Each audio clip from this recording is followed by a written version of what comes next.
236. The Struggle of the Prodigies. Helpless, Jiang Xie had no choice but to stop. He watched the figure rushing towards him and kicked it directly. Based on the experience he had just gained, these figures had no offensive power. It only took one punch, or even one kick, to send them down dozens of steps. The figure continued to rush up, and Jiang Xie's flying kick had already gone towards it. Bang! It was the sensation of kicking cotton. Jiang Xie's right foot separated from it upon contact. That figure also quickly retreated backward. At the same time, outside, Lin Luochen was about to reach the 4,000th step. But his face suddenly changed. He only felt a huge force appear on his chest at some unknown time. His face instantly turned red. He thought he could block this impact, but things did not go as he wished. Although this impact would not injure him, he could not resist it. Instantly, his body retreated backward. Thump, thump, thump, in just a few breaths, he descended dozens of steps. This sudden scene stunned everyone in the Eastern Continent. Just now, what was that? What's going on? Why did Lin Luochen suddenly retreat dozens of steps? What happened just now? The others on the steps with Lin Luochen all stopped and looked up with puzzled expressions. On Cloud Mist Mountain, many people were also dumbfounded. Just now, did anyone see what happened? Why did Lin Luochen suddenly retreat? Look at his face. Everyone looked over and realized that Lin Luochen also had a puzzled expression on his face. It was as if he also didn't know what had happened. Not only them, but the successors and powerhouses of other major forces also frowned. They were somewhat surprised by Lin Luochen's abnormal behavior. Did he really encounter something? Or was he faking it to mislead everyone? They couldn't help but guess. This change made many people who had gained confidence lose a lot of it again. In the Yuan Imperial Palace Square, the ministers looked at each other, not knowing what to say. Su Wu, however, said faintly, "This St. Yuan assessment has indeed undergone some changes. It seems that it will be difficult to pass the first few assessments this time."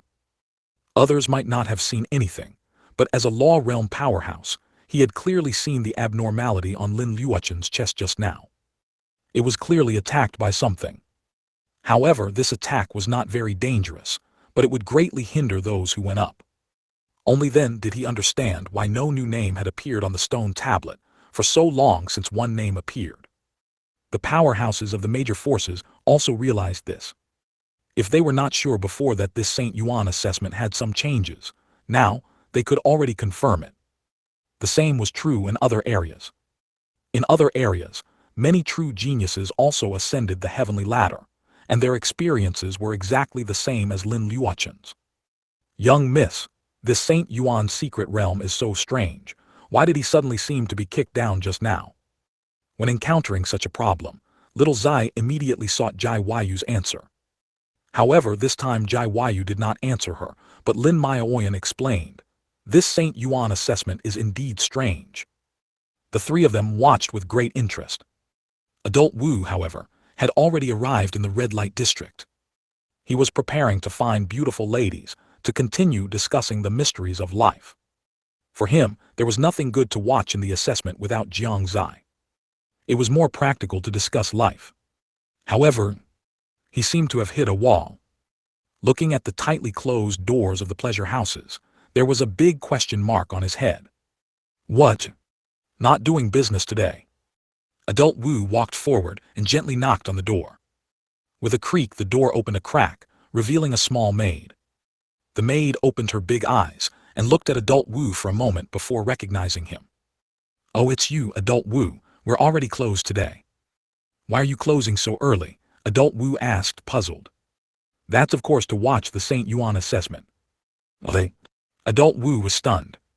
So many people watched the St. Yuan assessment, even without the young lord. What were they watching for? He really didn't understand. "Young lord, oh young lord, when will you return?" Helpless, he could only walk back. Lin Luochen didn't believe in this evil, only thinking that what happened just now was an accident. Looking at the steps above, he still wanted to try again. After taking a deep breath, he continued to walk up. His actions once again attracted everyone's attention. In Jiang Xie's opinion, that figure had no self-awareness at all. He had clearly been beaten back by him, yet he didn't even rest and wanted to come up again. Could Jiang Xie tolerate this? He went straight up and delivered a combination of punches. One punch to the face, one punch to the stomach, then he pulled back, delivered a sweeping leg, kicked him to the ground, and then kicked him flying again. This time, that figure fell back a full 100 steps. After finishing, Jiang Xie clapped his hands lightly. He could see that some figures seemed to be scared and were stunned in place. He couldn't help but say proudly, "I'm still strong, solving problems in minutes." After seeing that those figures were no longer moving, he sat cross-legged in place and began to recover the qi in his body. And outside, it was a complete uproar. The entire Eastern Continent, everyone was dumbfounded, utterly silent. Just now, they personally saw Lin Luochen about to reach the 4,000th step. His entire body seemed to be struck by something. Not only was his expression painful and his features distorted, but he also fell to the ground without warning. It was like he was kicked. This time, he retreated several hundred steps. Such a scene gave a huge psychological impact to the others who were still on the steps.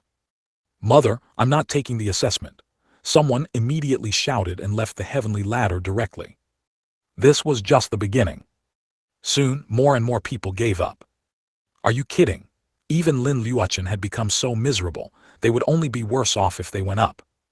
In a short moment, only Lin Luochen, who was still lying on the steps, remained. Everyone else had left the steps. Those who were on Yunwu Mountain and didn't go up also shook their heads. They had already made up their minds. Not going up. In this situation, they were afraid they couldn't even reach the first assessment, and there was no need to go up and make a fool of themselves. No one expected that. The usually popular St. Yuan assessment was left with only one person. They didn't know about other areas, but in the Eastern Continent, there was indeed only one person left now. And that person was still lying there. For a time, the heavenly ladder appeared incredibly empty. This St. Yuan assessment, I'm afraid not many people dare to go up. This is too unexpected. Where did the problem occur? It seems that only the prodigies of those major forces might have the courage to go up. This difficulty, compared to before, it's too far off. Similar words spread throughout the Eastern Continent. Ha ha ha ha, since no one is going up, then let me Cultivation try. After about 15 minutes of silence, a burst of laughter rang out on Cloud Mist Mountain. The person who arrived was a rough-looking young man. If one only looked at his appearance, probably no one would think he was of the younger generation. They would all think he was a middle-aged man. The man was riding a bloodthirsty demon wolf, with an arrogant smile on his face. Isn't that the sect leader of beast-taming sect's son? He's actually going to enter. Now there's a good show to watch. The scene began to stir again. However, this was not the end. Just as everyone was discussing, under a tree not far away, a man lying on the ground, reeking of alcohol, stretched lazily and mumbled. "Everyone's preparing to go up, right? Then I'll go up and have some fun too."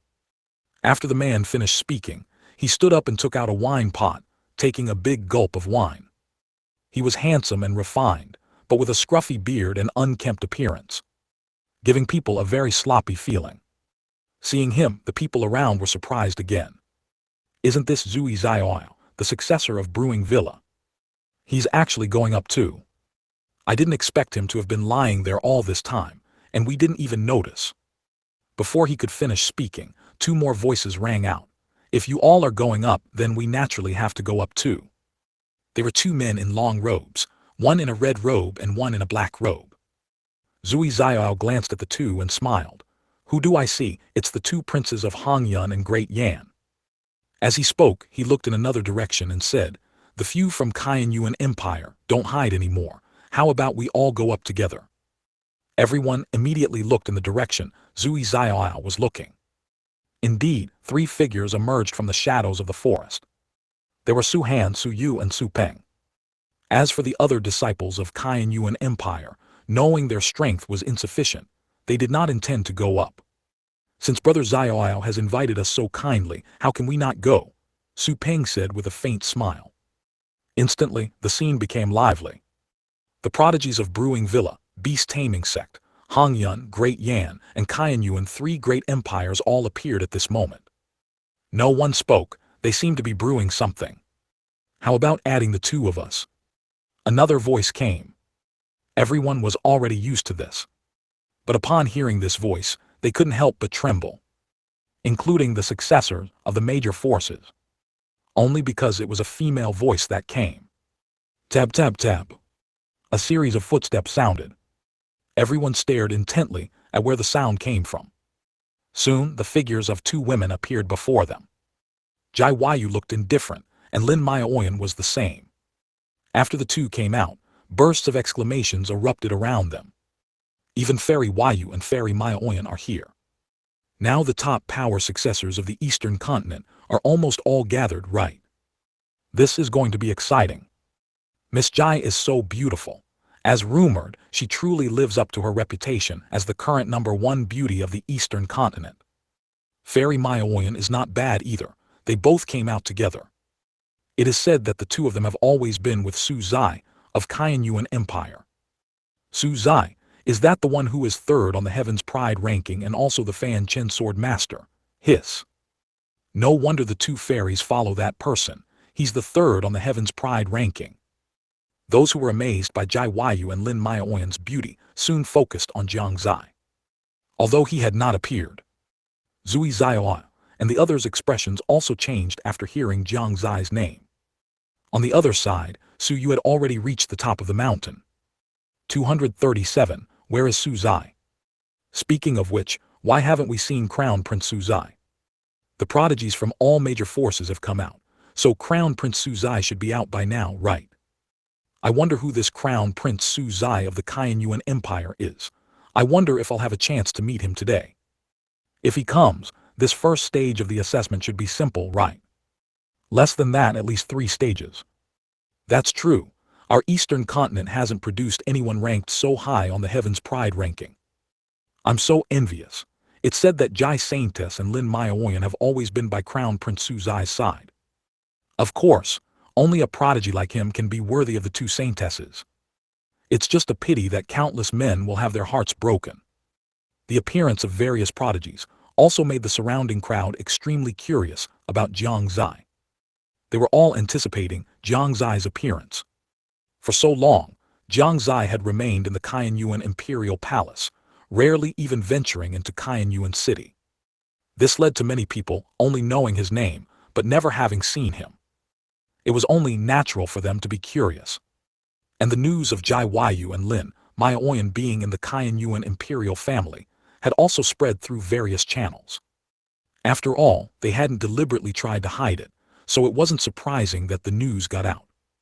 One must know, in the entire Eastern Continent, countless people admired the two of them. Especially Jai Yu.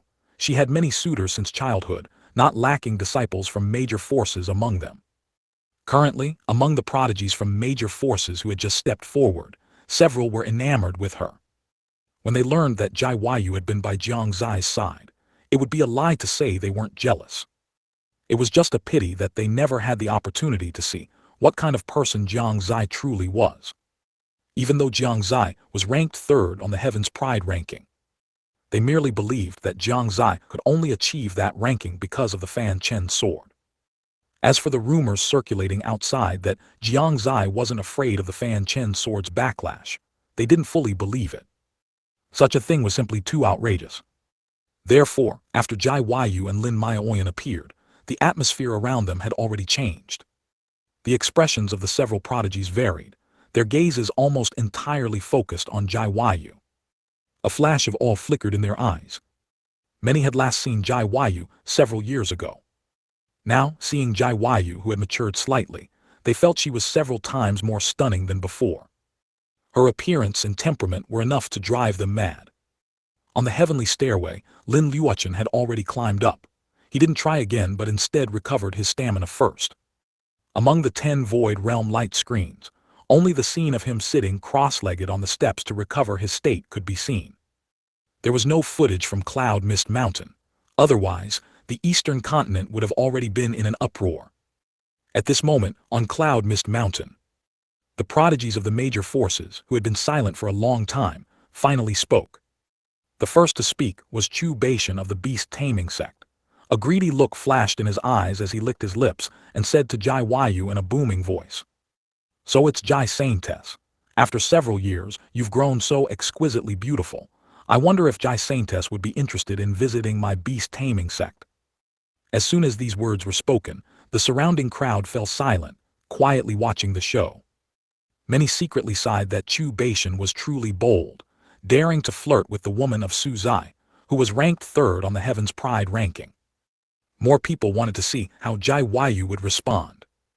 Jai Yu remained expressionless.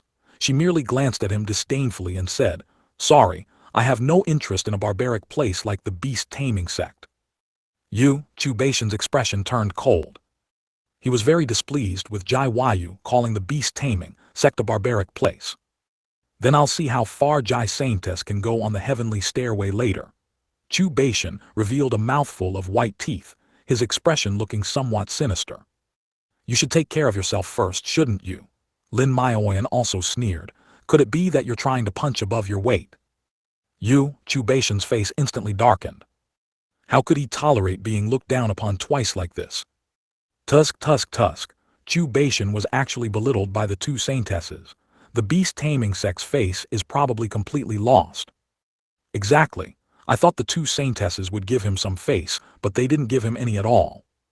The two saintesses have always stayed by Crown Prince Su Zai's side, so it's normal for them to look down on him. The whispers of the surrounding crowd made Chu Beishan even more furious. He immediately moved his feet. Roared. The bloodthirsty demonic wolf beneath him let out an angry roar, its blood-red eyes fixed intently on Jai Yu and Lin Maioyan. Just then a hand blocked Chu Beishan's path. Chu Beishan looked, his eyes narrowing, and said, "Zui Zaiao, what do you want to do?" "Fellow Taoist Chu, please calm down. I have no interest in the two ladies, but I am very interested in that fellow Taoist Su Zai." Zui Zaiao still appeared drunk, but at this moment, if anyone observed carefully, they would notice a sharp glint in his eyes. I've always wanted to meet this prodigy ranked third on the Heaven's Pride ranking, and even want to experience fellow Taoist Su's strength. I wonder if the two ladies could invite fellow Taoist Su to come out for a chat. The crown princes of the Red Cloud Empire and the Great Yan Empire also stepped forward at this time and said, "We also want to experience fellow Taoist Su's abilities and see why he has gained the favor of the two saintesses." If Zui Zaiao was simply interested in sparring with Jiang Xie, then the two crown princes of the Red Cloud Empire and the Great Yan Empire were purely jealous. They had both been suitors of Jai Yu, although their intentions had diminished greatly after Jai Yu disappeared. But now that Jai Yu had reappeared before them, and her beauty was even greater than before, their dormant hearts began to stir again. Jai Yu frowned. She was very displeased with the words of the three. Even without Jiang Xie's intervention, she could teach the three a lesson. If the four prodigies attack together, even the two saintesses won't be able to resist, right? I wonder if Su Zai will show himself. That's really possible. I'm starting to look forward to it. I never thought I'd get to see a scene like this. It's worth it even if I don't participate in the St. Yuan assessment this time. The surrounding people began to discuss again. They started to guess whether Jiang Xie would come out. But only Jai Yu and Lin Maioyan knew that Jiang Xie wouldn't come out for now. 238. I am Su Yu. What, is he scared? Seeing that Jai Yu and the other hadn't made a move, Chu Beishan began to mock them disdainfully. At this, Su Han and the two others couldn't hold back either. They also walked over, standing directly beside Jai Yu and the other, and said to the group, "You want to challenge my cousin Su Zai? Don't dream about it. It's not me boasting, but if my cousin Su Zai were here, you probably wouldn't last half a move against him. Not just anyone can challenge my cousin Su Zai." Their words grew harsher with each sentence. Even Zui Zaiao's face darkened. Not to mention the other three. The surrounding crowd was even more shocked by their arrogance. No way, are the geniuses of Yuan Empire all this bold? Is this Su Zai really as strong as they say? Is the strength of the Heaven's Pride rankings third so terrifying? Does this mean that Su Zai simply looks down on them and doesn't plan to make a move? Ali. Arrogant, Zui Zioao's eyes also turned cold, and the drunkenness on his face vanished. Even if he is the Heaven's Pride rankings third, saying that one can't last half a move is a bit much, isn't it? If that's truly the case, why doesn't fellow Taoist Su come out and fight? To deal with you, he doesn't need to make a move. Jai Yu snorted coldly, took a step forward and was about to attack. But at this moment, another change occurred. I seem to have heard someone wants to challenge my brother. Another voice came from within the crowd. The word brother caught many people's attention. There was a commotion in the crowd, and a man also walked to the center of the empty mountain peak. His gaze swept around, a look of confusion on his face. Who was it that wanted to challenge my brother again? He asked again. The surroundings were silent.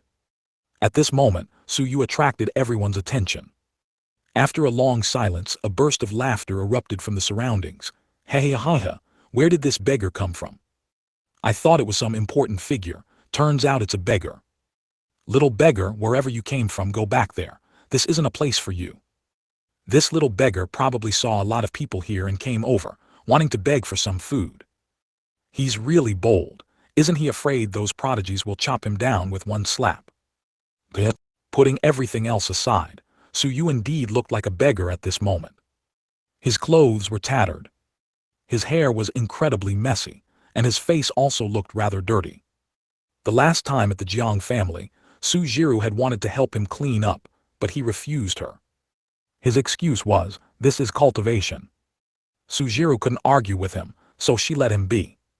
Seeing Su Yu's appearance, several prodigies also laughed out loud. I thought some important figure had arrived. Turns out it's a beggar. Su Zai is your brother, then Su Zai must also be a beggar. Head of the Hasa. Swish, a sword light flashed. It was Jai Yu who made a move. She would certainly not let go of anyone who insulted Jiang Xie. But her attack did not land on the four people, but was blocked by someone. Su Yu grinned, revealing a mouthful of white teeth and said, why does eldest sister-in-law need to personally make a move? For them, your little brother is enough. This address of eldest sister-in-law truly resonated with Jai Yu, causing her to inexplicably develop some goodwill towards this unremarkable young man.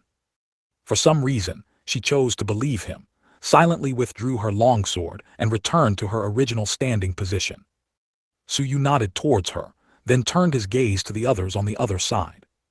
No one expected Jai Yu to suddenly make a move. Even more, no one expected Jai Yu's attack to be blocked by the beggar they spoke of. They only felt that the scene before them was somewhat absurd. Jai Yu's attack just now had at least the power of the soul-forging realm. Yet it was so easily blocked by this young man, who resembled a beggar. Even Zui Zioao had already prepared his defense just now. Chu Baishan and the two crown princes were also the same. And the three princes standing beside Jai Yu, upon seeing this scene, suddenly had a flash of inspiration in their minds. They seemed to have thought of something. This made their expressions begin to grow excited. He couldn't possibly be. The three of them exchanged glances, and all of them saw an incredible look in each other's eyes. One must know. On the Heaven's Pride ranking, besides Jiang Xie, there was another formidable individual in the Kaiyuan Empire. That was Su Yu, ranked 5th on the Heaven's Pride ranking.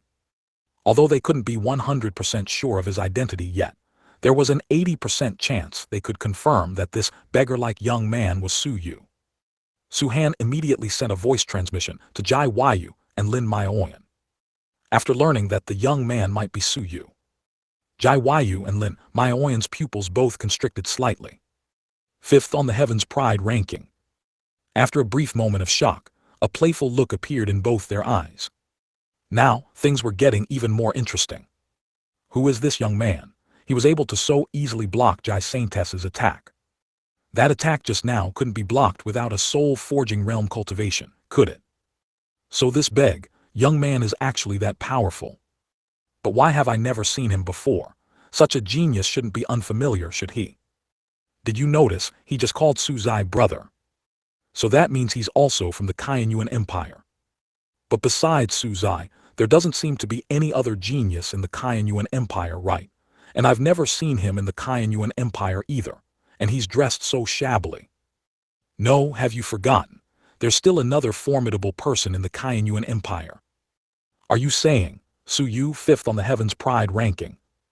That's right, it's him. This young man is very likely Su Yu.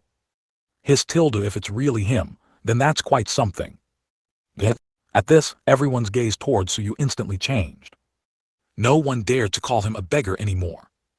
Zui Zioya, Chu Beishan, and the crown princes of the Red Cloud and Great Yan empires also put on solemn expressions. What others could guess, they naturally could too. When they thought that this unremarkable man in front of them might very well be Su Yu, fifth on the Heaven's Pride ranking. They just found it absurd. The fifth on the Heaven's Pride ranking would actually look like this. He looked too much like a beggar. Zui Zioya quickly began to get excited. Since Su Zai wasn't here, fighting Su Yu also seemed like a good idea. But the premise was, he really was Su Yu.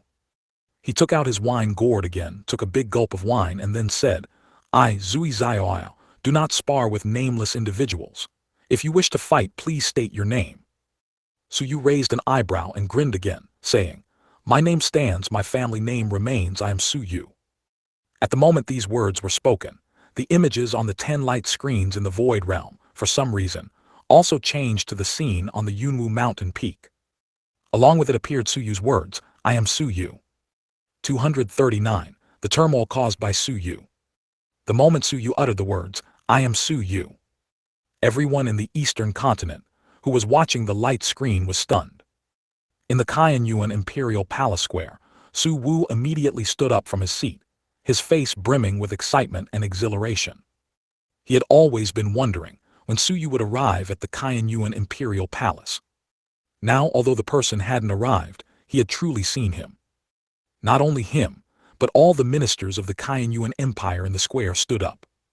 Some of the younger generation who were watching from the side also poked their heads out, seemingly wanting to see what this fifth on the Heaven's Pride ranking clan brother or clan junior looked like. Prodigy Su Yu has finally appeared. Is this Prodigy Su Yu? Indeed, he is handsome and has an extraordinary temperament. As expected of your Highness Yun's descendant, this kind of demeanor is not something ordinary people can compare to. Fifth on the Heaven's Pride ranking, this is the strength of Prodigy Su Yu. The ministers excitedly praised him one after another. Little did they know at this moment, Su Yu had no demeanor to speak of. Even his appearance was unclear. Su Yu did look good, but that was when he was cleaned up. Ever since he believed his father had died, he had never really paid attention to his image. My younger brother Yun has been out training for so many years, and his descendant is also so outstanding. We are not as good as him. It is truly enviable, it's just, I wonder where my younger brother Yun is now. Several imperial princes also showed envious expressions. Compared to Su Yun's son, their sons were simply good-for-nothings. The gap was ridiculously huge. They also cared very much, where was Su Yun now? Good, good, he has the charm of Yuner. Su Wu's face was filled with joy, his gaze fixed on Su Yu's face in the light screen. Soon he frowned. He said in a displeased tone, How did Yuner teach his child? The direct descendant of my Kaiyuan Empire imperial family, my grandson, has actually become like this. If he hadn't said he was Su Yu, who would recognize his identity? And his attire does not conform to the identity of a direct descendant of my Kaiyuan Empire. Su Wu was very angry. His grandson had actually become like this. It truly damaged the imperial family's reputation. He attributed all of this to Su Yun. Besides the Kaiyuan Empire, the emperors of the other two great empires, as well as their ministers, fell silent after hearing Su Yu's words. Their expressions were not very good, and the faces of the two emperors turned even darker. The Great Yan and Red Cloud empires had already formed an alliance. Therefore, the high-ranking officials of both countries watched the St. Yuan assessment in the same venue. The surroundings were silent. After an unknown amount of time, someone finally found some points to mock. Your two emperors look, this Su Yu's clothes are tattered, his face is sallow and he looks like a beggar. How could he be fifth on the Heaven's Pride ranking? Tianji Tower must have made a mistake. Exactly, this person doesn't look like any powerful genius at first glance. The son of a dignified Shengyuan Empire imperial prince, yet he looks like this. Who would believe he is fifth on the Heaven's Pride ranking if you told them? If you ask me, he's not even worthy of carrying the shoes of the two crown princes. Exactly, he's probably just famous in name only. The ministers of the two countries kept saying words that belittled Su Yu, as if doing so would make them feel much better. But the two emperors' moods did not improve at all. Others might be able to deceive themselves, but they could not. Because they knew that the Heaven's Pride ranking released by Tianji Tower almost never made mistakes. Unless Tianji Tower intentionally did so. But this was clearly illogical. Enough, the great Yan Emperor said coldly, and the surrounding voices instantly quieted down. We'll know whether it's true or false by watching, the Red Cloud Kingdom Lord also said. Meanwhile in the Jiang family, after seeing Su Yu's figure, Su Yun's expression clearly became excited. He couldn't help but shout, "Good." Jiang Fingliu, who was beside him, couldn't help but glance at him, saying with disdain, "Is it really that big of a deal?" Seeing his appearance, Su Yun suddenly pointed at the image on the light screen and loudly said, "Is that Zier?" Where? Jiang Fingliu immediately jumped up, his voice excited, his gaze searching everywhere on the light screen. Su Jiru couldn't help but chuckle softly. Su Yun also said, "Brother-in-law, isn't your reaction a bit too exaggerated?" "What do you two know?" Jiang Fingliu, knowing he had been tricked, could only stubbornly say, "I was just tired of standing and was stretching my muscles and bones." As for the other major forces, after the initial shock, they also focused their attention on the images within the light screen. Su Wu was seeing Su Yu for the first time. There was even less need to mention the others. They were full of curiosity about Su Yu. Not only curious about his cultivation realm, but also curious about his strength. Even more curious about what he relied on to ascend to the 5th position on the Heaven's Pride ranking. Currently, Su Yu was a mysterious enigma to everyone, attracting the gaze of everyone in the entire Eastern continent. While the confrontation was happening in the outside world, inside the Shengyuan secret realm, Jiang Xie had already reached the 5,000th step. Here he stopped. He dared not move, his eyes not only filled with shock, but his face also filled with solemnity. In front of him, there was a figure. This figure was just casually sitting there, yet it gave Jiang Xie an immense pressure. As if he took one more step forward, he would be shattered to pieces. This feeling made him unable to lift his foot for a long time. Great Emperor. This must be a great emperor.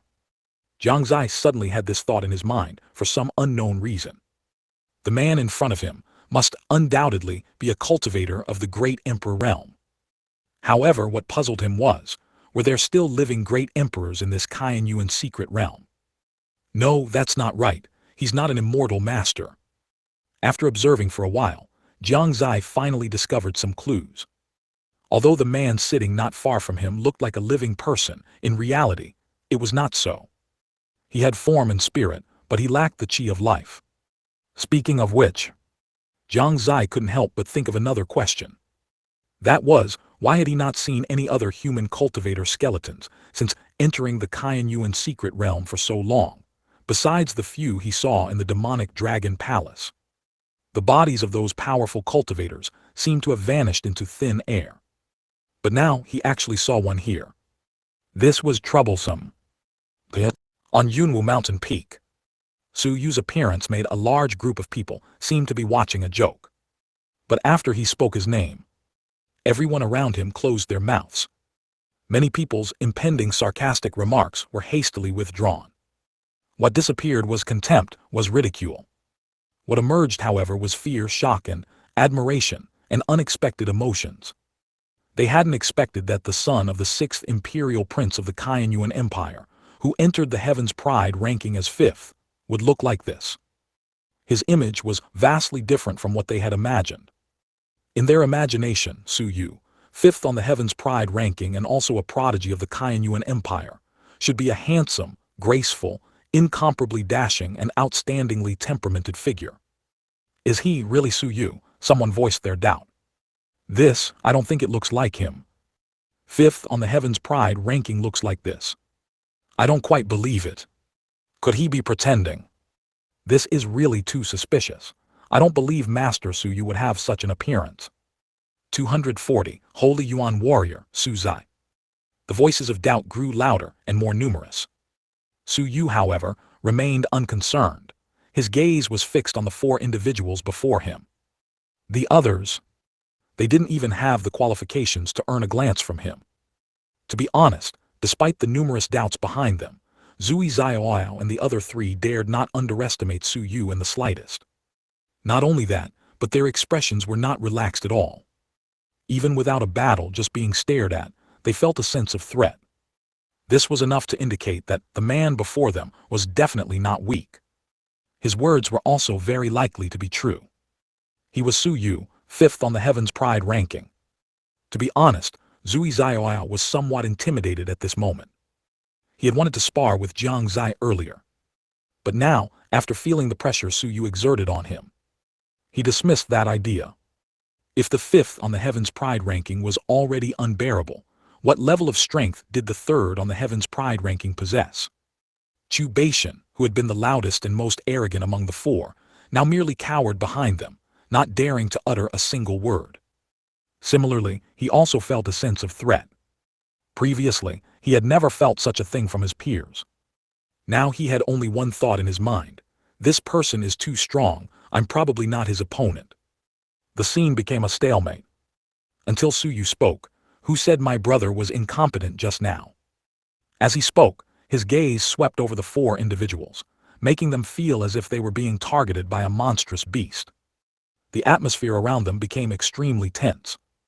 It was just as the atmosphere was about to explode that another exclamation came. Look at the stone tablet. The tone of the voice that uttered this sound was one of extreme shock. It attracted the gaze of many people towards the stone tablet. When they saw the name that suddenly appeared on the stone tablet, everyone lost their composure.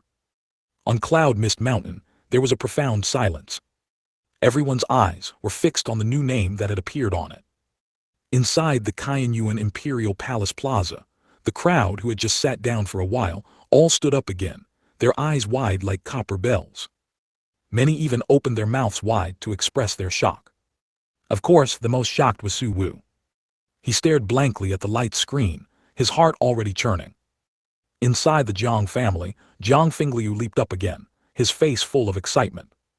Su Jiru gently covered her mouth, her eyes also filled with disbelief. Su Yun also showed shock in his eyes. Only the Jiang family elders did not understand why they were so happy. The expressions of the people from the Great Yan Empire and the Red Cloud Empire were as if they had eaten excrement. The Shengyuan Sect members all cried out in unison.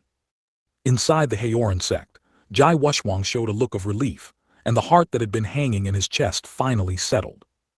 All members of the East Tower were exceptionally excited. People from other forces had varied expressions, but all were inevitably shocked. Inside Tangxin Pavilion, old Wu shed tears of joy, shouting, "Young Lord is awesome." Zio Zai was so excited that he ran wildly in the courtyard. On Cloud Mist Mountain, Jai Yu covered her mouth, her beautiful eyes sparkling with a strange brilliance. Lin Maioyan covered her chest with her right hand, and her worried heart also settled. The disciples of the Qianyuan Empire cheered wildly. Su Yu also looked admiring. As expected of my cousin, truly amazing. That's right, on that dazzling stone tablet, at some unknown time, a name suddenly appeared. This name might not be unfamiliar to the people of the entire Shengyuan Continent. Eastern Continent Jiang Xie, Shengyuan Brave. These few words were on the stone tablet. Yet countless people found it hard to believe. This name had already surpassed the previous one, reaching the first position on the stone tablet. Jiang Xie, isn't that the genius who is 3rd on the Heaven's Pride ranking? I didn't expect that the Eastern Continent would even have such a genius appear so quickly. Shengyuan Brave title, isn't this a second-tier title? He passed the second assessment, how could it be so fast?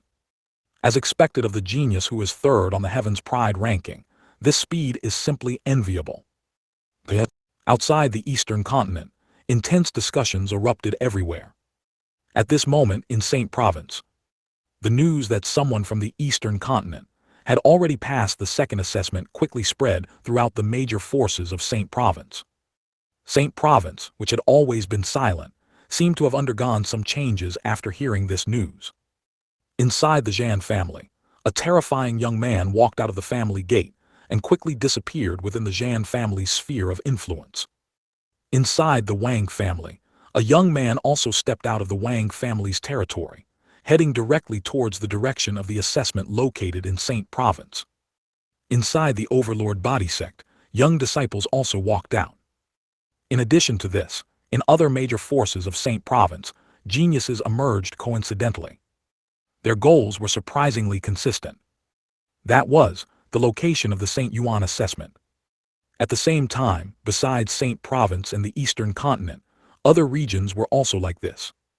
Geniuses who had been observing from various places revealed themselves and rushed towards the location of the Saint Yuan assessment. It could be said that the appearance of Jiang Xie's name caused the geniuses of various major forces to no longer hide themselves. Looking at the words Saint Yuan brave, the people of the Eastern Continent had mixed feelings.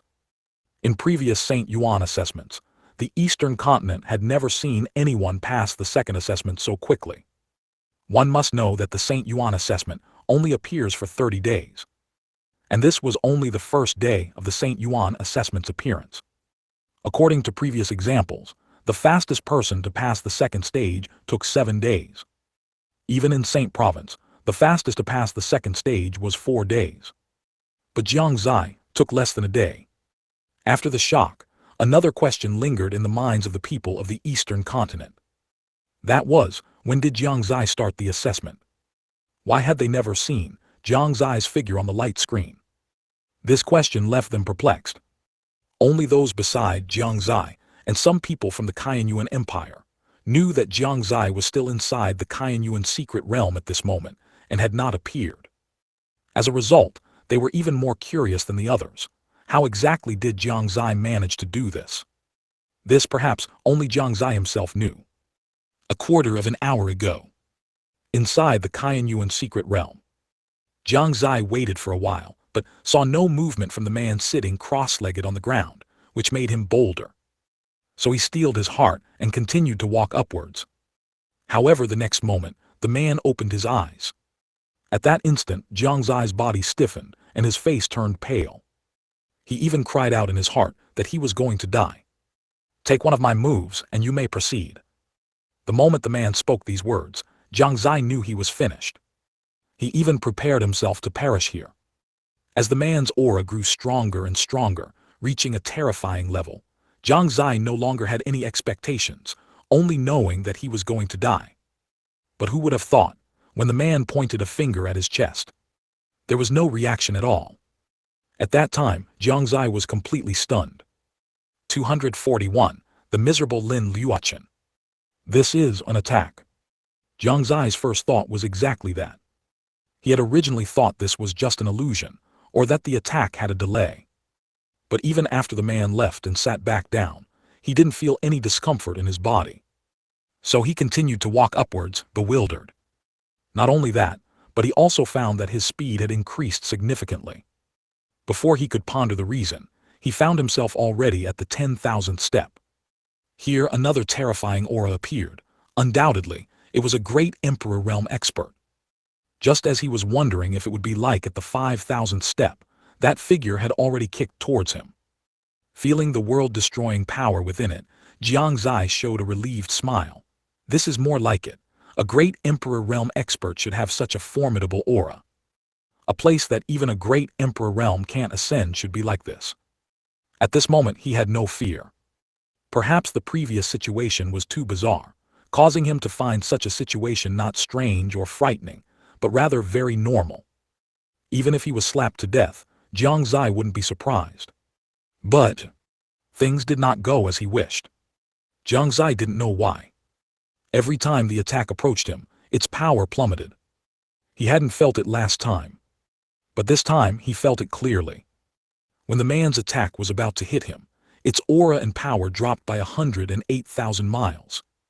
Just like that, Jiang Xie watched as the originally earth-shattering attack became soft and seemingly powerless when it reached him. He couldn't recover from his daze, even after the attack passed. He just stood there, stunned, beginning to ponder what exactly went wrong. Could it be that I'm too handsome, getting special treatment? Jiang Xie couldn't help but think. But very quickly, he rejected this idea. Even if he was handsome, it couldn't possibly have such a powerful effect. After much thought, he could only attribute the reason to the divine palace in his sea of consciousness. HMPH, I'll spare you this time. Since my brother has already passed the second assessment, then I naturally can't fall behind. On Cloud Mist Mountain, after seeing Jiang Xie's name appear on the stone tablet, Su Yu couldn't hold back either.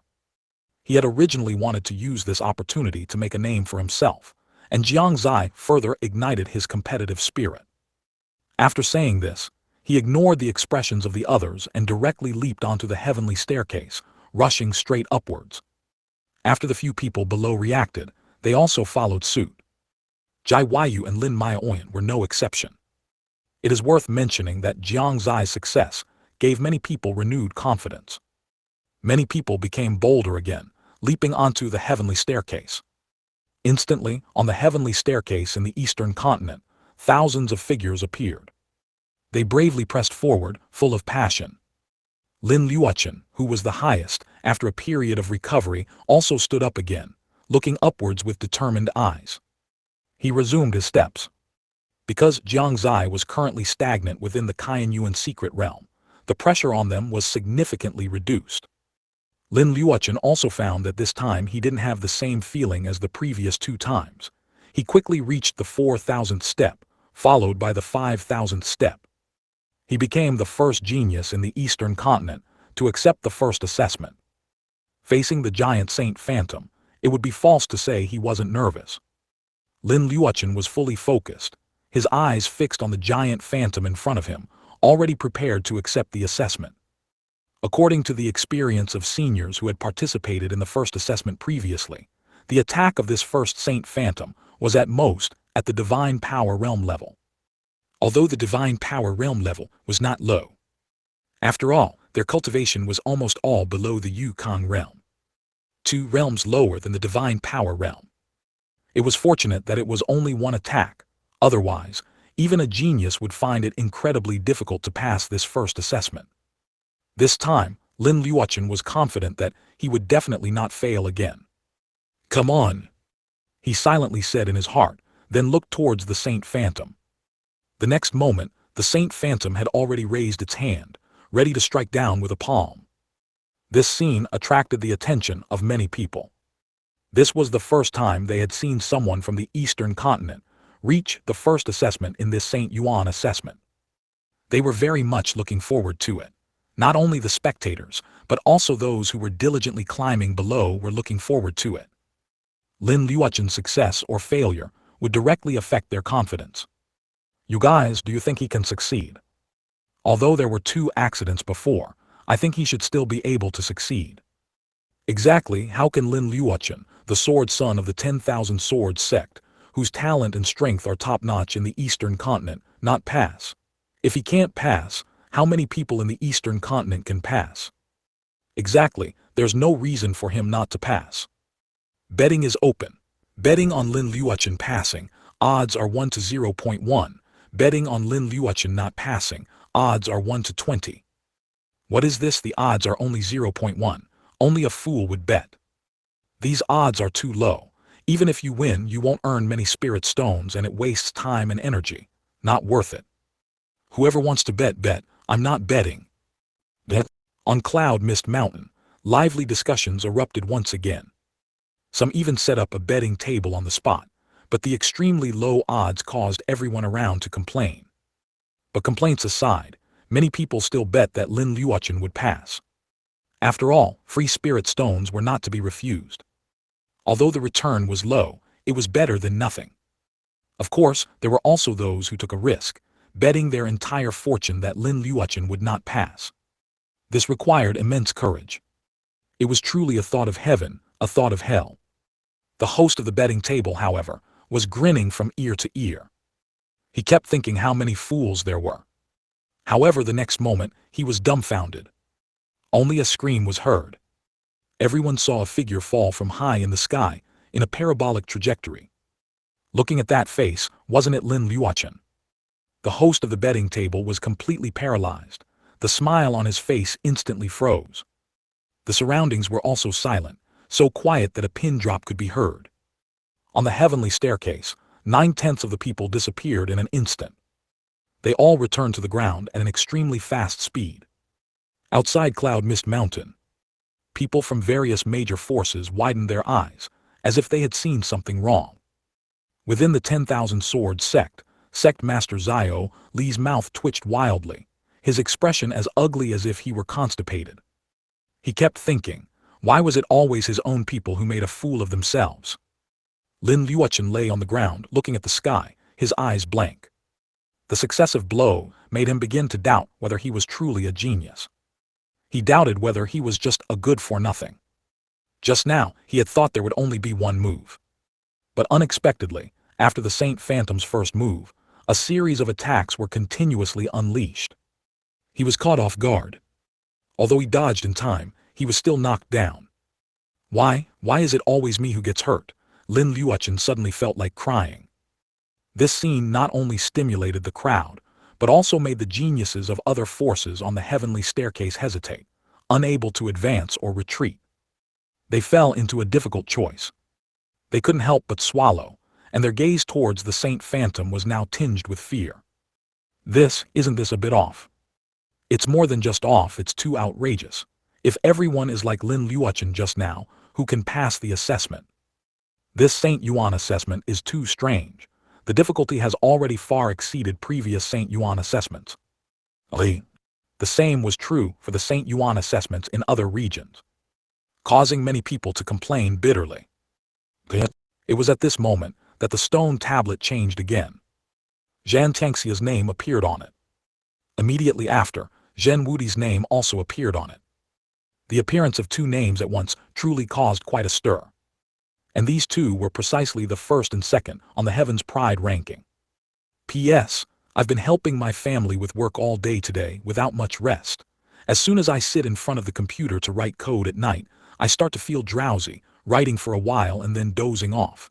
I really can't hold on any longer. 242. Young man and old man. Heavens, look. The names on the stone tablet have updated again. It's someone from Saint Province again. So far, only 4 names have appeared, and 3 of them are from Saint Province. Saint Province has been sealed for so many years, yet its strength is still so powerful. Those people from Saint Province aren't very friendly to people from other places. Could it be that besides Crown Prince Suzai, there's no one in our Eastern Continent who can stand shoulder to shoulder with them? Don't say that, it's already good enough that our Eastern Continent has one Lord Suzai. Look at other places, they don't even have one yet. The appearance of Jiang Xie and Zhen Wudi's names undoubtedly caused another huge stir. It ignited discussions among all the cultivators of the Saint Yuan Continent. Unlike the excitement of the major forces in Saint Province, the strong individuals from major forces in other places began to worry. They were afraid that the events of several millennia ago would repeat themselves. If that happened, it would be a huge blow to all places outside of Saint Province. Perhaps its tragic extent would be even more severe than several millennia ago. After so many years of confinement, the people of Saint Province were probably filled with resentment. Once they emerged, they would surely sweep across the entire Saint Yuan continent. Several millennia ago, there was still Lord of Bitter Depth Sword who took action, but now Lord of Bitter Depth Sword has also disappeared for several millennia. Whether he is alive or dead is unknown. Southern border. Deep within a hidden jungle. A place surrounded by mountains. The environment here was beautiful, rarely visited by Yao beasts, and the place was not large, but it had a small pond and a house built of wood. Cough. Inside the house, coughing sounds occasionally came out. Hey ha. Outside the house, a 15 or 16-year-old boy was concentrating on swinging the wooden sword in his hand. He wore thin clothing which was full of patches, but the boy didn't care at all. In his eyes there was only his sword. The boy's eyes were firm, sweat dripped down his forehead, and his hands holding the sword had begun to tremble slightly. Yet he still didn't rest, continuing to swing it repeatedly. After an unknown amount of time, a voice came from inside the room again. "Zio Hai, that's enough, take a break." After this voice appeared, the boy named Zio Hai put down the sword in his hand, then walked to the side and began to decoct medicine. After fiddling for a while, he took the freshly decocted medicine and excitedly ran towards the room, not forgetting to say, "Master, the medicine is ready, please drink it quickly." "Silly boy, this medicine is useless for master. How many times have I told you, don't go looking for spirit medicine outside, it's dangerous." Inside the room, an old man with white hair and beard was lying on a chair. Looking at the boy who came in with the medicine, his eyes were full of doting. In him, the old man seemed to see his younger self. But very quickly, a hint of unbearable pain flashed in his eyes. "It's okay, master. I believe that as long as you drink it every day, you'll get better one day." The boy smiled, extremely optimistic. The old man didn't say anything more. He took the medicine and drank it in one gulp. Although he knew the medicine had no effect, he didn't want to make the boy sad. "Master, when can I gain the recognition of that sword?" the boy suddenly asked, pointing to a sword in the corner of the room, his tone filled with anticipation. That sword had a silver blade, but its hilt was black. On the blade, there were cracks that looked like shattered pieces, as if it could fall apart at any moment. Looking at the sword, a hint of nostalgia flashed in the old man's eyes, and he then replied, "Not yet. You haven't gained its recognition yet. Only when this last step is reached will you be able to gain its recognition." "Then what is this last step?" the boy continued to ask. The old man smiled without speaking, and after a while he said, "This, I'm afraid, requires you to discover it yourself. Actually, this last step is for you to experience the taste of losing your master." He silently recited in his heart. The boy was picked up by him during a journey. At first, the boy was just a beggar who was bullied. He lost his mother in childhood, and his father also died during a training expedition. He lost both parents not long after he was born. Later, he was adopted, but the family who adopted him also died in an accident. After experiencing various pains, he became a beggar. Every day he begged in a small city, subjected to beatings, scolding, and bullying, living a muddled and agonizing life. It was under such circumstances that the old man met him. From then on, the boy had a master in a home. His already dilapidated heart was also purified. Even though life was still hard, with endless training every day, he still felt that this was happiness. However, no one knew how long this happiness would last. Even the old man didn't know. He only knew that only by his death could the boy transform. And he himself had indeed reached the point of being on his last legs. Only a catalyst was needed, a catalyst that could change the current situation.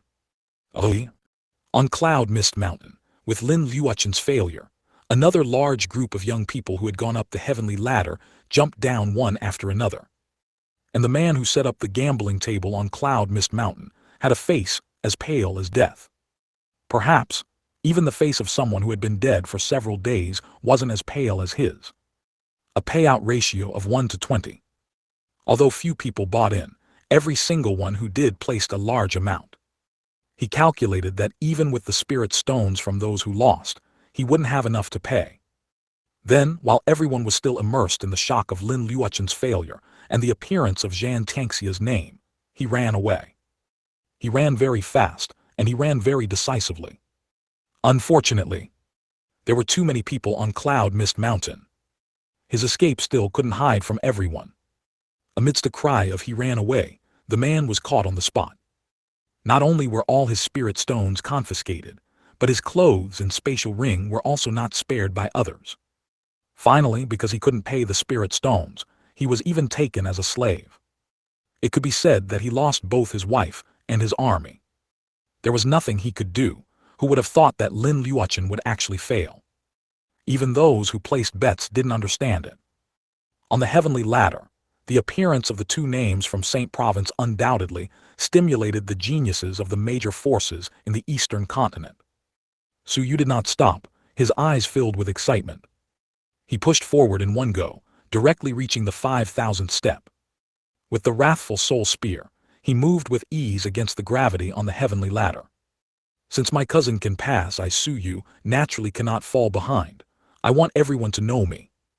Su Yu's eyes were firm as he looked at the enormous phantom of the saint in front of him, without a trace of fear. Come on, I'm ready. This was the second person from the Eastern Continent to undergo the first assessment, after Lin Liuochen. Su Yu's success, or failure, affected the heart of every person from the Eastern Continent. 243. Su Yu passed the assessment. If even a genius like Su Yu, who is fifth on the Heaven's Pride ranking, couldn't pass the first stage, then for everyone else, there would be no motivation to continue forward. Boom! A huge sound came. It was the saint's phantom's palm beginning to move slowly. Can he succeed? Jai Yu's eyes flickered, her heart somewhat anxious. Su Yu had a type of qi about him, similar to Jiang Xie, that she couldn't understand.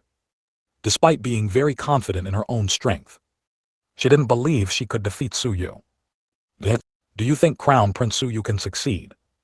Does that even need to be said? Of course he'll pass. Sir Su Yu is a genius who is fifth on the Heaven's Pride ranking. Don't forget how Lin Liuochen failed. Don't be so certain. Lin Liuochen. He is indeed a much more powerful genius than us, but what is he in front of Sir Su Yu? Exactly, one is fifth on the Heaven's Pride ranking, and the other is in the 30s or 40s. There's simply no comparison.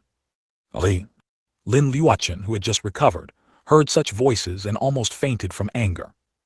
Inside Tianyuan Imperial Palace, everyone was nervously watching the light screen in the air. Su Yu's every move made them agitated, fearing that the same result as Lin Liuochen would occur. Even Su Wu couldn't help but clench his fists, his eyes showing a hint of nervousness. The powerhouses of other major forces also had solemn expressions. Su Yu slightly raised the long spear in his hand, ready to defend and counterattack at any time. With Lin Liuochen's previous lesson, he wouldn't underestimate his opponent. But, seeing only one attack coming towards him, he was momentarily stunned. Not only him, but everyone else was also stunned. They all stood frozen in place, unable to speak. One attack, even with divine power realm strength, was effortless for Su Yu to block. After blocking this attack, Su Yu still didn't dare to relax, his eyes vigilantly watching the saint's phantom in front of him. It wasn't until his name appeared on the stone tablet that he understood he had passed the assessment. That's it. Su Yu was a bit dumbfounded. Everyone else was even more dumbfounded. What is this? How is it so different from when Lin Liuochen was just here? Can this test be watered down? No, it's not watered down, this is normal. Then Lin Liuochen's was an enhanced version. Why is this happening? Could it be that Lin Liuochen did something bad, so he suffered retribution? Many people began to suspect the reason behind it. Lin Liuochen, who was already angered by the comments of those around him, saw Su Yu pass in an instant and couldn't stay calm. He immediately shouted, "This is unfair, it's a fix, there's definitely a fix." However, his remarks were instantly met with refutations from many people. A fix? The Saint Yuan secret realm has existed for tens of thousands of years. Where would a fix come from? Exactly. This thing isn't controlled by people, how could there be a fix? I didn't expect the genius of 10,000 Swords sect to be so ignorant. If this were a fix, why would it only target you? I think it must be that you did something bad to get such a result. Exactly, he must have done something bad so he was punished. You. Lin Liuochen's face turned beet red. Hearing their words, he couldn't catch his breath, his vision went dark and he fainted from anger. But speaking of which, what exactly is going on? This Saint Yuan secret realm really has me baffled this time. It's not just you, I'm afraid no one can understand it. This is truly too strange. As expected of my grandson, he truly brings honor to my Tianyuan Empire. Inside Tianyuan Imperial Palace, Su Wu looked relieved, his face filled with unconcealed pride. Crown Prince Su Yu is indeed the top prodigy of my Tianyuan Empire.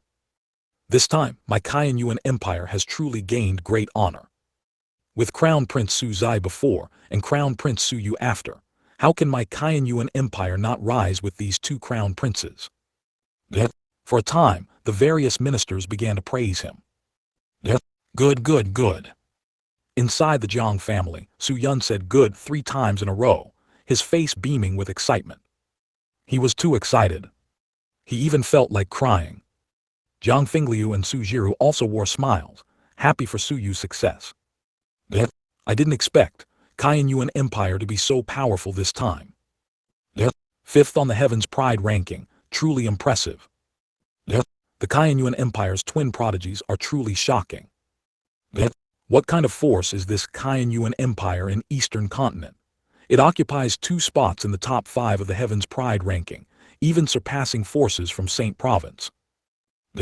Across Eastern Continent, and even across the Saint Yuan Continent, various emotions such as envy, jealousy, and curiosity began to arise towards the Yuan Empire. Su Yu's success allowed some people to jump back onto the sky ladder. Unfortunately, until late at night, no one else reached the 5,000th step. When Jai Yu and the others went up, it was already Shen Xie 3 to 5 p.m. Aside from Su Yu, the fastest Jai Yu only reached over 4,000 steps. On the first day of the Saint Yuan assessment, only Jiang Xie, Jiang Xie, Zhen Wudi, Yan Qing, and Su Yu passed. Among them, Jiang Xie passed the second stage, while the others passed the first stage. In the past, dozens of people could pass the first stage of the assessment on the first day. The difficulty this time has indeed increased significantly. Su Yu's success did not make others relax their vigilance. As for Lin Luochen, after waking up from a period of unconsciousness, he once again stepped onto the sky ladder. He refused to believe it, and felt that he would definitely pass this time. Inside Yuan's secret realm. After pondering for a while about the cause of this strange phenomenon, Jiang Xie stopped thinking about it. Instead, he continued to look upwards. No matter what, as long as there was no danger, he would be closer to his goal. This way, he could also avoid a lot of trouble. I wonder how many steps this sky ladder has in total. Even now, Jiang Xie still couldn't see the top. Only the burning sensation on his forehead made him realize that he was indeed getting closer and closer to that thing. He was very much looking forward to what awaited him ahead. To understand these things, he could only continue forward. Almost there, just a little more effort and I can succeed. Jiang Xie took his steps and advanced upwards again. His speed had increased significantly compared to before. He wanted to reach his destination as quickly as possible. 244, Shengyuan Commander. It wasn't until the next morning that Jai Yu successfully passed the first stage of the assessment. This first stage of the assessment seemed to have suddenly returned to normal. It completely lacked the power it had when Lin Luochen was there earlier. The number of people passing the first stage also gradually increased. Many people had already begun to approach the second stage. This made the spectators incredibly nervous. They were afraid of any more unexpected twists.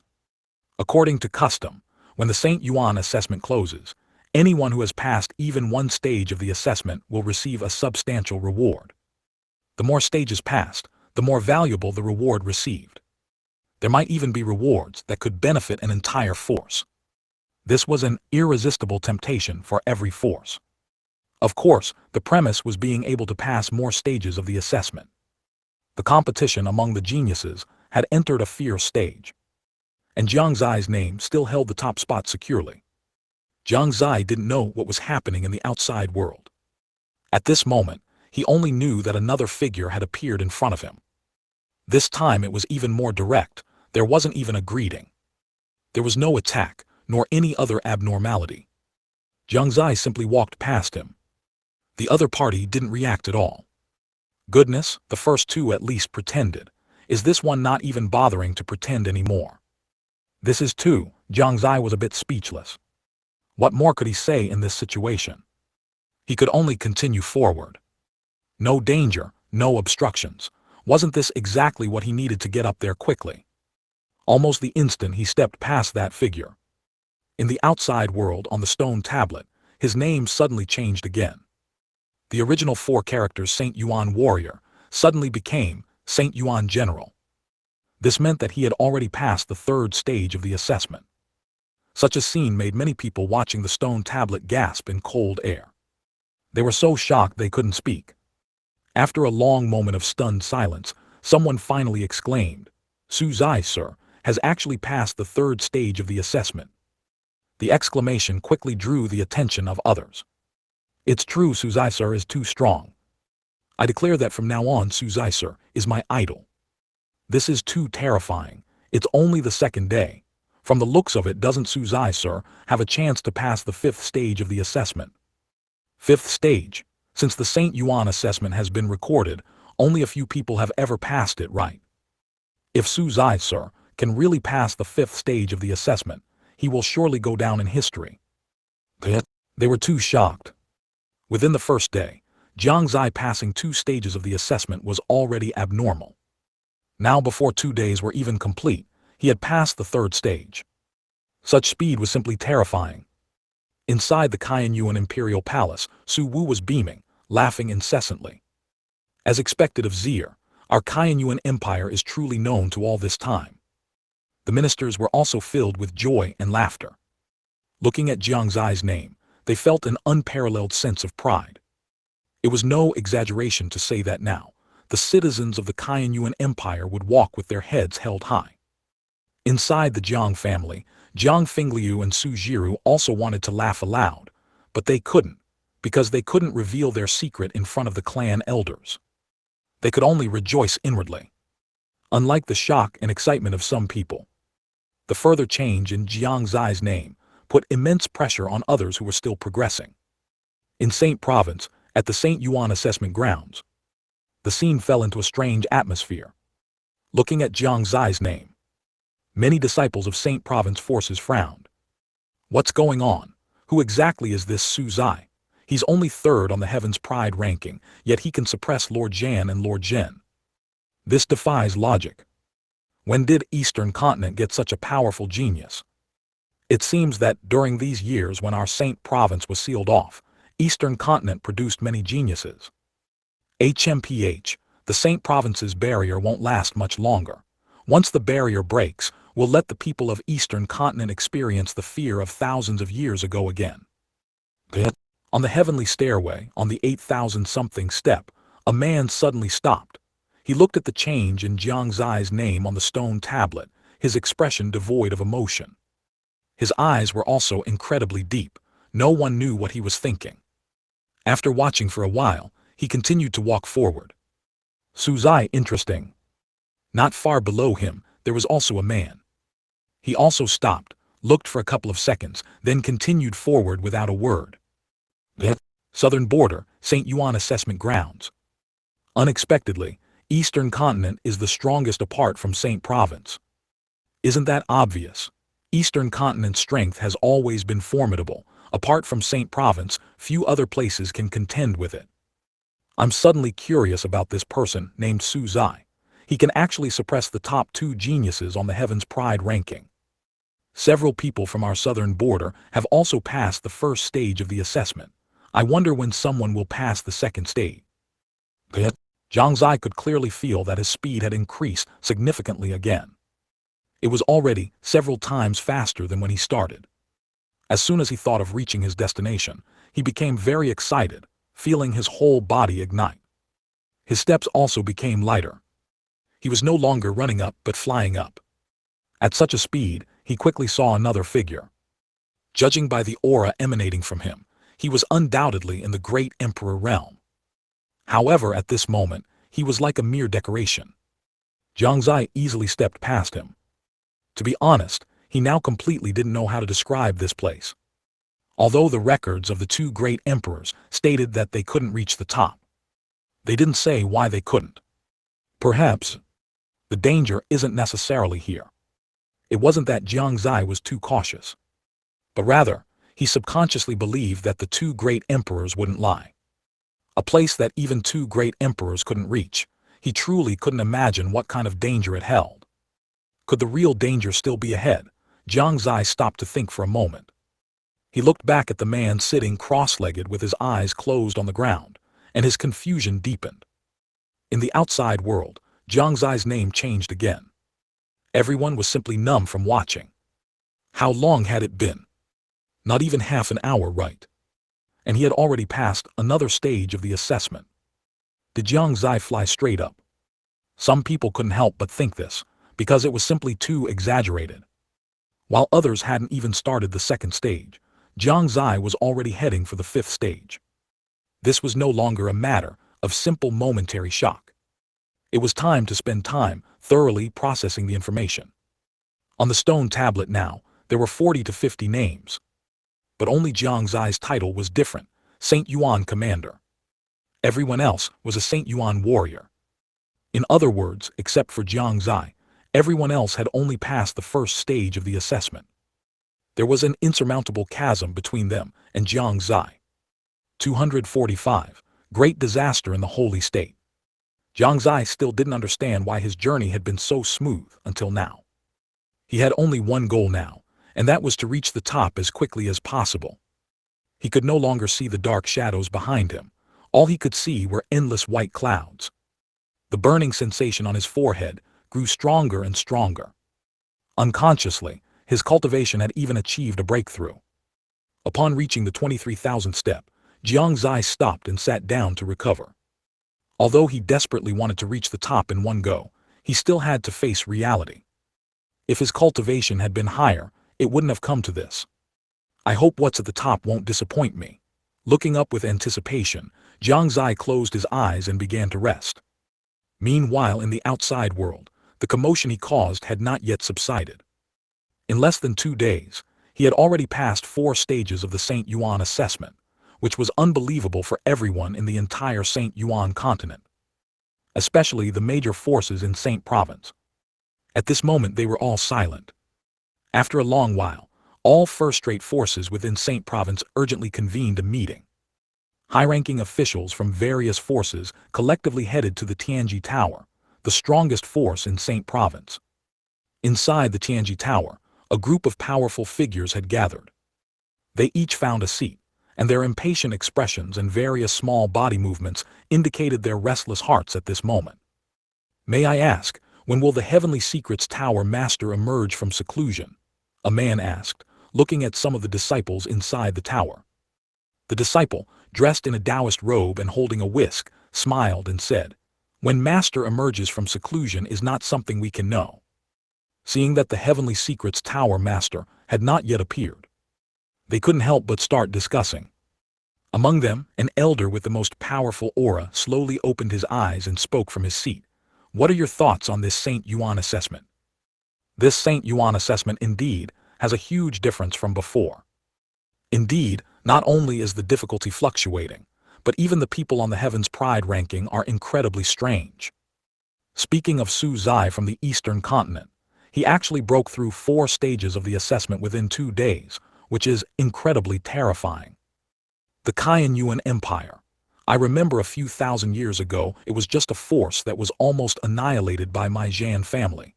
I didn't expect that after a few thousand years, such a genius would appear. The third on the Heaven's Pride ranking, yet he can actually suppress the first and second on the Heaven's Pride ranking. This Su Zai is truly surprising. The number of prodigies on the Heaven's Pride ranking from the Eastern Continent, this time, is second only to my Saint Province.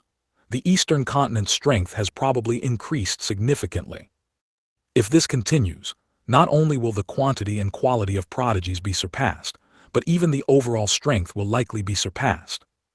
This hateful barrier, it has lasted for thousands of years and still hasn't disappeared. Speaking of which, the Shenku sword is truly powerful. Its barrier has rendered so many of our strong practitioners helpless. Since ancient times, the 6 famous weapons have been mysterious and unpredictable, each possessing heaven-defying abilities. It's just a pity that they all choose their masters voluntarily and are difficult to trace. Otherwise, if all 6 famous weapons were within my Saint Province's forces, how could people from other places be so arrogant? Speaking of which, I heard that Zhan Jingxian, the Zhan family's top prodigy, received the recognition of a famous weapon. May I ask, Zhan family head, is this true? The discussion was originally about the Eastern Continent and the Saint Yuan assessment, but at some point, it had veered off course. It had shifted to the 6 famous weapons. As soon as this sentence was uttered, everyone's gaze gathered on a middle-aged man. The middle-aged man wore a black and white robe, had a goatee, and a scar on his standard square face. Overall, he exuded a feeling of calmness yet danger. Facing this question, Jianba merely smiled and said, "There's no such thing. Tian'er is just about to achieve a breakthrough, so he entered seclusion. It's not because of a famous weapon at all." Although he said so on the surface, there was a glimmer of inscrutable light in his eyes. "So that's how it is. I knew it, there's no news of a famous weapon within Saint Province. How could it be like this?" "Exactly. I don't know where the news came from, it made us all misunderstand." "What a pity, I thought my Saint Province could also possess a famous weapon." "Alas, I truly hope this is true." Everyone laughed, their words full of regret. "Yes, I also wish my Jian family was truly as rumored." Jianba also joined in the lament. But in his heart, he cursed them as a bunch of old foxes. Just then a voice came from above. "Why do you all have the leisure to visit this old man today?" An old man slowly descended from the tower. The old man was dressed in a white Taoist robe, with white hair and beard, and a kind face. At first glance, he appeared to be a benevolent elder. But in reality, none of the powerful figures present dared to be too presumptuous in front of him.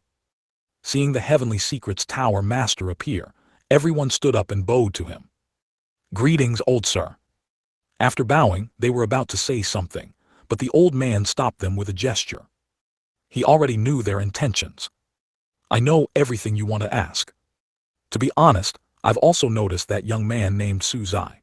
When I tried to peer into him using the Tao of Heavenly Secrets, I couldn't glean any useful information at all, which is truly strange." The old man continued to speak as he walked down. "However, I did sense a familiar aura around him. If I'm not mistaken, there must be someone skilled in the Tao of Heavenly Secrets assisting him." At this point, a hint of coldness flashed in his eyes. In his opinion, the Seven Stars Cave had long disappeared, so the person beside Jiang Xie was very likely from the Star-Gazing Pavilion. And the Star-Gazing Pavilion. Although their two major forces had cooperated to deal with the Seven Stars Cave in the past, that was ancient history. Now, the Tianji Tower was trapped within Saint Province, unable to seize opportunities even if they knew they existed in the outside world. The Star-Gazing Pavilion was different. Being outside, they had ample energy to accumulate resources. Unlike other forces, if other forces in the outside world wanted to surpass the Saint Province's forces, it wouldn't be achievable in just a few thousand years. The Star-Gazing Pavilion was an exception. Under such circumstances, the Star-Gazing Pavilion's strength had probably already surpassed the Tianji Tower. This was something he absolutely would not allow. As for the Eastern Continent, its strength is not as good as Saint Province, so you don't need to worry. So that's how it is. This Su Zai is indeed peculiar, to the extent that even you cannot discern him. It seems then, that this Su Zai is certainly a great hidden danger. That's right, a few thousand years ago, when we vied for the Eastern Continent's resources, almost all of our great forces in Saint Province participated. The Shengyuan Empire was even almost annihilated by us. If this Su Zai is truly from the Shengyuan Empire, then he will definitely be a great hidden danger to us in the future. May I ask, Heavenly Secrets Tower Master, do you have a way for us to leave this barrier earlier? Jianba cut to the chase, looking intently at the Heavenly Secrets Tower Master. The others also stopped talking and looked over. 246, take care of yourself. However, the words they anticipated did not appear. The Heavenly Secrets Tower Master merely shook his head gently and said, "If the barrier created by the Shenku sword was that easy to break through, it wouldn't be one of the 6 famous weapons. For so many years, if it weren't for the Saint Province barrier's power weakening, allowing the scenes within the Saint Province to be seen by the outside world, I'm afraid even the Heaven's Pride ranking wouldn't have been able to spread. Thousands of years ago, when the Saint Province was first sealed by the barrier, the people of the Saint Province couldn't even see the outside world. They could only see a layer of white mist covering the entire Saint Province. Likewise, the outside world couldn't see the scenes within the Saint Province. For those in the outside world, this had no impact. But for the people of the Saint Province, those were days of utter darkness. It was unknown how many years passed before they adapted to the state of the Saint Province. In their hearts, they also deeply resented the Lord of Bitter Depth Sword. Gradually, they also increasingly desired to go out and ravage the forces of the outside world. This emotion did not diminish with the passage of time. Instead, it grew stronger day by day. It was precisely because of this that the outside world expressed deep concern about the breaking of the Saint Province barrier. Later, the power of the Saint Province barrier gradually weakened. Only then did they escape the phenomenon of seeing that expanse of white mist, able to see the vast sky once more. Similarly, they could also see the scenes beyond the Saint Province. It was precisely because of this. Even though Tianji Tower was also within the Saint Province, the Heaven's Pride ranking it produced could still be transmitted to the outside world. Because once the Heaven's Pride ranking was released, it would hover above the Saint Province. Not only could the people of the Saint Province see it, but people from the outside world could also see it. If it could be seen, it could be spread. Upon hearing that the Heavenly Secrets Tower Master had no solution, everyone inevitably felt a bit disappointed. They urgently wanted to go out, not just because they had been in the Saint Province for too long, but also because they wanted to vent. They wanted to vent their sealed anger and dissatisfaction upon the cultivators and forces in other regions. They also wanted to nip threats in the bud. If threats were allowed to grow, it would be a huge blow to the various major forces in their Saint Province. The old man took in their expressions. A smile once again appeared at the corner of his mouth, and he continued, "Everyone, don't worry. Although we cannot go out now, this barrier will disappear within 1 to 2 years at the shortest, or 3 to 5 years at the longest. At that time, everyone will be able to leave the Saint Province and roam freely." Everyone's eyes instantly lit up. Ha ha ha ha, just a few short years, what's the harm in waiting? That's good then, we can still wait 3 to 5 years. After the barrier is broken, it will be our time to shed blood. If that Lord of Bitter Depth sword were still alive at this moment, he'd probably be at the end of his rope. At that time, I will surely capture him and torture him mercilessly. A bunch of scumbags from a barbaric land actually dare to fantasize about challenging us. Even if we've been sealed for thousands of years, our Saint Province can still lord over other places. At this moment, they spoke with grand ambition. At the same time, in the southern border, within the dense forests of Western Forest, amidst the surrounding mountains, a young boy was still diligently practicing his sword, muttering continuously, "Persevere, persevere a little more." And in the small wooden house not far away, in the corner, the dust-covered sword suddenly trembled. The old man lying on the bed suddenly opened his eyes, and a bright glint flashed in his cloudy eyes. "Is that day finally approaching? That's good, I've lived long enough.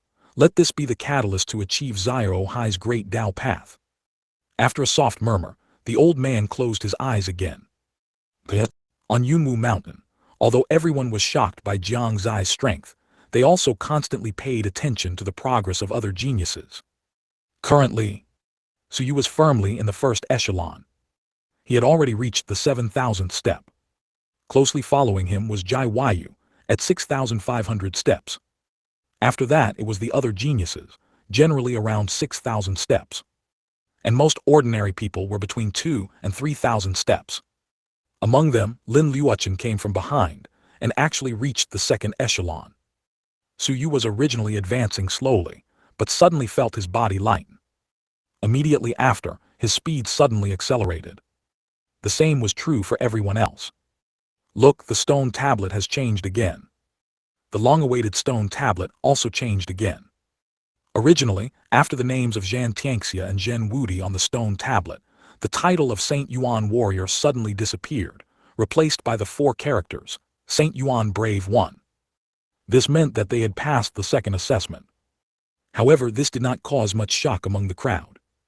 Perhaps it was because of Jiang Xie's presence, which made them feel it was commonplace. Little did they know, in the past, being able to pass the second assessment within 2 days would have certainly made them a genius among geniuses. Now they had lost their brilliance. With Jiang Xie in front, even if those behind were amazing, they could hardly reach a shocking level. Now only Jiang Xie could be shocking. Countless people waited, anticipating the next change in Jiang Xie's name. Once he passed the 5th stage, it would be enough to be recorded in history. Now, it wasn't just people from the eastern continent who were anticipating.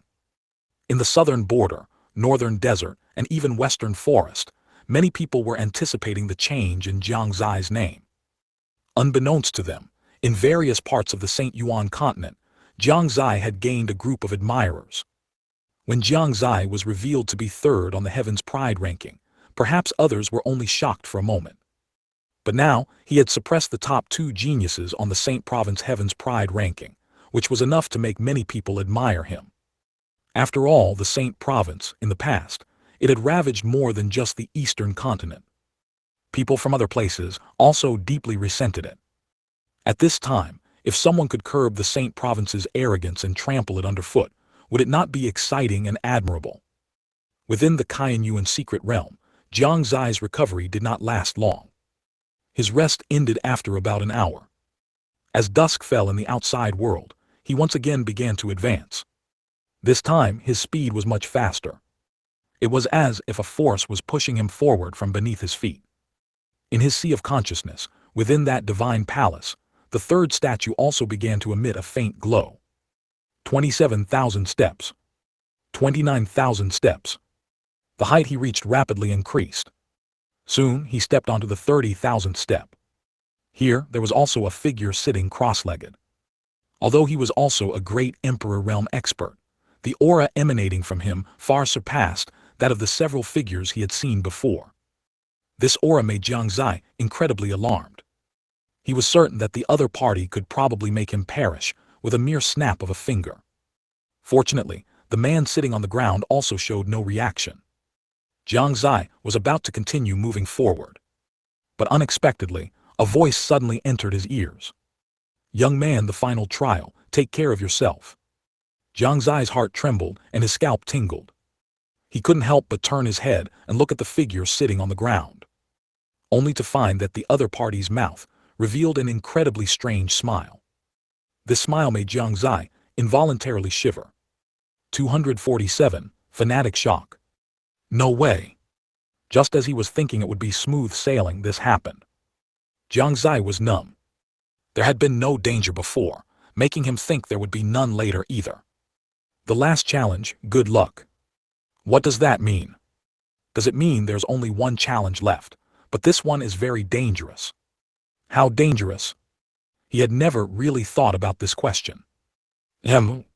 Suddenly, Gu Shengxing's words to him flashed through his mind again. To be reborn from death, could it be referring to here? His feet suddenly froze in place. But it didn't last long. He had already made up his mind, even if what lay ahead was a mountain of daggers and a sea of flames. He had to break through.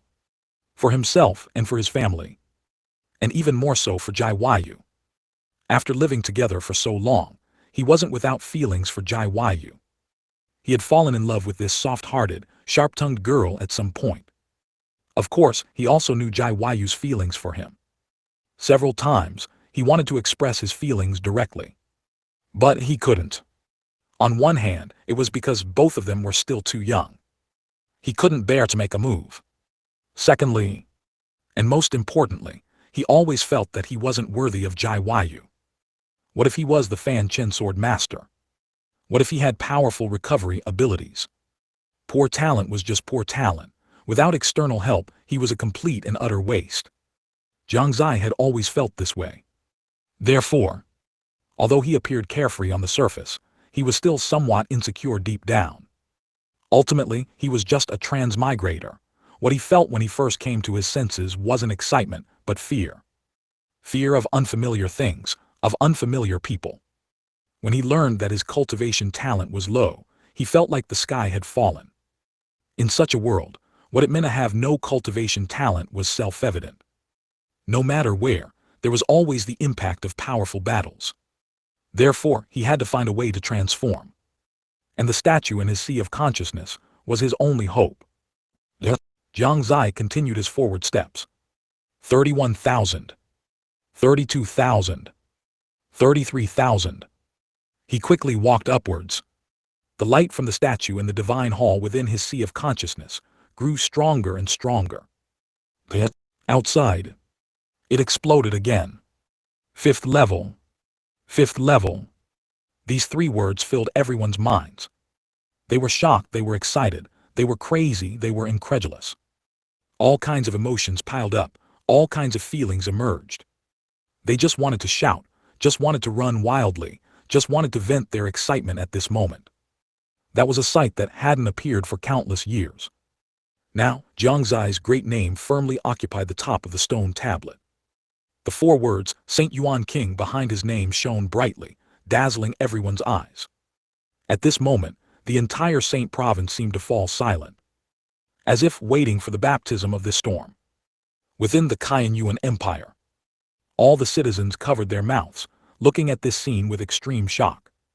Inside the imperial palace, everyone was stunned in place, looking at this scene in disbelief. Su Wu stared blankly at the sky, his eyes vacant. After a long time, a sound like an earthquake reverberated throughout the Yuan Empire. Long live Crown Prince Su Zai! Long live Crown Prince Su Zai! The voices were continuous, and even people from the other 2 empires could hear the extremely excited shouts. They were very shocked and very envious. Envious of how powerful the genius of the Yuan Empire was. The young generation in the Yuan Empire's imperial palace were all impacted by this scene to their young hearts. They began to worship, and also began to look forward to when they too could be like Jiang Xie, famous throughout the world, creating great feats. Within the Jiang family, although the elders and disciples were shocked, they didn't have much other emotion. They simply didn't know that Su Zai was Jiang Xie. If they had known, they would have been excited beyond measure. In contrast, Jiang Fingliu and Su Jiru were already extremely excited, almost shouting out loud. Jiang Fingliu's face was flushed, and he couldn't help but grab Su Yun's shoulders, shaking him vigorously. Did you see it? The 5th level, the 5th level. Su Yun was almost dizzy from his shaking. He nodded repeatedly. I saw it, I'm happy. He was indeed very happy, but now he was more troubled. Because even Su Jiru was acting like Jiang Fingliu. Only Jiang Yi, with a puzzled look, watched the group and said in a childish voice, Mom and Dad, are you playing a game with Uncle? I want to play too. Saying that, he pounced on the 3 of them. For the other forces in the Eastern Continent. At this moment, their mood was complex. Jiang Xie's repeated performances had left them at a loss for how to describe their own thoughts. One shock after another seemed to have become commonplace. They were shocked, envious, excited, and at the same time jealous. And even more, they were disappointed. The dissatisfaction they already felt towards their own disciples erupted like a volcanic eruption, uncontrollable. Immediately, many sect forces issued orders. Their disciples were confined for 1 year. After 1 year, if there was no major breakthrough, they would continue to be confined. On Cloud Mist Mountain, there was dead silence. Many people's legs went soft. They even knelt directly on the ground, showing their admiration for Jiang Xie. At this moment, no words were enough to express their reverence for Jiang Xie. On the heavenly ladder, Su Yu's eyes were burning, and endless passion rose in his heart. Jai Yu's eyes were smiling, feeling proud of Jiang Xie, and her worries in her heart dissipated much more. She was now only looking forward to Jiang Xie's return. Lin Maoyan's eyes showed admiration. This was the person she followed. Inside Changxin Pavilion, old Wu was excited, his face flushed, and his whole body was burning up. Without a word, he pushed open the door and headed straight for the red light district. Ignoring the girl's obstruction, he forced his way into the brothel, grabbed a woman, and threw her onto the bed. He felt that today, he would definitely surpass the peak he had previously reached. Above the Saint Province heavenly ladder, Jiang Xie and Zhen Wudi stopped at the same time, looking at the name on the stone tablet, their pupils constricted. This is impossible. They shook their heads frantically, seemingly unable to believe what was before their eyes. When Jiang Xie passed the second challenge, they felt no tension, only that an interesting character had appeared in the Eastern Continent. When Jiang Xie passed the third challenge, they were somewhat surprised, but they also knew that it was not strange for the third on the Heaven's Pride ranking to achieve this level. When Jiang Xie passed the fourth challenge, they felt a slight sense of urgency, but they were not panicked, because they were confident that they could do it too. But when Jiang Xie passed the fifth challenge, They couldn't sit still. They just felt that all of this was so absurd. How could anyone pass the 5th level? And within 2 days? This was simply impossible. Even if they were confident in passing the 4th challenge, they couldn't even imagine the 5th. Their mentality collapsed at this moment. 248, Space Ring. Inside the Tianji Tower. As soon as their discussion ended, they saw the name flashing on the stone tablet. The entire hall was silent. Even the Heavenly Secrets Tower Master was stunned. What's going on? The 5th level, their eyes nearly popped out. Only 15 years old, passing the St. Yuan assessment's 5th level within 2 days. Even the most top-tier prodigy in our Saint province couldn't do that, could he? This person is even more of a prodigy than we imagined. If this child is not eliminated, he will surely become a great threat to our Saint province. This child absolutely cannot be kept alive. The experts from various major forces looked solemn and expressed their opinions. Among them, the most frequent sentiment was that Jiang Xie's life could not be spared. One must know, throughout history, anyone who passed the St. Yuan's 5th level assessment would at least reach the Saint realm in the future. That is the realm closest to the Great Emperor realm. If Jiang Xie were truly allowed to grow, it would definitely not be a good thing for the Saint province. For them, who participated in the events of burning, killing, and looting the Eastern Continent several millennia ago, and nearly caused the Yuan Empire's destruction. The Yuan Empire was definitely a hidden danger. They could not be sure if the Yuan Empire would still hold grudges over past events. Even if the Yuan Empire said it wouldn't mind, they wouldn't believe it. The safest way was to make the Yuan Empire completely disappear from this continent. Now, they only hoped that the Saint Province's barrier would break sooner, so that they could take action. Of course, Jiang Xie's continuous success in the assessment also made many people want to see his appearance. His current whereabouts also became the subject of everyone's speculation. People from other places naturally assumed Jiang Xie was currently in the Eastern Continent. However, the people of the Eastern Continent were also very puzzled as to why they hadn't seen Jiang Xie. Could it be that he went to other places to participate in the assessment? But why would he go to other places to participate in the assessment? They didn't understand, nor could they think of any other possibilities. Jiang Xie did not know what the outside world was like. He had now reached the 39,000th step. Following the previous pattern with 1,000 more steps, he would reach the top. Is this the last 1,000 steps? I wonder what dangers await me ahead. After muttering to himself, Jiang Xie prepared for the final sprint. A quarter of an hour later, he had already reached the 39,500th step. Although he was getting closer and closer to his destination, he still hadn't sensed any dangerous aura. This made him somewhat suspicious of whether what that person said was true. 39,600 steps. 39,700 steps.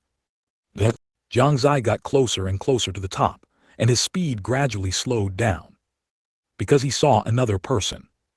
A person who was also sitting cross-legged on the steps. However, this person was not sitting on the very top step, but a block below. And he was not like the previous few. His head was drooping, as if it had no support. Although the other few also had no life aura, one could feel that powerful oppressive sensation. But now, all he felt was an aura of decay and dilapidation. It felt like this person had perished a long time ago. He slowly walked forward and found that the reality was just as he had imagined. The man in front of him had completely perished. Who exactly is it? Jiang Xie was very shocked. Perishing here, wouldn't that mean he was only one step away from the very top? For a moment, he didn't know whether to feel fortunate or regretful for him. If this man had succeeded back then, perhaps he wouldn't be climbing this heavenly ladder now. Even the item above that could activate the statue would probably have been taken by him. But seeing that the man was only one step away from success, he couldn't help but feel some regret. After a moment of emotion, Jiang Xie wanted to cross this last step. But just then, a flash of inspiration suddenly crossed his mind. It couldn't be. He turned back again, carefully looking at the corpse sitting on the ground. If he looked closely, He could feel the faint oppressive sensation emanating from his body. Moreover, although the man had perished for an unknown amount of time, his physical body was perfectly intact. Recalling the records of the two great emperors he saw earlier in the Wanbei forest, he suddenly thought of a possibility. It couldn't be.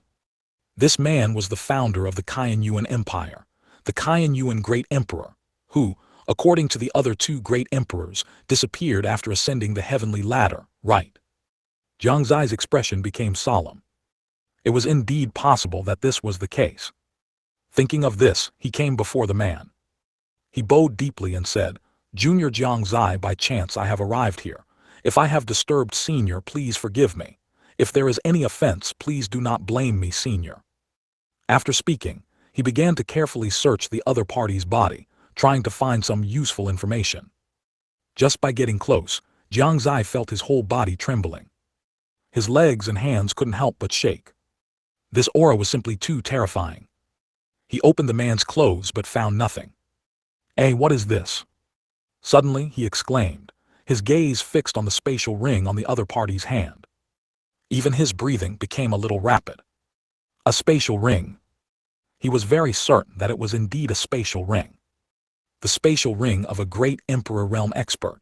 One could imagine how precious it would be. His mouth was practically watering. What was the most needed thing for the East Tower's development right now? Without a doubt, it was cultivation resources. It wouldn't be easy for Gu Shengxing alone to develop the East Tower.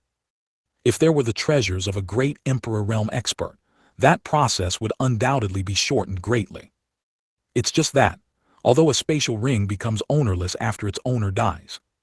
But is the spatial ring of a great emperor realm expert really that easy to obtain? Jiang Xie didn't know. He felt that it definitely wouldn't be that simple.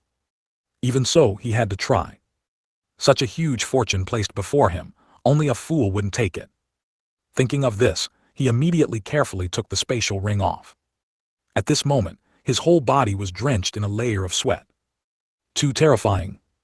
That kind of tension was not something ordinary things could compare to. Phew, what a torment. Thankfully nothing went wrong. Looking at the spatial ring in his hand, Jiang Xie let out a slight sigh of relief. Immediately, he bit his index finger, squeezing out a drop of blood and letting it drip onto the ring. The spatial ring emitted a faint light, and Jiang Xie's blood was absorbed by it. Then his expression brightened. He actually felt a connection with this spatial ring. This was a bit beyond his expectations. So far everything was going smoothly, with no tricks whatsoever. Since he got the ring, he naturally had to see what was inside. Jiang Xie swept his divine sense inside, and the first thing he saw was a sheepskin scroll. Somewhat puzzled, he took it out and opened it to examine it carefully. In an instant, his pupils contracted sharply. He saw that the sheepskin scroll began with the bold characters, Qianyuan Great Emperor's final words. 249, Jiang Xie's Great Crisis. Jiang Xie's gaze sharpened and he thought, as expected, I wasn't wrong. He is the Qianyuan Great Emperor. After taking a deep breath, he began to read carefully. I am the Qianyuan Great Emperor. By chance, my friends and I entered this secret realm. I thought that with our cultivation, traversing this secret realm would be no problem. However, I never expected the dangers within to far exceed our imagination, and after searching for a long time, we couldn't find the way out. During our exploration, we accidentally caught sight of this heavenly stairway and ascended it together. Unexpectedly, there were 5 ancient great emperors guarding it. My 2 companions were no match, and only I continued upwards, thinking I could succeed. But fate is cruel. The last trial was too terrifying. Even I barely escaped with my life, and though I got out, my physical body suffered injuries that were difficult to heal. Fortunately, this journey was not entirely in vain. At the very least, I gained a tiny bit of recognition from this secret realm, securing an opportunity for my Su family juniors. An opportunity for a Su family bloodline to open the secret realm and potentially leave. At the brink of death, I specifically left this letter. If a future arrival possesses my Su family bloodline, he will be able to see this letter and obtain my lifelong treasures. If a future arrival does not possess my Su family bloodline and covets the spatial ring, his only outcome will be death. Furthermore, my physical body can be forcibly awakened by a Su family disciple's bloodline, unleashing a single strike of great emperor power. Consider this my final protection for my juniors. Use it cautiously, unless it is a matter of life or death, as awakening it requires immense chi and blood power, easily causing countless casualties. Finally, juniors who reach this point, do not be greedy. Leave the heavenly stairway quickly. Remember this. After reading, Jiang Xie was stunned for a long time. So he really was the Shengyuan Great Emperor. So it wasn't that there was no danger at all, but rather that he possessed the Su family's bloodline, which was why there was no danger. Thinking of this, Jiang Xie felt a surge of lingering fear. Fortunately, he had the Su family bloodline. If he hadn't, he would probably be dead by now. This was not just ordinary death, but the means of a great emperor realm expert. He had no idea if his own abilities would work. He was shocked to learn that the changes in the Shengyuan secret realm were caused by the Shengyuan Great Emperor. He also finally understood how the name Shengyuan Secret Realm came about. Before, he had been very curious, as this secret realm was not called Shengyuan Secret Realm a long time ago. Of course, what shocked him the most was this final trial. Even a great emperor realm expert nearly perished. Could he, a mere cultivator in the controlling Yuan realm, truly be all right? Originally, he wasn't too worried. After all, the great emperor realm experts below hadn't made things so difficult for him. The great emperor before had just suddenly warned him about this final trial. This gave him an unknown sense of crisis. Should he retreat? Old ancestor, it's not that I don't want to listen to you. But I have reasons why I must move forward. Looking at the man sitting cross-legged on the ground, Jiang Xie let out a bitter laugh. He knew the danger, and he wanted to leave. But he couldn't leave. Jiang Xie stepped forward and respectfully kowtowed several times to the Shengyuan Great Emperor's corpse. Old ancestor, please forgive my presumptuousness. This junior still wishes to attempt it. After speaking, he helped up the Shengyuan Great Emperor's body. Only then did he clearly see the full appearance of this great emperor realm expert. His skin was like bronze, his eyes tightly closed, his hair draped over his shoulders, and his light yellow clothes were riddled with holes and tattered. One could imagine the scene he suffered before his death. For some reason now, Jiang Xie no longer felt any dangerous aura from him. It seemed to have started from the moment he took off the spatial ring. Old ancestor, I apologize for the offense, he said again, then placed the Shengyuan Great Emperor's body into the spatial ring. Of course, it wasn't his own spatial ring. It was the Shengyuan Great Emperor's. If he used his own spatial ring, it would probably explode instantly. Since the Shengyuan Great Emperor said his body still had a purpose, he must have made complete arrangements. And things were exactly as Jiang Xie had thought. At first he was still a bit uneasy. But after placing the Shengyuan Great Emperor's body into the spatial ring without anything happening, he knew his guess was correct. Taking advantage of this time, he also quickly scanned the contents of the Shengyuan Great Emperor's spatial ring. Even though it was just a quick glance, it still left him incredibly shocked, his eyes wide with amazement. What first caught his eye were rows upon rows of cultivation techniques and martial skills. Next were bottles of medicinal pills and various magic treasures and weapons. There were also many other items, all of which were rarely seen in the outside world. Extremely precious. With these resources, let alone the rise of East Tower, even adding the Shengyuan Empire and the Jiang family would be more than enough. After a quick look, Jiang Xie didn't continue to examine them. There were simply too many things inside. He couldn't possibly look through them all in a short amount of time. If he were to examine them carefully, it would probably take a lot more time. He didn't want to delay any longer. Jiang Xie wanted to see what was so special about the trial that even a great emperor expert had to stop at. And whether he himself could repeat his previous luck. It's time for the final gamble. Looking at the last step, Jiang Xie resolutely stepped onto it. At this instant, a terrifying chi immediately descended upon him. Jiang Xie's face changed drastically, feeling as if his body was about to fall apart. By the time he came back to his senses, the surroundings were already a fiery red. He didn't know when, but he had actually arrived in a different dimension. A tremendous sense of oppression washed over him, causing his expression to turn painful. However, this was just the beginning. Immediately after, an indescribable stinging pain entered his mind. At this moment, Jiang Xie felt as if tens of thousands of needles were piercing his head. The pain was excruciating. His body, too, had somehow caught fire. This was a feeling of being worse than dead, experienced simultaneously by both the physical body and the soul. Jiang Xie began to scream. His eyes turned blood red, and streaks of blood flowed from the corners of his eyes, only to be instantly vaporized. The suffering he endured far exceeded any previous death. The luck he had anticipated did not arrive. He even began to entertain the thought of dying here as quickly as possible. He wanted to be free. But soon, his expression changed again. Around Jiang City, all the fresh blood he had buried in his youth was inexplicably incinerated by a special flame. Without exception, all the fresh blood he had placed outside was destroyed simultaneously.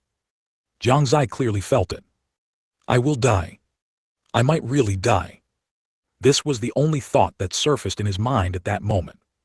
He began to be afraid. All the fresh blood outside being destroyed meant that if he died here, there would be no possibility of resurrection. He was truly afraid. Thinking of his parents' heartbroken expressions after his death, Jai Yu's ashen eyes, old Wu's agonizing posture, and the states of many others. He felt terrified. He had only just arrived in this world, and he hadn't accomplished anything yet. Was it going to end like this? He was very unwilling, yet powerless. 250, anxious. His gaze began to blur. The immense pain from his body and mind was slowly stripping away his ability to think. At this moment he was like a fish about to die of thirst, both helpless and powerless. In the crimson space there was no sound. Outside on the sky ladder, Jai Yu, who had just passed the second assessment and was preparing to advance to the third assessment, suddenly felt an inexplicable pang in her heart. It was as if she was about to lose something important. This pain did not come from her body itself, it was more like a feeling. Jai Yu clutched her chest with her right hand and stopped. She frowned and began to murmur, Why do I suddenly feel a pang in my heart? What exactly happened? She did not understand, nor did she want to understand. This feeling had only appeared twice for her. The first time was when Jiang Xie pretended to die to save her. The second time was now. Recalling the previous experience, Jai Yu's expression began to become unnatural. A sense of urgency suddenly filled her heart. Jiang Xie. Something must have happened to Jiang Xie. Once this thought appeared in her mind, it became uncontrollable. The feeling of heartache also deepened. Clutching her chest, she suddenly collapsed onto the steps.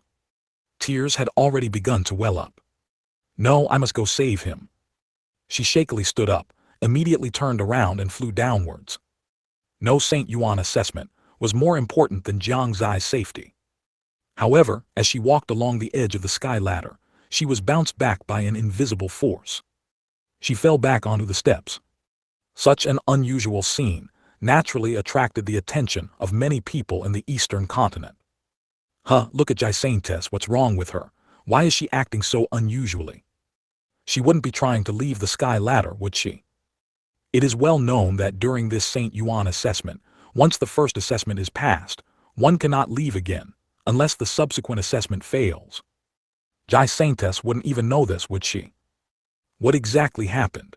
I saw her fine just a moment ago. How did she suddenly become unwell? On Cloud Mist Mountain, many people were puzzled by Jai Yu's actions. They suspected that something had happened above, otherwise, why would there be such a sudden drastic change? Within the Haoran Sect, looking at Jai Yu's actions on the Void Realm light screen, the disciples and elders in the sect also looked at each other, quite puzzled. She was fine just a moment ago. Why did she suddenly seem like she was possessed? What's wrong with Saintess? Indeed, I saw her fine just now. How did she suddenly become unwell? Elder, is Saintess possessed? Yes. The disciples asked the elders in confusion. The elders also did not know how to explain the scene before them, and could only look towards Jai Wuxuang. Jai Wuxuang's expression was solemn. He had never seen his daughter like this. He could vaguely see the tear stains on her face. What exactly happened? He did not understand. But he could roughly guess some things. At present, besides himself, there was only one other thing that could make her care so much. That was Jiang Xie. Thinking of this, Jai Wushwang suddenly understood. He immediately thought that something might have happened to Jiang Xie, otherwise, his daughter would not be like this. He could not sit still, and wanted to immediately confirm Jiang Xie's situation. He turned to the elders and said, "Elders, Yuer seems to have encountered a small problem. I need to leave for a while. Please comfort the disciples." After speaking, without waiting for the elders' response, he left the sect. Only the elders were left looking at each other. Inside Kainyuan Imperial Palace Plaza, Su Wu frowned. In his heart, Jai Yu was already the granddaughter-in-law he had acknowledged. He could not stand idly by if anything happened to Jai Yu. The ministers behind him also understood the relationship between Jai Yu and Jiang Xie. They were also paying attention to her every move. Seeing this situation, they were all puzzled. Su Wu was not only surprised by Jai Yu's actions, but he also had a bad premonition in his heart. Behind him, it had gradually started to become noisy. This made Su Wu, who was already in a somewhat bad mood, feel even worse. In the past, it would not have been like this. What was wrong with him? He did not understand, he just felt a bit irritable. Just then, there was a fluctuation in the air. Everyone looked over. Only Jai Wushwang's figure appeared in midair. "Jai Wushwang," Su Wu exclaimed in surprise, feeling even more puzzled. At this critical moment, why was Jai Wushwang here? Thinking of the bad premonition in his heart, his expression became even more solemn. "Sovereign Su, I have something to discuss with you," Jai Wushwang said directly. Su Wu did not hesitate, he just waved his hand behind him, and then he and Jai Wushwang left the plaza. Inside Kainyuan Hall, the two sat facing each other. Su Wu directly asked, "May I ask what important matter you have to discuss with me at this critical moment?" After speaking, he looked at him with a puzzled expression. Jai Wushwang's face was solemn and he slowly said, "Jiang Xie might be in trouble." As soon as these words came out, it was like a bolt from the blue. Su Wu immediately stood up, his expression shocked. "What? Xie is in danger?" Then he asked, "How did you know?" "You must have seen Yuer's abnormality. Who else do you think could make her look like this besides me?" Jai Wushwang said in a deep voice. Su Wu's eyes were dull. After thinking carefully, it was indeed so. Now he seemed to somewhat understand where his restless and uneasy feeling came from. Could it be, Xie is really in trouble? Su Wu began to panic, pacing back and forth in front of Jai Wushwang, his face also very grim. Although he knew that Jiang Xie might be in trouble. But now, he could not enter the Kainyuan secret realm. He simply did not know what was happening to Jiang Xie inside, let alone how to save him. Watching him pace, Jai Wushwang also became inexplicably irritable. "Can't the Kainyuan secret realm be opened?" he asked. Su Wu shook his head helplessly. "There's no way, right now. I'm afraid we can only pray that he can overcome this crisis." Inside the Jiang family, Sujiru suddenly felt an inexplicable palpitation. She tugged on Jiang Fingliu's sleeve and said with some worry, "Husband, do you have a bad premonition? I'm worried about Xie." Jiang Fingliu actually felt something was a bit off too. It was an inexplicable intuition. Yes, could Xie have encountered some great crisis?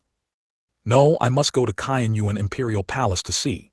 After speaking, Jiang Fingliu patted Sujiru's hand, signaling her not to worry.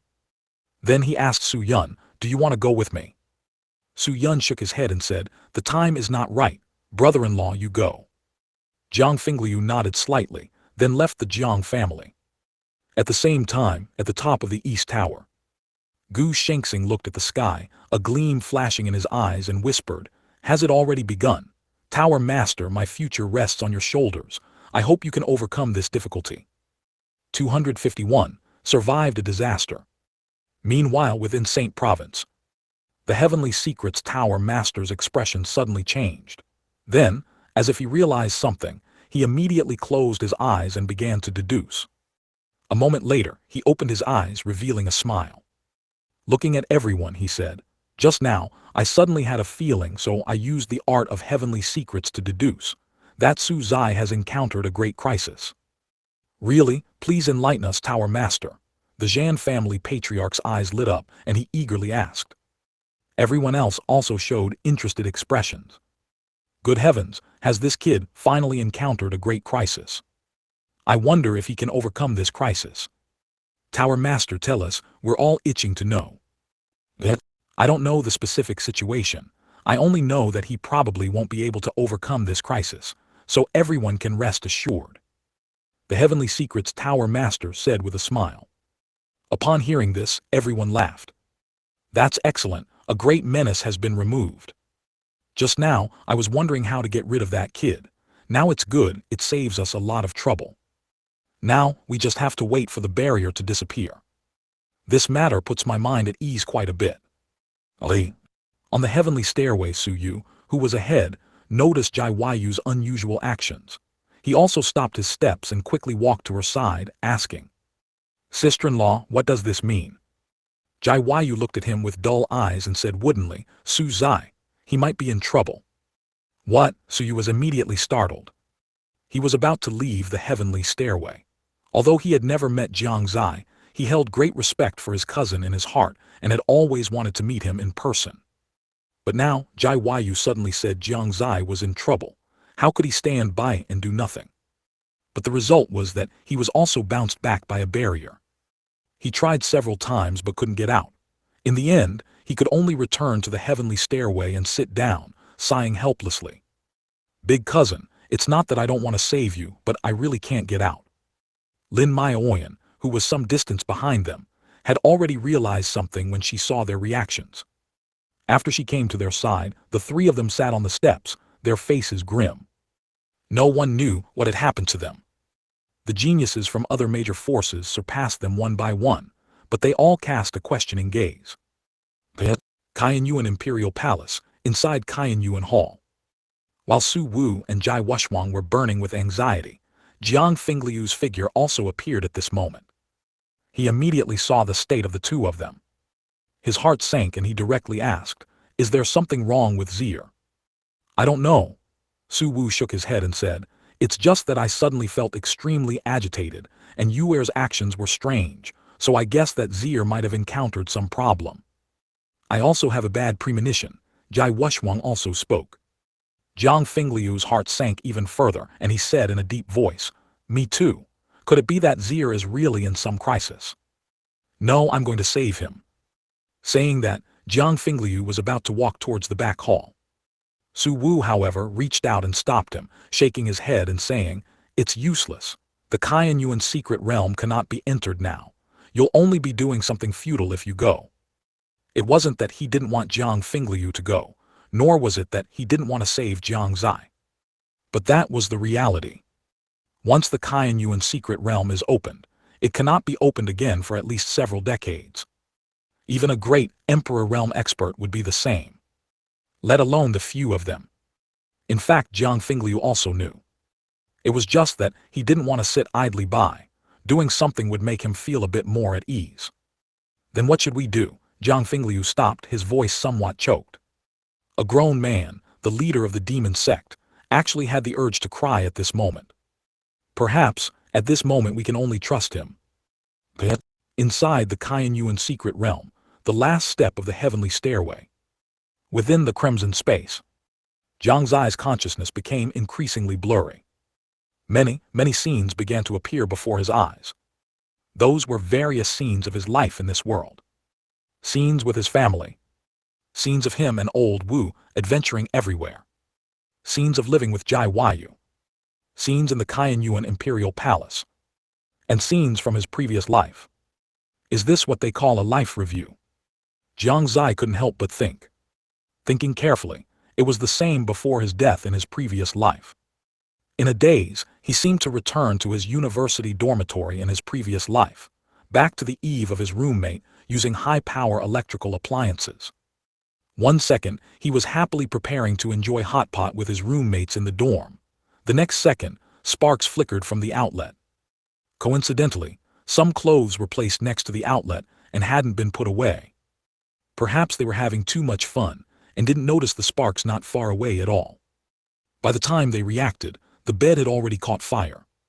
Coincidentally, to eat hot pot in the dorm without being discovered, they had specifically locked the door to prevent sudden inspections. It was this that delayed their escape time. In his previous life, he wasn't burned to death, but fell to his death by jumping from a building. In his haste at the time, he walked directly to the balcony, intending to jump down. The floor he lived on wasn't high, the third floor, and below the floor was a fence, the kind with sharp tops, but as long as he used a little force, he could get over it, and falling to the ground would at most result in some injuries. That's what he thought at the time. But who knew that just as he was about to jump, his roommate behind him also wanted to jump, and in a panic pushed him directly. At that moment his vision went black, and he inwardly cried out, "It's over." Then he was pierced through. Whenever he thought of this past event, he wanted to severely beat that roommate. It was too infuriating. If he hadn't transmigrated, wouldn't he have kicked the bucket? But it seems he's about to kick the bucket now too. Jiang Xie smiled helplessly. What a pity, to have only lived in this world for over a decade. Is it really going to end like this? Unwilling, don't want to. He wants to live. Yes, who wants to die when they can live? How could he be willing to die like this when there were still so many things he hadn't accomplished? A strong belief in wanting to live suddenly surged in Jiang Xie's heart. Outside the crimson space, as if sensing Jiang Xie's summoning and will, cracks suddenly appeared in the space. The Fanchen sword gradually emerged. Immediately after, it actually slashed fiercely towards the void realm at the very top of the heavenly stairway. A huge force poured out. Sounds of space shattering rang out. Immediately after bang. A loud bang was heard, the space suddenly shattered, and Jiang Xie's figure also fell out from within. Then the space healed again, but the surroundings had already returned to normal. Jiang Xie lay on the ground, completely powerless, but he laughed from the bottom of his heart. After laughing, he suddenly spat out a mouthful of fresh blood, which stained the steps red. But the smile on his lips never disappeared. 252. Light up the statue. Having narrowly escaped death this time, Jiang Xie lay on the ground, sleeping for a full 5 days before he somewhat recovered. He struggled to stand up, preparing to take a good look around. He had waited too long for this moment. After getting up from the ground, he nearly lost his balance and fell back down. At this moment, his face was incredibly pale. It was as if he had been gravely ill. That was close. That was definitely the biggest crisis I've ever encountered. Jiang Xie still felt a lingering fear recalling the scene just now. Even with his super recovery ability, after 5 days, he had only reached the point where he could barely stand and walk. One could imagine how formidable that red space was. Moreover, Jiang Xie knew that the horror of that space did not stop there. It probably changed according to the strength of the person who entered. He dared not imagine how powerful the force inside would be if a great Emperor Realm expert entered. Jiang Xie dared not think about it. After checking his body, his face completely fell. The spiritual energy in his body was completely gone. He then used his divine sense to examine his body internally, and his heart completely sank. Inside his body, it was already riddled with holes. There wasn't even a single intact place. And he had lost the sensation of pain. If it weren't for his body repairing itself, Jiang Xie suspected he wouldn't have lasted 5 days. This showed what his body was like when he first came out. It could be said that he was just a hair's breadth away from meeting the King of Hell. Next time I will definitely not come to such a dangerous place again. Jiang Xie was scared. If it weren't for activating the statue, he wouldn't have taken this risk even if he were beaten to death. Forget it. Although I've become like this, at least I'm still alive. As long as I'm alive, there's hope. He let go of it. What was more fortunate than escaping death? After shaking his head, he began to walk forward. Ahead was a stretch of white mist. It was a vast expanse of white, obscuring everything. Jiang Xie trudged forward with his weary body. He didn't know how long he had walked. Nor did he know how much longer he had to walk. He only knew that he had to keep walking until he reached his destination. He walked for 3 full days before he finally emerged from the mist. What met his eyes was a huge altar, with a spiritual platform beside it. On the spiritual platform, there was a stone shaped like a book. In addition, there was a lush green tree nearby. It was that simple. Besides these, there was nothing else. Jiang Xie almost suspected he had come to the wrong place. This was too shabby, wasn't it? He had thought an old man would appear to teach him various powerful cultivation techniques and martial skills. At the very least, there should be various divine abilities and secret techniques, right? But this... Did I come to the wrong place? Jiang Xie's mouth twitched. But complaints aside, he immediately felt that the stone book on the spiritual platform resonated with the statue in the divine temple within his sea of consciousness. Jiang Xie's eyes burned with eagerness, no longer able to suppress the excitement in his heart. He quickly walked over. After 3 days of recovery, his body had improved a lot. Although it was still dilapidated, he could at least run a little. The spiritual platform was not high, entirely cast from some unknown white jade, which clearly indicated it was no ordinary item. The stone book also showed no discernible features. After Jiang Xie arrived beside the spiritual platform, he tried to pick up the stone book but found he couldn't move it at all. It also didn't seem to be made of ordinary materials. Then he discovered that, as before, when he touched the stone book, the statue in the divine temple would light up a bit, slowly ascending from its feet. It seemed it was another period of waiting. He was very much looking forward to what this statue would bring him. Outside, 8 days had passed, and the feeling in Jai Yu's heart had long since disappeared. Although she didn't know if Jiang Xie had escaped danger, her mood was still much lighter. Shi Suyu and Lin Maioyan had also resumed their assessment journey. Within 8 days, the names on the stone tablet had already undergone tremendous changes. Among them, Zhan Tianxia and Zhen Wudi from Saint Province had already passed the 3rd assessment and were advancing towards the 4th assessment. Several other geniuses from Saint Province had also passed the 3rd stage. Su Yu and Jai Yu, after resuming their progress, had also passed the 3rd assessment. Only Lin Maioyan was a bit slower, still on her way to the 3rd assessment. Of course, most people only passed the 1st assessment, or didn't even pass that one. Those who passed the 2nd were a minority, and those who passed the 3rd were an extreme minority. The observers were also very surprised. In the first 2 days, their speed was significantly slower than usual. But in the following days, their speed noticeably increased, far exceeding their previous pace. This point was particularly puzzling. In the Qianyuan Imperial Palace, as the bad premonition disappeared, Su Wu, Jiang Fingliu, and Jai Wuxuang's moods gradually calmed down. However, Jiang Fingliu and Jai Wuxuang did not return, but instead chose to stay in the Qianyuan Empire to continue observing the St. Yuan assessment. The assessment had been ongoing for 10 days now. 1/3 of the time had already passed. In 20 more days, the St. Yuan assessment would disappear. Immediately after, the St. Yuan secret realm would gradually emerge from the void realm. This process would last for 3 years. After 3 years, anyone who passed the 1st assessment would be able to enter the St. Yuan secret realm. And the appearance of the St. Yuan secret realm would definitely be outside Saint Province. The Saint Province forces were not worried. The barrier was about to break. Even if it didn't break in 3 years, it would certainly be much weaker. Sending some geniuses out would not be a major problem. Although everyone who passed the 1st stage could enter the St. Yuan secret realm, compared to those who passed more assessments, their disadvantages would slowly manifest in the St. Yuan secret realm. This was why everyone strived to advance to higher assessments.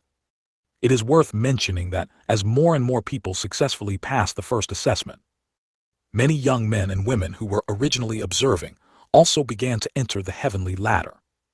In a short time, the number of people who passed the 1st assessment rapidly increased. However, most people could only reach this level. Time flew by, and 10 days passed just like that.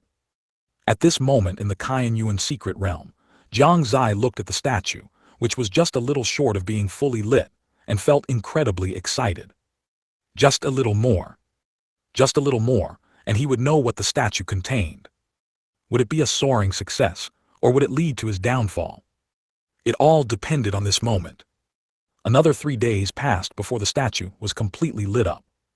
The stone book in Jiang Xie's hand also disappeared at this moment. Is it coming? Jiang Xie sat cross-legged on the ground, his divine soul already having entered the divine temple. Looking at the fully lit statue, he prepared to receive the gift. The statue flickered, and a bright light suddenly emanated from it. It shot directly towards Jiang Xie. Jiang Xie's gaze was solemn as he watched the light enter his mind. The next moment, his consciousness returned to reality.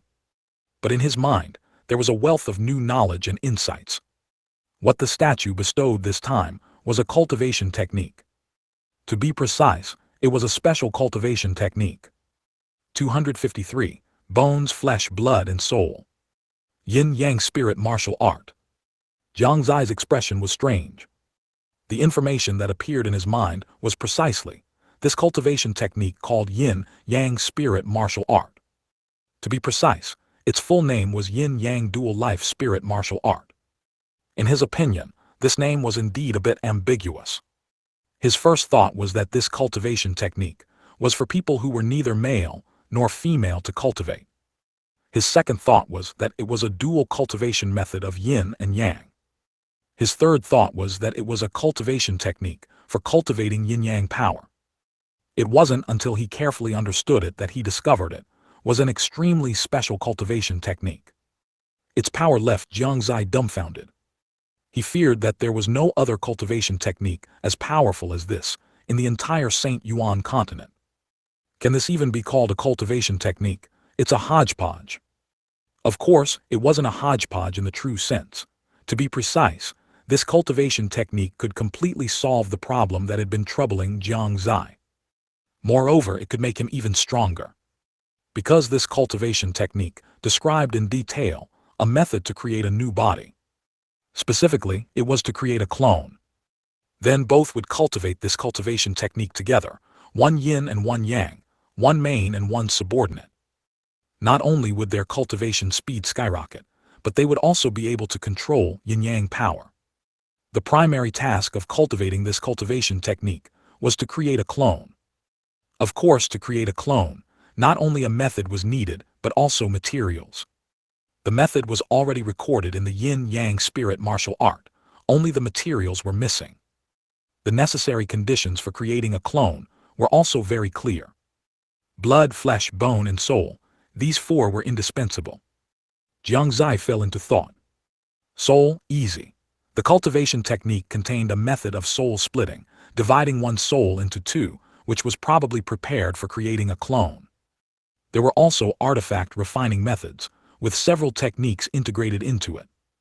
That's why the yin-yang spirit martial art was called a hodgepodge. It was indeed a hodgepodge, and it was indeed incredibly powerful. The soul was resolved. So only bone, flesh, and blood remained. What should I do? Jiang Xie sat on the ground and began to ponder. It was unrealistic to go outside and search now. The previous trial had destroyed all the blood he had stored outside. This left him with no backup plan now. If he encountered any great danger again and died, then it would truly be over. So the idea of going out to search was immediately ruled out. Also, ever since the third statue lit up, he had a feeling that he had lost something. He felt uncomfortable all over. That fearless feeling suddenly diminished greatly. There was always a sense of unease. Could it be, my recovery ability has become ineffective? Thinking of this, Jiang Xie's face instantly fell. He quickly checked his body and fortunately found no problems. The injuries within his body were still being repaired in an orderly manner. But he was still uneasy. He immersed his mind back into the divine temple, came before the first statue, extended his hand and touched it. At that instant, Jiang Xie gained a new understanding of the ability he had acquired from this statue. It had changed. The ability had undergone a change. However, this change was not a good thing. Originally, he could store blood in advance for unforeseen needs. But now, it was useless. Only blood that had flowed from his own body within one day could allow him to be rebirthed. This ability had completely transformed into a divine ability. named Blood Drop Rebirth. In terms of effect, it was a downgrade. However, Jiang Xie could also understand. If it had remained that way, it would have been too incredible, practically unkillable. Can this be understood as a novice protection period? Jiang Xie suddenly thought of this possibility. As soon as the third statue was activated, this ability changed. It was hard not to make such a guess. Never mind, it was good that it hadn't completely failed. Moreover, what he was most looking forward to now was the matter of the clone. If his divine soul were divided into two, then perhaps it could no longer be called a clone. Both were himself. I have the soul and the blood. I've got it. Jiang Xie's eyes suddenly lit up. He thought of the 3 drops of demonic dragon essence blood within the demonic dragon's body. Although it was a demonic dragon, it was still a dragon clan member, though he didn't know which branch of the dragon clan it belonged to before it turned dark. But no matter what, the dragon clan's bloodline was among the strongest bloodlines everywhere. As a divine beast, their bloodline was not only powerful, but their secret techniques were also extremely strong. Perhaps if demonic dragon essence blood was used as the bloodline for the clone, in the future, there might even be an opportunity to comprehend dragon clan divine ability from the bloodline. The problem of blood was also solved. Jiang Xie smiled. Now only the last 2 remained. Flesh and bone. Flesh. Heaven-mending divine lotus. He suddenly exclaimed, remembering the heaven-mending divine lotus he had obtained from the bottom of that deep pool. That was truly a divine item. One reason Jiang Xie had not refined it was that he didn't want to waste such a treasure. His current body was truly too weak. He felt a bit reluctant to use it. So he had kept it until now. It just so happened to solve a big problem for him. Blood, flesh, and soul were all accounted for. Now only the bone remained. What should be used for the bone? Jiang Xie fell into deep contemplation again. He thought and thought, but couldn't come up with anything he could use. Helpless, he could only search in Qianyuan Great Emperor's Qianyuan ring. After searching for a while, he did find several potential candidates. He took them all out, arranged them on the ground in order, and prepared to choose. The sword bone of a great Dao master. This isn't bad, but using someone else's bone feels a bit awkward. Looking at a withered bone shimmering with sword light, Jiang Xie slowly shook his head. Giant bone grass, incredibly hard and highly flexible. He came to a giant grass that looked like a bone, but still slowly shook his head.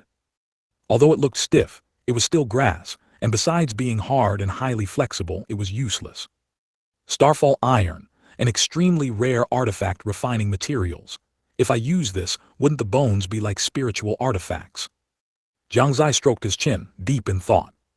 Next, he looked at a few other things. After looking around, there was always something unsatisfactory. The most satisfactory overall was the Starfall iron. But he always felt it could be better. Although Starfall iron was also a top-tier artifact refining materials, compared to the heaven-mending divine lotus and dragon blood, it was not on the same level. Since he had this opportunity, he had to do his best. This was beyond doubt. Jiang Xie didn't want to settle. He wanted to forge the strongest body. So what should he do? Having no other options, Jiang Xie began to look around. He tried to find something nearby that could be used as bone. But after circling around, he found nothing good. Besides the altar and the spiritual platform, there was only one tree. Wait, a tree. A glimmer of light suddenly flashed in Jiang Xie's eyes. How could he have overlooked this? This place was clearly extraordinary, yet there was a tree here. Then this tree must also be extraordinary. 254, everything is ready. Thinking of this, he immediately walked towards the tree. The tree was not large, about 10 meters tall. And its appearance showed nothing special.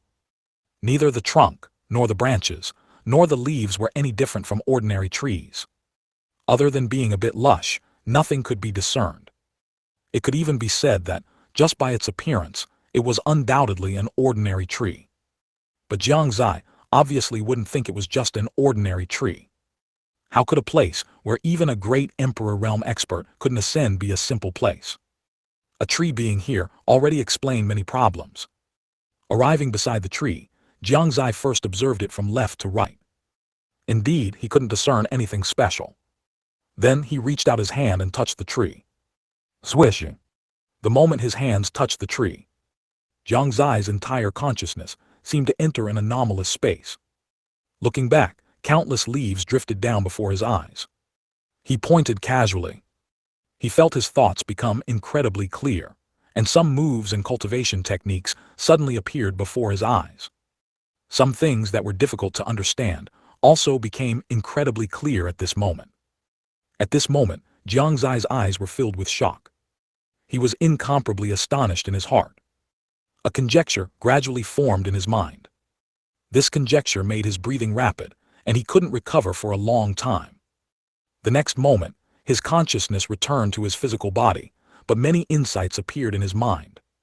The parts of some cultivation techniques and martial skills he didn't understand while studying in the Jiang family were all clear. Looking at the tree before him, he could no longer control his emotions and exclaimed, "Enlightenment tree." After the scenes just now, he could be certain that the tree before him was undoubtedly the enlightenment tree. At this time, he recalled the description of the enlightenment tree he had once seen in a certain book in the Jiang family library pavilion. The enlightenment tree, rarely seen in 10,000 years, its appearance is identical to ordinary trees, making it difficult to distinguish. Even if it is right before one's eyes, it cannot be recognized. To encounter this tree, it is a matter of fate. The enlightenment tree, along with the world tree and the tree of life, are known as the three great divine trees, possessing the effect of enabling enlightenment. It is a treasure that immortal families must contend for. If encountered, it must not be missed, for this is an excellent opportunity to forge the great Tao. I didn't expect it to be the enlightenment tree. Jiang Xie was very shocked and hadn't recovered even now. He had originally thought this was some relatively rare tree, but he never expected it to be the enlightenment tree. One must know that the enlightenment tree, the world tree, and the tree of life had disappeared for hundreds of thousands of years. For hundreds of thousands of years, no one had found any trace of them. Yet he unexpectedly encountered it here. If such a divine tree were to be used as the bone for a clone, then, relying on the power of the enlightenment tree, the new body's comprehension ability would likely reach a terrifying level. Dragon blood, enlightenment tree, heaven-mending divine lotus. Each of these three is extraordinary. Once combined, it signifies a top-tier bloodline, a top-tier physical body, a top-tier comprehension ability, plus the heaven-defying cultivation technique, yin and yang spiritual martial arts. That is a top-tier cultivation technique. Once it appears, who can contend with it? Thinking of this, Jiang Xie couldn't help but laugh. Now there was only one problem, and that was how to acquire this enlightenment tree. Recognize a master. Can this enlightenment tree truly recognize a master? Jiang Xie didn't know what to do anyway, so he decided to take a chance. He directly cut his finger and dripped blood onto the tree roots. After waiting for a while, there was no reaction. He couldn't help but feel a little disappointed. Did it fail? Indeed, how could such a divine object be recognized as a master so easily? But as soon as he finished speaking, he saw the enlightenment tree suddenly begin to contract, accompanied by a huge sound. The tens of meters tall enlightenment tree quickly transformed into a height of just over 1 meter. Jiang Xie was dumbfounded. Is that it? It succeeded. Are you sure this isn't a joke? Is the enlightenment tree, one of the three great divine trees, really that easy to acquire? He didn't understand, and he didn't want to understand. This was truly too absurd. It took him several minutes to react. Never mind, it's not a bad thing anyway. Now he had the enlightenment tree and the heaven-mending divine lotus. So it was time to extract the essence blood from the demon dragon's corpse. Once extracted, he could begin refining the physical body. Thinking of this, he became incredibly excited. After taking out the demon dragon's corpse from his spatial ring, Jiang Xie began the extraction process. Given his strength, this extraction process was not very fast. Outside, only about 15 days remained until the St. Yuan assessment closed. disciples from various regions and forces, began their final sprint.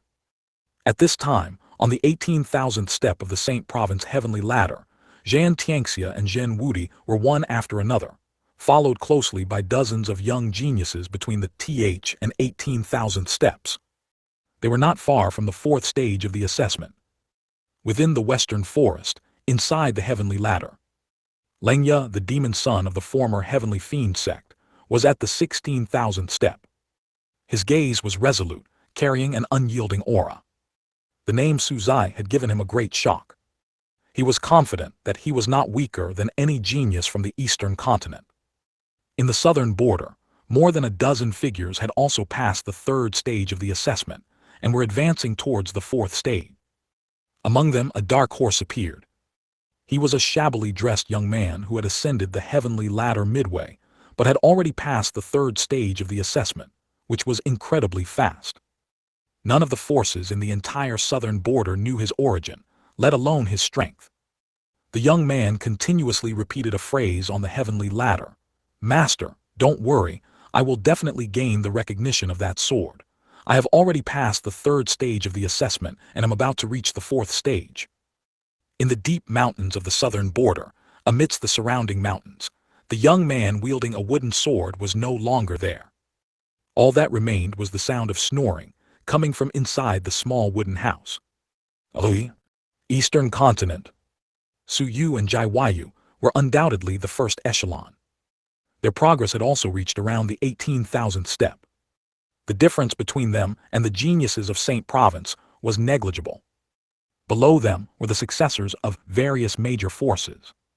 This assessment had entered a white-hot stage. Time flew by, and in the blink of an eye, 3 days were gone. And Jiang Xie had only managed to extract 1 drop of demon dragon essence blood. 2 drops remained. He couldn't help but sigh. If his strength were stronger, it wouldn't take 3 days to extract 1 drop of essence blood. However, good things take time, and Jiang Xie was happy with that. In the following days, he fully devoted himself to extracting the essence blood. His speed also increased. Ultimately, he only spent 7 days extracting all 3 drops of demon dragon essence blood. Currently, the demon dragon essence blood, the heaven-mending divine lotus, and the enlightenment tree were all in place. Next, it was time to begin refining the physical body. Has this moment finally arrived? 255. Holy Yuan Controller. After he was ready, Jiang Xie began the refining process. The third statue had already imparted its comprehension of the cultivation technique to him, when it transmitted the cultivation technique into his mind. Therefore, he was not unfamiliar with these refining methods at this moment. He first had the enlightenment tree change its form to that of a human skeleton, then used a secret method from the yin-yang twin birth art to decompose the heaven-mending divine lotus, and finally made it adhere to the enlightenment tree. Jiang Xie always felt that the yin-yang spirit martial art didn't sound good, so he simply changed it to yin-yang twin birth art. On the vast platform, there was only his figure. He was fully focused, not daring to be negligent for a moment.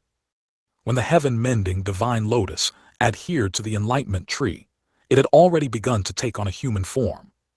Just then, an indescribable aura suddenly burst forth from the newly formed physical body, sending Jiang Xie flying several hundred feet back. The flesh and blood within his body trembled, and an abnormal flush appeared on his face. A trickle of blood flowed from the corner of his mouth. The area that was originally shrouded in mist also developed a mist-free zone. Jiang Xie watched, dumbfounded. No way, it's just an aura, it's not even finished yet. Although my cultivation is not high, it shouldn't be this outrageous, right? He wiped the blood from the corner of his mouth, and immediately rushed back. Looking at the humanoid object emitting a special aura before him, Jiang Xie showed a satisfied expression. However, this humanoid figure was, after all, a bit shabby. Its nose wasn't a nose, its eyes weren't eyes, it looked like a monster. Although it wasn't good-looking, Jiang Xie didn't feel anything about it. After all, this was only the initial result. It would still need to be nurtured and refined with spiritual power later. Subsequently, he took out the 3 drops of demonic dragon essence blood and poured them onto the formed physical body. The demonic dragon was enormous, and the volume of its essence blood was also considerable. 3 drops were more than enough. Soon, the physical body before him turned into a blood person. But slowly, the blood gradually permeated within it. Inside the physical body, there were meridians and blood vessels formed by the branches of the enlightenment tree, and the heart, transformed from the essence of the heaven-mending divine lotus, also gradually took shape. At this moment, another immense power suddenly erupted. Fortunately, Jiang Xie was prepared. The Fanchen sword immediately blocked in front of him, deflecting most of the impact for him. Even so, he still retreated dozens of feet. The power was undeniably great. He reined in his shock and walked forward again. Next, Jiang Xie enveloped it with spiritual power, placing it within a spiritual platform to be bathed in the essence of heaven and earth. During this period, he continuously nurtured it with spiritual power and refined the details. He then refined it using the special cultivation technique in his mind. This was destined to be another long process. In a blink of an eye, 15 days passed. The St. Yuan assessment in the outside world was nearing its end. On the stone tablet, Jiang Xie's name was still at the very top, with the title of St. Yuan King. Next were more than a dozen young geniuses such as Jiang Xie, Zhen Wudi, Su Yu, Dongfeng Xuanyi, Lin Qingkeng, Jiang Yichen, Jai Weiyu, Lin Luochen, Zui Zaiao, Lin Maioyan. They had all passed the 4th stage, with the title of St. Yuan Commander. Following them were over 80 geniuses, who passed the 3rd stage of the assessment. Their title was St. Yuan General. Finally, there were over 200 geniuses, who passed the 1st and 2nd assessments combined. However, compared to the geniuses across the entire Saint Province continent who failed to pass any stage of the assessment, it was not an exaggeration to say that this number was negligible. Even so, in the eyes of the older generation of powerhouses, this number was extremely astonishing. Previously, when the St. Yuan assessment concluded, it was considered good if there were 3 geniuses who passed the 4th stage. This time, there were more than a dozen. As for those who passed the 3rd stage, in the dozens of past St. Yuan assessments, the highest number of successful candidates was only over 50. This time, there were over 80. There's no need to even mention those who passed the 1st and 2nd stages. The number doubled. This scene left many people puzzled. Although the early stages seemed much more difficult, so many people still managed to pass. Both the quantity and quality far exceeded previous assessments. In this St. Yuan assessment, the Kaiyuan Empire was undoubtedly the most eye-catching. The performances of Jiang Xie and Su Yu were simply astonishing. It could be said that if it weren't for the lack of time, Su Yu might have truly been able to pass the 5th stage of the assessment as well. I really didn't expect so many geniuses to pass the 4th stage this time, Su Wu said softly in the Kaiyuan Imperial Palace, his voice filled with shock. Indeed, Jai Wushwang also exclaimed in admiration, saying, such numbers have never been seen in previous assessments. Could it be that a great era is about to arrive? Is the Saint Province continent, which has been peaceful for so long, about to become turbulent again? Jiang Fingliu sighed slightly, then suddenly thought of something and continued. I heard that the Saint Province barrier is about to collapse. Father-in-law, Brother Jai, what are your thoughts? At this, the expressions of Su Wu and Jai Wushwang also became solemn. The Saint Province barrier is indeed about to collapse, alas. Once the barrier breaks, the world will surely undergo a great change, and the current peaceful situation will instantly be shattered. Su Wu's face was filled with worry. There was a deep-seated blood feud between the Kaiyuan Empire and the Saint Province forces. The world of cultivation was just like this. For a bit of cultivation resources, people would fight to the death. Although the Kaiyuan Empire's strength was much greater than before, he still felt uncertain when facing the forces of Saint Province. If they could have more time allowing Jiang Xie and Su Yu to grow, perhaps, the situation would be different. Jai Wushwang also spoke at this time, saying, it's not just Saint Province. Recently, there have been frequent huge commotions from deep within the western forest. I suspect that the Yao race, which has been hidden for a long time, has started to become active again. With Saint Province in front and the Yao race behind, things are truly not peaceful now. Jiang Fingliu frowned, already pondering how the Jiang family would survive if it truly came to that point. In a flash, all 3 fell silent. Meanwhile, in other places, the scene was like this. Crown Prince Suzai is truly strong.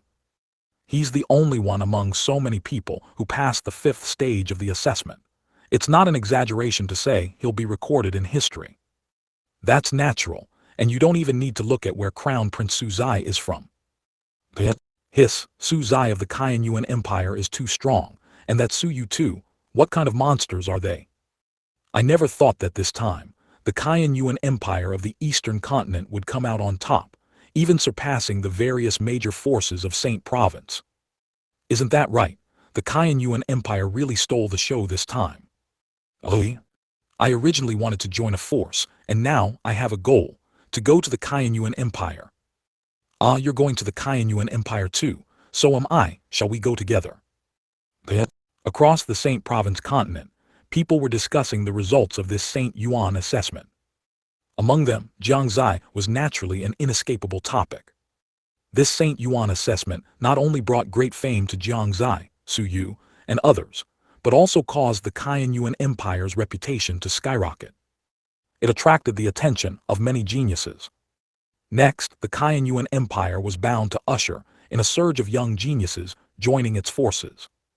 No one noticed that as the saintly phantom in the sky and the heavenly staircase began to gradually disappear, Jiang Xie's name on that stone tablet once again began to change. At the moment it was about to disappear, Jiang Xie's name on it had clearly changed to Suzai, Kaiyuan Empire, Saint Yuan Controller. 256. The mountains and rivers were in turmoil, and the emperor was trembling. At the same time, a special mark appeared on the back of Jiang Xie's right hand. Of course he, who was in the process of refining his physical body, did not notice it. After 15 days of refining, the physical body formed by the enlightenment tree, heaven-mending divine lotus, and dragon clan blood essence was nearing completion. Now this refined physical body no longer looked like a non-human, non-ghost, nose-like nose, eye-like-eye monster as it did 10 days ago. Instead, it had become much more normal. Its appearance was almost identical to Jiang Xie's current one, only a bit more refined. Its physique was also well-proportioned, a golden ratio. It belonged to the type that was muscular when undressed. The only difference from Jiang Xie's current self was the height. This was a small personal preference of his. His current height was only around 1.7 meters, and although he was only 15, he still had room to grow. However, this new physical body had no concept of age. It was almost finalized, so it had to be made taller. He refined its height to about 1.85 meters. Although the cultivation world does not judge heroes by height, being taller can give a different sense of oppression. Another half an hour passed. The refining was finally complete. Above the spirit platform, a figure exuding a special power sat cross-legged within it. Its long hair flowed, its appearance was handsome, its body was pure and flawless, naturally formed, as if it had naturally appeared between heaven and earth. It made people unable to help but be shocked at first glance. Even Jiang Xie, upon seeing it, had the first thought, what a magnificent immortal descending to the world. From this, one could see how stunning this body was. But at this moment, its true power had not yet been activated. On its body, there was still an extremely strong Tao rhythm, which was the ability bestowed by the enlightenment tree. As Jiang Xie approached a little, he felt as if he was about to have an epiphany. This filled him with immense shock. Indeed, the effect of using the enlightenment tree as a skeleton was extraordinary. Immediately after, he moved a little closer, and an extremely strong qi and blood force caused Jiang Xie's face to flush red, and he couldn't help but exclaim, "Is this the qi and blood force of the dragon clan?" Finally, he used the Fanchen sword to stab fiercely at that physical body, only to feel as if he had hit a copper wall and iron barrier. An attack that could even destroy a treasure artifact was unable to cause it the slightest damage. The heaven-mending divine lotus has the effect of bringing the dead back to life and regenerating flesh and bones, but I can't even break its physical body now. Jiang Xie was a little helpless, but his heart was filled with satisfaction. The power of this body completely exceeded his imagination. Once it was completely finished, it would surely cause a huge stir. Thinking of this, He no longer delayed and immediately prepared for the final task. That was soul stripping. Splitting the divine soul into two. This was a decision that even a great Emperor Realm expert would not dare to make lightly. Firstly, the process of stripping the divine soul was extremely painful, a level of suffering that ordinary people could not endure. Secondly, stripping the divine soul carried great risks, with a death rate as high as 80%. A slight mistake could lead to a state of mental confusion. Thirdly, soul stripping also had a huge impact on one's own cultivation, greatly reducing one's talent, making it not worth the gain. Therefore, almost no one would do such a thing. But Jiang Xie had no choice, and besides, he was different from ordinary people. In terms of stripping the divine soul, perhaps even a great Emperor Realm expert was not as good as him. Firstly, although the process of stripping the divine soul was painful, had he not experienced enough pain? He had experienced the pain of death countless times. Secondly, stripping the divine soul carried great risks, with a death rate as high as 80%, but his body's repair ability was enough to reduce that 80% to 20%. Coupled with the existence of the yin-yang twin birth art, the death rate was almost negligible. Finally, stripping the divine soul would reduce one's talent and have a huge impact on cultivation. What talent did his current body even have to speak of? Whether it was reduced or not didn't matter. Moreover, once successful, he would be able to use that physical body, and his talent would skyrocket by countless levels. From this perspective, soul stripping was an inevitable choice. Jiang Xie sat cross-legged on the ground and began to circulate the soul-splitting art. Under the guidance of the soul-splitting art, deep within his sea of consciousness, he saw a small figure that looked exactly like himself. Then, a pitch-black knife slowly formed after Jiang Xie used the soul-splitting art. Next, he did not hesitate and slashed at that small figure with one strike.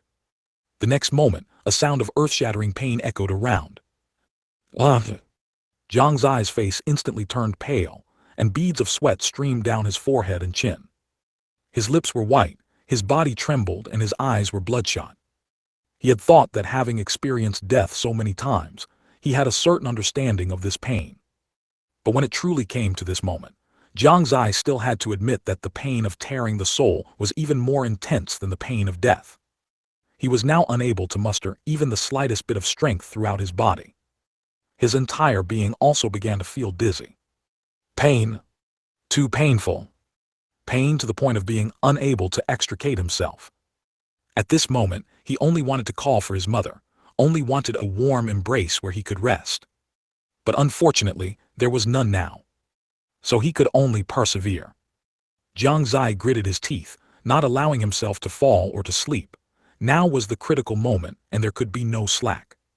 Within the sea of consciousness, the small figure transformed from the soul had been split into two halves. Disregarding the tearing pain in his mind at this moment and his somewhat languid spirit, he immediately circulated the yin-yang twin birth art. Soon, a special energy replenished one half of the soul in the sea of consciousness, making it a complete small figure. However, one half of this small figure had Jiang Xie's face, while the other half was a void. Instantly, Jiang Xie felt his spirit recover a lot, and the pain also weakened. This cultivation technique is truly powerful. He couldn't help but exclaim. Then, he transferred the other half of the soul out of the sea of consciousness and let it enter the other body. This process was also very slow. Jiang Xie was extremely careful, not daring to make the slightest mistake. After an incense stick's time, that half of the soul completely merged into the brain of that body. A sea of consciousness slowly formed in its mind. An extremely strong aura spread at this moment, and huge, visible fluctuations emanated. Jiang Xie hurriedly used the Fanchen sword to block. The immense power caused the entire platform to tremble incessantly. After a while longer, Jiang Xie gradually felt the connection between himself and that body. Its eyes also slowly opened at this moment, deep, mysterious, powerful, disdainful, cold. All kinds of feelings emerged in its eyes. At this moment within the Shengyuan secret realm, dark clouds instantly covered the sky, lightning flashed and thunder roared, and the entire world trembled incessantly. Mountains, lakes, seas, forests, and plains all vibrated violently. In the void realm, sounds of the great Tao seemed to echo. Some demonic beasts living in the Shengyuan secret realm all shivered. On the sky ladder, the 5 great emperor figures sitting cross-legged all looked towards the top of the sky ladder in unison. Their eyes also held a hint of shock. Jiang Xie, even more so, felt his scalp tingle with shock at the scene before him. 257. Light sword and heavy sword. After his divine soul merged with this physical body, they became completely one. Of course, more importantly, his cultivation realm was at the divine power realm from the start. One must know that the strongest genius in the Eastern continent currently was only at the soul-forging realm. Even in Saint Province, the strongest young genius would at most be in the Yukong realm. Not to mention the even stronger divine power realm. After the divine power realm was the domain realm, and at this realm, one could already be considered the master of a major force. Jiang Xie had never expected to start at the divine power realm. However, upon closer thought, the materials used to refine this physical body were all top tier. It was unlikely the entire Shengyuan Continent could gather a second set. Starting at the divine power realm was understandable. In fact, he felt that his divine soul had limited his cultivation. If it were a complete divine soul, and one with strong soul power, it would probably be far beyond this realm. Jiang Xie even wondered if he should just abandon his current physical body. But soon he rejected his idea. The effects of the yin-yang twin birth art had not yet fully manifested. Only by cultivating it to major achievement, and then performing the fusion could its maximum effect be unleashed. Soon, a familiar sensation gradually spread throughout Jiang Xie's entire body. That body also opened its eyes at this moment. Those deep eyes were like a field of stars, making one unable to help but get lost in them. Jiang Xie raised his hand, and the body opposite him also raised its hand. Jiang Xie smiled faintly, and the opposite body also smiled faintly. Their movements were surprisingly consistent, showing no difference at all. Having 2 of me feels a bit strange. His divine soul was split into 2. Although there were 2 bodies, they were the same person. However, this was going to be tough for Jiang Xie. The new body was currently bare, so after Jiang Xie took out a piece of clothing, he first had to take off his own clothes and then put them on. This way, both bodies could be clothed. Before long there were 2 figures, one black and one white. Jiang Xie's original physical body wore a white robe, which suited his current identity as a person of the righteous path. The new body, however, wore a black robe. Next is a time to cultivate the yin-yang twin birth art. Both bodies simultaneously sat cross-legged and began to ponder. Yin-yang twin birth art, a supreme cultivation technique. Cultivators can control yin-yang power, one yin and one yang, one main and one subordinate. The main controls the ultimate yang, the subordinate controls the ultimate yin. Will the yin one become a hermaphrodite? Jiang Xie was a bit scared. What if he turned into a hermaphrodite? He quickly began searching his mind for explanations about the yin-yang twin birth art, to see if there would be any serious consequences. He didn't want to turn into something neither male nor female just by practicing a cultivation technique. Even if he became stronger, it would still bother him mentally. Got it.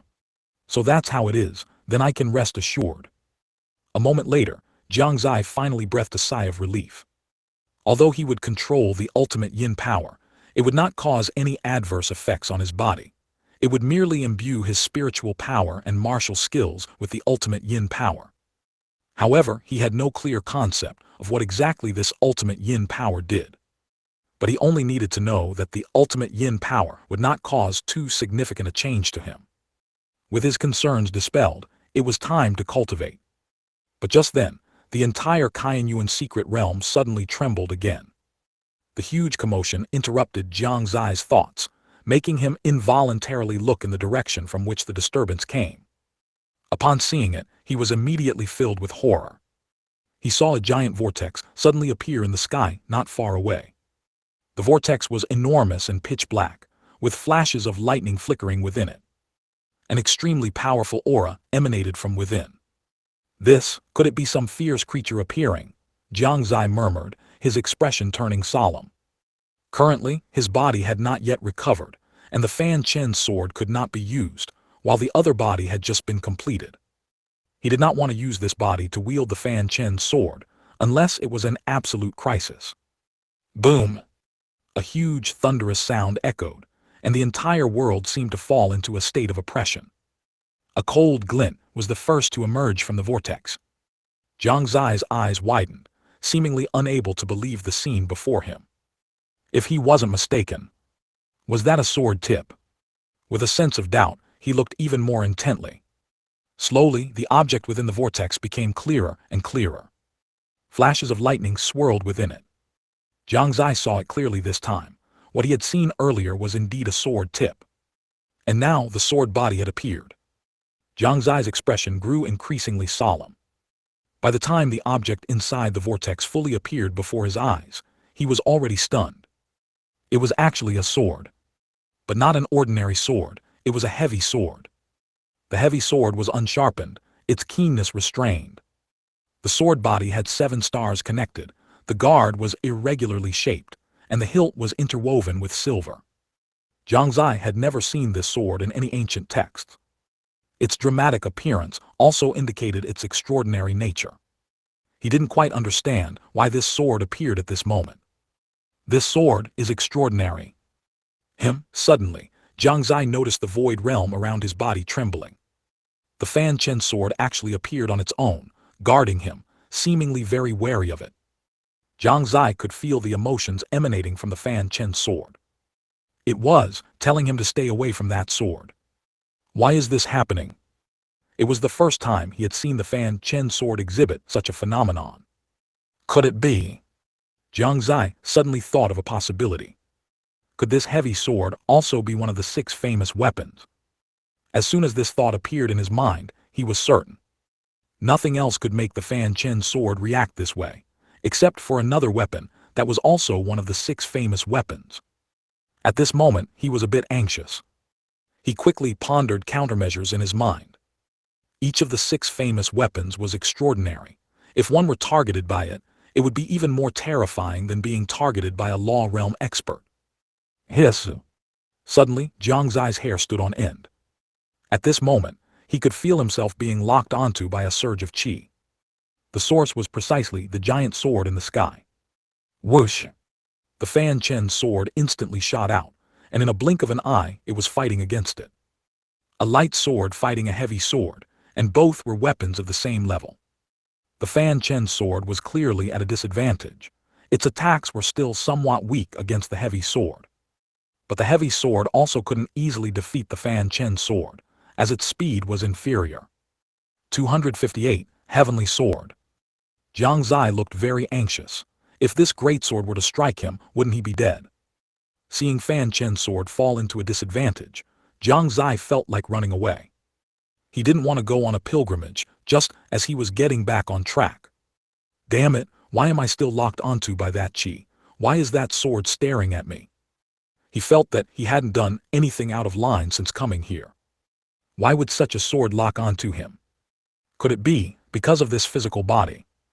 Is it too heaven-defying, so it wants to destroy it? Or does it want to recognize him as its master?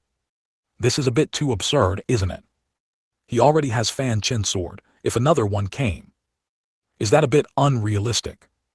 But why was Fanchen sword so agitated? Could it be that this sword also gets jealous? Jiang Xie almost understood the cause and effect. He figured that sword must have been attracted by his other body, which is why it appeared at this moment. Bang! A crisp sound came, and Jiang Xie snapped back to reality, looking around. He found that Fanchen's sword was actually knocked away by that greatsword, and that greatsword was flying towards him at an extremely fast speed at this moment. To be precise, it was flying towards his other body. At this moment, a scene even appeared in his mind of himself being split open by a sword. The scene was extremely brutal, not to be thought about in detail. The next moment, this sword was already close. It quietly floated in front of the new body. Fanchen's sword also returned at this time, wanting to fight it again. Jiang Xie stopped it in time. He could feel the emotions of the greatsword in front of him. It was a feeling of joy. Suddenly, the greatsword gently touched Jiang Xie's new body's hand, and then a drop of fresh blood dripped onto the middle of the sword body. The blood immediately seeped into it. Jiang Xie quickly felt his connection with it. It recognized me as its master. Jiang Xie's eyes widened. Is it so simple to be recognized by the 6 famous weapons? If people outside knew that he had 2 famous weapons, Jiang Xie couldn't even imagine that scene. Perhaps many people would drop their jaws in shock.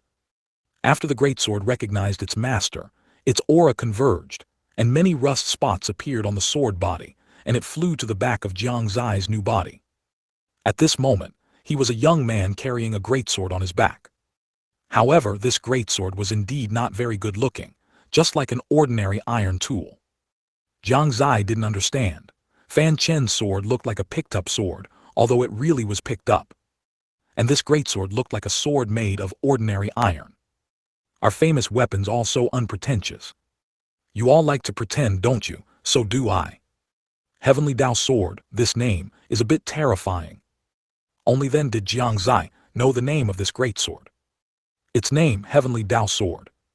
It has the ability to ignore Heavenly Dao rules and borrow the power of Heavenly Dao. Simply outrageous. Am I a bit overqualified now? For the first time he felt that he was very strong and too strong. Suppressing the joy in his heart, he began to cultivate the yin-yang twin birth art. The 2 bodies were completely synchronized at this moment. Outside, the beginning and end of the St. Yuan secret realm inevitably caused a huge stir. Cloud Mist Mountain returned to its usual tranquility. The geniuses who passed the first St. Yuan assessment and above were filled with excitement. Many people also felt dissatisfied with their results. But no matter what, they all had the opportunity to enter the St. Yuan secret realm. After all, entering the St. Yuan secret realm was their true purpose. Those who didn't even pass the first St. Yuan assessment were all filled with remorse. In short, some were happy, some were sad. This St. Yuan assessment had many puzzling aspects. For example, why did the difficulty fluctuate? Why, after the St. Yuan assessment ended, the usual rewards did not appear this time? This had already become an unsolved mystery. Even many powerful figures from major forces couldn't understand. They only said, "How strange, how strange." In Yuan City, many people were looking for Jiang Xie's figure. They looked into the distance, waiting for the empire's geniuses to return. "They're here, they're here." Someone saw some faint lights in the distance and immediately exclaimed. It attracted the attention of many people. "Really, they're here. I wonder if we can see Sovereign Su. Sovereign Su is my idol. If I could see him once, I would die without regrets. Not just Sovereign Su, but also Su Yu. It is said that Su Yu is the son of Prince Su Yun. I wonder if it's true. Will Sovereign Su appear?" They looked forward with anticipation. The few figures appearing in the distance made them uncontrollably excited. They all craned their necks, afraid of missing any important scene. But as the figures gradually became clearer, they seemed not to see the voice they most wanted to see.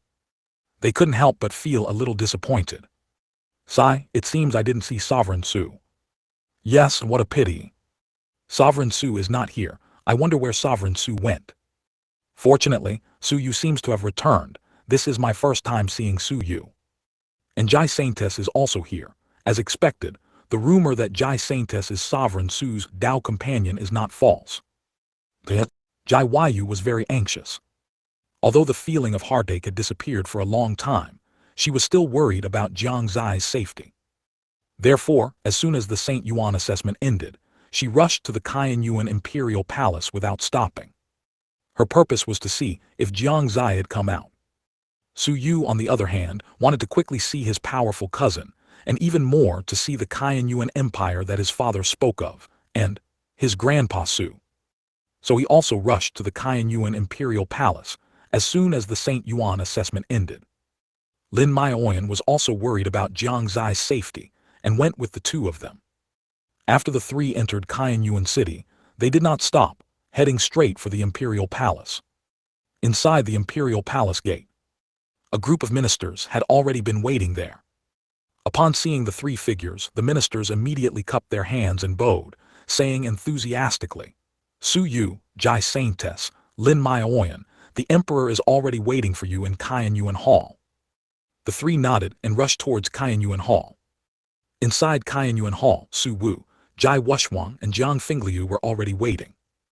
A moment later, the three appeared inside Qianyuan Hall. Greetings, Grandpa Su.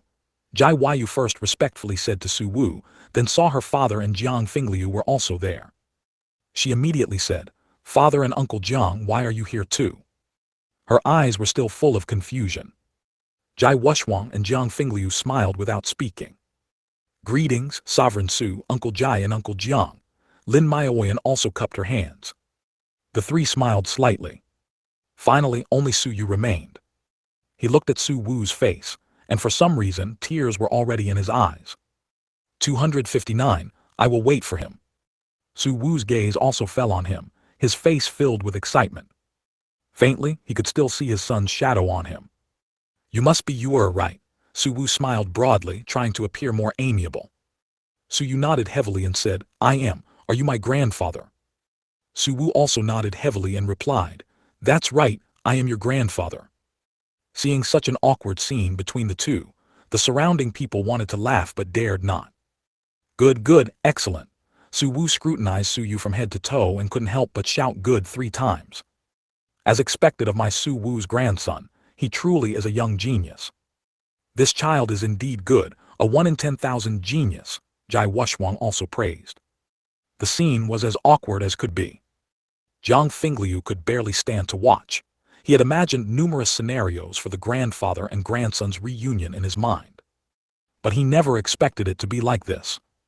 Su Yu was not good with words to begin with. It was only after Su Yun left that he spoke more. But that was only when facing peers and strangers. When facing relatives, he was somewhat at a loss.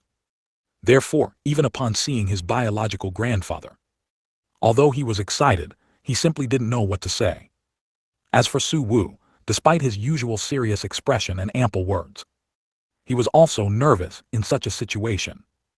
After much hesitation, Su Wu finally asked, Where is your father now? Father?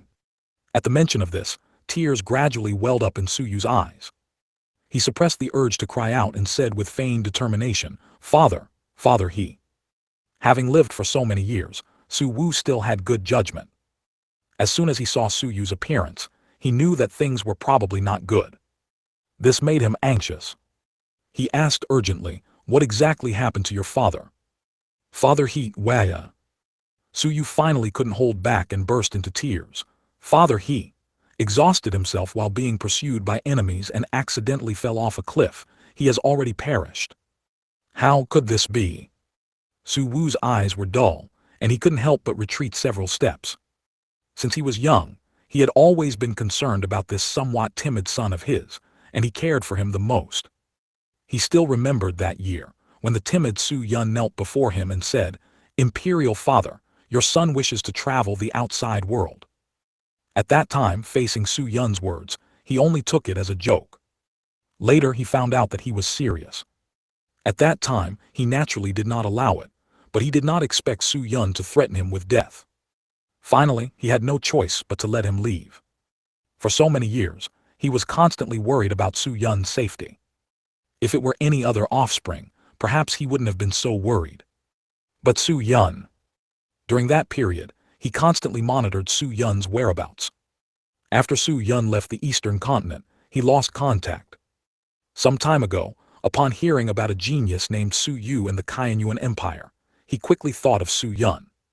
Finally, the news also confirmed that he was indeed Su Yun's offspring. At that time, the worry that had been hanging over him for so long finally subsided. At least this meant that Su Yun was doing well. And today was a day he greatly anticipated, because Su Yu was about to arrive. But he never expected to be happy for only a short while. Only to receive this bad news. His son died. Su Wu felt a constant buzzing in his mind, Su Yu's words echoing repeatedly in his ears. Before his eyes were countless past scenes. Imperial Father, my imperial brothers are bullying your son. Imperial Father, my imperial brother snatched your son's things. Yet, all these scenes felt like yesterday. Everyone present felt his emotions at that moment and remained silent.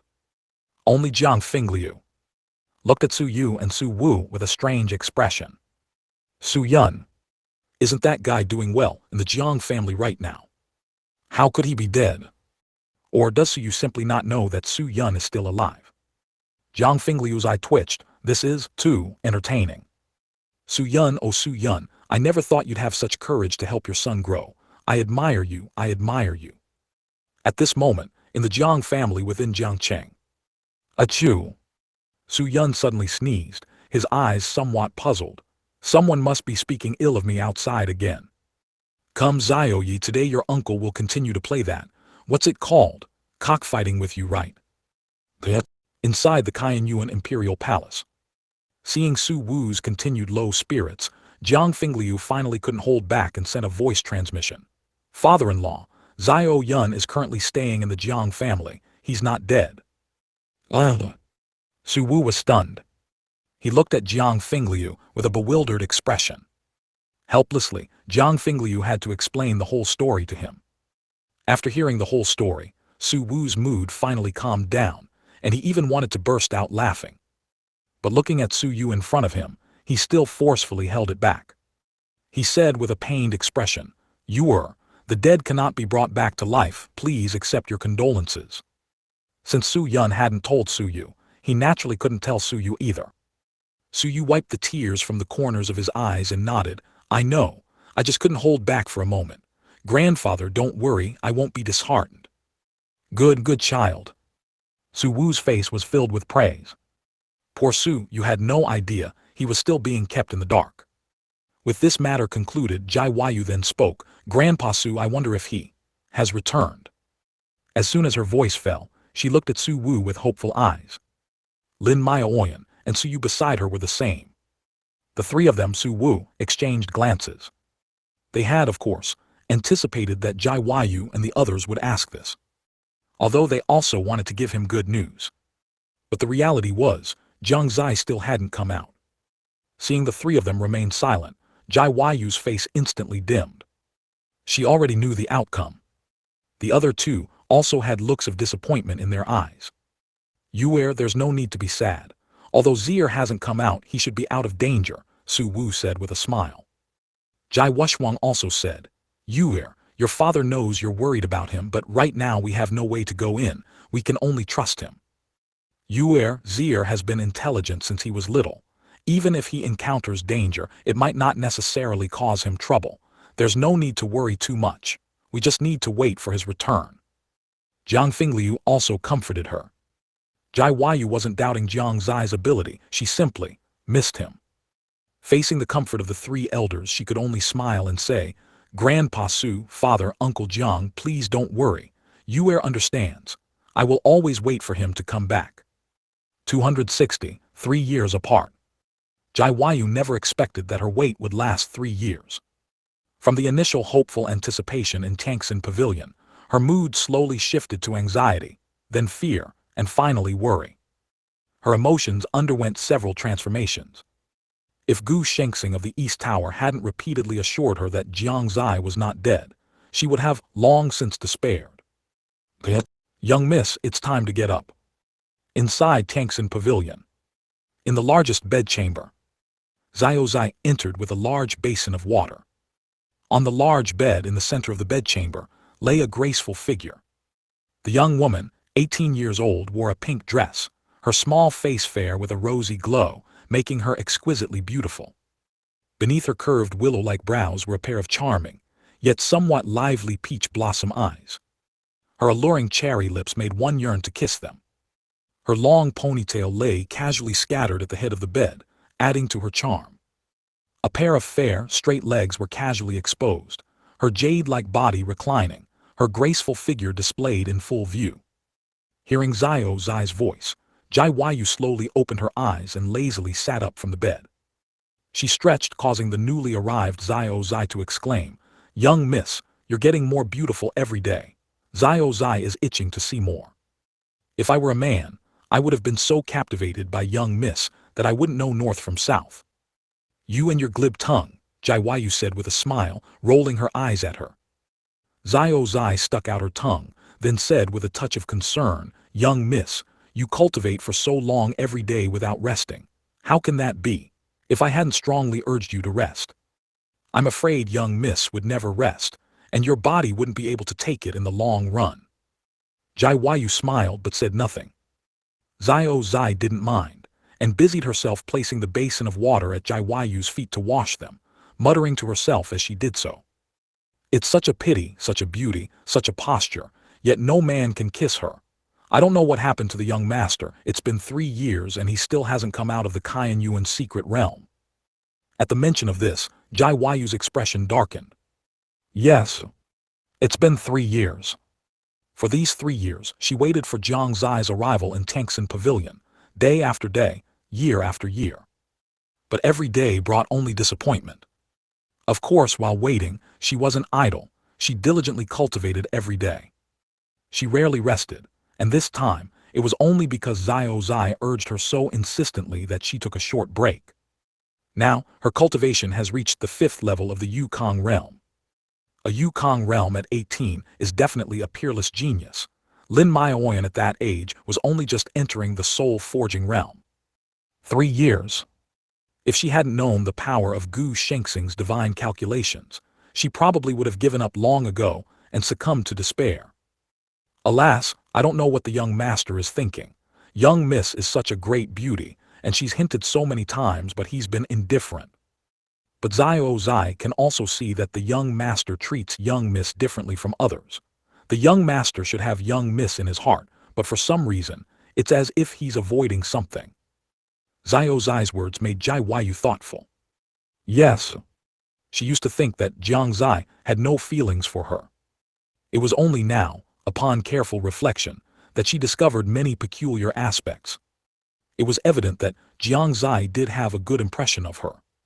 But there always seemed to be a barrier between them. This barrier didn't come from her, but from Jiang Xie. She didn't know the reason, but if Jiang Xie returned, she would definitely question him thoroughly.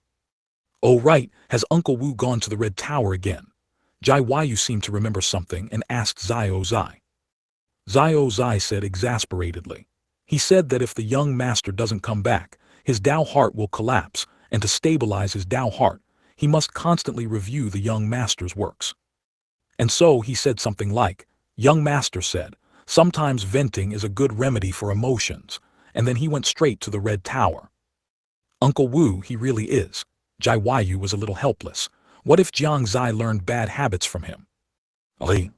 Inside the Tangxin Pavilion courtyard, with a creak, the large gate of the courtyard slowly opened. A graceful figure pushed open the gate and slowly walked in. Lin Maioyan walked while taking off her black hooded robe, which was stained with blood everywhere. Her face showed a slight fatigue, but her eyes held excitement. Compared to 3 years ago, she had matured greatly, and her appearance had also undergone some subtle changes. A year ago, when she was about to break through to the Yukong realm, her cultivation fell into a bottleneck. To seek a breakthrough, she had no choice but to start looking for geniuses to fight within the Kaiyuan Empire, hoping to achieve a breakthrough through this. And the effect was indeed remarkable. After 2 months, she successfully broke through to the Yukong realm. However, she seemed to have fallen in love with this kind of combat. From then on, she sought out people to fight every day. If the younger generation wasn't enough, she would find the older generation. Now, the name White Rose is circulating throughout the entire Kaiyuan Empire. Yes, this was the code name Jiang Xie had given her before. Now it had become her other identity. Over the past 3 years, Jai Wushwang and Lin Yuanqui had more than once urged Jiayu and Lin Maioyan to return to the sect to cultivate. But they were both mercilessly refused. In response, the two were quite helpless and could only let them be. 3 years ago, the appearance of the St. Yuan assessment made Jiang Xie famous in one battle. News of him spread everywhere. But now, when his name is mentioned, people only remember that he apparently took first place in the St. Yuan assessment 3 years ago, and was also the imperial son of the Kaiyuan Empire. Other than that, there was nothing else. Now, Su Yu's reputation has surpassed his. In these 3 years, Su Yu has repeatedly displayed his abnormal strength, not only becoming widely renowned within the Kaiyuan Empire. Even the entire eastern continent, including southern border, northern desert and other places, could hear his name. However, what the world did not know was that Su Yu, as the imperial son of the Kaiyuan Empire, had joined the East Tower. Not only him, but Jai Yu, Lin Maoyan and Old Wu had all joined the East Tower. The East Tower of today was no longer the East Tower of 3 years ago. Inside the Kaiyuan secret realm, at the top of the heavenly ladder, two identical men sat facing each other, their appearances the same, their heights nearly identical, and a mysterious aura enveloped both of them. However, the auras on their two bodies were different. On one of the men who had a higher cultivation, the aura was filled with dominance, intensity, and so on, a pure yang power. On the other, it was a dark, eerie aura. Besides that, their hair colors were also different. The taller one had a full head of white hair, while the other had purple-gray hair. Who? A soft exhale sounded. Jiang Xie slowly opened his eyes. He hadn't expected that his cultivation would take 3 years to reach the introductory level. It wasn't that the cultivation technique was difficult to practice. It was purely that his current body's comprehension ability was too poor, while his new body had comprehended it in just a few days. Has it been 3 years? The cultivation technique has entered the introductory level. It's time to leave. Looking at his current appearance, Jiang Xie smiled bitterly, saying, "Didn't I say there would be no change? Why did my hair color change? Never mind, as long as I didn't turn into a hermaphrodite." However, having two bodies constantly synchronized wasn't a solution. He could only seal one temporarily. Thinking of this, he sealed most of the divine soul within his new body, leaving only a tiny bit of consciousness. From now on, I am Su Zai, and you are Jiang Xie. The day Su Zai disappears will be the day Jiang Xie emerges. Jiang Xie planned to leave his new body here to cultivate, as the spiritual qi concentration here was incomparable to the outside world. After speaking, the new body sat cross-legged and began to cultivate. Unless there was danger, he would continue to cultivate. In the void realm, a vortex suddenly appeared. Jiang Xie took another deep look around, then stepped into it. It's been 3 years, Jiang Xie, am back. P.S. The content of Volume 3 officially ends here. Next, we will begin the content of Volume 4. Please look forward to it. 261. Get together again. On this day the sun shone brightly, and there were no clouds in the sky. It was truly a rare good day. In the afternoon, inside the Kaiyuan Imperial Palace, Jai Wushwang, Su Wu, and Jiang Fingliu sat facing each other. Before them, each had a pot of fine spiritual tea, but none of them touched it. For the past 3 years, they, like Jai Yu, had been waiting daily for news of Jiang Xie's emergence. Unfortunately, day after day, year after year, the Kaiyuan secret realm still showed no activity. Under such circumstances, they had already prepared for the worst. It's been 3 years and Xie still hasn't come out, nor has there been any movement from the Kaiyuan secret realm. I'm afraid. Sigh. Su Wu sighed, his face filled with sorrow. Jiang Xie could be said to be the one he valued most among the younger generation in the Kaiyuan Empire. Moreover, he was the son of his most beloved daughter. Jiang Xie's death was not only a great loss to the Kaiyuan Empire, but also a tremendous sorrow for him personally. Damn it! Jiang Fingliu slammed his fist on the table in front of him, letting out a loud bang, and much of the tea on the table spilled from the impact. His expression was pained. No matter how much he believed in Jiang Xie, 3 years had passed without a single piece of news. This still left his father's heart filled with grief. Did Xie really meet with misfortune inside? As the saying goes, a man does not easily shed tears. But now, Jiang Fingliu simply couldn't stop his tears. That was his son.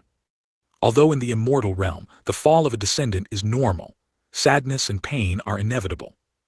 Jai Wushwang patted Jiang Fingliu's shoulder and also sighed softly. Now Yu is still bitterly waiting for news. I don't know where she got the information, but she keeps saying Jiang Xie is still alive. At this, Su Wu's eyes suddenly lit up. He thought of Gu Shengxing.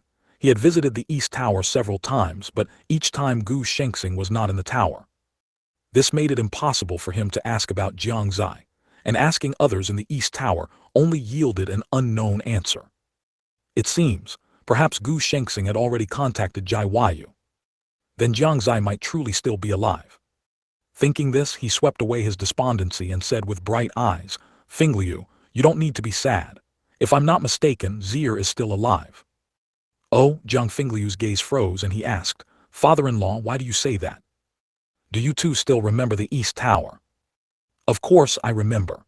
Wasn't that the force Zier established? For 3 years my heart has been on Zier, so I haven't paid attention to other matters. Jiang Fingliu replied. Jai Wushwang also spoke, saying, Is Sovereign Su referring to Gu Shengxing of the East Tower? He also just remembered that Gu Shengxing was the successor of the Seven Stars Cave, with an uncanny ability in divination. And the East Tower, even without Jiang Xie's presence, it was managed in an orderly manner. If Jiang Xie had truly died, it wouldn't be this quiet. And then linking it to his daughter's state. Jai Wushwang suddenly understood. After understanding, he felt foolish, having forgotten this detail. For the past 3 years, every year, several disciples from major forces came of age, hosting grand coming-of-age ceremonies, which forced their respective sect leaders to attend. Coupled with the increasingly unstable Saint Province barrier, and the Yao race showing signs of resurgence. Every force was incredibly busy, with numerous affairs, leaving them no time for other concerns. Aside from his increasing worry about Jiang Xie's condition, Jiang Fingliu also had no shortage of matters. The Heavenly Fiend sect and the Blood Demon sect left in a hurry, and the Jiang family naturally couldn't let go of the territory they left behind, and some cultivation resources they hadn't taken with them. It wasn't just the Jiang family coveting the 2 sects' territory. There were also many other demonic path forces in the Eastern Continent. They might not be a match for the Jiang family individually. But united, even the Jiang family dared not underestimate them. Therefore, this battle did not end so quickly or easily. It wasn't until recently that Jiang Fingliu led the Jiang family to defeat them, completely taking the 2 sects' territories into their hands. Only then did he have time to gather at the Qianyuan Imperial Palace. Of course, some righteous path forces in the Eastern Continent also did not want the Jiang family's territory to expand. But either the Haoran Sect suddenly hosted a grand banquet, or the Righteous Path Sect had something to ask, making them waste their opportunity. And Jai Wushwang's reason for being here was not to hold talks with them. The purpose was to have Jai Huayu return to the sect. As for why she needed to return to the sect, it was simple, because tomorrow would be Jai Huayu's coming-of-age ceremony. At that time, not only would various major forces from the Eastern Continent be present, but even forces from other places might come. After the coming-of-age ceremony, it signifies formally entering the world. Then, it will be the time for the younger generation to compete. Sect against sect, disciple against disciple. Disciples outside represent the sect's face. Originally, a month or 2 ago, the Qianyuan Empire was preparing a coming-of-age ceremony for Jiang Xie. But Jiang Xie had not yet emerged from the Qianyuan secret realm. Therefore it was put on hold. So does that mean Zier really isn't dead? Jiang Fingliu's eyes lit up with surprise, his previous gloominess completely vanished. Highly likely, Su Wu nodded, his mood also much improved. At this moment Jai Wushwang stood up, cupped his fists and said, Gentlemen, tomorrow is Huayu's coming-of-age ceremony. I kindly request both of you to be present. Su Wu smiled and said, Don't worry, this emperor will go. Jiang Fingliu, however, shook his head and said, I won't go. The Jiang family's current position is awkward. It wouldn't be good for me to go, so I'll stay here. This, Jai Wushwang glanced at Su Wu and understood that Jiang Fingliu's concerns were not unfounded. He also saw Jiang Fingliu's desire to wait and see if Jiang Xie could emerge from the Qianyuan secret realm, so he did not insist. Then I'll go see how Huayu is doing, Jai Wushwang said, then left the Qianyuan hall. Only Su Wu and Jiang Fingliu remained. Su Wu stood up, patted Jiang Fingliu's shoulder and said, Fingliu, you don't need to worry too much. It'll be fine. Also, I like this girl Huayu more and more. You can't let my grandson-in-law run away. Jiang Fingliu smiled slightly. This girl Huayu is indeed good. Her bitter waiting for Zier for 3 years is enough to show her devotion. 262, Return of the Boy. Inside Tangsan Pavilion. In the sleeping quarters. Young miss, tomorrow is your coming-of-age ceremony. We should set off back to the sect now, or we'll miss it. Xiao Zai looked at Jai Yu, who was still cultivating cross-legged on the bed, and couldn't help but remind her. Jai Yu opened her eyes and murmured, has it arrived so quickly, but he still hasn't come out. Sai, it's truly regrettable that the young master hasn't come out, but we can't keep waiting like this. The sect master has already sent out invitations. Xiao Zai also knew Jai Yu's thoughts. She simply wanted Jiang Xie to attend her coming-of-age ceremony. But there was no knowing when Jiang Xie would come out. Unless he could emerge within these 2 days, otherwise he would likely miss it. Jai Yu let out a deep sigh, her face clouded with an unresolvable sorrow. A coming-of-age ceremony only happens once in a lifetime. She so wished for Jiang Xie to be present at such a grand event. It was just a pity. How long can I stay at most? Jai Yu turned and asked, her gaze fixed on Xiao Zai. Xiao Zai counted and then said, at most until Yushi. It's already almost time. Is that so? Has the time arrived so quickly? But I still want to stay a little longer. Jai Yu felt deeply regretful. Yuer, what are you thinking about? Just as she was in a daze, Jai Wushwang's figure had already walked in. Looking at Jai Yu's expression, a pain inexplicably arose in his heart. He had only been handling various affairs and hadn't come here for several months, and Yuer had become so much more haggard. This brat Jiang Xie. He actually made his precious daughter wait so long. My poor Yuer, she's even thinner. Jai Wushwang secretly decided that when Jiang Xie returned, he would definitely give him a good lesson. Otherwise, he wouldn't be named Jai. Father, why are you here? Jai Yu's expression brightened. She hadn't seen Jai Wushwang for some time either. She immediately ran off the bed and came before Jai Wushwang. Jai Wushwang stroked her head, his eyes full of doting affection. After some time apart, my Yuer has become thinner again. After Xiao Zai reacted, she also respectfully called out, Sect Master. Having said that, she retreated to the side. Jai Yu pouted and said coquettishly, I haven't gotten thinner at all. HMPH, that brat Jiang Xie when he comes back, let's see if I don't give him a beating. The more Jai Wushwang thought about it, the angrier he became. Hearing him say he wanted to beat Jiang Xie, Jai Yu immediately grew anxious and hurriedly said, no, father can't bully him, otherwise Yuer won't talk to you. This, Jai Wushwang felt a bit of a headache. As the saying goes, a daughter married off is like water poured out. And look, she hasn't even married yet, and she's already siding with Jiang Xie. He truly didn't know what magic that brat possessed to so easily trick his precious daughter. Jai Wushwang smiled kindly and coaxed, Yuer, look, he made you wait 3 years and didn't leave a single word for you. Clearly, he doesn't have you in his heart. I, your father, will teach him a lesson for you. No, only I can teach him a lesson. Jai Yu tilted her head, appearing extremely arrogant. Jai Wushwang had no choice but to compromise. All right, I won't hit him. After saying that, he secretly thought to himself, if I don't give this brat a beating, I won't be able to quell my anger. I must hit him. Even if I have to hit him secretly, I must.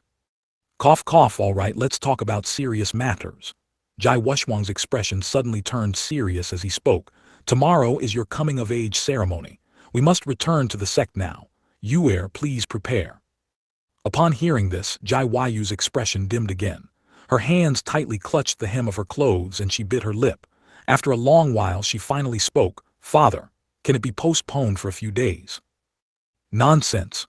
Jai Wushwang for the first time reprimanded Jai Yu, though he also felt a bit of reluctance, and patiently explained. I know what you're thinking. You simply want Jiang Xie to see your coming-of-age ceremony. However, we don't know when Jiang Xie will come out. Postponing it for a few days this time is fine, but what about next time? If he doesn't come out, will it be postponed for a few more days, and then keep postponing indefinitely?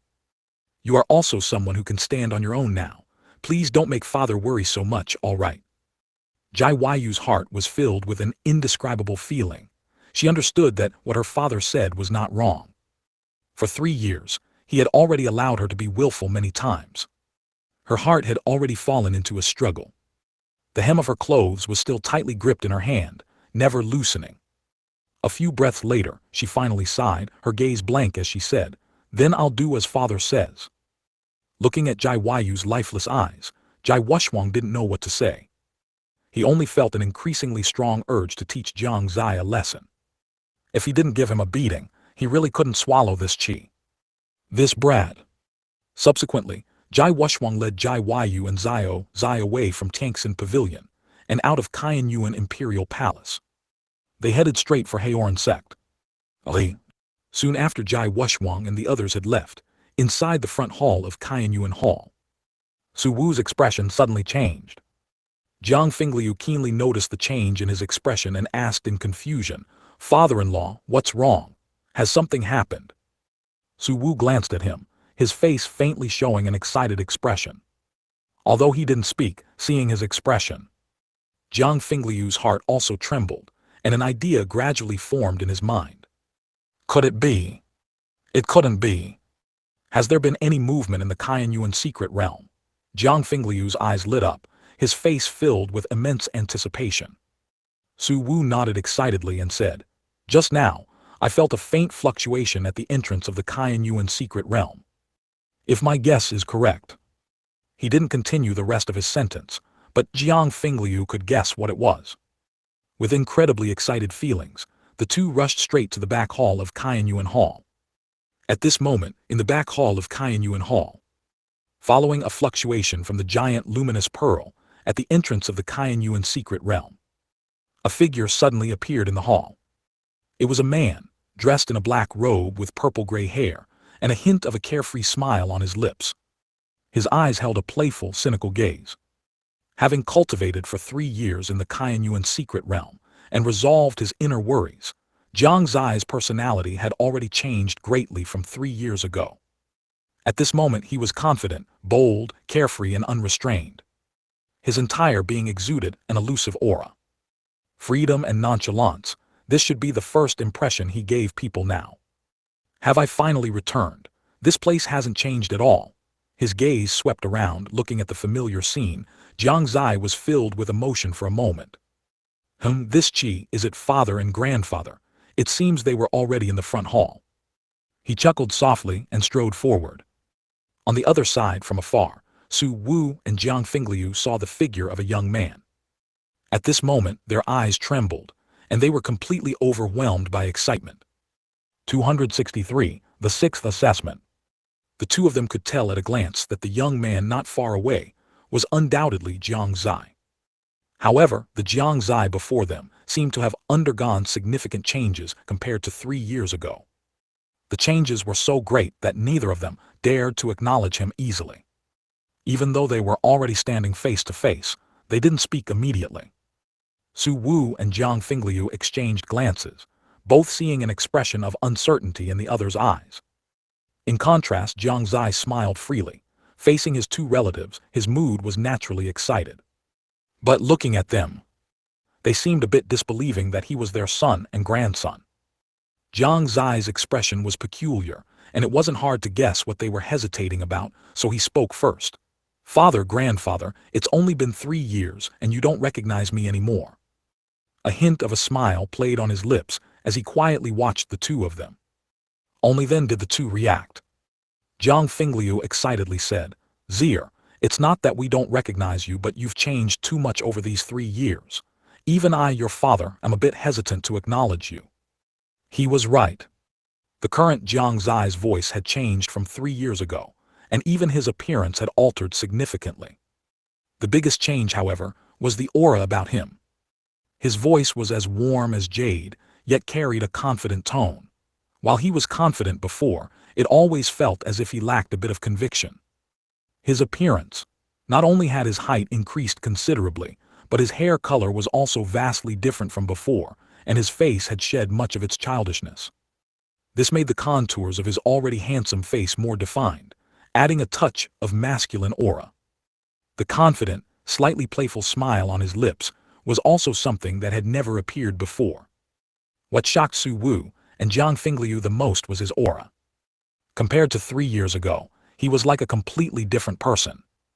In such circumstances, if someone not very familiar with Jiang Xie were to see him, they probably wouldn't recognize him immediately. That's right, Xie, you've changed too much in these 3 years. Your father and I didn't react for a moment. Suwu also said with a smile. Of course, his mood at this moment was not as calm as he appeared.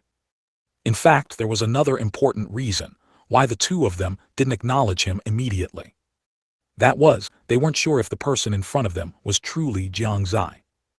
After all, among those who disappeared into certain secret realms or dangerous places for a few years and then returned, many had already been taken over by possession. During that moment of hesitation just now, they were probing to see if Jiang Xie was truly himself. Jiang Xie did not resist, allowing their divine sense to sweep over him. This finally dispelled their doubts. Jiang Fingliu put his hand on Jiang Xie's shoulder and said with a grin, Xie, your mother has been thinking about you every day during the 3 years you were gone. I've caused father and mother to worry. Xie is fine, Jiang Xie said apologetically. At that time, he hadn't expected to stay inside for 3 years. He had thought he would be out in a few months at most. Su Wu, standing by, raised an eyebrow. Seeing that Jiang Xie hadn't mentioned him, he immediately puffed out his cheeks in annoyance. Jiang Xie immediately said, Grandfather has also worked hard worrying about Xie. HMPH, that's more like it. Su Wu muttered, patted Jiang Xie's shoulder and asked, Xie, what have you gained in the Qianyuan secret realm during these 3 years? As soon as he said this, Jiang Fingliu also stared intently at Jiang Xie. Jiang Xie smiled slightly, made a welcoming gesture, and motioned for them to talk inside. The 3 of them walked together towards the back hall of the Qianyuan Hall. After a while in the back hall, the 3 sat opposite each other. Jiang Xie took a light sip of the tea in front of him and couldn't help but praise, good tea. Then he looked across, and the 2 were already looking at him expectantly. It was clear that they were very curious about his experiences in the Qianyuan secret realm. Jiang Xie didn't delay and began to explain. That day, after the exit of the Qianyuan secret realm closed, it took him about a quarter of an hour to finish recounting his experiences in the Qianyuan secret realm after everyone else had left. Of course, he omitted many parts. For instance, the matter of his other body, the heavenly Dao sword, and the corpse of the Qianyuan great emperor. He only spoke of the heavenly staircase, and the great emperor realm experts on the heavenly staircase. As for why he stayed inside for 3 years, he only said it was because he was searching for an exit inside. Even so, the 2 were incredibly shocked. They exchanged glances, both seeing an expression of disbelief in the other's eyes. Jiang Xie didn't know about the St. Yuan assessment, only that the heavenly staircase was very peculiar. However, Su Wu and Jiang Fingliu thought of much more. The St. Yuan assessment and the heavenly staircase within the Qianyuan secret realm were actually connected. Moreover, if one were to infer from what Jiang Xie said, it wasn't hard to realize that the figures Jiang Xie saw inside were very likely the geniuses from the outside world who entered the assessment. And those 5 great emperor realm figures inside were the 5 saint illusory figures from the outside. Now, they finally understood why this St. Yuan assessment was so strange. Sometimes the difficulty increased, and sometimes it decreased. They also understood why Jiang Xie, not being in the St. Yuan Continent and not participating in the St. Yuan assessment, could still have a ranking on it. What Jiang Xie said undoubtedly opened a new door for them. Su Wu's expression was solemn as he said, Xie, let us see the back of your right hand. Okay, Jiang Xie nodded, not refusing. When he extended his right hand, he couldn't help but let out a soft exclamation. When did an imprint appear on the back of his hand?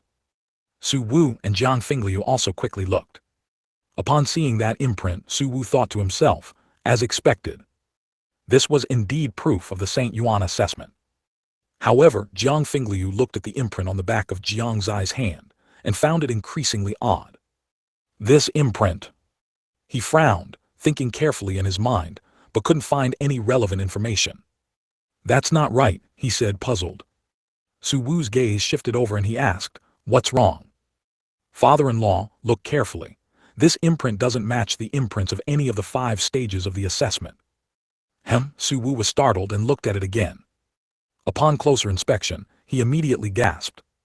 He had only glanced at it hastily just now, and hadn't looked closely. It was only after Jiang Fingliu's reminder that he noticed some differences. However, these differences caused a colossal wave to surge in his heart. Jiang Xie saw their strange expressions, especially Su Wu, who was still frozen in place, and felt even more puzzled, asking in doubt, "Grandfather, what exactly is wrong with this?"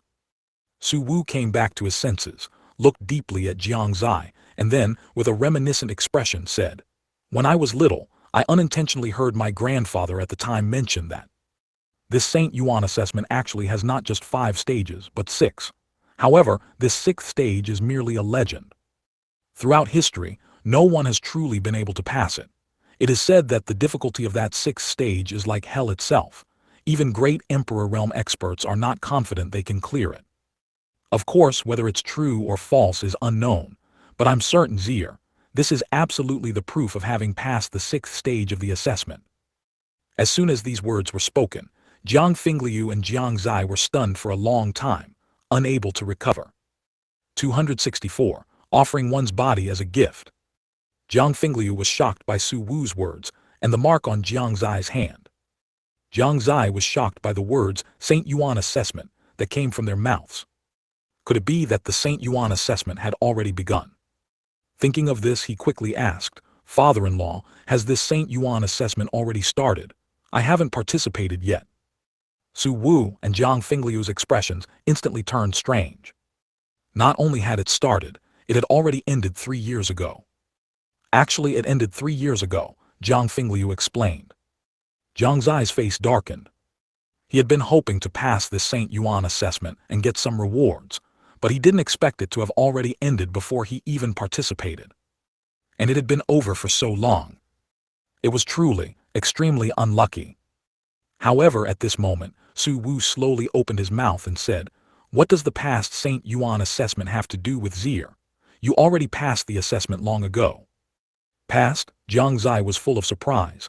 When did he pass it so confusedly? Seeing that he was still puzzled, Jiang Fingliu had no choice but to patiently explain it to him. After a while, Jiang Xie finally showed a look of sudden realization. It turned out that the heavenly stairway in the Qianyuan secret realm was related to the Saint Yuan assessment outside. No wonder they wanted to look at the back of his hand. Was this the proof that he had passed the Saint Yuan assessment? Jiang Xie looked at the back of his hand. The mark on it was a simple heavenly stairway with a large hand above it, as if firmly grasping it. "Xie, honestly, did you encounter anything before reaching the peak?" Su Wu continued to ask, with a hint of anxiety in his eyes. Jiang Xie said without thinking, "I did encounter something. That time I almost died there." "Indeed," Su Wu exclaimed. "Then, does that mean Xie really passed the 6th stage of the assessment?" Jiang Fingliu looked excited. "It should be correct," Su Wu nodded. He hadn't expected Jiang Xie to have such an opportunity, and he was very happy in his heart. Jiang Xie was also very happy. The reward for the Saint Yuan assessment was secondary. He mainly wanted to enter the Saint Yuan secret realm. After all, just one Qianyuan secret realm had greatly increased his strength. Who knew what was inside the Saint Yuan secret realm? Passing the Saint Yuan assessment meant getting the admission ticket to the Saint Yuan secret realm. "Oh right, Xie, what realm have you reached now?" This was also a point of curiosity for both Jiang Fingliu and Su Wu. They had noticed since just now that Jiang Xie's aura was much stronger than 3 years ago, and neither of them could even discern his realm. Jiang Xie took another sip of tea, then smiled and said, "I haven't made much progress. I've only just reached the Yukong realm." Yukong realm? Su Wu and Jiang Fingliu were once again stunned in place. Jiang Xie had long anticipated their reaction, so he was not in a hurry and waited quietly. 3 years ago, his cultivation was only at controlling Yuan realm 6th stage. 3 years later, he had already reached Yukong realm 1st stage. This cultivation speed could already be considered prodigy level. What's more, it was even rarer to improve so much despite having such poor cultivation talent. Of course, the reason he could improve so quickly was partly because the activation of the 3rd statue instantly increased his cultivation from controlling Yuan realm 6th stage to soul forging realm. The other half was due to the yin and yang twin life art and the feedback from his new body. Only then could he break through to Yukong realm in such a short time, after breaking through to soul forging realm.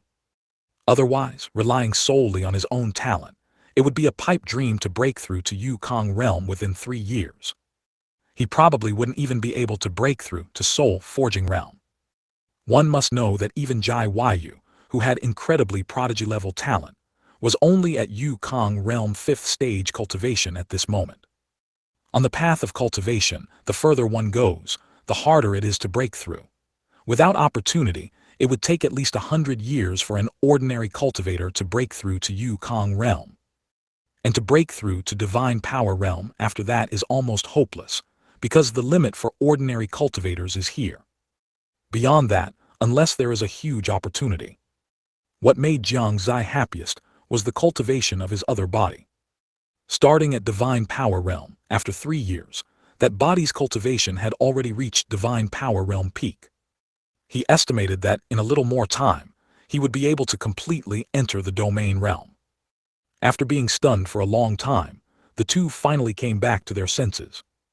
Su Wu said with a shocked and incredulous expression, "Xie, if I remember correctly, your cultivation was only at controlling Yuan realm 1st or 2nd stage when you entered the Yuan secret realm, wasn't it? In just 3 short years, you've already reached Yukong realm. Crossing 2 great realms in 3 years, this cultivation speed is simply more genius than a genius." Jiang Fingliu also looked at him like he was a monster. "Xie, this is truly too unbelievable. If the outside forces knew, wouldn't they go crazy with envy? It's my first time seeing a Fanchen sword master with such high cultivation. I suspect whether the Fanchen sword chose the wrong person.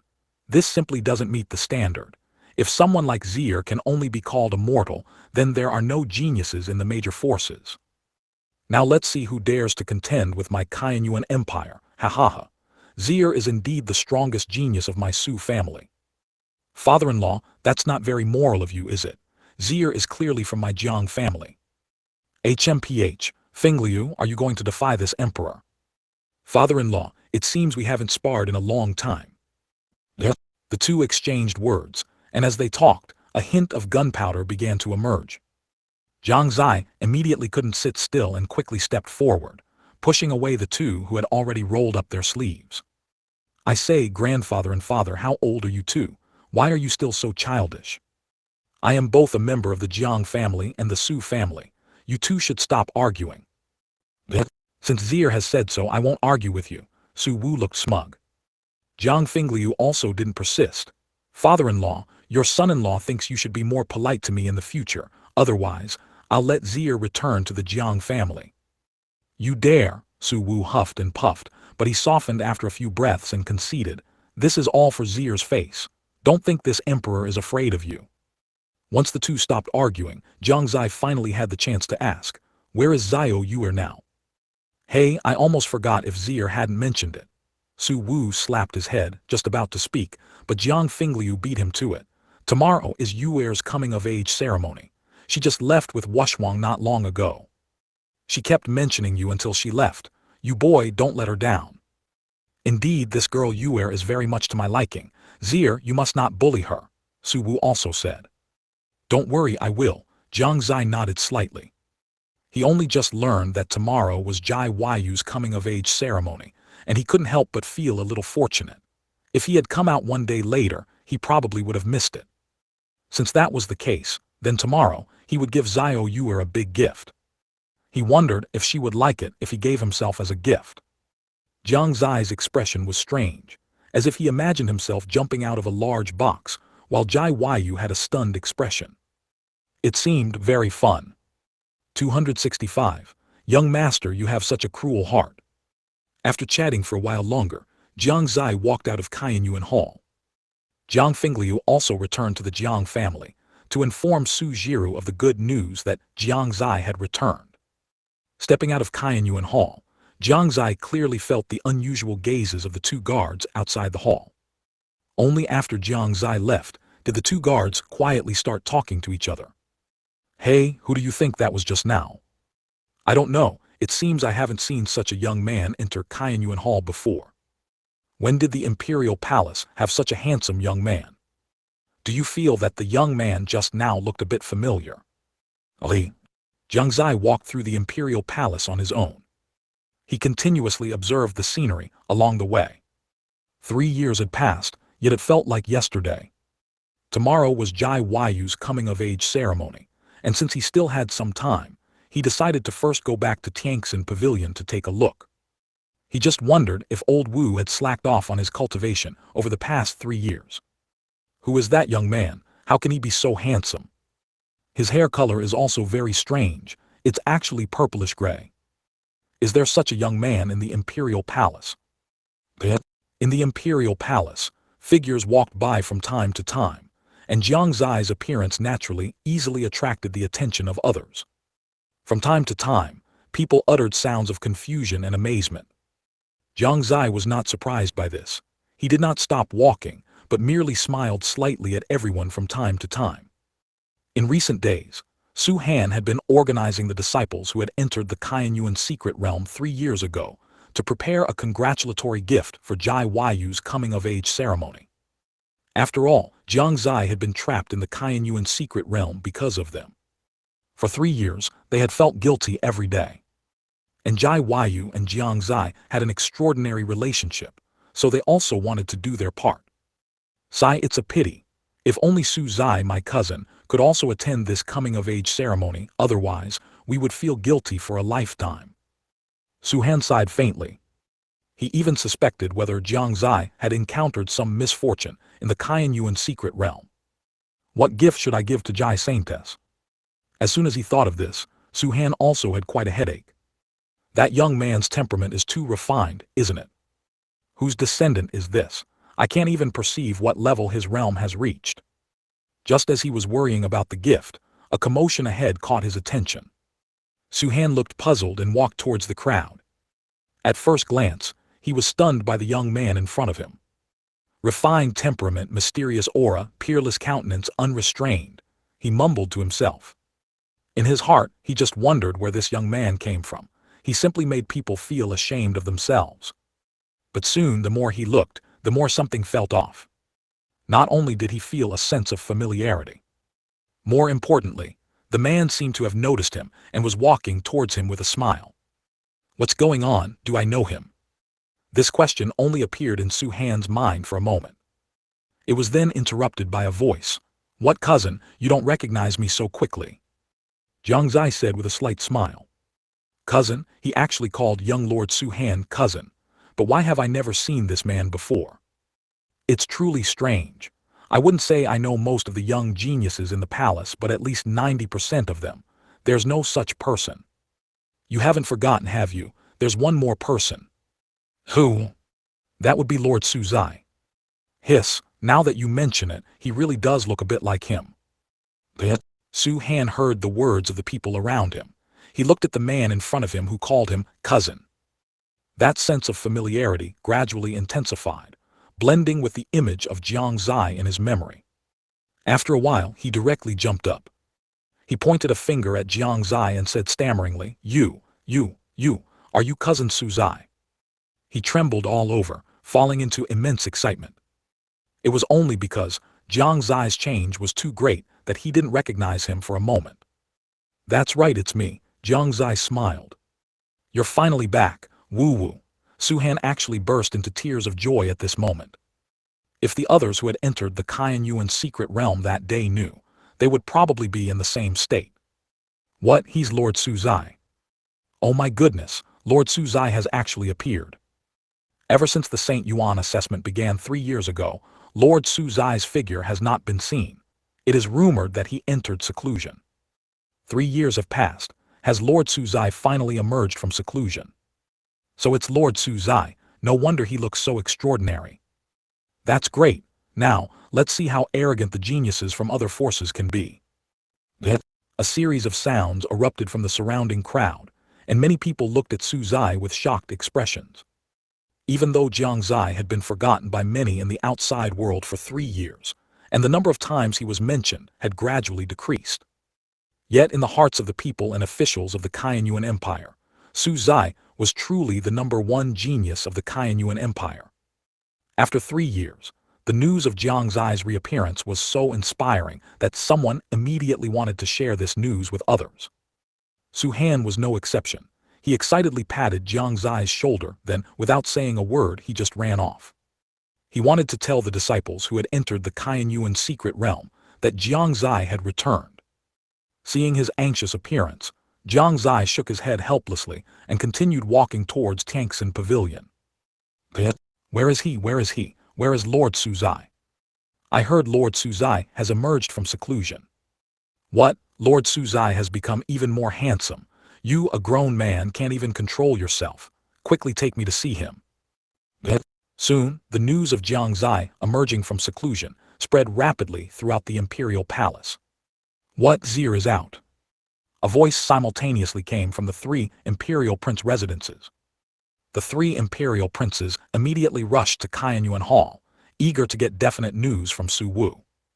Meanwhile, Jiang Xie leisurely walked along the road, with people greeting him all along the way. He also nodded slightly in return. After walking for a while, Tianxin Pavilion was already in sight. Jiang Xie was about to walk over and open the door, but the door suddenly opened. This made him stop. He saw old Wu sneaking out of the door, looking furtive, not knowing what he was going to do. He looked left and right, seemingly afraid of being discovered by others. However, after only a few steps, he felt some obstacle blocking his way. What the? Before he could finish his sentence, he paused. But when he looked up, what he saw was a familiar face. It was a face he had longed for day and night. Young Lord. Old Wu immediately threw himself onto Jiang Xie, hugging him tightly. He cried with snot and tears, complaining, "Young Lord, you've been gone for 3 years, leaving old Wu alone here. How could you be so heartless? Young Lord, do you know? Every day I miss you so much that I can't cultivate, I can't sleep, and I've become much more haggard." After crying for a full stick of incense, old Wu finally wiped his tears and stopped. Jiang Xie's eye twitched. Looking at old Wu hugging him, he felt particularly awkward. He shook his body, making old Wu release his hands. Then he looked again, and goodness gracious. You call a person with a radiant face, a full forehead, thick skin, and bursting with vitality, haggard? Old Wu, where does this haggardness come from? Jiang Xie asked with a smile. Old Wu's words caught in his throat and he scratched his head sheepishly. This. Young Lord, you don't know. In the first few months before you came out of the Qianyuan secret realm, I was indeed much more haggard. And then, Jiang Xie just quietly watched him perform. Then, old Wu's expression was a bit sheepish, and he stammered for a long time before saying, "Then, didn't young Lord say that the fastest way to forget a painful thing is to make yourself happy? So I just went to be happy for a bit." Drinking, Jiang Xie asked. If that were the case, it wouldn't be a bad method. Old Wu already loved to drink, which was normal. But what he didn't expect was that old Wu slowly shook his head. Not drinking, then what was it? It was exploring the meaning of life. Speak like a normal person. Jiang Xie kicked old Wu's backside. Old Wu chuckled awkwardly, rubbing his backside with one hand as he spoke. Actually it was. The joy of intimacy. Good heavens, you went and harmed innocent women, didn't you? Jiang Xie finally understood, raising an eyebrow, feeling a bit speechless. He was going through life and death crises in there, and you, on the other hand, were playing with women outside. The more he thought about it, the angrier he got, and he kicked old Wu a few more times. Of course, they were just light kicks. Old Wu didn't dodge at all, just stood there smiling foolishly. Nothing could make him happier than Jiang Xie's return. 266. Jiang Xie's surprise. After Jiang Xie kicked old Wu a few times, he punched him again, then withdrew his smile and said calmly, "I'm back." He felt a lot of emotion. 3 years had passed, and old Wu hadn't changed much from 3 years ago. Perhaps the only change was his beard. 3 years ago, although old Wu had some beard, it wasn't much, but now he had completely become a full-bearded man. If Jiang Xie hadn't known him so well, he almost would have thought he had encountered some major misfortune. Old Wu also nodded seriously, then said tearfully, "Young Lord, you're finally back. Why don't you kick me a few more times? Otherwise I always feel uneasy." Jiang Xie was speechless for a moment. Inside Tianxin Pavilion, Lin Maoyan also noticed the commotion outside. Curious, she had just pushed open the door and stepped out when she saw old Wu and the figure in front of him, who had changed greatly but was still vaguely recognizable. Her expression trembled, and she stood rooted to the spot for a long while. Then she revealed an excited smile and sweetly called out, "Young master." "Oh Maoyan, long time no see." Jiang Xie smiled slightly and walked over with old Wu. Seeing Lin Maoyan, he was truly a little shocked. This was because Lin Maoyan's style was too different from 3 years ago. 3 years ago, although Lin Maoyan was by his side, she was also a saintess of a major sect. Her demeanor, speech, and even her attire and aura were all befitting a saintess of a major sect. But now, she was tall and slender, but she wore a black, tight-fitting outfit that perfectly accentuated her graceful figure. The feeling of being a successor from a major power had completely disappeared. Her original long hair had also become neat, shoulder-length short hair. Now, she didn't look like a successor from a major power, but rather like a female knight-errant wandering the Jianghu. "Young master, you're back." Lin Maoyan slightly suppressed the excitement and shock in her heart. Just as Jiang Xie was shocked by her change, she was no less shocked when she saw Jiang Xie's current appearance. She remembered that 3 years ago, Jiang Xie's height was similar to hers, but 3 years later he had far surpassed her. And his aura, too, was vastly different from 3 years ago. Of course, most importantly, 3 years ago, she still felt that although Jiang Xie was very strong, he wasn't unattainable. But now, she actually couldn't see through Jiang Xie at all. Lin Maoyan was certain that even if she used all her strength, she probably couldn't even defeat Jiang Xie without using the Fanchen sword. "It's been a few years, I almost didn't recognize you. Maoyan, you've changed so much," Jiang Xie said with a look of surprise. Old Wu seized the opportunity to speak. "Young lord, you don't know yet, Maoyan is no longer the saintess of Shengyuan Sect." "Oh," Jiang Xie frowned puzzled and asked, "Why?" Lin Maoyan recovered and smiled, softly saying, "It's normal for young master not to know. A genius no weaker than me appeared in the sect. He became the saint of Shengyuan Sect some time ago. Since Maoyan is already by young master's side, it's not good to keep occupying the position of Shengyuan Sect saintess. So I had my father cancel the title of saintess, so that when there's a new talented female in the sect, she can become the saintess. Maoyan is now a disciple of East Tower," old Wu added. Jiang Xie finally understood. "So that's how it is. I didn't expect you to join East Tower." Maoyan isn't just a disciple of East Tower, you know. She's now the chief disciple of the 3rd floor of East Tower." Old Wu's face was excited, seemingly eager to see Jiang Xie's surprised expression. "That's true," Lin Maoyan nodded shyly. Jiang Xie was indeed very surprised. "What's going on?" "Chief disciple of the 3rd floor of East Tower." Speaking of which, he had no idea how East Tower was developing now. "What about you?" he suddenly asked old Wu. In Jiang Xie's opinion, since Lin Maoyan had entered East Tower, there was no reason for old Wu not to. Sure enough, upon hearing this, old Wu became proud and said with an arrogant expression, Old Wu, I of course also entered East Tower." "Young lord, you don't know. I'm now the master of the 1st floor of East Tower." "Wait," Jiang Xie frowned, tilted his head and asked, "What did you just say?"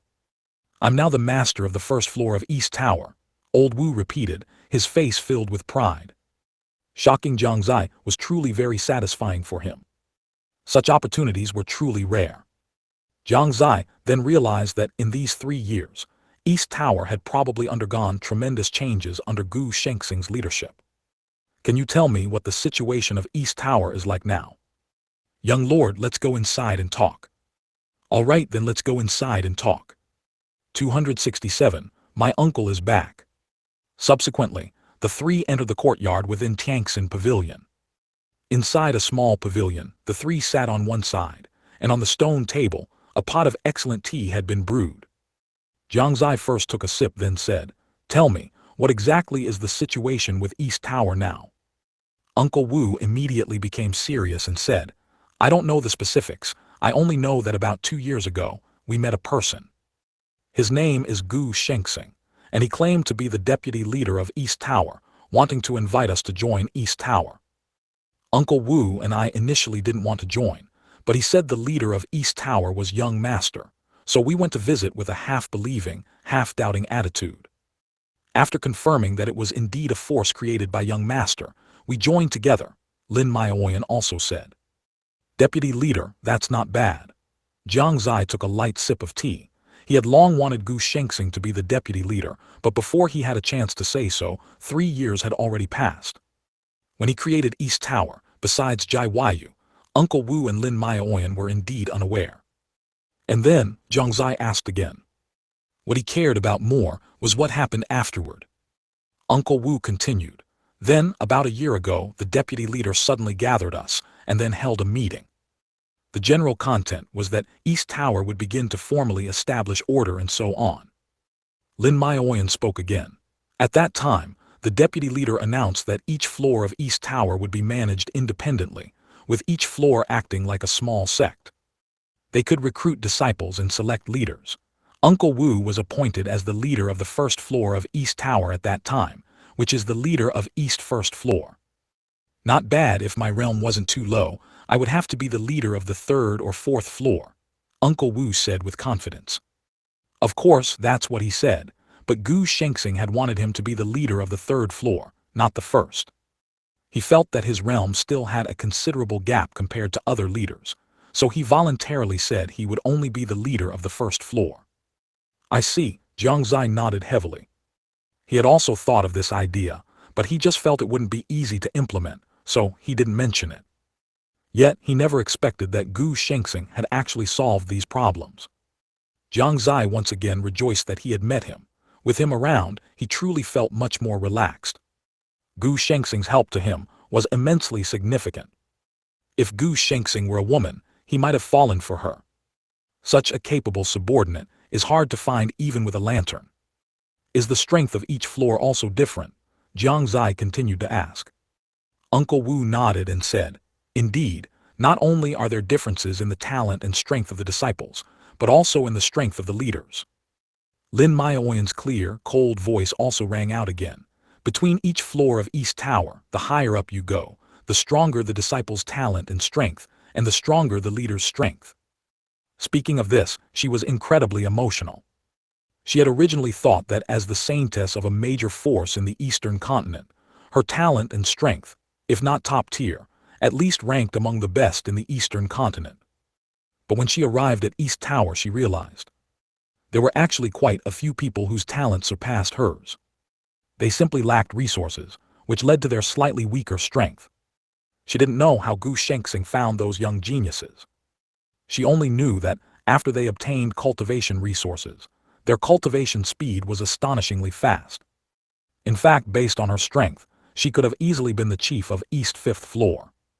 But after seeing the talent of those people, Lin Maioyan still silently chose the third floor. Because she knew that the strength of those people would sooner or later surpass hers.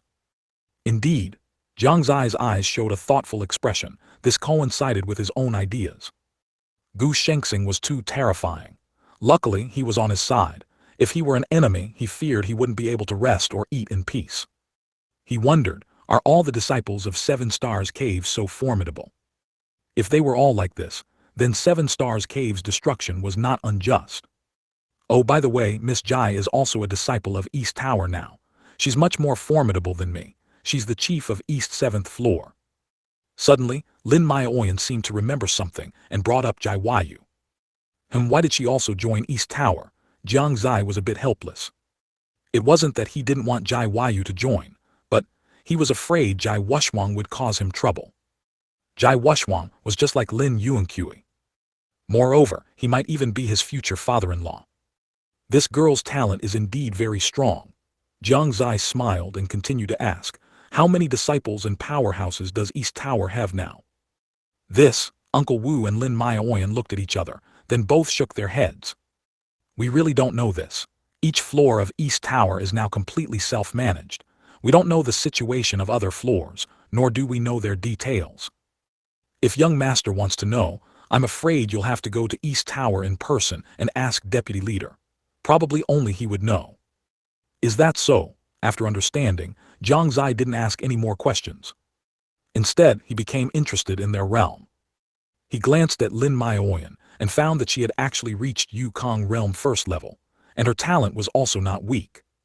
As for Uncle Wu's realm, he could only know it by using the power of Fanchen's sword.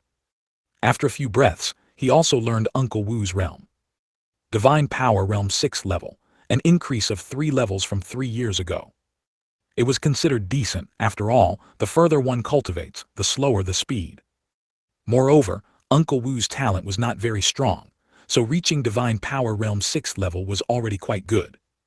Furthermore, with his Divine Power Realm 6th level realm, coupled with Saber Intent, he could even fight against a Domain Realm powerhouse without being at a disadvantage.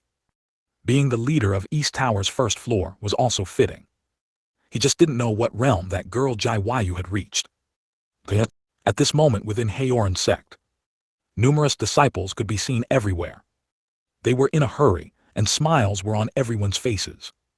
Every disciple had endless tasks to attend to. Tomorrow was the saintess's coming-of-age ceremony, and to uphold the prestige of Haoran Sect. Haoran Sect had already begun preparations half a month ago. Not only major forces from the Eastern Continent would attend the Dao field this time, but also forces from other places. How many would come was an unknown. Within Haoran Sect, there was a grand atmosphere. Besides helping to prepare the venue, the disciples also had to intensify their training. This was to let other forces witness the demeanor of Haoran Sect's disciples. No matter which force's genius held a coming-of-age ceremony, some simple sparring between disciples of different forces was indispensable. At the same time, within a certain palace in Haoran Sect, Jiawayu sat on the edge of the bed with a melancholic expression, feeling extremely repulsed by the impending coming-of-age ceremony. How could a coming-of-age ceremony, without Jiang Xie, be considered a complete one? She had the intention to ask her father to postpone it. But she also knew it was impossible. Jiawayu sighed softly, her heart a mix of emotions, feeling agitated. Young miss, something big has happened. Suddenly, an anxious voice came, interrupting Jiawayu's thoughts at that moment. She knitted her beautiful brows, asking with displeasure, what happened? Zai ran over in a panic, even falling when she entered the door, yet this could not hide the excitement on her face. Young miss, young master-in-law, he. Jiawayu's heart tightened, and her figure instantly appeared before Zai, looking at her eagerly and asking, what happened to him? Young master-in-law seems to be back. 268, series arrives. He's back. Jiawayu's expression was agitated, her heart overwhelmed with immense joy. After waiting so long, Jiang Xie had finally returned. But her excitement didn't last long. In just a moment, she reverted to her previous state. Her joyful expression changed back to one of disappointment. Zai was stunned. She didn't understand why her young miss, who had just been so happy, suddenly became despondent again. She only heard Jiawayu's voice faintly say, Zai, don't tease me anymore.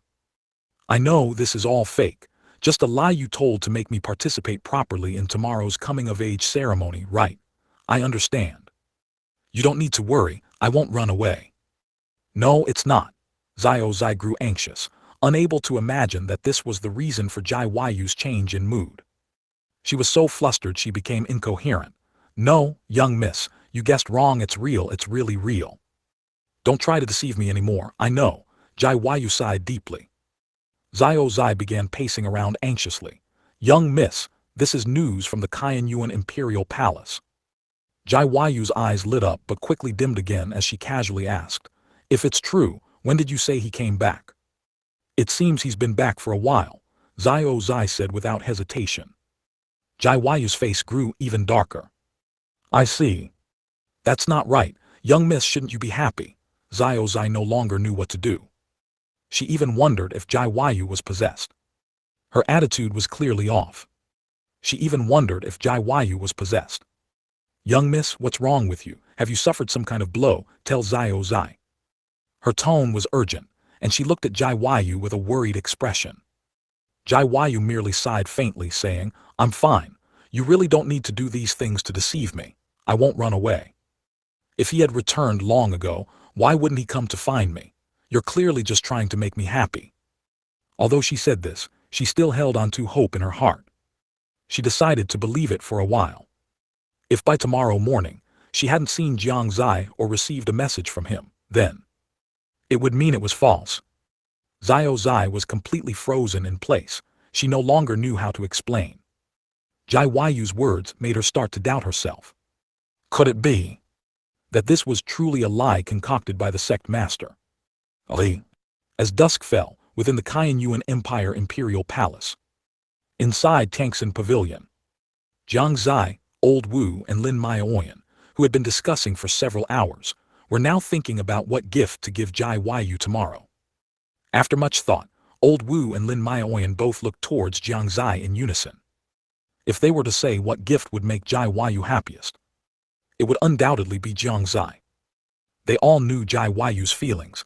It was no longer a secret. She had long stopped hiding her feelings. Young lord, I think, aren't you the best gift to give young Miss Jai? Old Wu's eyes lit up, as if he had found some peerless treasure trove. Lin Maioyan's smile grew wider as she looked, covering her mouth to chuckle. Young master, I also think giving you to Miss Jai is best. Oh, I was thinking the same thing. Jiang Xie smiled slightly, then motioned for the two to come closer. Only after they were closer did he whisper, tomorrow, we'll do this. A few breaths later, Old Wu and Lin Maioyan's eyes both lit up. Old Wu couldn't help but praise, as expected of the young lord, this method is feasible. After discussing some more details, Old Wu and Lin Maioyan left Tangxin Pavilion to prepare the materials.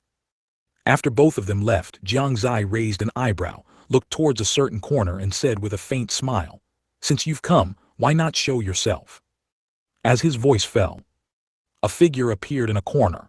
Gu Shengxing said with a face full of smiles, as expected of Big Brother, nothing can be hidden from you. I don't have that ability, it's all thanks to Fanchen's sword. Jiang Xie shook his head slightly, then sat down beside him. He looked at him with wonder. 3 years unseen, you've become even more like a superior. Not bad, not bad. Jiang Xie still remembered the scene when he first met Gu Shengxing. At that time he was disheveled, sneaky and unreliable. Jiang Xie even immediately labeled him as a swindler. But now, Gu Shengxing wore an immaculate white robe embroidered with 7 connected stars, exuding a Taoist immortal aura. His shifty mustache had long disappeared.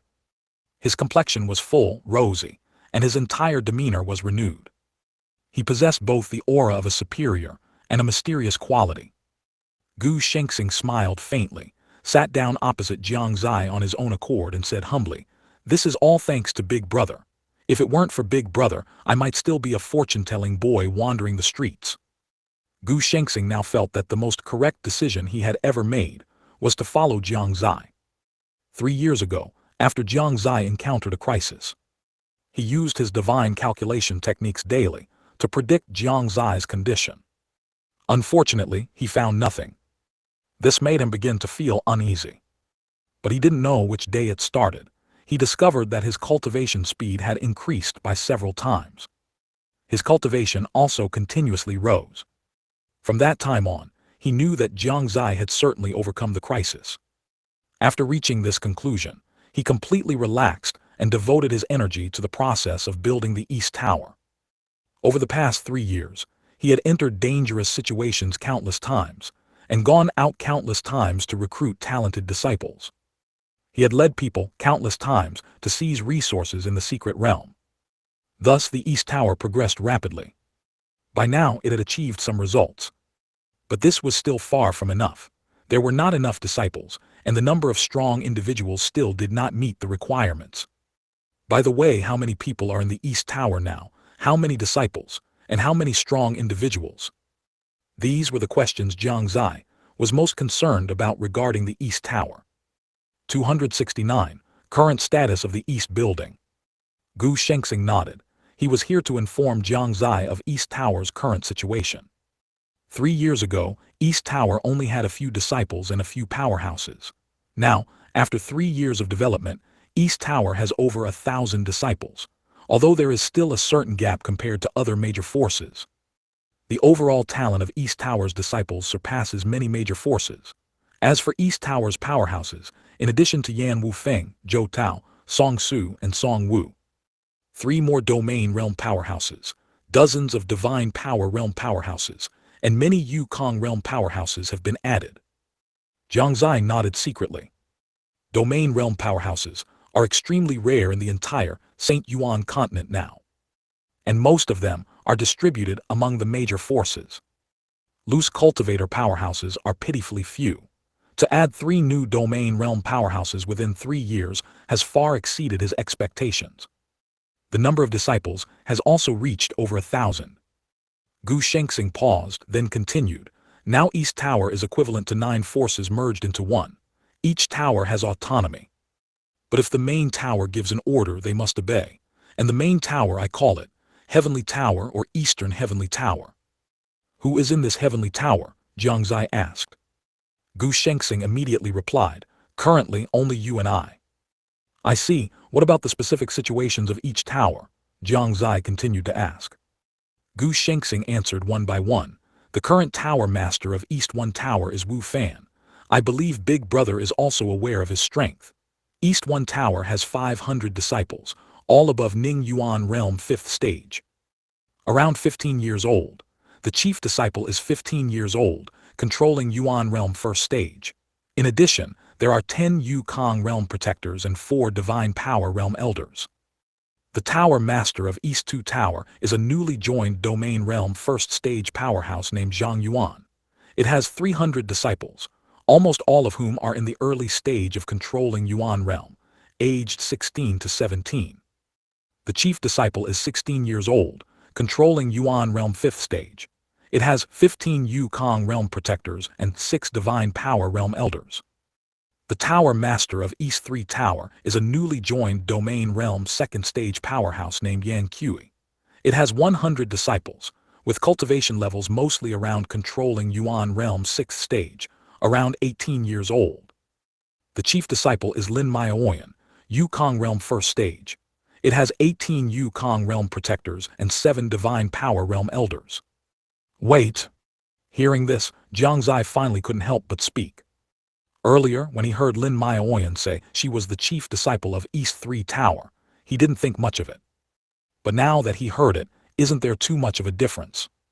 Making her the chief disciple of the 3rd Tower is truly unfair to her. Gu Shengxing naturally understood this point. He said with a bitter face, Big Brother, you can't blame me for this. Miss Lin insisted on it.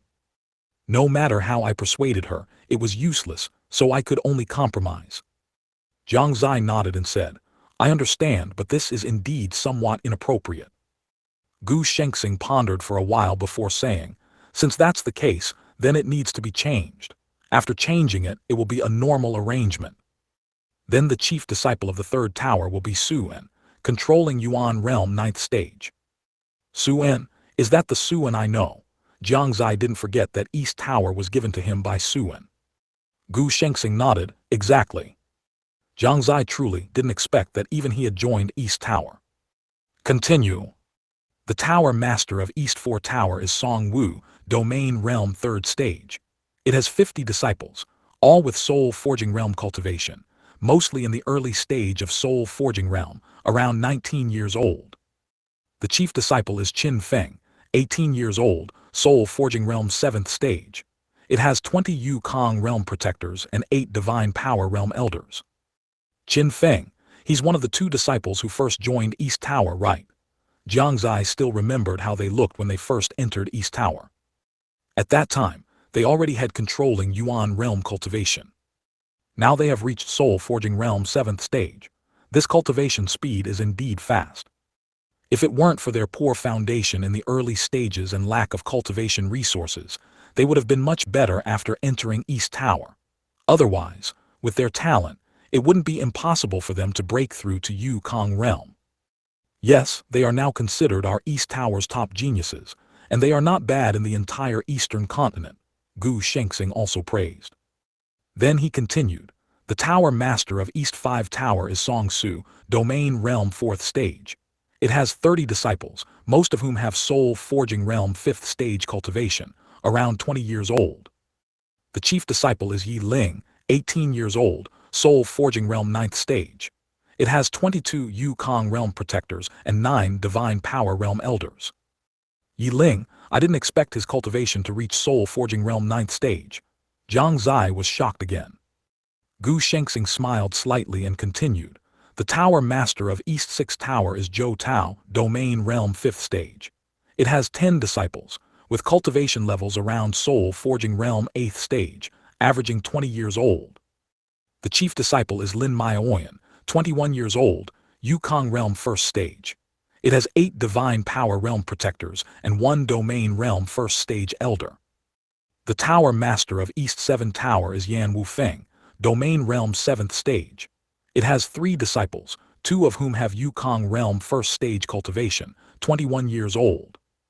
The chief disciple is Jai Waiyu, 18 years old, Yukong Realm 5th Stage. It has 10 Divine Power Realm Protectors and no Elders for now. East 8 Tower.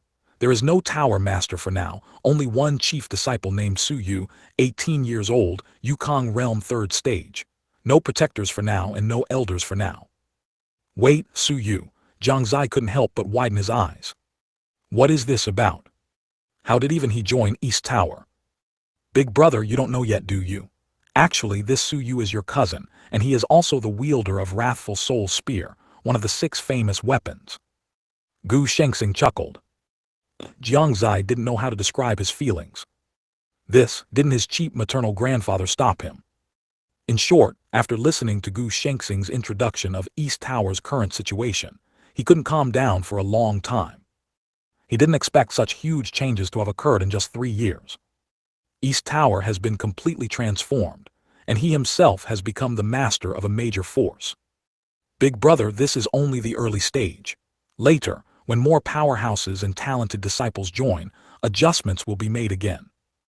Jiang Xie nodded. He also knew this. This was just an initial plan and there was a shortage of manpower. Oh right. Now each tower of East Tower has different uniforms and tokens. Our Heavenly Tower's uniforms are still being made, but the tokens have been completed. Saying that, Gu Shengxing pulled out a red token from his embrace. It not only had the pattern of East Tower, but also prominently highlighted the uppermost area of East Tower. Jiang Xie took it. It was warm to the touch, smooth, and as moist as jade. He didn't know what material it was made of.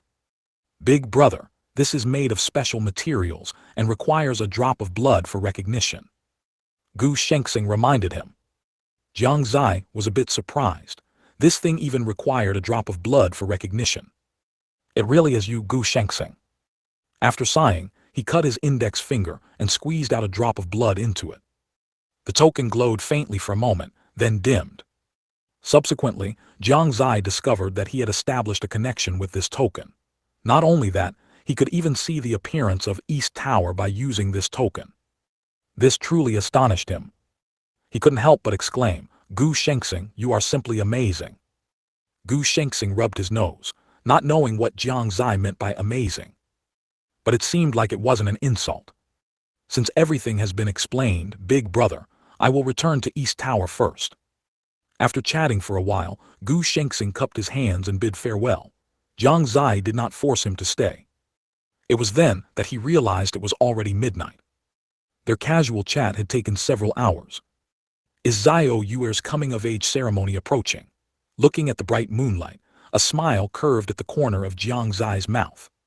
270, forgot something. Oh, by the way, big brother, East Tower is running low on resources. What do you think?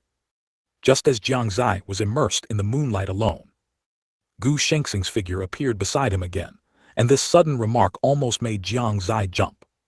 He playfully kicked him, scolding with a laugh. You brat, couldn't you see I was thinking? That shout nearly scared me. How do you even know I have resources in my hand? Jiang Xie was a bit startled. Wasn't this like being completely exposed in front of him? Gu Shengxing chuckled, rubbing his hands. Big brother, my abilities haven't reached such a masterful level yet. I just thought that since Big Brother has been in the Qianyuan secret realm for so long, he must have gained quite a bit. A little bit of resources certainly won't stump you. I do have resources. How about this? I'll personally distribute them at East Tower in a couple of days. Jiang Xie nodded. He had already planned to take out some of the resources from the Yuan Great Emperor's Kun Ring to promote the development of East Tower. Of course, the Yuan Empire and the Jiang family couldn't be left out. The bulk of it would still go to East Tower and himself.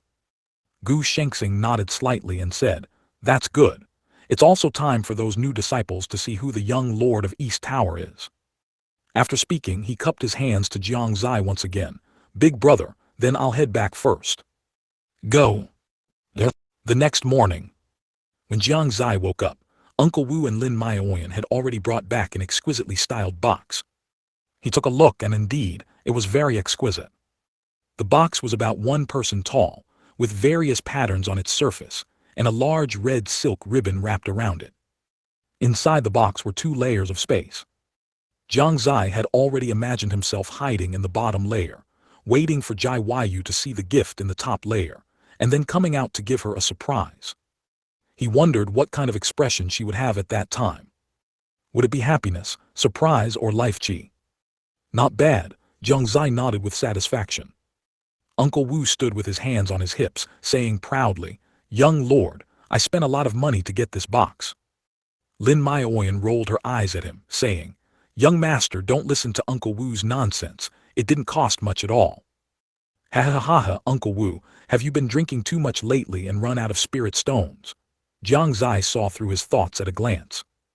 Uncle Wu scratched his head sheepishly, a look of embarrassment on his face. Actually, drinking was one aspect, and the other. Of course, it was going to the brothel too much. As the 3 were chatting and laughing, little did they know that in the Haoran Sect, someone was feeling melancholy. "He really didn't come, did he? Was Zai really lying to me?" Jai Yu had already anticipated this, so she wasn't too sad at the moment. She just felt that her coming-of-age ceremony would ultimately be without his participation. She looked up and saw herself in the mirror. A white and luxurious long dress, hair elegantly coiled, and her already beautiful face enhanced with delicate makeup. Her fair skin was fairer than ice and snow, and her cold and aloof demeanor made her seem like a high and mighty immortal maiden. At this moment, she was like a princess held in someone's palm, shining brightly. She was truly a beauty of unparalleled charm, unique in the world. Anyone who saw her couldn't take their eyes off her. Anyone who saw her couldn't help but exclaim, "Such a woman can only be found in the heavens, rarely seen in the mortal world."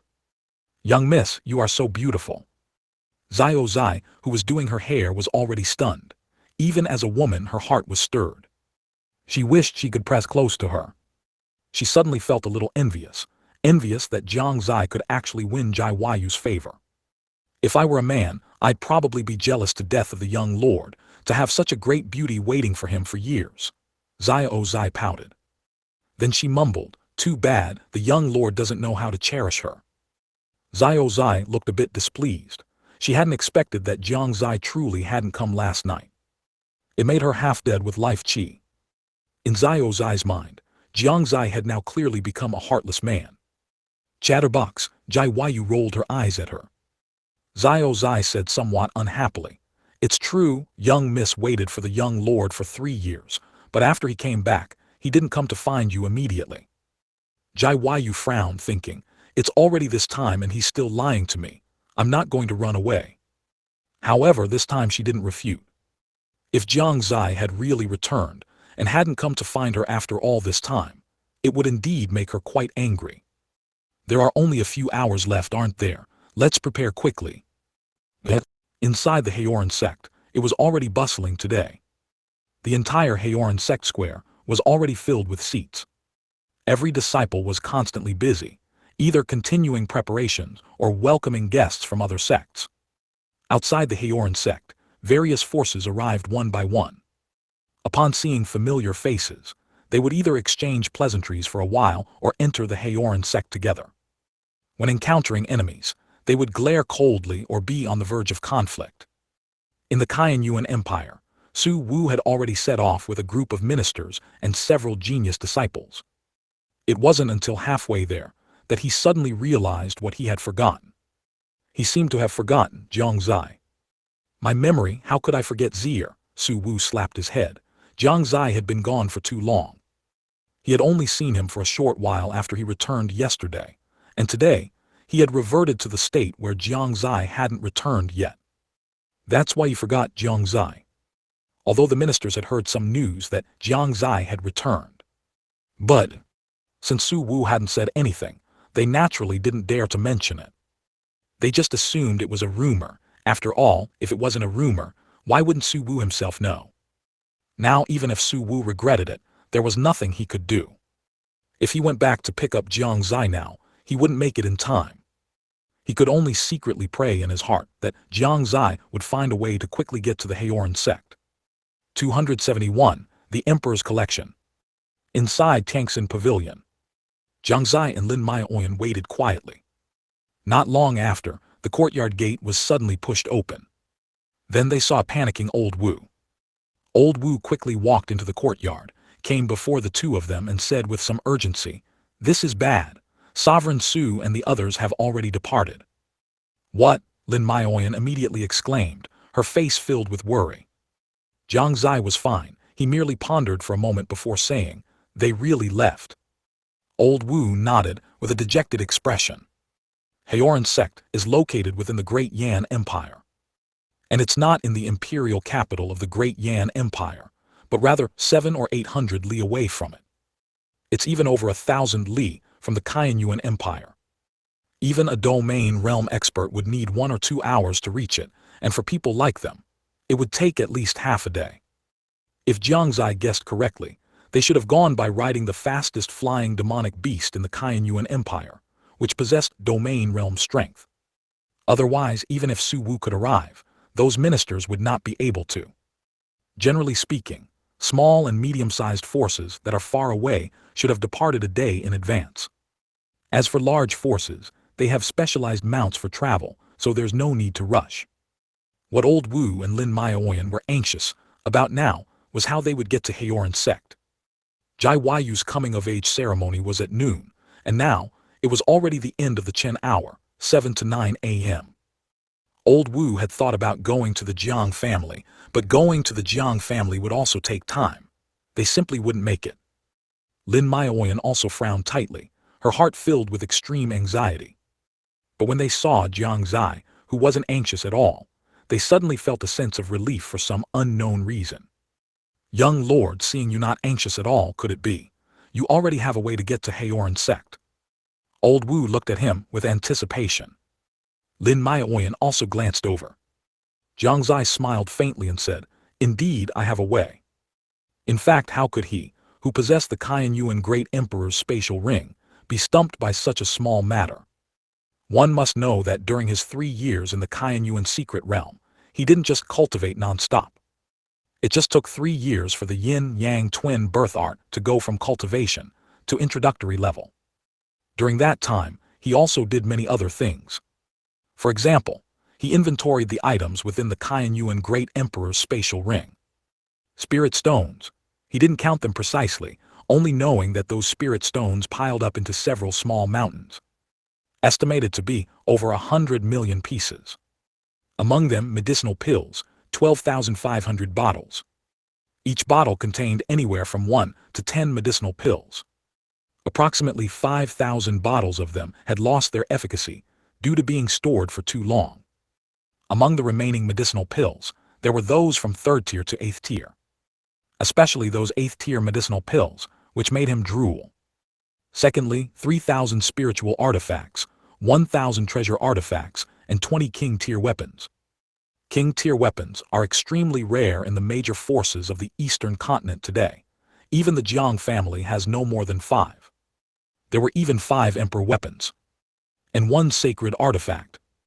Jiang Xie estimated that this sacred artifact was the Shengyuan Great Emperor's lifebound weapon, because he could still feel a trace of Emperor's might on it.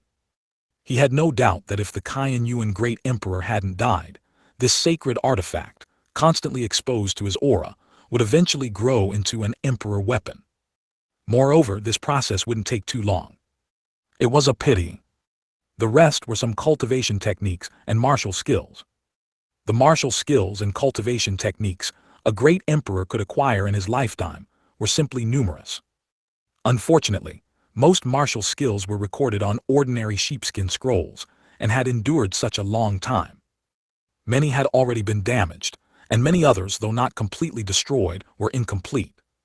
Among the martial skills, the lowest were advanced martial skills of 1 to 3 grades. But those still usable were probably less than 100 volumes. There were fewer than 20 volumes of divine ability skills. The materials used to record domain skills were slightly better, but there were still only 15 volumes. Law skills were inherently rare, with only 5 usable volumes. As for holy skill, there was one, but it was not suitable for men to learn. There were no great emperor laws. And as for cultivation techniques, 48 yellow grade cultivation techniques, 22 black grade, 18 earth grade, 9 heaven grade, 3 imperial grade, 1 saint grade, no emperor grade, and no divine rank. It was then that Jiang Xie realized why even those major forces didn't have many high-grade cultivation techniques and martial skills. Even great emperor realm experts were few. It was clear how rare high-grade cultivation techniques and martial skills were. Besides these, Jiang Xie also found an extremely stylish worship inside. This was the reason he wasn't flustered at the moment. Coming back to his senses, Jiang Xie said to Old Wu and Lin Maoyan, "Let's go, we'll leave the city first, and then you'll know what it is." Old Wu and Lin Maoyan exchanged glances, both seeing the anticipation in each other's eyes. They nodded heavily. They hurried out of the city with Jiang Xie. A quarter of an hour later, they arrived at a sparsely populated area outside the city. But as soon as the three arrived, Jiang Xie saw Gu Shengxing, who had left not long ago.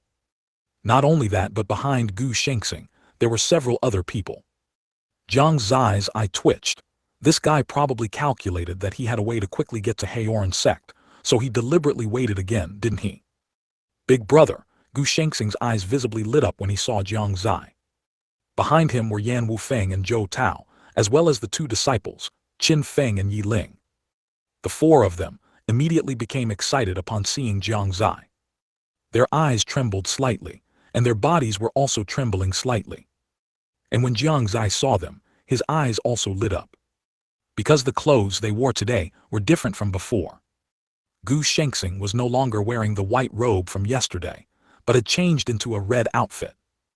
On the left chest of the attire, there was an East Tower emblem, with each floor fully filled, and below the emblem a large character East. As for Yan Wufeng, as the Tower Lord of East 7 Tower, his attire was green, also with an East Tower emblem on the left chest. The difference from Gu Shengxing's was not significant, except that on this emblem, only the 7th floor was fully filled. As for Zhou Tao, the Tower Lord of the 6th Tower, his attire was cyan, and on the emblem on his left chest, the 6th floor was fully filled. And as for Qin Feng and Yi Ling, they were the chief disciples of the 4th and 5th Towers, respectively. Their attire was purple and blue, and the emblem on their chest was not on the left chest, but on the right chest. On the emblem there was a number 1, on both the 4th and 5th floors. Jiang Xie nodded secretly. It seemed that the various mechanisms of the East Tower had been greatly improved. After a few moments of daze, Yan Wufeng and the others rushed directly towards Jiang Xie. Upon reaching Jiang Xie, the 4 simultaneously knelt on one knee and shouted excitedly, "Greetings, Lord Tower Master." Jiang Xie was also very happy. The last time he saw them was 3 years ago. Now 3 years later, Yan Wufeng and Zhou Tao hadn't changed much. Qin Feng and Yi Ling, however, had matured a lot. They no longer had the childishness they once did. It seemed they had gained enough experience within the East Tower. All of them were elders from the initial establishment of the East Tower, and the 2 disciples were also the first disciples to join the East Tower, so Jiang Xie paid relatively close attention to them. "Rise, there's no need to be so formal," Jiang Xie said with a faint smile, helping them up. "Lord Tower Master, you finally returned," Yan Wufeng said excitedly, a smile on his face. Zhou Tao also sighed. "When I first saw the Tower Master, I still couldn't believe it. It was only after Lord Gu repeatedly assured us that we knew it was truly you. The Tower Master has changed so much. Lord Tower Master, 3 years have passed, and my cultivation has reached Soul Forging Realm 7th level." Qin Feng patted his chest, a proud look on his face. 3 years had passed, and he was no longer the insecure and timid youth he once was. Lord Tower Master, Qin Feng always slacks off in cultivation. Look, his cultivation is not even 2 levels higher than mine. Yi Ling unhesitatingly sold out Qin Feng. Good, you're all doing well, Jiang Xie said with a smile, nodding at them. 272. Go to Haoran Sect. Although Old Wu and Lin Maoyan knew that Jiang Xie was the master of East Tower, they couldn't help but be shocked when they saw these powerful figures paying their respects. However, they quickly reacted and bowed slightly to Gu Shengxing, Yan Wufeng, and Zhou Tao. Greetings, Deputy Master Gu, fellow Taoist Yan, Master Yan, fellow Taoist Zhou, Master Zhou. Although all three were masters, there was a clear difference in their status. Gu Shengxing, on the other hand, held the highest position among the three. The three nodded slightly, and Qin Feng and Yi Ling also bowed to Old Wu. They were all their own people, so there was no need for formality. Afterward, Yan Wufeng and Zhou Tao wanted to know what had happened to Jiang Xie in the Qianyuan secret realm, and why he had taken so long to come out. This was also what everyone else wanted to know. Jiang Xie smiled without speaking, and after a while he said, regarding this, after Xiao Yuer's coming-of-age ceremony, we'll hold an East Tower Council within the East Tower. At that time, I will explain it to you in detail. For now, the important thing is to head to Haoran Sect. Indeed, Gu Shengxing nodded and said, it's almost noon. If we don't depart soon, it will already have started. Master, how do we get there? Yan Wufeng asked with a frown. Given the current situation, they wouldn't be able to make it in time under normal circumstances. As soon as he spoke, everyone's gaze turned to Jiang Xie. Jiang Xie smiled slightly. His spatial ring flashed. Everyone felt a shadow fall over them. Looking up, a massive warship appeared before their eyes. The warship was 100 jang in size, entirely silver-white, streamlined, with shark teeth coiling around it, and its hull was covered in silver formation secret patterns. The bow of the ship bore a giant character for war. On the warship, there were magnificent buildings, making it look extraordinary. Everyone present, except for Jiang Xie, was stunned. Even Gu Shengxing was momentarily speechless. This is a warship, suddenly Zhou Tao exclaimed. The others also gasped. Gu Shengxing's expression was solemn as he slowly said, this is probably not an ordinary warship, but a royal-grade warship, and its rank among royal-grade items is not low. What? Everyone exclaimed again. A royal-grade warship, and its rank among royal-grade items was not low. Doesn't that mean it's of the high royal-grade rank? There were only a few weapons of this rank in the entire Eastern Continent, let alone an extremely rare warship. Young Lord, what exactly did you experience in the Qianyuan secret realm? Old Wu had traveled extensively in his early years and understood many things, so he naturally knew the power of this warship. The role it could play in a sect war was simply too immense. A high royal-grade warship was not only incredibly fast, but also ridiculously powerful in attack.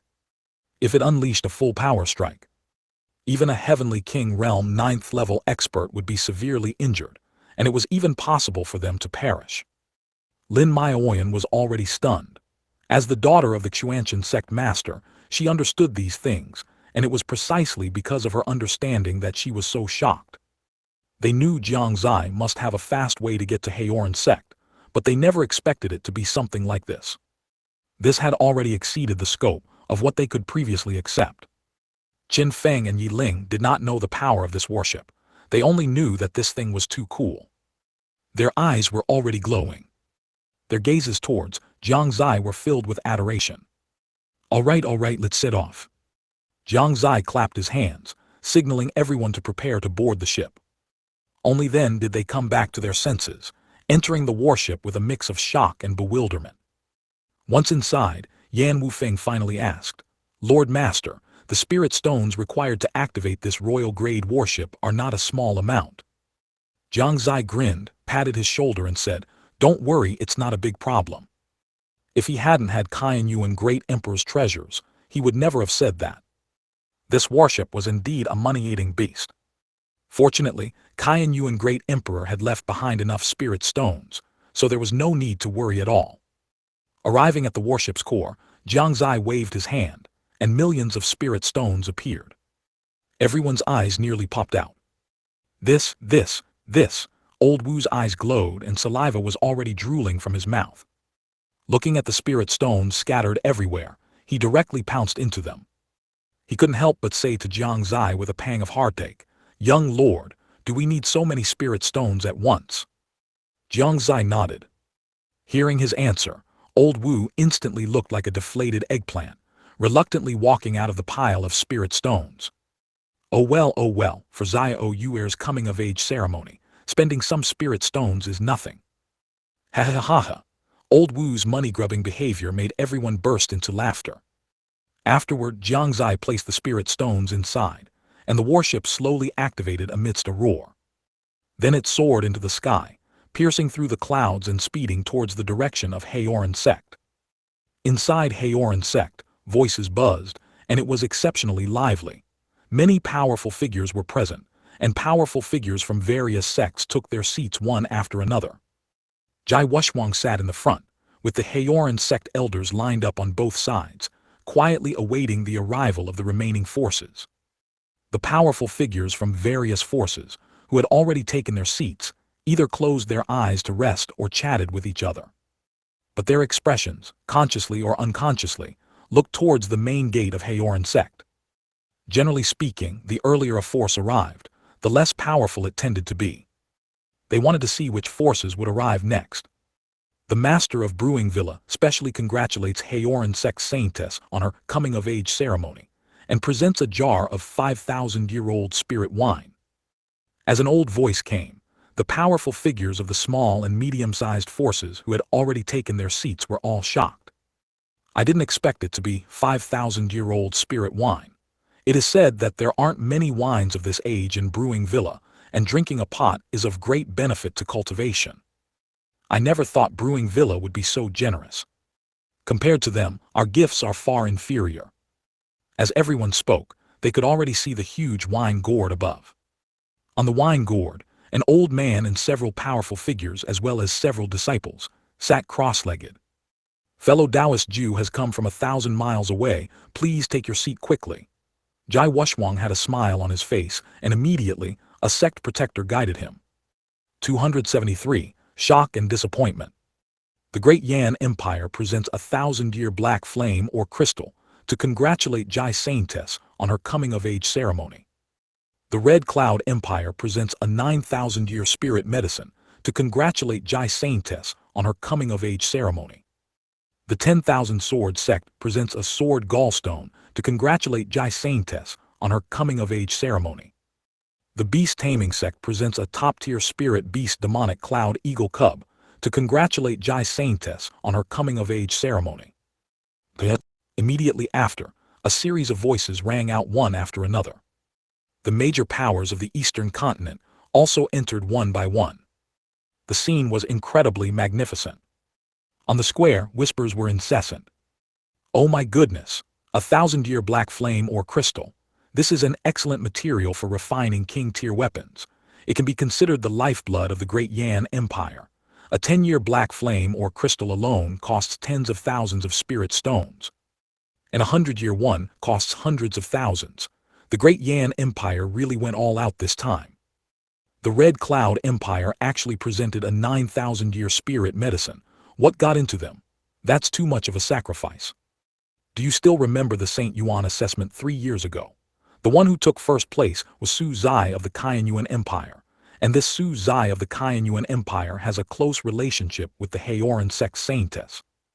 The two great empires are afraid of the Qianyuan Empire, so they can only draw closer to the Haoran Sect. So that's it, I was wondering why they suddenly changed their tune. The sword gallstone given by the 10,000 Sword Sect is also a treasure. It is rumored that this item can only be nurtured within the 10,000 Swords Mountain of the 10,000 Sword Sect, and has a great effect on the cultivation of sword cultivators. The Beast Taming Sect is also ruthless.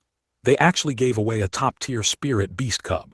Once it grows up, it will at least have the cultivation of the divine power realm, and the physique of demonic beasts is inherently stronger than humans of the same rank, so fighting a domain realm expert would be no problem at all. They were very shocked. and also very ashamed. Compared to the gifts sent by these sects, their gifts were simply not worth mentioning. Before they could recover from their shock, another voice rang out in the air. The Shengyuan Empire presents an 8th-tier medicinal pill to congratulate Jiang Xie on her coming-of-age ceremony. What? The moment the words fell, the entire Haoran Sect square was like a sudden clap of thunder on flat ground. Everyone stood up from their positions in shock. This was true for both small and medium-sized forces, and powerful experts from large forces. They even wondered if their ears had misheard. 8th-tier medicinal pill. Is this possible? The elders and disciples of the Haoran Sect also felt a tremor in their hearts. Even Jiang Xie's eyes widened. For a moment, his emotions were turbulent. He took a deep breath and asked the sky, "Sovereign Su, we seem to have misheard just now. May I ask what you just said?" In the air, Su Wu, on the back of the flying demonic beast, curved his lips. He had long anticipated this situation. He couldn't help but feel secretly delighted. This feeling of overshadowing all the sects present was simply too exciting. It's just a pity, an 8th-tier medicinal pill. Although he appeared indifferent on his face, his heart was bleeding. If Jiang Xie hadn't sworn that he had more than one, Su Wu really wouldn't have wanted to take it out. However, since it was for his grandson and his granddaughter-in-law, what was an 8th-tier medicinal pill? Behind him, the ministers were also stunned. They never expected that the sovereign would give an 8th-tier medicinal pill. Now they were anxious. Each of them wanted to speak. But Su Wu stopped them with a look. In the end, they could only suppress their restless hearts and quietly close their mouths, watching. Su Wu glanced down. Everyone was looking at him. He then slowly opened his mouth and said, "This sovereign said, I present an 8th-tier medicinal pill." His tilde an 8th-tier medicinal pill. Is it really an 8th-tier medicinal pill? No way. The era of flourishing alchemy on the Shengyuan Continent has long passed. Nowadays, it's hard for anyone to even refine a 6th-tier medicinal pill, let alone an 8th-tier medicinal pill.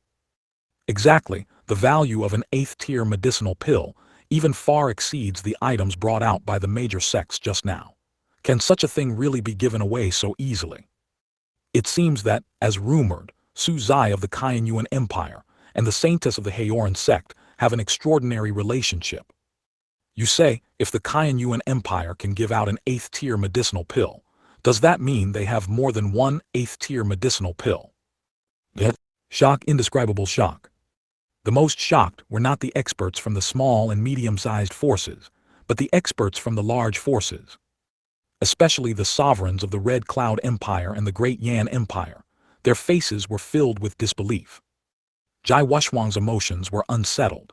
If it truly was an 8th-tier medicinal pill, it would be of great benefit to Jiang Xie. This made his resentment towards Jiang Xie lessen considerably. Facing such a treasure, Jiang Xie dared not be negligent and personally welcomed Su Wu into the main hall. Outside the hall, countless people looked up and peered inside. Before Jiang Xie could speak, Su Wu had already handed him the 8th-tier medicinal pill. Seeing this, Jiang Xie's eyes shone with brilliance, and he quickly received it. He was already certain that it was indeed an 8th-tier medicinal pill without a doubt. Just from the fleeting glimpse of the medicinal pill's appearance, many people outside the hall also recognized that it was indeed an 8th-tier medicinal pill. For a moment, they didn't even know what to say. Many people's eyes showed greed, but they dared not snatch it. The sect masters of several major forces in the Eastern Continent looked at Su Wu with solemn gazes. They seemed to want to see through him. Just then, a huge roaring sound suddenly came from the sky. Such a commotion once again attracted everyone's attention. Then everyone saw themselves seemingly covered by a shadow. A colossal object appeared before their eyes. At this moment, everyone's pupils couldn't help but contract. At this moment, all their attention was focused on the colossal object in the sky. Jiang Xie and Su Wu were no exception. They all stared blankly, even forgetting to think. Then a voice was heard. East Tower presents a mysterious grand gift to congratulate Jiang Xie on her coming-of-age ceremony. Then a large box was thrown down from above. After an elder reacted, he immediately stepped forward to catch it, then left, looking back 3 times with each step. The gifts sent by these forces had to be immediately delivered to Jai Yu. This was an order given by Jai Wuxuan. It was also for Jai Yu to be happier. The crowd in the square remained in a dazed state. Then, inside a certain palace, Jai Yu was sitting in front of a mirror, lost in thought.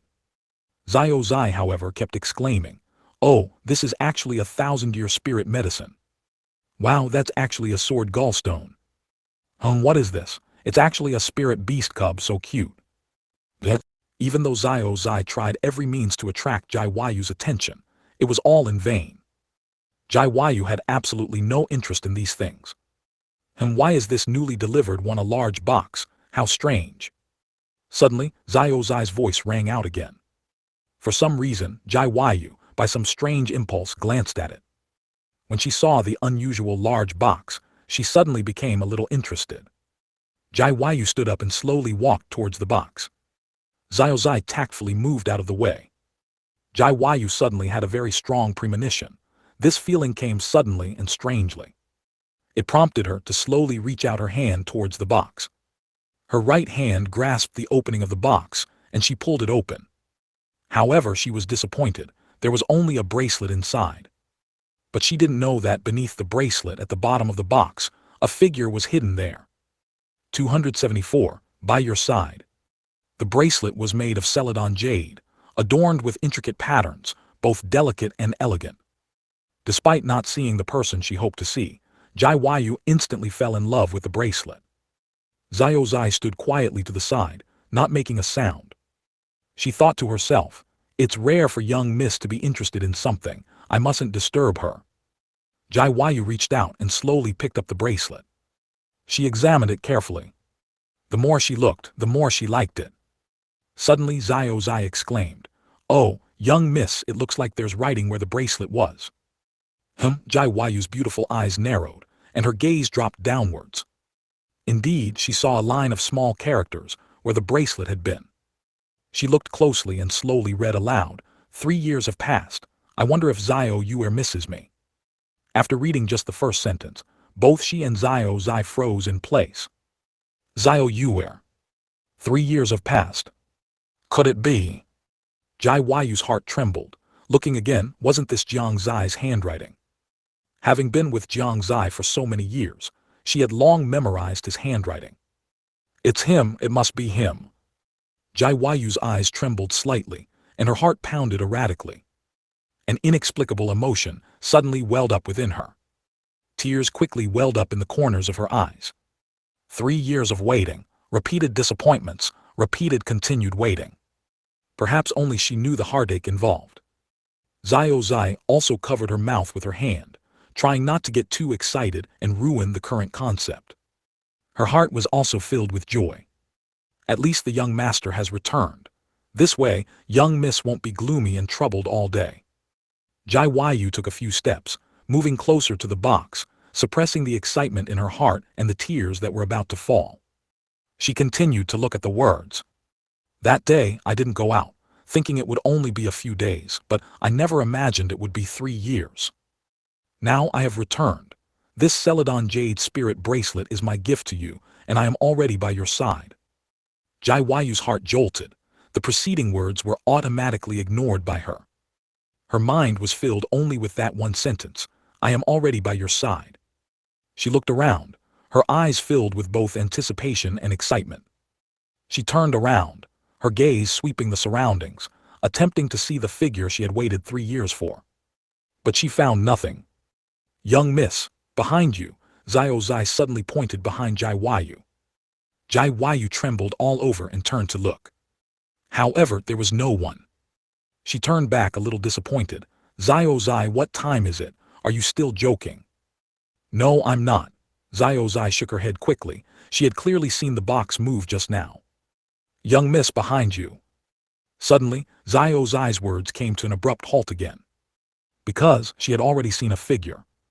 Jiang Xie slowly made a shushing gesture towards her. Jai Yu didn't turn her head, merely shaking her head slightly and saying, "Xiao Zai, stop messing around."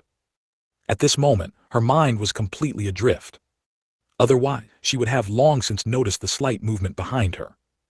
Jai Yu was a little disappointed.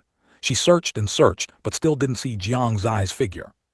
Could it be that that sentence was a lie? No, no, how could he lie to me about something like this? Jai Yu shook her head. Suddenly, a gentle breeze blew, stirring her hair and her heartstrings. The world seemed to stop at this moment. Xiao Zai's eyes widened, looking at Jai Yu's back with a shocked expression. There, Jiang Xie's figure had already appeared. He wore a hint of a wicked smile, and slowly walked towards Jai Yu. His clear footsteps were so distinct and pleasant to Jai Yu's ears. Although she stood motionless, she could sense what was happening behind her. Young miss, behind you. Xiao Zai could barely hold back anymore, her expression extremely rich. Actually, this time Jai Yu didn't need Xiao Zai's reminder. She felt it.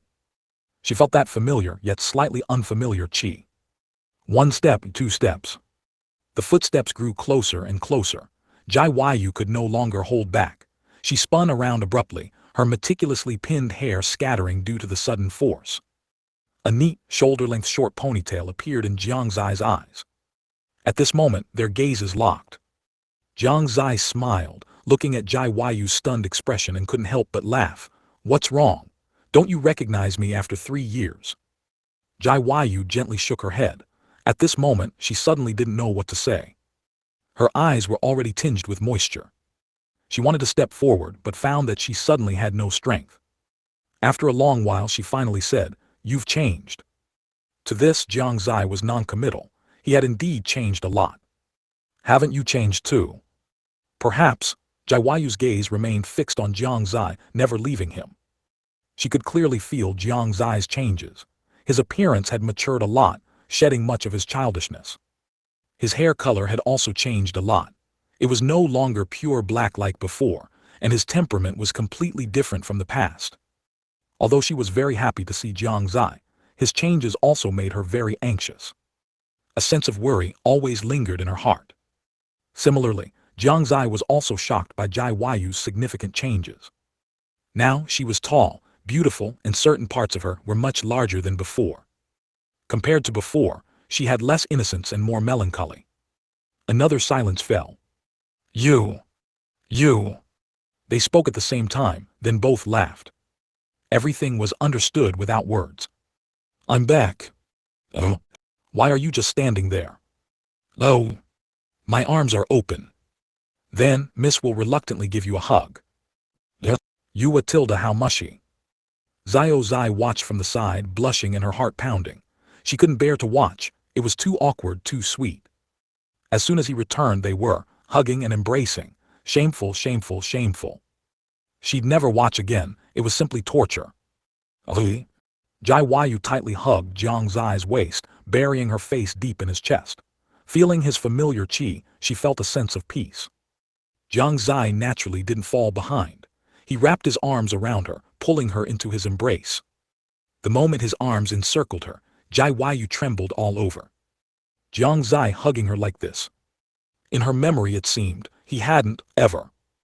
Even when they lay on the same bed, Jiang Xie had never hugged her. Sometimes she often wondered if Jiang Xie liked men. And now, Jiang Xie was actually hugging her. Should this be considered a huge step forward? Jiang Xie didn't know what Jai Yu was thinking. He only knew that he was an adult, and Jai Yu was also an adult. Some things he hadn't dared to do before, he could now boldly do. For example, right now his hand was slowly moving downwards. 275, do not mess with. Smack. With a crisp sound, Jiang Xie's perverted hand finally stopped at a soft spot. Jai Yu's face flushed as she pulled away from Jiang Xie's embrace. She said with an angry pout, "You're still a scoundrel, completely unchanged. You just got back and you already want to take advantage of me." If it had been in the past, she would have wished for Jiang Xie to act this way. But 3 years had passed, and for some reason she had become much shyer. Just now, she had directly slapped away Jiang Xie's perverted hand. Of course, most importantly, in that instant just now, she suddenly felt her entire body go numb. If she had been any slower, she might have completely collapsed into Jiang Xie's arms. The coming-of-age ceremony was about to begin. Wouldn't it be a joke if something went wrong?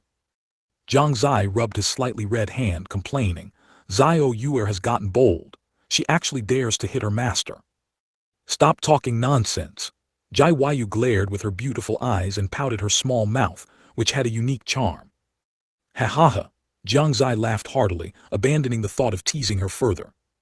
Then he asked with a serious expression, "Why did you cut your hair short?" "What if I did? What's it to you?"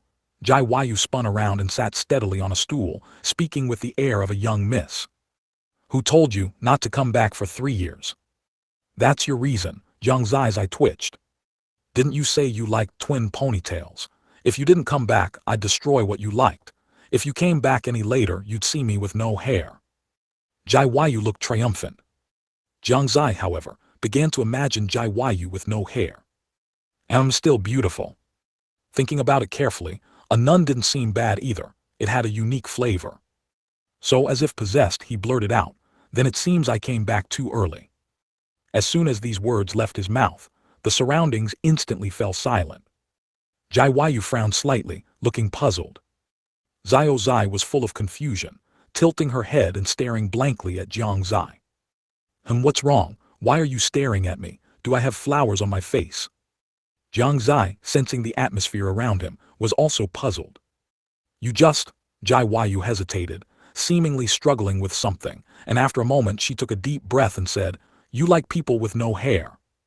She felt she had discovered Jiang Xie's big secret. She couldn't help but think to herself. So twin ponytails weren't his favorite, baldness was. No wonder Jiang Xie had always been indifferent to her. So that was where the problem lay. "Xiao Xie, go get the scissors." "Never mind, no need for scissors, let's just do it directly." "Wait." Jiang Xie was startled, and only let out a slight sigh of relief when he saw Jai Yu's hand suspended in midair. Then he said apologetically, "That was a joke, how could I like people with no hair? I only like people with hair." "Really?" Jai Yu's eyes were filled with suspicion. "Really?" Jiang Xie said righteously. "Young miss, young master definitely wouldn't like baldness." Xiao Xie, standing nearby, also spoke up. Only then did Jiang Xie notice her. Upon seeing Xiao Xie, his eyes lit up slightly. Although Jai Yu had grown a lot, compared to Xiao Xie, it was simply like comparing a small witch to a great one. Xiao Xie's height wasn't even a head taller than Jai Yu. He truly didn't know how this tiny body had grown. "How about let Xiao Xie shave her head?" A big-chested nun, just thinking about it felt good. "All right, I'll believe you." Jai Yu still put down her hand. She also didn't believe Jiang Xie liked baldness. That was purely a test. If Jiang Xie really liked it, she would just go bald.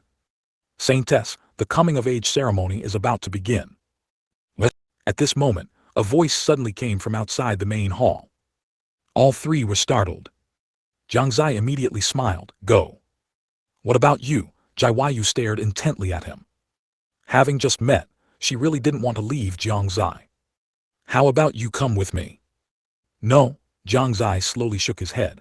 "I haven't had my coming-of-age ceremony yet, so it's not appropriate for me to openly appear before so many powerful forces. Besides, this is your main stage. Don't worry, I'll be watching you from below." "All right." Jai Yu was still a bit reluctant. Xiao Xie stepped forward and took her hand, comforting her. "Oh, young miss, since young master is already back, are you still afraid he'll run away? Once the coming-of-age ceremony is over, we can return to Tianxin Pavilion, and then won't you be able to see young master every day?" "Xiao Xie is right, go quickly, don't miss the time." Jiang Xie also echoed. Only then did Jai Yu nod, stand up and walk outside. As she reached the doorway, she didn't forget to turn back and glance at Jiang Xie. "If I don't see you down there, watch out, I'll beat you up." All right. Jiang Xie nodded repeatedly. Only then did Jai Yu leave with peace of mind. From their meeting to Jai Yu's departure, a quarter of an hour had already passed. After she left, Jiang Xie took out a mask and put it on. Time rewound to quarter of an hour earlier. Inside the Haoran Sect square, everyone had not yet recovered from the Yuan Empire's 8th-tier medicinal pill when they witnessed another unforgettable scene. A colossal spirit boat was floating above the Haoran Sect. They had seen warships before, but the power emanating from this warship had surpassed a king-tier weapon. This meant it was a royal-grade warship. What a royal-grade warship represented was self-evident in the hearts of the various powerhouses present. Initially, they thought it was some reclusive force that had arrived, until the words containing East Tower were heard. Only then did they realize. Such a warship did not belong to some reclusive force, but to the East Tower, which had risen to prominence in the Eastern Continent in the past 2 years. Regarding the origins of the East Tower and who its powerful backer was, the various forces had no definitive conclusion. They only knew that this force seemed to have appeared out of thin air. Not long after its appearance, it had recruited several domain realm powerhouses. Even so, the East Tower was only known to a small number of forces within the Eastern Continent. Until 2 years ago, the East Tower seemed to have taken a medicinal pill, expanding wildly. Its strength grew rapidly, and it quickly made a name for itself in the Eastern Continent. It had gained a firm foothold. This was inseparable from the support of the Shengyuan Empire. Many people speculated whether the East Tower was indeed supported by the Shengyuan Empire. But now, seeing this warship, they dismissed that idea. If the Shengyuan Empire had such a treasure, it would not be like this now. Then there was only one possibility. The East Tower definitely had a powerful backer. At this moment, all the forces present classified the East Tower into the category of forces that could not be provoked. With the power of this warship, even few major forces in the Eastern Continent dared to resist it head-on. The only ones present who could secretly laugh in their hearts were probably Su Wu and Jiang Xie. 276. The East Building Stir. What exactly is the background of this East Tower? Zhao Li, the sect master of 10,000 Swords Sect, stared at the spirit boat above with a grave expression. I've long suspected there was a powerful figure behind the East Tower, and now it seems almost certain. The master of Brewing Villa's eyes gleamed. Ever since the last exchange of spirit wine and spirit food with the East Tower, the strength of the Brewing Villa's disciples has increased significantly. This greatly enhanced the Brewing Villa's power. For him, the stronger the East Tower, the more profitable their cooperation would be. Lin Yuanqui, the sect master of Chuanshan Sect, had a glint in his eyes, his thoughts drifting.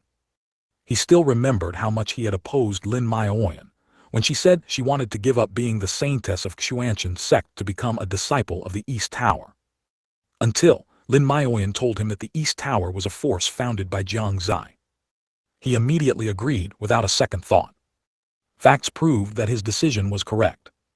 In just 2 short years, the East Tower had begun to make a name for itself across the entire Eastern Continent. It subtly gave off the feeling of a major power. And now, the appearance of this warship further cemented the East Tower's status as a major power. No other force would doubt it anymore. Different from their reactions were the rulers and many ministers of the Great Yan Empire and the Red Cloud Empire. The Shengyuan Empire's strength was already greater than theirs. Furthermore, the relationship between the Shengyuan Empire and the East Tower was not simple. Now that the East Tower had brought out a royal-grade warship, their claim of not being afraid was false. If the East Tower were to unite with the Shengyuan Empire to attack them, they truly couldn't be sure if they could withstand it. Too strong. The East Tower has been gaining immense momentum in recent years, and now it's even more outrageous. Even a royal-grade warship has arrived. Yes, I've lived for so many years, and this is the first time I've seen a royal-grade warship. Now, no one should doubt the East Tower's strength, right? Who would dare to doubt it now? It's right here. Speaking of which, if this royal-grade warship unleashes a full-power strike, I wonder how many sects' protective formations could withstand it. It's simply astounding. They remained silent only to shock the world with their roar. But everyone present was filled with emotion and immense shock. Although Jiang Xie and Su Wu were happy, they were also incredibly shocked. They had never expected that the East Tower possessed such a sharp weapon. Su Wu was already planning to ask Jiang Xie what was going on later. He was certain that this must have been obtained by Jiang Xie within the Shengyuan secret realm. Adding to the previous 8th grade medicinal pill, it was truly hard to imagine what kind of opportunity he had gained inside. Jiang Xie, on the other hand, was thinking about what he should do if Jiang Xie arrived. Just yesterday, He had resolved to teach Jiang Xie a lesson once he returned. And now, in less than a day, his idea had changed. No choice. Su Wu gave an 8th grade medicinal pill, and the East Tower also had a royal grade warship. If he were to teach Jiang Xie a lesson, it didn't feel quite right. He swore it definitely wasn't that he was scared. Rather, it was out of concern for his son-in-law. Just like that, under everyone's gaze, Gu Shengxing led a group of people to leap down from the warship, and the warship instantly vanished. Several individuals, wearing similar attire but in different colors, attracted everyone's attention. Red clothes, 7 full patterns on the left chest. This is the vice master of the East Tower. Suddenly, someone exclaimed. Everyone's gaze turned towards Gu Shengxing. They quickly discovered that they couldn't discern Gu Shengxing's cultivation. Green, 7 patterns on the left chest. This is the master of the East 7 Tower. And that one cyan, 6 patterns on the left chest, the master of the East 6 Tower. Gray, 1 pattern on the left chest, the master of the East 1 Tower. Cyan, blue, purple right chest patterns number 1, those 3 are the chief disciples of the East 6 Tower, East 5 Tower and East 4 Tower. Hiss, I never thought that the East Tower would deploy so many powerhouses for Jai Saintess's coming-of-age ceremony. The relationship between the East Tower and Haoran Sect also seems to be not simple. Many people gasped, trembling slightly as they looked at the East Tower's lineup. Of course, there were also those who didn't understand, asking loudly, "Can someone explain to me what you meant by those cyan and green colors just now?" Immediately someone explained to him, "Fellow Taoist, you don't even know this. Actually, the East Tower can now be considered 1 force, or it can be considered 9 forces." Why? The man frowned. Many others who didn't understand also leaned in to listen carefully. The East Tower now, each floor can be regarded as a force, and the way to distinguish them is by the color of their clothes and the patterns on their left or right chest. The colors representing each floor from top to bottom are roughly red, orange, yellow, green, cyan, blue, purple, black, white, gray. Secondly, the left chest patterns represent elders and above, while the right chest patterns represent disciples and protectors. As for the specific method of distinction, if there are no numbers on the left chest pattern, the deeper the color of that layer, the more it represents the master or vice master of that layer. If there are numbers on the left chest, it represents an elder. If there are numbers on the right chest, it represents a disciple.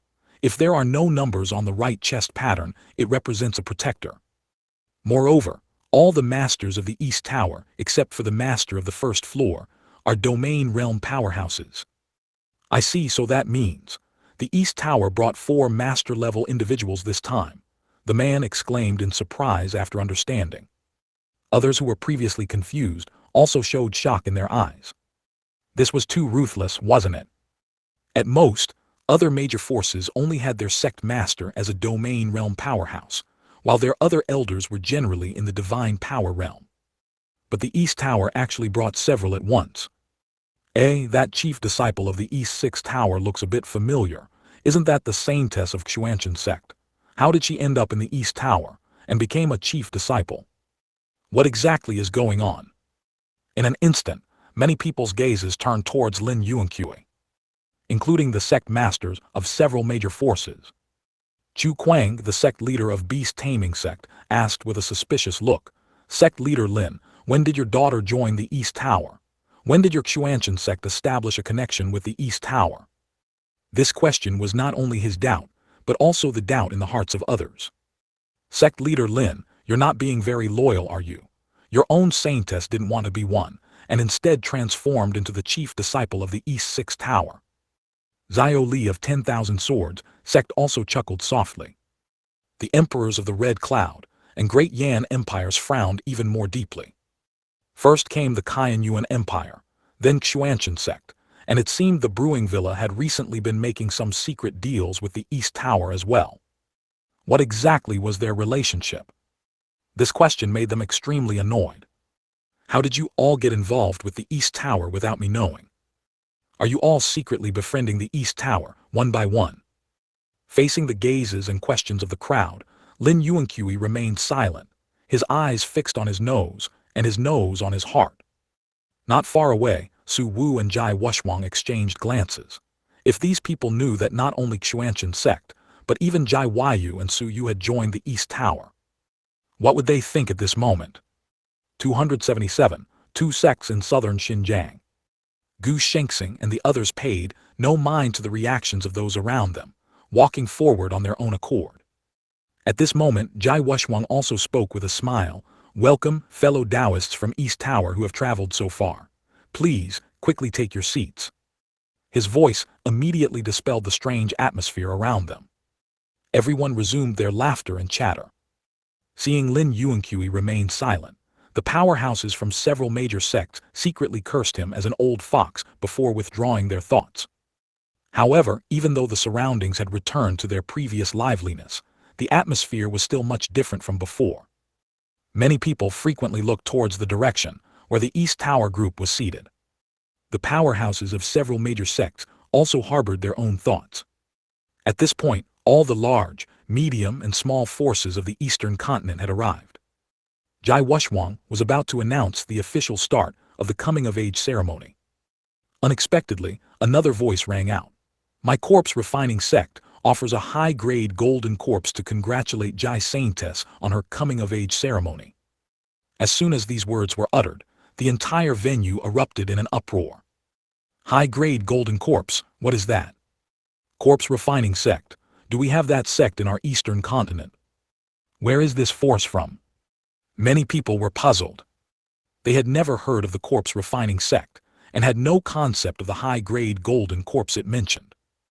However, some had heard of the corpse refining sect's reputation. Zhao Li of the 10,000 Swords sect instantly stood up from his seat and exclaimed, Corpse refining sect? Isn't that a force from the southern border? How could they be here? Ever since the last devastation by the Saint Province forces, various regional forces had been recuperating and did not actively cross domains. Even if they did, they wouldn't be so ostentatious. The arrival of the corpse refining sect was beyond their expectations. It's strange that this corpse refining sect is willing to give away a high-grade golden corpse, Lin Yuanqui said, looking equally puzzled. Upon hearing their words, a chorus of voices immediately rose from behind them. Please, esteemed sirs, enlighten us. Facing everyone's request, the elder from Brewing Villa first took a large gulp of wine, then casually explained. This corpse refining sect is a major force in the southern border, with considerable strength.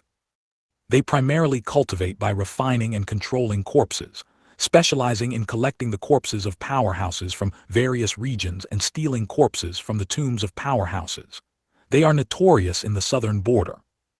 After the elder finished speaking, everyone immediately understood much more.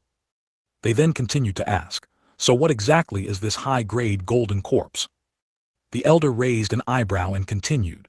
The corpses refined by the corpse refining sect generally come in 3 grades: bronze corpse, silver corpse, and golden corpse.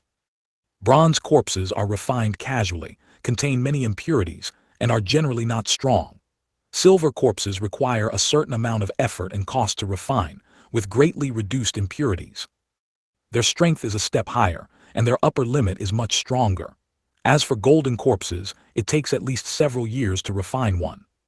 The stronger the cultivation of the corpse in life, the more difficult it is to refine into a golden corpse.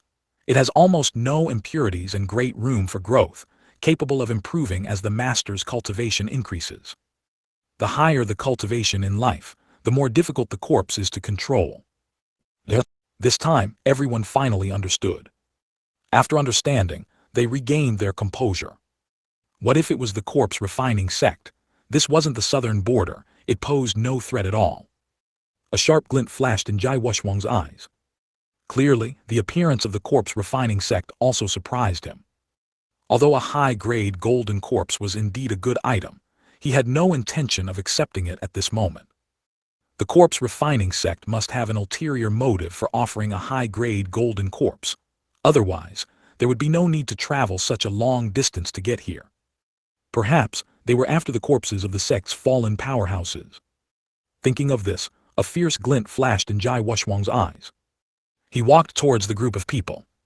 Now about the people from the corpse refining sect. They arrived riding a flying demonic beast. There were 5 of them in total. Among them, only 2 were living people. The other 3, though seemingly no different from normal people, emitted faint death chi that indicated they were not alive. Among the 5, the leader was a thin man with sunken eyes and prominent cheekbones. An eerie aura emanated from him. The other was a figure completely wrapped in a black robe. From her physique, it was easy to tell it was a woman. At this moment, the thin middle-aged man frowned slightly after seeing the reactions of the crowd around him. The atmosphere here was far from what he had expected. It was as if they were just a group of clowns, and even a high-grade golden corpse didn't cause much of a stir among these people. At this moment, Jai Wushwang had already approached the group and said with a smile, "Fellow Taoists from the corpse refining sect, your arrival is quite unexpected." As he was speaking, another voice rang out. "My Gu God sect offers a spirit-gathering Gu to congratulate Jai Saintess on her coming-of-age ceremony." Everyone was stunned, then turned their eyes to look. They saw another group of figures appearing in the sky, not far away. They were all dressed in black hooded robes, with strange patterns on their faces. This was not the main point. The main point was that they arrived riding a treasure artifact-grade spirit boat. Several people stood at the front of the warship, looking magnificent. Everyone watched them speechlessly. They began to suspect whether these 2 forces were both here to show off how powerful they were. One offered a high-grade golden corpse, the other a spirit-gathering Gu, and they arrived on a treasure artifact-grade spirit boat. One should know that even a treasure artifact-grade spirit boat was extremely rare. But this time their arrival was ill-timed. There was already the Qianyuan Empire's 8th-grade medicinal pill, and then the stimulation of the East Tower's royal-grade warship. Now, the people present were no longer too shocked to see these things. At most, they would be slightly surprised for a moment, then their gazes would return to calm. This time, not only the people from the corpse refining sect frowned, but the people from the Gu God sect did as well. They chose to come at this time, offering such gifts and showcasing their spirit boat. They had only one purpose. That was to give the various forces of the Eastern Continent a shock. They also harbored the intention of outshining them, and at the same time, testing them. The reason was simple. The young geniuses of the Eastern Continent had stolen the show at the St. Yuan assessment 3 years ago. This made forces from other regions extremely curious about the extent of the strength of the major forces in the Eastern Continent. After the people from the Gu God sect arrived at the Haoran Sect plaza, they stood together with the people from the corpse refining sect. This scene made many people realize. It seemed that these were not friendly visitors. They recalled that some time ago, when Lin Luochen of the 10,000 Swords sect held his coming-of-age ceremony, 2 sects from the northern desert also arrived at the scene, just like now. The result was that, in the competition segment, Lin Luochen was utterly defeated. That scene at the time angered many people, yet they were helpless. 278. Ceremony. Because on the St. Yuan Continent, there is such an unwritten rule. That is, the force holding the coming-of-age ceremony must accept challenges from other forces. In this battle, other sects cannot provide support. For those from the same region, it's one sect after another. However, if they encounter those from other regions, then 2 sects can go at once. If they win, the sect's reputation will greatly increase. If they lose, the sect's reputation will inevitably decline. It is precisely because of this rule that coming-of-age ceremonies are almost exclusive to major forces. Because smaller forces simply cannot withstand challenges from other forces. Only the genius of major forces can possess such strength. Of course, if a genius from a major force encounters a more powerful genius from another force, they are bound to lose. Without absolute strength and confidence, even those from major forces will stumble. However, most forces are no longer enthusiastic about competitions now. Most competitions have become observational in nature. Unless a certain force has a grudge against you, then it's hard to avoid. In a spot at the front of the plaza, Xiao Li's gaze was unfriendly, and his right fist was clenched tightly. Seeing the scene before him, he recalled how his sect, during Lin Luochen's coming-of-age ceremony, had been unfortunately defeated by the combined attack of 2 sects from the northern desert. The ridicule from those 2 sects at the time was still vivid in his memory, He almost ordered to fight those two sects. But he still calmed down. If he lost, he lost. At most, he would lose some face. If he couldn't afford to lose, then that would truly make him a laughingstock. Although he and the beast-taming sect later went to the northern desert to reclaim their honor, he still couldn't help but feel a surge of anger. The scene was very quiet. Jai Wushwang's expression also became solemn. If he remembered correctly, the successors of these two forces had both passed the fourth stage of the St. Yuan assessment 3 years ago. Their strength should not be underestimated. Although he had confidence in Jai Yu, he was still worried. And within the sect, there was no other disciple whose cultivation talent was higher than Jai Yu's. The people from the corpse refining sect and the Gu God sect wore faint smiles, appearing quite amiable, but a faint, hard-to-detect dangerous glint flickered in their eyes. Dong! Just then a melodious bell rang out. Jai Wushwang came back to his senses. Time was up. He immediately motioned for the people of the two sects to take their seats, then returned to the very front. At this moment, Jai Yu's figure also emerged from somewhere. She wore a faint smile, exuding endless charm, and walked directly to Jai Wushwang's side. At that moment, everyone was stunned. Whether it was those who had lived for hundreds or thousands of years, or the powerhouses of various forces, they couldn't help but be momentarily stunned. The reason was simple. Jai Yu at this moment was simply breathtakingly beautiful. More beautiful than the previous number, one beauty of the Eastern Continent. Such peerless beauty, even those who weren't fond of women couldn't help but sigh inwardly. This woman was truly stunningly beautiful and incredibly alluring. Gulp gulp, a sound of swallowing echoed. It was caused by many young disciples becoming lost in Jai Yu's beauty after seeing her. Is this Jai Saintess? It's my first time seeing her. I never imagined she'd be so beautiful. Jai Saintess seems to rarely appear in public. Compared to 3 years ago, she's even more beautiful, just like a fairy. Ah, what should I do? I'm so envious of Su Zai. It's truly enviable. Only a genius like Su Zai can be worthy of Jai Saintess, right? Indeed, just by looking at her, we already feel ashamed. Yes, even if I were given the chance to pursue Jai Saintess, I probably wouldn't. The gap is too wide. Yet, after a moment of awe, many young disciples shook their heads and mocked themselves. Indeed, to them, Jai Yu was truly beautiful, beautiful beyond words. But they also deeply understood the gap between themselves and her. Background, appearance, talent, strength. They had nothing that could compare to Jai Yu. So just looking was enough. A few breaths after Jai Yu came out, Jiang Xie also arrived at the plaza. Looking at the envious gazes around him, he felt an inexplicable sense of pride. This girl Jai is even more stunning than Su Yan back then, Lin Yuanqui suddenly exclaimed from his seat at the front. Su Wu raised an eyebrow but said nothing. The sovereign Su of the Red Cloud Empire, whether intentionally or not, spoke up. Yes, Su Yan back then was the #1 beauty in the Eastern Continent. I don't know how many sect powerhouses pursued her. At that time, my Red Cloud Empire's prince wanted to form an alliance with Sovereign Su through marriage, but unfortunately, Sovereign Su did not agree. Otherwise, the relationship between our two empires would have been much better. After speaking, he even glanced at Su Wu, seemingly observing his expression. Unfortunately, Su Wu's gaze was fixed solely on Jai Yu, and he ignored him. What he was thinking at this moment was, Girl Jai is indeed the best candidate for my grandson's wife. This appearance, this figure, that brat Jiang Xie truly has good fortune. The sovereign Su of the Red Cloud Empire found himself rebuffed and stopped speaking, similarly turning his gaze to the front. At the front of the plaza, Jai Wushwang surveyed the surroundings and slowly began. Everyone, today is the coming-of-age ceremony of my Haoran Sect saintess, Jai Yu. After today, she will officially enter the world. Henceforth, in conflicts among the younger generation, the older generation must not interfere. If anyone violates this rule and, as an elder, bullies my sect's saintess, then do not blame my Haoran sect for also retaliating with our elders.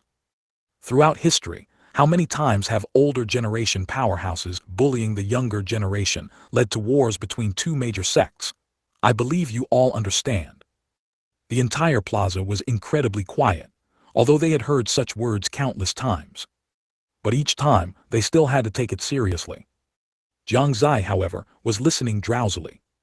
As far as he knew, the coming-of-age ceremony on the Shengyuan Continent was roughly divided into 4 parts. First, the sect master's address. Although called an address, it was actually a set speech, nothing more than my such and such is coming of age now. All of you pay attention. Meaning, from now on, he will contend with the younger generation, and the old fogies should not join in the fun, and so on. It was indeed quite boring. It had the hypnotic effect of a teacher in school. The second stage, then, was the presentation of treasures. The sect would present treasures to show the sect's support for her. Third, then, was lighting the soul lamp. By lighting the soul lamp, the sect could constantly know the disciple's life status. The fourth, naturally, was the competition between the disciples of various sects and the Haoran Sect. The first 3 items were nothing to watch. Jiang Xie focused his gaze on the people from the corpse refining sect and the goo god sect. He noticed that both of these sects had 2 young disciples, and their strength was not mediocre. It seemed they had indeed come for the competition. However, he naturally wouldn't let Jiayu make a move. A coming-of-age ceremony happens only once in a lifetime, and he didn't want Jiayu to have to compete with anyone. Moreover, he had long wanted to test his current strength. Well, wasn't this an opportunity right before his eyes? 279. Learn from me. The coming-of-age ceremony proceeded smoothly and quickly. During the second stage, Jai Wushwang presented a king-tier weapon to Jiayu. Although a king-tier weapon was almost a top-tier weapon in major forces, the crowd, having been prepped by the 8th-tier medicinal pill and royal-grade warship, didn't react much. Many people were just a little envious. The third stage also ended quickly, and as Jiayu lit her soul lamp, the entire process moved into the 4th stage. At this moment, Jiang Xie, who had been staring at the 2 sects from the southern border, noticed that the people from those 2 sects had already started to move. As expected, were they here for the competition? Was it aimed at Zhao Yuer or at Haoran Sect? He didn't know the exact reason. He only knew that he should prepare to make his move. "Brother, why are you wearing a mask?" someone nearby noticed Jiang Xie. Feeling his unique aura, yet seeing him wearing a strange mask, they couldn't help but ask. Jiang Xie smiled at him and said, "This is actually not a mask but a seal. I am an unparalleled genius, and I must seal my strength, otherwise countless deaths and injuries might occur." "A seal? Brother, are you joking? I've never seen a seal that looks like a mask." The man was slightly stunned, then shook his head puzzled and said, "Are you really a genius? You don't look like one to me." Jiang Xie patted his shoulder and continued, "You wouldn't understand this. This truly is a seal. If I take off the mask, it will trigger unpredictable consequences." "Ha ha ha ha, brother, your words are too arrogant. Do you think you're Su Zai?" The man burst into laughter, drawing the attention of those around him. Jiang Xie thought to himself, "What a coincidence, I am indeed Su Zai." If this man knew his true identity, he wondered what his expression would be. "Actually, I've long heard that Haoran Sect is the head of the righteous path forces in the Eastern Continent, with profound foundations and powerful strength. Its disciples must also be excellent. Today, our corpse refining sect and goo god sect will each send a disciple to experience the strength of Haoran Sect's disciples. Sect leader Jai wouldn't refuse, would he?" Just as Jiang Xie was about to play a prank, the voices of the people from the southern border had already reached his ears. They had already left their seats and approached Jai Wushwang, looking at him with smiles. Jai Wushwang's expression was slightly angry. Although he had long anticipated such a scene, he still couldn't help but feel indignant. These people were indeed here to cause trouble. However, at this moment, he couldn't refuse. Once he refused, Haoran Sect's face would be completely lost. Indeed, the strong cultivators from various forces below also felt a chill in their hearts. They began to worry a little. If Haoran Sect lost, it wouldn't just be Haoran Sect's face that was lost. It would be the face of the entire Eastern Continent. The title of the head of the righteous path forces in the Eastern Continent could not be lost. "I told you, these 2 sects are up to no good.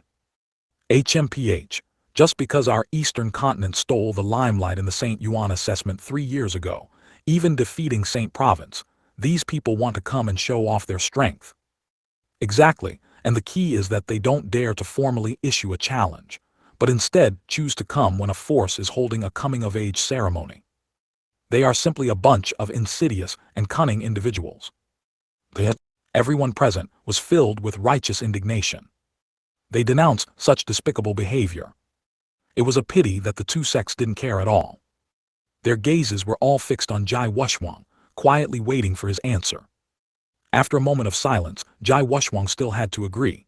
He said in a deep voice, "Please move to the martial arts arena." Upon hearing this, the strong cultivators from the two southern border sects all smiled.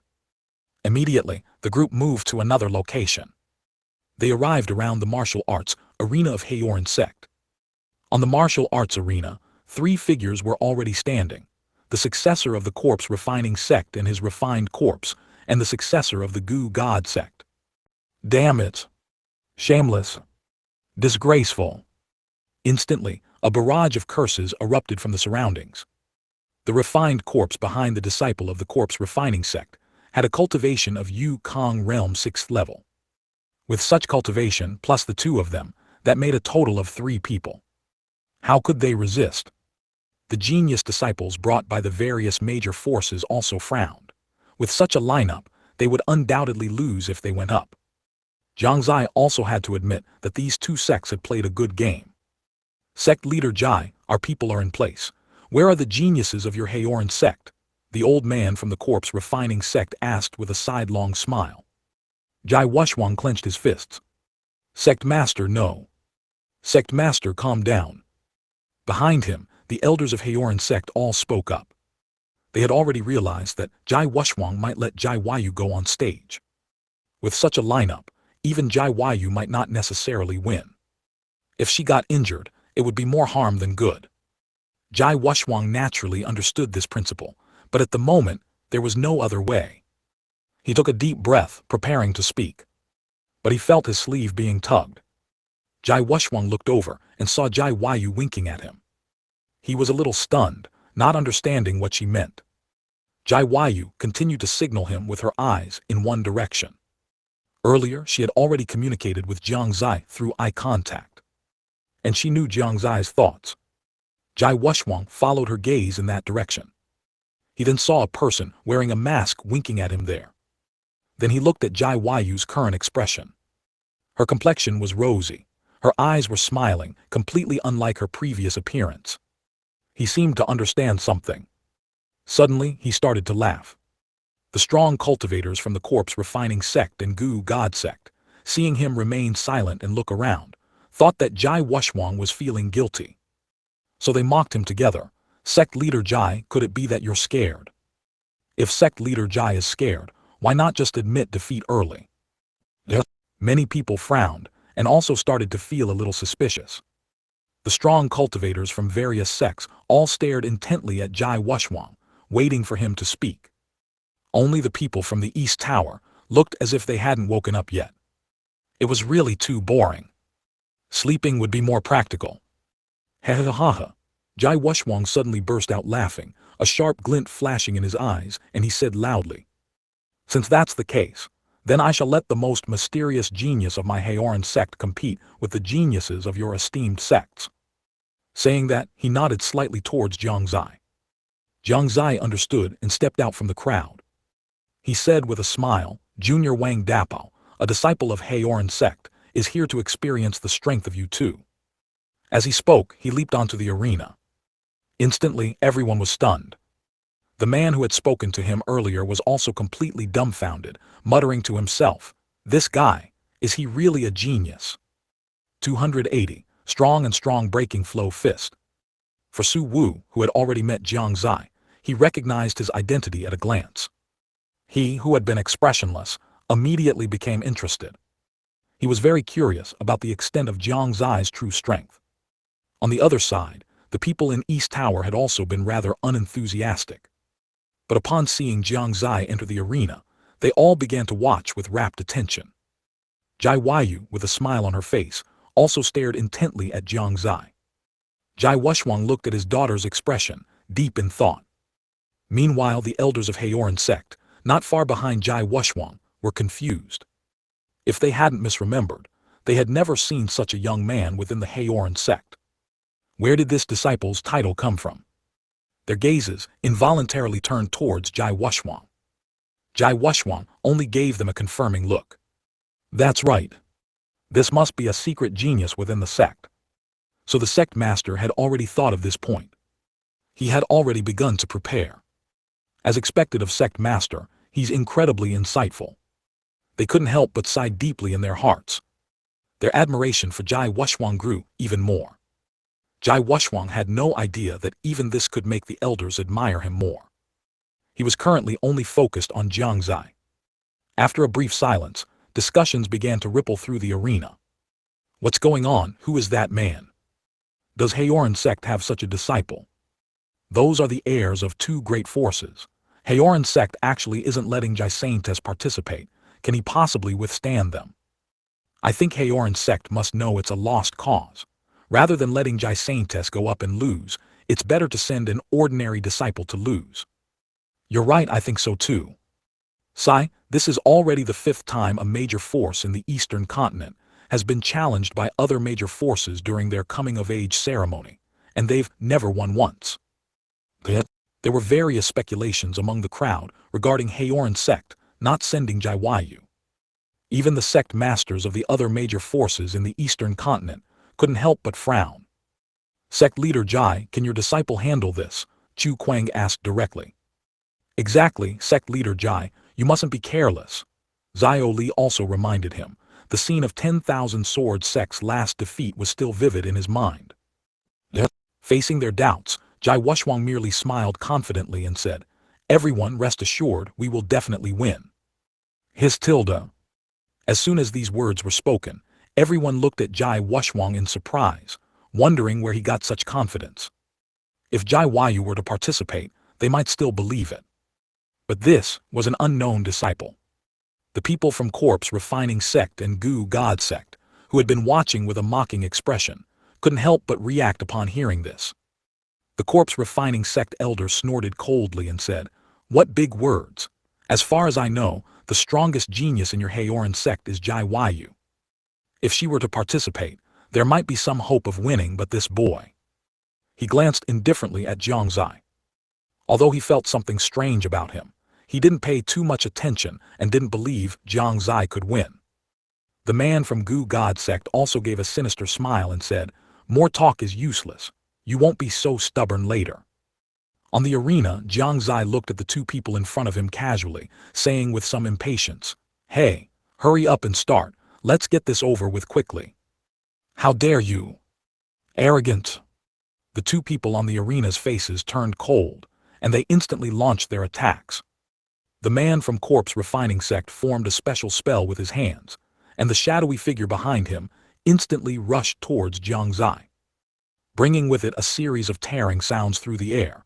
Judging by its state, even a Yukong Realm 5th-level expert would find it difficult to withstand. The man from Gu God Sect waved both hands, and countless black goo insects flew out from his sleeves. They flapped their wings, carrying a terrifying aura, and charged straight towards Jiang Xie. It's over. Can that young man withstand this attack?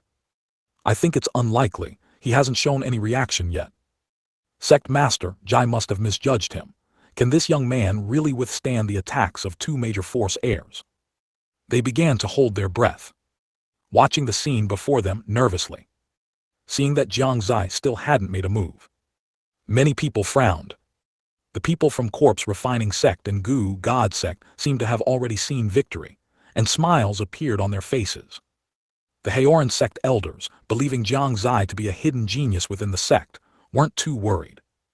Jai Wushwang already had some guesses about his identity, and looked at Su Wu's expression. He found that Su Wu was completely calm, without a trace of worry. His guesses were now 80% confirmed. The people of East Tower had no doubts about Jiang Xie's ability, only anticipation on their faces. Only those from other forces, who didn't understand the situation, were nervous. Many people had already begun to shake their heads. This young man is going to lose, the great Yan Empire's emperor said, shaking his head. Just as those words fell, Jiang Xie moved. A wicked smile appeared at the corner of his mouth. Immediately after, everyone present felt the surrounding space tremble. Boom! A huge shattering sound echoed, and the void realm around the entire Haoran Sect square instantly shattered. Immediately after, wisps of void realm power emerged from within, forming luminous flowing fists. These fists were filled with destructive aura. Instantly, these fists fiercely flew forward, forming an even larger fist. Jiang Xie also raised his right hand at this moment and punched forward. The giant fist struck forward almost simultaneously. A destructive aura instantly filled the entire arena. In an instant, it arrived before the corpse and the swarm of goo insects. The next moment, the corpse was annihilated, and the goo insects turned to dust. The giant fist's power remained undiminished, continuing towards the disciples of corpse refining sect and goo god sect. How dare you! How dare you! Two angry roars erupted. It was the experts of corpse refining sect and goo god sect, who, seeing their sect's heirs in mortal danger, abruptly snapped out of their dazed state. Neither of them dared to delay. They both rushed in front of the two disciples to block the attack of the giant fist. But upon reaching it, they realized that the power of this giant fist far exceeded their imagination. Both were incredibly horrified and quickly used their defensive martial skill. They barely managed to resist it, relying on their domain realm cultivation. From Jiang Xie's attack to the two experts entering the arena, the entire process took only a few breaths. Shocked disbelief. Experts from major, medium, and minor forces all stood up. Their faces were filled with incredulity. Impossible, this is impossible. Someone shook his head, repeating these words incessantly. This power, could it be a holy skill? No, a holy skill wouldn't reach such power. Someone was horrified, unable to believe the scene before their eyes. Is this really an attack that a teenager in his teens can unleash? Someone was full of doubt. 281. A long-awaited victory. Who exactly is this young man? Does Haoran Sect really have such a genius? Could it be that he's truly a hidden prodigy of Haoran Sect? At this moment, all sorts of doubts came flooding in, filling everyone's hearts. They couldn't be sure, couldn't determine what level of martial skill this was.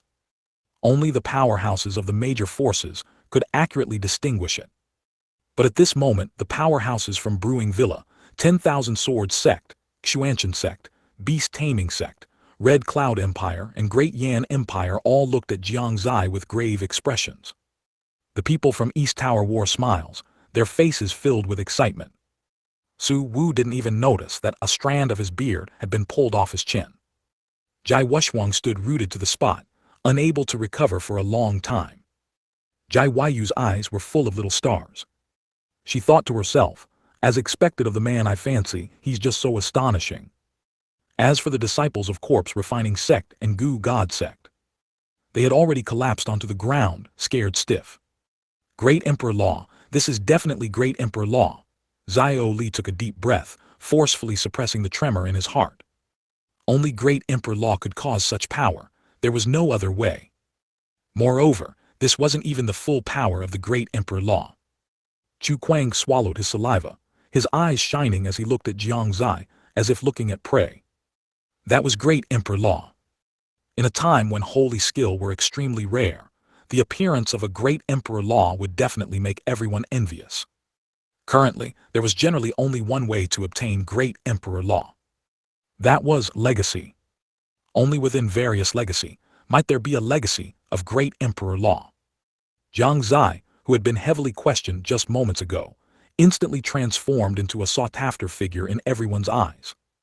Of course, what shocked them even more now was that the man before them had actually comprehended Great Emperor Law at the Yukong realm cultivation. This was absolutely the bearing of a prodigy. Sect leader Jai, you have quite a trick up your sleeve. I didn't expect your sect to have such a genius. This battle we have lost. The person from corpse refining sect said this to Jai Wuxuang with a gloomy expression, then pulled up the disciples sitting on the ground and said, "Let's go." And then they left.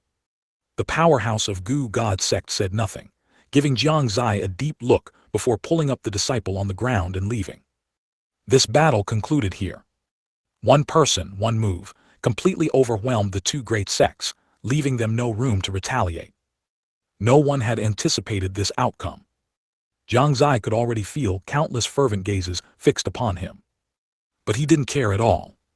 Instead, he smiled slightly at everyone. Then he leaped down from the arena and stood behind Jai Wushwang. Only at this point did everyone's gazes reluctantly leave Jiang Xie. Sect leader Jai, we all underestimated you. The Emperor of Red Cloud Empire spoke faintly, his tone filled with a hint of jealousy. I truly didn't expect Haoran Sect to have such a genius. Sect leader Jai, you're not being very straightforward now. Chu Kuang licked his lips, a dangerous glint in his eyes. Zhao Li did not speak, but his frequent glances towards Jiang Xie already indicated his thoughts. My brewing villa has always valued harmony, so I won't get involved in this matter. The old man from Brewing Villa still looked completely drunk. Lin Yuanqui did not speak.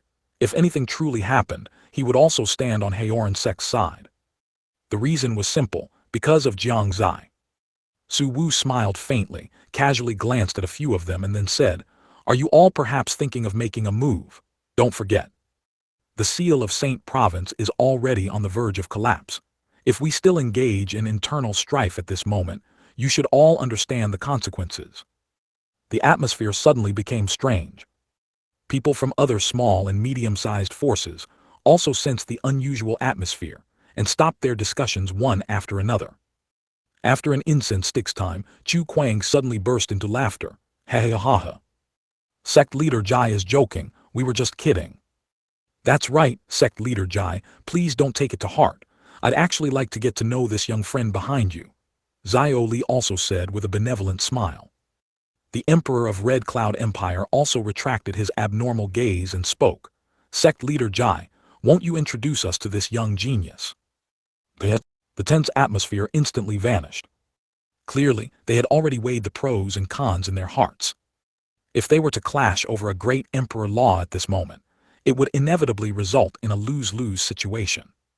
It might even trigger chaos in Eastern Continent. With Saint Province about to open, their goal was to unite against external threats. Otherwise, all the sects present would perish. This was not alarmist talk, but an important conclusion derived from historical facts. Of course, this was not actually the most important reason. The most important reason was East Tower.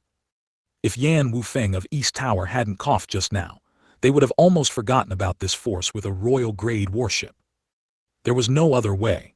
The people from East Tower hadn't spoken since they sat down, so they had been overlooked. Now that they thought about it, it truly sent a chill down their spines. Haoran Sect has a close relationship with Kaiyuan Empire, and Kaiyuan Empire has a close relationship with East Tower. If they were to make a move on Haoran Sect, the consequences were unimaginable. Therefore, they dispelled the improper thoughts in their hearts. Facing everyone's requests, Jai Wushwang refused without hesitation. He claimed it was for the safety of his disciple.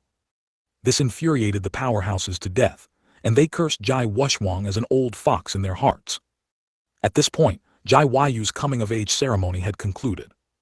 Even when they left Haoran Sect, everyone still felt unsatisfied. Not knowing the identity of that young man was a major regret for them. Of course, the outcome of this battle also quickly spread throughout Eastern Continent, and even the entire Shengyuan Continent. When the major forces in Eastern Continent held coming-of-age ceremonies for their disciples, they all faced challenges from forces in other regions, and all were defeated. This was a blow to many cultivator in Eastern Continent. It also greatly dampened the aura of the cultivator in Eastern Continent. The entire Eastern Continent's cultivate atmosphere had been in a slump. At this time, they desperately needed a splendid victory to regain their confidence. Coincidentally, Jiang Xie appeared at this moment. After the people who attended Haoran Sect's coming-of-age ceremony left, scenes of the competition on Haoran Sect's arena spread to various places. What? They won. The young generation of Haoran Sect defeated the challenge from the heirs of two major forces in the southern border. Did they really win? Could it be Jai Saintes who won? No way, not Jai Saintes, but an unfamiliar young man. It's said that the young man seems to be a hidden genius of Haoran Sect.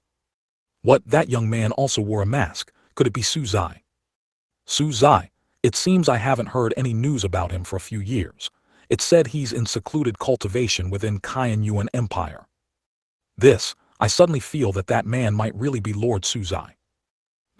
282, Showdown.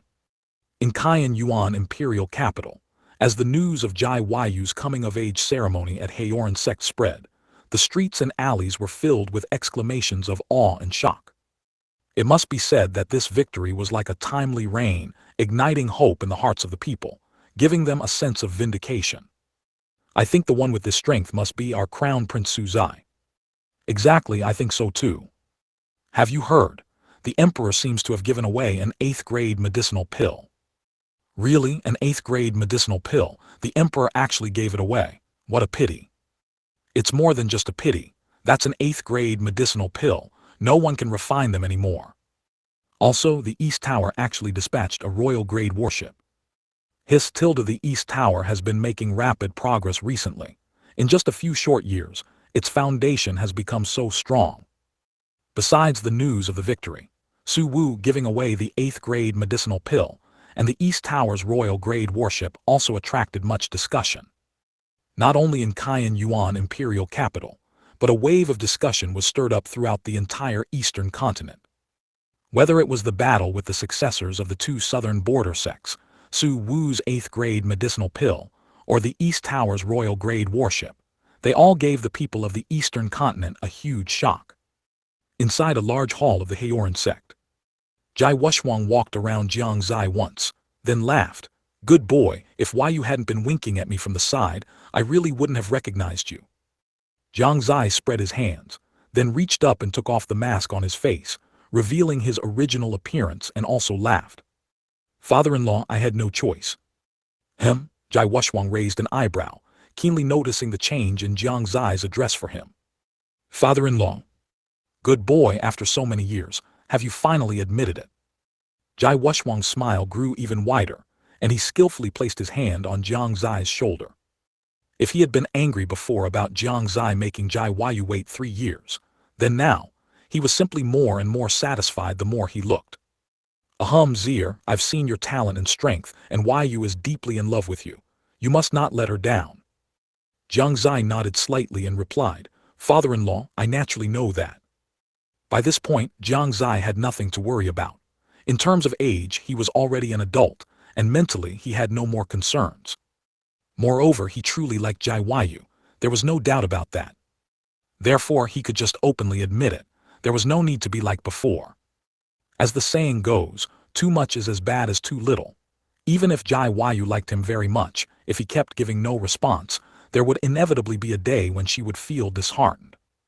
It could only be said that from the moment he came out of the Yuan secret realm, he had no intention of hiding it. Jai Wuxuang patted Jiang Xie's shoulder, growing happier the more he looked, so much so that the questions he originally intended to ask were completely forgotten. Outside the palace, Jai Yu was pacing back and forth, her heart filled with nervousness. Little Zai, looking listless, said, Young miss, don't worry. Sect Master will definitely not do anything to young Lord. But, Jai Yu paused, her face filled with worry. Father really won't hit him. No, young miss, rest assured. Little Zai's face was full of confidence. What are they talking about in there? They've been talking for so long. To say she wasn't worried would be a lie. She was really afraid that her father would teach Jiang Xie a lesson for her sake. She had just met him, and she didn't want Jiang Xie to get hurt. Of course, she was also curious about what the two of them were discussing inside. Why you come in? Just then, Jai Wuxuang's voice came from inside. Jai Yu's expression brightened and she quickly walked in. She immediately saw Jiang Xie next to Jai Wuxuang, and her face rarely blushed. She walked somewhat reservedly to Jai Wuxuang's side. She didn't know what was wrong with her, why she was so shy. Was it because they hadn't seen each other for 3 years, but they had just met? Jai Yu touched her face. It was very hot, like it was on fire. Jiang Xie naturally noticed her unnaturalness and found it quite amusing. Jai Wuxuang patted Jiang Xie's shoulder again, winked at him and said, You and Yu haven't seen each other in 3 years. I'm sure you have a lot to say, right? I'll go out first. You two have a good chat, but don't go too far, okay? Jai Yu's face turned even redder, and Jiang Xie's expression was also a bit unnatural. Fortunately, Jai Wushwang left after he finished speaking. With a bang, the main hall door closed tightly. Only Jiang Xie and Jai Yu were left in the empty hall. The atmosphere suddenly became awkward. Jiang Xie could understand. After all, it was normal to be a bit shy after not seeing each other for 3 years. He walked over, picked up a strand of Jai Yu's hair and whispered in her ear, "What's wrong? After 3 years apart you've become so shy." "I haven't," Jai Yu pouted playfully. Even she didn't realize how alluring she looked at that moment, which made Jiang Xie's fingers itch. He pulled Jai Yu into his arms, inhaling the fragrance of her hair, and asked softly, "What would you do if I couldn't come back from the Yuan secret realm?" Jai Yu didn't expect Jiang Xie to suddenly pull her into his embrace, and her heart pounded rapidly. In the end, she couldn't resist the temptation and hugged Jiang Xie tightly. Hearing Jiang Xie's words, she answered without thinking, "No, that won't happen. If it really came to that, then I would cultivate diligently, and when the Yuan secret realm opens again, I would go in and find you myself." She spoke very firmly, and Jiang Xie's heart trembled. He couldn't help but hug her a little tighter. "Haven't you always wanted to know if I've fallen in love with you? Actually, I've liked you for a long time." Jiang Xie spoke slowly, but it made Jai Yu's heart tremble. "He liked me for a long time, but why?" "Then why? You want to ask why I've always been so indifferent to you, right?" How could Jiang Xie not know her thoughts? He said truthfully, "Actually, at that time I was still a bit self-conscious, do you understand?" "Self-conscious?" "Yes, you are the saintess of the Haoran Sect, with top-tier talent, strength, and background. As for me, I'm not only the young lord of the infamous demon sect, but my talent and strength are also far from comparable to yours. If it weren't for the Fanchen sword, perhaps any cultivator could defeat me." "No," Jai Yu suddenly broke free from Jiang Xie's embrace, staring at him seriously and said word by word, "Listen carefully, Jiang Xie, in my heart, you are the most amazing. I don't allow you to say such things about whether you are worthy of me." Jai Yu's eyes were unusually filled with anger. She could not accept Jiang Xie's statement. 283, Brat. Looking at Jai Yu's incredibly serious eyes, Jiang Xie, who had intended to say more, couldn't help but close his mouth. He simply pulled her into his embrace once more.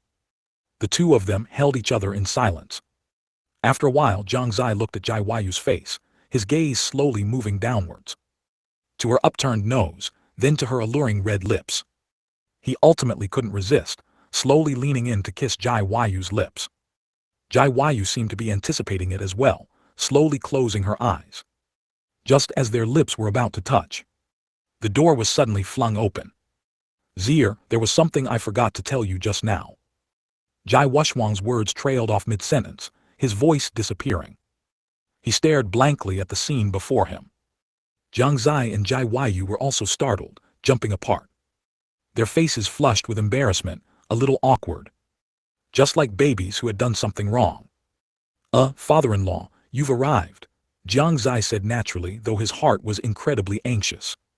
"Father," Jai Yu also softly called out. Jai Wushwang was very upset, his face turning green. Although he was very satisfied with Jiang Xie, and he agreed to the two of them being together. But, being so intimate in front of him, he couldn't help but feel as if his precious daughter had been sullied. The matter he was originally going to discuss was once again thrown to the back of his mind. He waved his hand impatiently, saying, go on, I won't stop you from being intimate, but don't do it in front of me. If you don't leave now, I'll kick you out, you stinky brat." Jiang Xie rubbed his nose, feeling a bit embarrassed. He could understand, though. If he had a precious daughter and saw her kissing and hugging another man, he would also feel very upset. A mischievous smile appeared at the corner of his mouth, and he pulled Jai Yu's hand, running out the door. "Ah!" Jai Yu exclaimed, her body uncontrollably rushing towards the door. As Jiang Xie ran out with Jai Yu, he also loudly said to Jai Wushwang, "Father-in-law, I'm taking you here with me. Don't miss us too much." "Go on, you stinky brat. If you bully Yuer, see if I don't beat you." Jai Wushwang laughed and scolded as he watched their retreating figures. "Don't worry, I'll take good care of Yuer." By the time Jai Yu reacted, they were already outside the grand hall. Xiao Zai stared wide-eyed at the scene before her, unable to resist asking, "Son-in-law, young miss, are you two playing house?" Jai Yu gently tapped her on the head and said with a smile, "You're such a chatterbox." Xiao Zai covered her head, looking wronged. After the coming-of-age ceremony, the various sect forces had already departed. Originally, Su Wu should have also left with his ministers. But upon seeing the royal grade worship of East Tower, he abandoned that idea. He decided that he wanted to return with the people from East Tower. So he instructed his ministers to return first.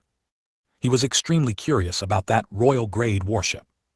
And he had countless questions in his heart that he wanted to ask Jiang Xie in person. It wasn't just him, the people from East Tower were also the same. They had already received news from Gu Shengxing that Jiang Xie would bring a large batch of resources back to East Tower.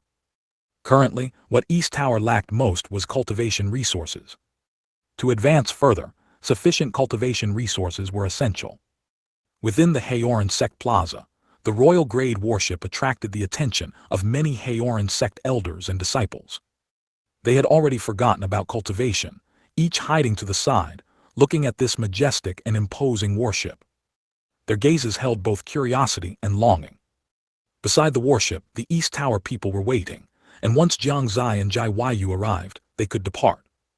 Besides the people from East Tower, there were also Su Wu, the elders of Haoran Sect, and the sect master of Shengyuan Sect, who was Lin Maoyan's father, Lin Yuanqui.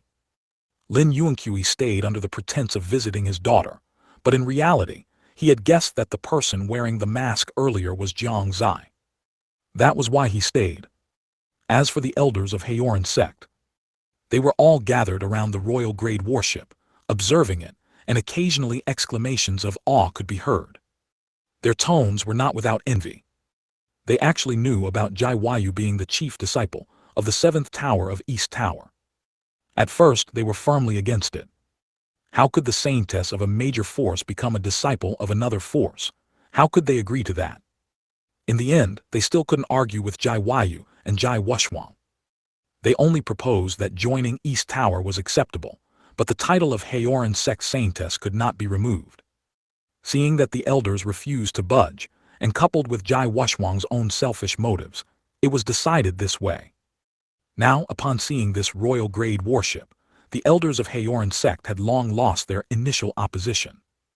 They even secretly rejoiced that they hadn't completely opposed it back then. Now East Tower, with just this one royal grade worship, could probably walk sideways across the Eastern Continent. Of course, the prerequisite was having enough spirit stones. But did East Tower lack spirit stones? No, all forces in the Eastern Continent knew that East Tower had earned many spirit stones with its delicious dishes. However, what they didn't know was that, in order to cultivate disciples, East Tower had already spent almost all of its spirit stones. But Jiang Xie has arrived. Jiang Xie indeed did not lack spirit stones now. Gu Luzhu, this worship is actually. Beside the worship, Su Wu asked with some hesitation.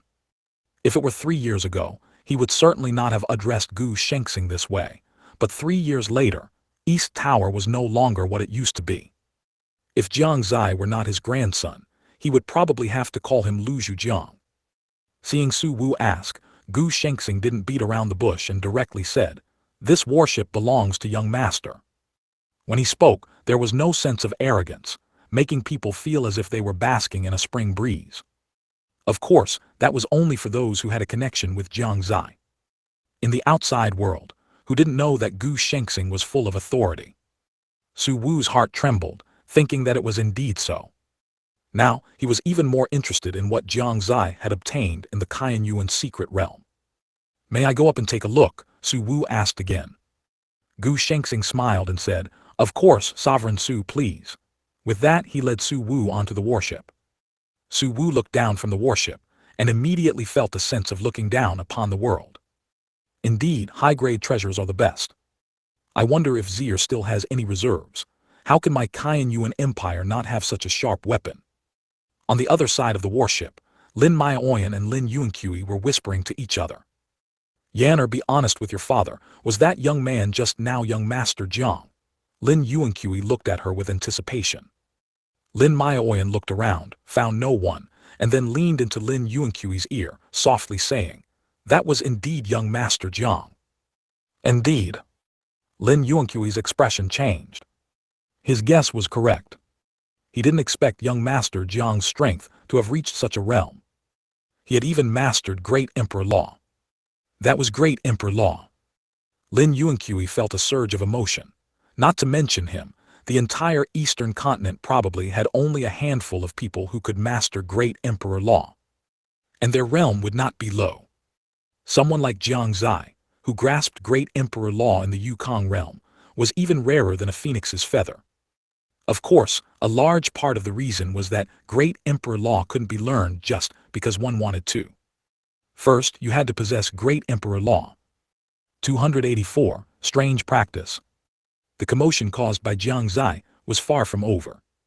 The news of the Great Emperor Law quickly spread throughout the Eastern Continent. In an era where holy skills were rarely seen, the appearance of a Great Emperor Law, especially on a junior, was enough to attract the attention and covetousness of many. But coveting was one thing, daring to act was another. Forces like the Beast-Taming Sect, 10,000 Swords Sect, and Red Cloud Empire, though extremely covetous, simply didn't dare to make a move. Inside the Jiang family in Jiang City. "Husband, are you saying that the young man who single-handedly repelled 2 heirs from major southern frontier forces at the Haoran Sect was Xie?" Su Jiru asked Jiang Fingliu with excitement in the family head's residence. Jiang Fingliu had just returned home when he heard the widely circulated news. With a bit of deduction, he knew that the young man was Jiang Xie. So he simply told Su Jiru directly. Yes, he nodded with a smile. 3 years, has Xie finally returned? Su Jiru was incredibly excited, and she was about to leave as she spoke. Jiang Fingliu pulled her back, asking, "Where are you going?" "Where else? Of course to see Xie." Su Jiru rolled her eyes at him. Jiang Fingliu was about to advise her not to go, but then he saw the look of longing on her face. The words caught in his throat, and he swallowed them, then thought about how the Jiang family had actively engaged with the Shengyuan Empire and the Haoran Sect in recent years. And they had restrained their disciples from committing crimes. They had already achieved some results. Many people had changed their perception of the Jiang family. It was no longer what it was 3 years ago. Now, even if he appeared openly in the Shengyuan Empire, there would be no problem. They were no longer the demonic path force that everyone shouted at. The danger had also significantly decreased. Moreover, Su Jiru's talent had always been stronger than his. Now, he couldn't even discern what realm Su Jiru had reached. Ultimately, Jiang Fingliu came to a conclusion. It was safer for Su Jiru to go to the Shengyuan Empire than for him to go.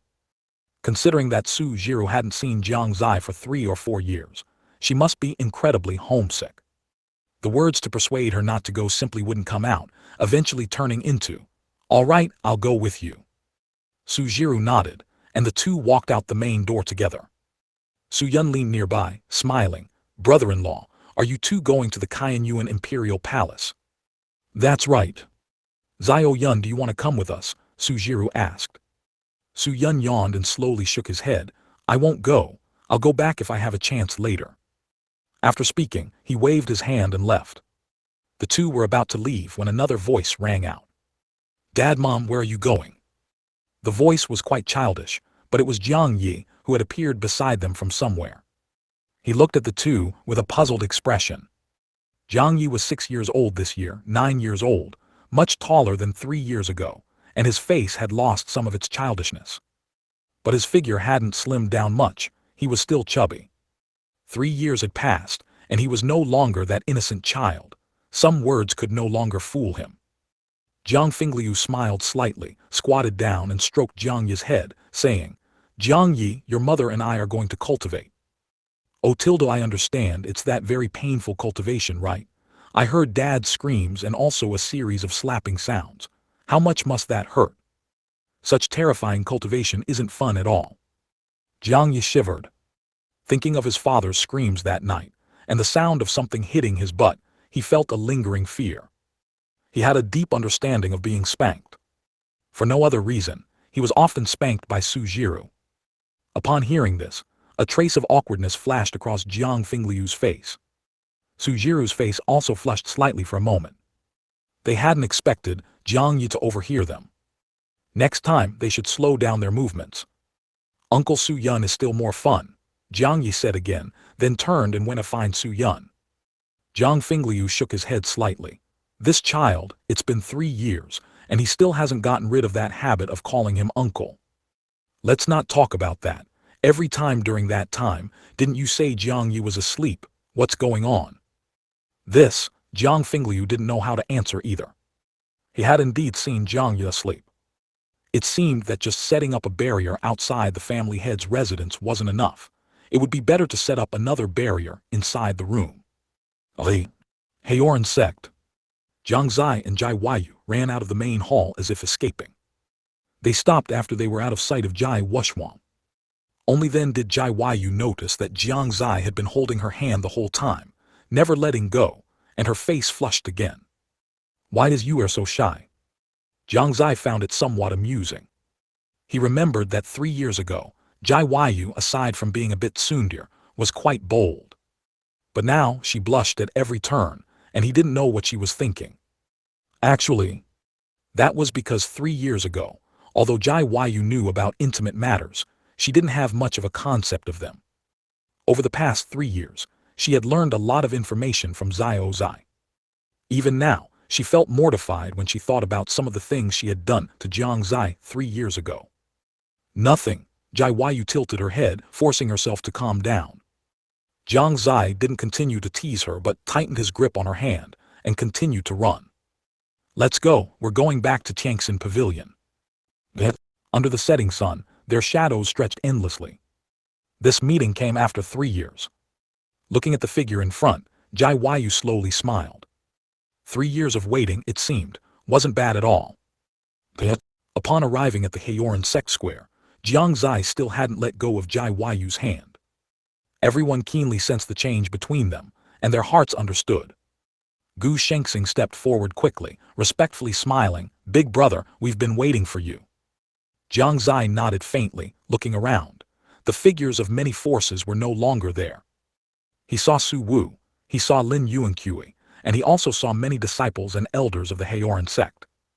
After giving them a smile, he spoke, "Let's go, it's time for us to go back." After speaking, he pulled Jai Huayu and leaped onto the ship. The others also followed suit. In the distance, Xiao Zai ran panting. She kept exclaiming, young master, young miss, wait for me, don't forget Xiao Zai." Jiang Xie and Jai Huayu exchanged a smile, saying, "We almost forgot Xiao Zai." "It's all your fault for pulling me to run so fast," Jai Huayu said with a playful scowl. Only after Xiao Zai also boarded the warship did the warship slowly activate, transforming into a ray of light and disappearing within the Haoran Sect, leaving behind a group of dumbfounded Haoran Sect disciples and elders, whose hearts were filled with shock. Was that Su Zai? This was their thought at that moment. 285, shocked Su Wu. Was that Master Su Zai, who was holding Saintess's hand just now? It's not was that is Master Su Zai. Oh my heavens, when did Master Su Zai come out of seclusion? Could it be that the masked youth just now was Master Su Zai? The surrounding disciples all spoke up, showing their shock at this moment. The elders of Haoran Sect also had solemn expressions. They had previously thought that the youth was truly a genius hidden by the sect master, but they never expected it to be Su Zai. After only 3 years, his strength had actually reached such a level. Immediately, they instructed the disciples. No disciple is allowed to reveal what happened just now, otherwise, the sect laws will be enforced. On the warship, Su Wu and Lin Yuanqui, who personally experienced the speed, were speechless. The more Su Wu looked at the warship, the more he liked it.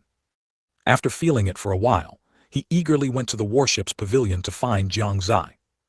Lin Yuanqui, on the other hand, stood at the bow of the ship, listening to the whistling wind, and couldn't help but exclaim, "Little friend Jiang is truly a divine being." Even now, he still felt fortunate about his decision from over 3 years ago. Jiang Xie indeed could not be viewed with common sense.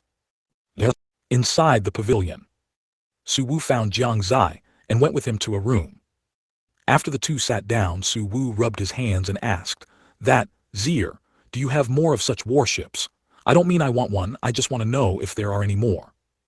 Jiang Xie smiled. How could he not understand Su Wu's meaning?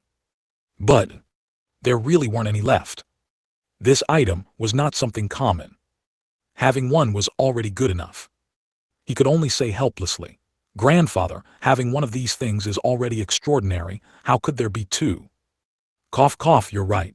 Su Wu wasn't ignorant, he just had a small expectation in his heart. So he started asking the next question. Xie, tell me honestly, what opportunity did you gain within the Qianyuan secret realm? Well, Jiang Xie pondered for a moment, then, under Su Wu's expectant gaze, he said, "It's nothing much, I just obtained the legacies of several great Emperor realm experts." What? Su Wu immediately exclaimed.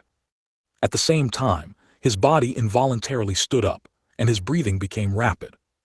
Great Emperor legacy. And several. Had great Emperor realm legacies become common goods?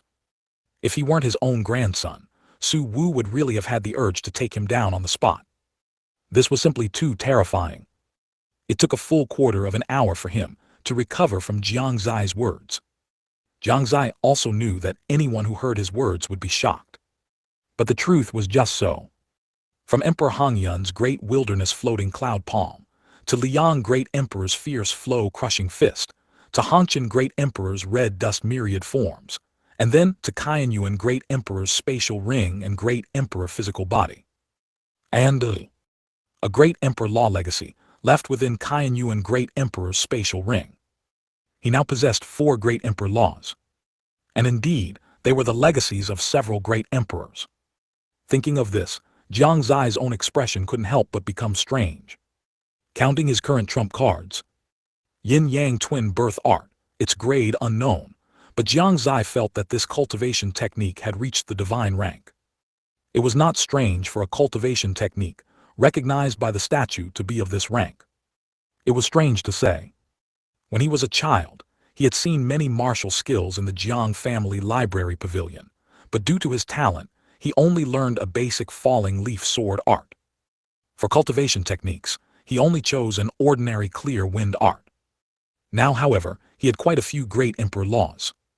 4 great emperor laws, 2 famous artifacts, 1 great emperor physical body, 1 royal grade warship, 1 major force of his own. Unknowingly, he had reached this point. Who would have thought that the youth who once had no talent, no strength, and no comprehension ability would grow to this level in just a few years? Jiang Xie couldn't help but admire himself a little. However, he quickly sobered up. Now was not the time for complacency. To face the crisis, this was far from enough. As a seasoned novel enthusiast, he deeply understood one principle. That is, this Shengyuan Continent is not as simple as imagined, and beyond the Shengyuan Continent, there must be other worlds. Otherwise, how could new maps be opened? Who understands the joy of finding treasures and opportunities? It's simply too awesome. Especially those incredibly powerful treasures, they're practically irresistible. Xie. Su Wu's voice made Jiang Xie slightly come back to his senses. He put away his somewhat obsessive smile and said with a serious expression, "Grandfather, what's wrong?" After Su Wu had recovered just now, he saw Jiang Xie letting out an incredibly lewd smile. He almost thought he had seen the wrong person. Now, looking at the normal Jiang Xie, he immediately nodded slightly. What was that just now? This is my grandson. Xie, whose great emperor legacies did you obtain? Could it be that the great emperor law you used in Haoran Sect belongs to one of them? That's right. Jiang Xie nodded slightly and said, the great emperor who imparted this great emperor law to me is named Liang Great Emperor. Liang Great Emperor, Liang Great Emperor, Liang, Su Wu frowned, always feeling like he had heard this name somewhere. This Liang Great Emperor seems to be the founder of the Great Yan Empire, Jiang Xie reminded him softly. He wanted to see Su Wu's reaction. After all, this confusion had been in his heart for a long time. Didn't they say that the former 3 great empires were Qianyuan Empire, Dali Empire, and Floating Cloud Empire? But the information he obtained in the Qianyuan secret realm was that Red Cloud Empire, Great Yan Empire, and Qianyuan Empire were from the same era. The founders of the three empires were even good friends. What exactly was going on? After Jiang Xie's reminder, Su Wu's pupils instantly contracted, and he instantly appeared in front of Jiang Xie, grabbing his shoulders and asking, "What did you just say?" "The founder of the great Yan Empire." "That's right, I wondered why this name felt familiar to me, so that's how it is." After a series of murmurs, Su Wu withdrew his hands from Jiang Xie's shoulders and sat back down on his seat. Jiang Xie frowned, his shoulders still faintly aching. He didn't understand why Su Wu had such a strong reaction. Could it be there was another hidden secret within this? "Grandfather, actually, another great emperor's legacy is from Emperor Hongyun, the founder of the Red Cloud Empire." "What?" Su Wu had just sat down, and before his stool had even warmed up, he stood up again. This time, he was even more agitated. Looking at his appearance, Jiang Xie had a premonition that perhaps a secret history would be revealed to him. 286. Imperial Secrets. Su Wu calmed the shock in his heart. After taking another deep breath, he slowly said, "Actually, a long time ago, the Eastern Continent had 100 nations, and conflicts between them were constant, making it extremely chaotic. Later, 3 great emperors emerged, conquering the nations with thunderous means, eventually destroying the 100 nations and establishing the 3 great empires. These were the Qianyuan Empire, the Red Cloud Empire, and the Great Yan Empire. Those 3 great emperors were Qianyuan Great Emperor, Emperor Hongyun, and Liang Great Emperor." At this point Su Wu paused. Jiang Xie seemed to envision such a scene. A chaotic land, 100 nations vying for supremacy, 3 great emperors sweeping away all nations, unifying the lands and establishing 3 massive empires. Su Wu then continued, "Under the governance of the 3 great emperors, the 3 great empires prospered, and because the 3 great emperors were already good friends, the 3 great empires also intermarried and continuously integrated. In the end, the direct imperial bloodlines within the 3 great empires actually contained the bloodlines of the other 2 imperial families." At this, Jiang Xie's heart stirred. He had always thought that encountering the steels of 2 great emperors in the Wanbei forest was due to luck. It seemed that it wasn't just luck. It was because he carried the bloodline of the 3 great empires. Though greatly diluted, it was still there. Precisely because of this, he encountered the steels of Emperor Hongyun and Liang Great Emperor. What about Fanchen Great Emperor? What was the deal with him? He didn't have time to think further, and continued to listen to Su Wu's explanation. "It's a pity, one day, the 3 great emperors, sensing something unknown, left their empires together and never returned. With the 3 great emperors gone, the 3 great empires initially remained normal, but over time, they began to descend into chaos. After a long period of internal strife and various conflicts, the Red Cloud and Great Yan empires collapsed, giving rise to the Dali and Fayan empires." "So that's how it is." Jiang Xie slowly nodded as if he understood something. If he wasn't mistaken, the 3 great emperors had entered the Qianyuan secret realm, then became trapped inside, isolated from the outside world. That was what led to the internal strife within the 3 great empires. And the Dali and Fayan empires were established afterward. Later, 3,000 years ago, people from Saint Province, seeking resources, plundered extensively in various regions, and the Eastern Continent was not spared. During that plundering, the Dali and Fayan empires were destroyed, and our Qianyuan empire was left with only a few people, teetering on the brink of destruction. Fortunately, that was when the Lord of Bitter Depth sword emerged, allowing my Su family to escape calamity, and the Qianyuan empire also survived, enduring until now." Speaking of these matters, Su Wu also looked emotional. He wasn't emotional about the rise and fall of empires, but rather that the 3 great emperors had actually died within the Qianyuan secret realm. It was truly lamentable. Suddenly he seemed to think of something, and his gaze sharply turned to Jiang Xie, asking excitedly, "Xie, you said you obtained the legacy of several great emperors. Besides Emperor Hongyun and Liang Great Emperor, who else?" Su Wu looked expectant. Since the legacies of Emperor Hongyun and Liang Great Emperor were within the Qianyuan secret realm, then was the legacy of Qianyuan Great Emperor, their old ancestor, also within the Yuan secret realm. Jiang Xie smiled and replied, I did indeed obtain the old ancestor's legacy. Really? A rare childlike smile appeared on Su Wu's usually stern face. Actually, Jiang Xie hadn't intended to hide it. After all, it was the legacy left by Yuan Great Emperor. He was already prepared to give half of it to the Yuan Empire.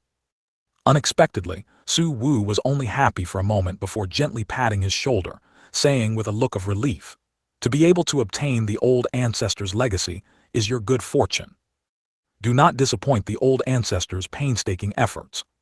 Then, Jiang Xie didn't know what to say for a moment. He didn't speak, but silently took out 15 bottles of 8th grade medicinal pills, 20 bottles of 7th grade medicinal pills, and a total of 500 bottles of various other grades of medicinal pills from Yuan Great Emperor's spatial ring. Among the spatial rings left by Yuan Great Emperor, excluding the unusable medicinal pills, there were still over 7,000 usable bottles. Among them, there were less than 80 bottles of 8th grade medicinal pills, and less than 100 bottles of 7th grade medicinal pills. The remaining various other medicinal pills were mostly recovery-type medicinal pills. Medicinal pills that could help with cultivation were extremely few. Instantly, the room was filled with densely packed medicinal pill bottles. Su Wu's eyes nearly popped out. 8th grade, 7th grade, 6th grade. His voice trembling, he counted them one by one. He was astonished to find that there were medicinal pills from 1st grade to 8th grade, and quite a lot of them. A wave of immense excitement instantly filled his entire body. When had he ever seen so many high-grade medicinal pills? His throat suddenly dry, he said to Jiang Xie, Xie, these medicinal pills are. Jiang Xie smiled slightly and said, of course, they are for the Yuan Empire. His tilde, Su Wu took a sharp breath. Looking at the medicinal pills covering the floor, he quickly put them into his spatial ring. With these medicinal pills, the Yuan Empire's strength would surely rise to another level.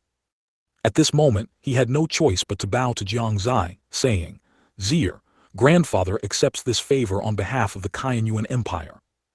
Jiang Xie quickly dodged. A joke. Allowing an elder to perform such a GRAND Chinese letter would be too much. Su Wu smiled faintly, not minding, and continued.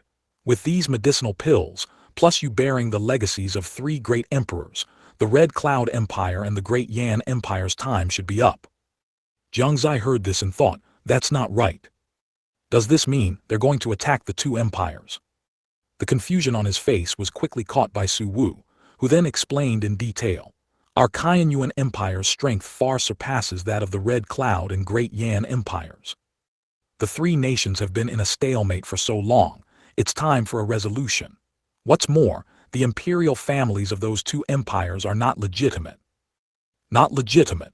Jiang Xie raised an eyebrow, seemingly hearing something extraordinary again. Precisely. Su Wu slowly sat back down and said, back then, the emperors of these 2 empires used the names of the Red Cloud Empire and Great Yan Empire's imperial remnants, claiming to restore the legacy of the former dynasty. Under the banner of the former imperial bloodline, they naturally attracted the support of many descendants of former dynasty officials, thus re-establishing the Red Cloud and Great Yan Empires. But while others might not know if they are genuine or fake, our Yuan Empire's imperial family knows. Why? Jiang Xie tilted his head and asked. I mentioned earlier, didn't I? The imperial families of the 3 great empires all have their respective bloodlines. As great emperor bloodlines and what's more, 3 great emperors, there will be a bloodline resonance between them. However, I didn't sense it in either of them. Initially, I thought I was mistaken, until I encountered a descendant of a collateral disciple of the former Red Cloud Empire's imperial family. Only then did I finally confirm that the imperial families of the 2 empires do not possess the bloodline of Emperor Hongyun and Liang Great Emperor. That is to say, they are not legitimate. With this reason, coupled with you having obtained the legacies of the 3 great emperors, our action against them will be justified, and other forces will not dare to say anything. 287. The style of painting is biased. So that's how it is. Jiang Xie finally understood. This was a rhythm to unify. If this succeeded, wouldn't he become an emperor of all ages? Thinking of this, he looked solemn and said seriously, "Grandfather, this is a great undertaking. Is the Yuan Empire really going to be fine?" "Ha ha ha, no problem. It's just not the right time yet. The Saint Yuan secret realm and the Saint Province seal are about to open." As he spoke, Suwu glanced upwards, a faint worry in his heart. If the Saint Province barrier disappeared and the Saint Province forces attacked, it was hard to say whether the Yuan Empire could withstand it. If they couldn't withstand it, then what was the point of talking about destroying the other two empires and unifying the Eastern Continent? Jiang Xie also understood this point. If it really came to that, they could only bring out the physical body of the Yuan Great Emperor.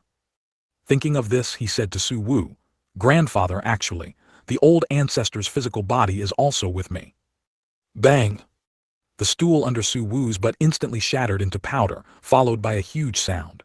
What? The sound was incredibly loud. Not only inside the room, but even outside the room, Su Wu's exclamation could be heard. On the deck, everyone looked at each other. What's wrong with Sovereign Su? Why did he suddenly let out such a startled cry? Lin Yuanqui looked strangely at the pavilion behind him. Presumably, young lord said something that shocked Sovereign Su, Gu Shengxing said with a smile from the side. Young lord must have done something big again. As expected of young lord, oh my god. Old Wu again used the words he learned from Jiang Xie, his face full of adoration. This made everyone's eyebrows twitch. The strange words that old Wu occasionally blurted out often made their hearts pound. Because the true meaning of those words was often unexpected. For example, old Wu once said, "Your mother is dead."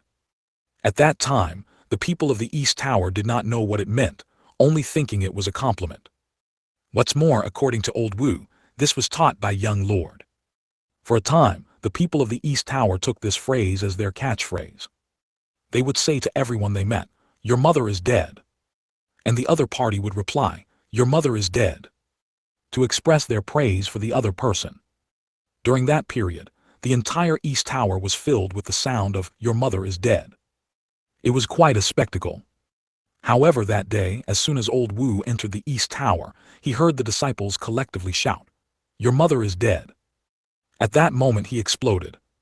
He punished all the disciples on the first floor, and finally explained the true meaning of "Your mother is dead." Later, the disciples of East First Tower finally understood that the meaning of this phrase was similar to "Your mother died." Immediately, their faces were as unpleasant as if they had eaten excrement. So when disciples from other towers said, "Your mother is dead" to them, the disciples of the first floor would roar, "Your mother is dead." After speaking, they would attack the other party. Just like that, the East Tower was in chaos again. In the end, it was the young lords of each tower who personally suppressed the storm. It was then that they finally understood the meaning of "Your mother is dead." Their expressions were as ugly as those of the East First Tower disciples back then. Because, during this time they had already said, "Your mother is dead" countless times. Gu Shengxing, however, due to the existence of his divine calculation art, had realized early on that these four characters were somewhat inappropriate. So he had long since announced his seclusion. Thus he escaped disaster. Otherwise, given his status, "Your mother is dead" would not have been uncommon. Inside the pavilion room. After a long while, Su Wu finally calmed down the shock in his heart. The expression on his face at this moment was simply incredibly complicated. But soon he sighed and said, "It's just a pity that the old ancestor still perished." The old ancestor said that his physical body could still unleash a great Emperor Realm expert strike at a critical moment. But to unleash this strike, it must be activated with the bloodline of a Su family disciple. The amount of bloodline needed will probably not be small. Even so, this is a great trump card. Su Wu finally breathed a sigh of relief. The high cost was not important. They were not afraid of the cost. What was important was the existence of the old ancestor's physical body, and this great Emperor Realm strike. Even if the Saint Province barrier shattered, even if the Saint Province forces returned, the Yuan Empire would not be annihilated. Nor would their bloodline be severed. This was the protection the old ancestor left for the Su family. Thinking of this, Su Wu couldn't help but feel a sense of solemn respect. Zier, the old ancestor's physical body is stored with you. If danger arises, my Su family disciples will certainly not fear death. The two then talked about some other things. During this time, Jiang Xie also took out some spiritual artifacts and treasure artifacts to give to Su Wu. It was already Shenxi, 3 to 5 p.m., after Jai Yu's coming-of-age ceremony ended. After talking with Su Wu, it was already evening. The warship also arrived above the Qianyuan imperial capital of the Qianyuan Empire. This time, Jiang Xie did not hide his whereabouts, but rather grandly let the warship fly into the imperial palace. Inside the imperial capital, countless people listened to the rumbling sound. Seeing that gigantic silver-white object, their hearts were filled with excitement. News from the Haoran Sect had already spread throughout the eastern continent. They naturally knew that the people of the East Tower were riding a royal-grade warship. I'm so envious. Is that a royal-grade warship? Sigh, if only I could enter the East Tower. The current East Tower is simply too strong. It is said that the Emperor is also on that warship. Do you think the rumored young man could really be Crown Prince Su Zai? I think it's very possible. Besides Crown Prince Su Zai, only Crown Prince Su Yu has this strength, but Crown Prince Su Yu doesn't seem to have participated in the coming-of-age ceremony held by the Haoran Sect this time. Then it must be Crown Prince Su Zai. Crown Prince Su Zai has been in seclusion for 3 years, and it's time for him to come out. Throughout the Qianyuan imperial capital, with the entry of the royal-grade warship, everyone was discussing news about Jiang Xie.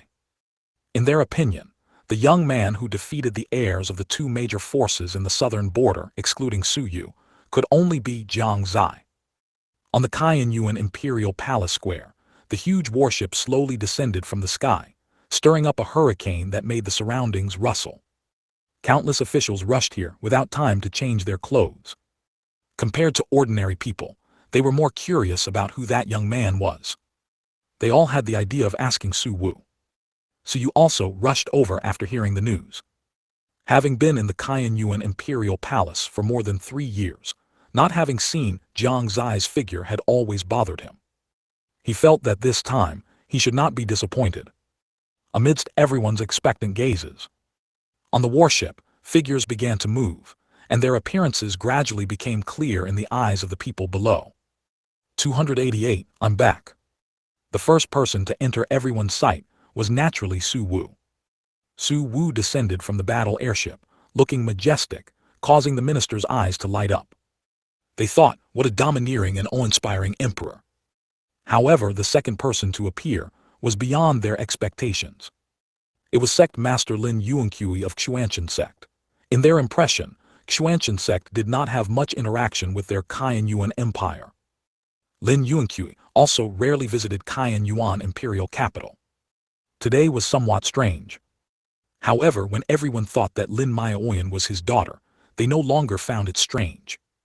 Then came Gu Shengxing and the people from East Tower. The ministers were no longer surprised by them. They did not know the origin of East Tower, but they knew that the emperor's relationship with East Tower seemed to be quite close.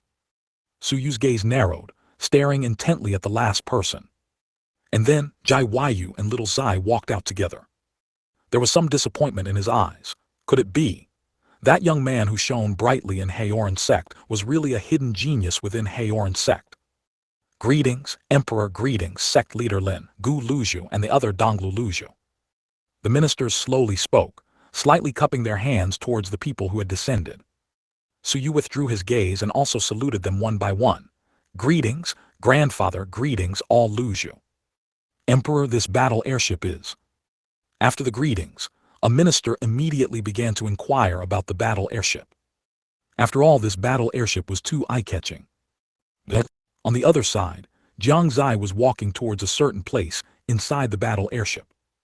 If you were to ask him why he didn't go out immediately, that was naturally because he saw old Wu sneakily heading towards the place where the spirit stones were piled in the battle airship. How could he not know old Wu's intentions? It was nothing more than wanting to get some spirit stones to go carousing. Slurp. Before he even reached the place, he heard a sound of swallowing saliva. Jiang Xie walked around the corner and saw old Wu's figure. He saw old Wu at this moment, drooling as he looked at the pile of spirit stones on the ground. A look of hesitation quickly appeared on his face. To take it or not to take it? So conflicted. One, I'll just take one. Or maybe two. Three is the limit. Young Lord once said, if you don't take it, you're a fool. I'll take 5. I'm sure young Lord won't blame me. After a series of muttering, old Wu cautiously took 10 spirit stones from the pile. As soon as he turned around, he saw Jiang Xie's figure. Young Lord, it's not what you think. Old Wu suddenly chuckled foolishly, cold sweat already breaking out on his forehead. Jiang Xie looked at him with a smile and said, Old Wu, if you need spirit stones, just tell me. Hearing this, old Wu closed his eyes, already prepared to be scolded. But he waited for a while, and no scolding came. He opened his eyes and happened to see Jiang Xie throwing a bag at him and turning to leave. Here, this is your salary as a guard for 3 years. Let's go, people are waiting for us outside. Jiang Xie did not blame him. Instead, he felt that he owed old Wu something. Since childhood, old Wu had always been by his side, accompanying him through his entire childhood. What were these few spirit stones? Let alone 10. Even if old Wu took 10,000, it wouldn't be a problem. Looking at the heavy bag in his hand, old Wu burst into tears with a wail. Young Lord, are you abandoning old Wu? Woo. Old Wu immediately rushed forward and hugged Jiang Xie's leg, looking at Jiang Xie with teary eyes. In his opinion, this was Jiang Xie's severance pay to fire him. Jiang Xie's mouth twitched. He wanted to shake him off but found he couldn't. He could only explain. All right, when did I ever say I didn't want you? Get up quickly, it'll look bad if people see us. They might think we're doing some kind of shady business later. Yes. Old Wu immediately stood up. He also didn't want his lifelong reputation to be ruined. Since Jiang Xie wasn't abandoning him, then it was fine. Subsequently, the two walked out together. Outside the battle airship, facing the minister's inquiries, Su Wu did not speak, but shook his head slightly. Instead, his gaze looked towards the battle airship. This glance immediately attracted the minister's attention. Their gazes also followed suit. A thought emerged in their minds. Could it be? There's still someone inside. Su Yu's somewhat disappointed gaze also rekindled its light. But, as old Wu's figure appeared, they almost fainted. Young Lord, hurry up, everyone's waiting for us. Suddenly, they heard old Wu's voice again. Their gazes became fervent once more. Young Lord. Isn't that Jiang Xie? Emperor, this is, a minister asked Su Wu with excitement.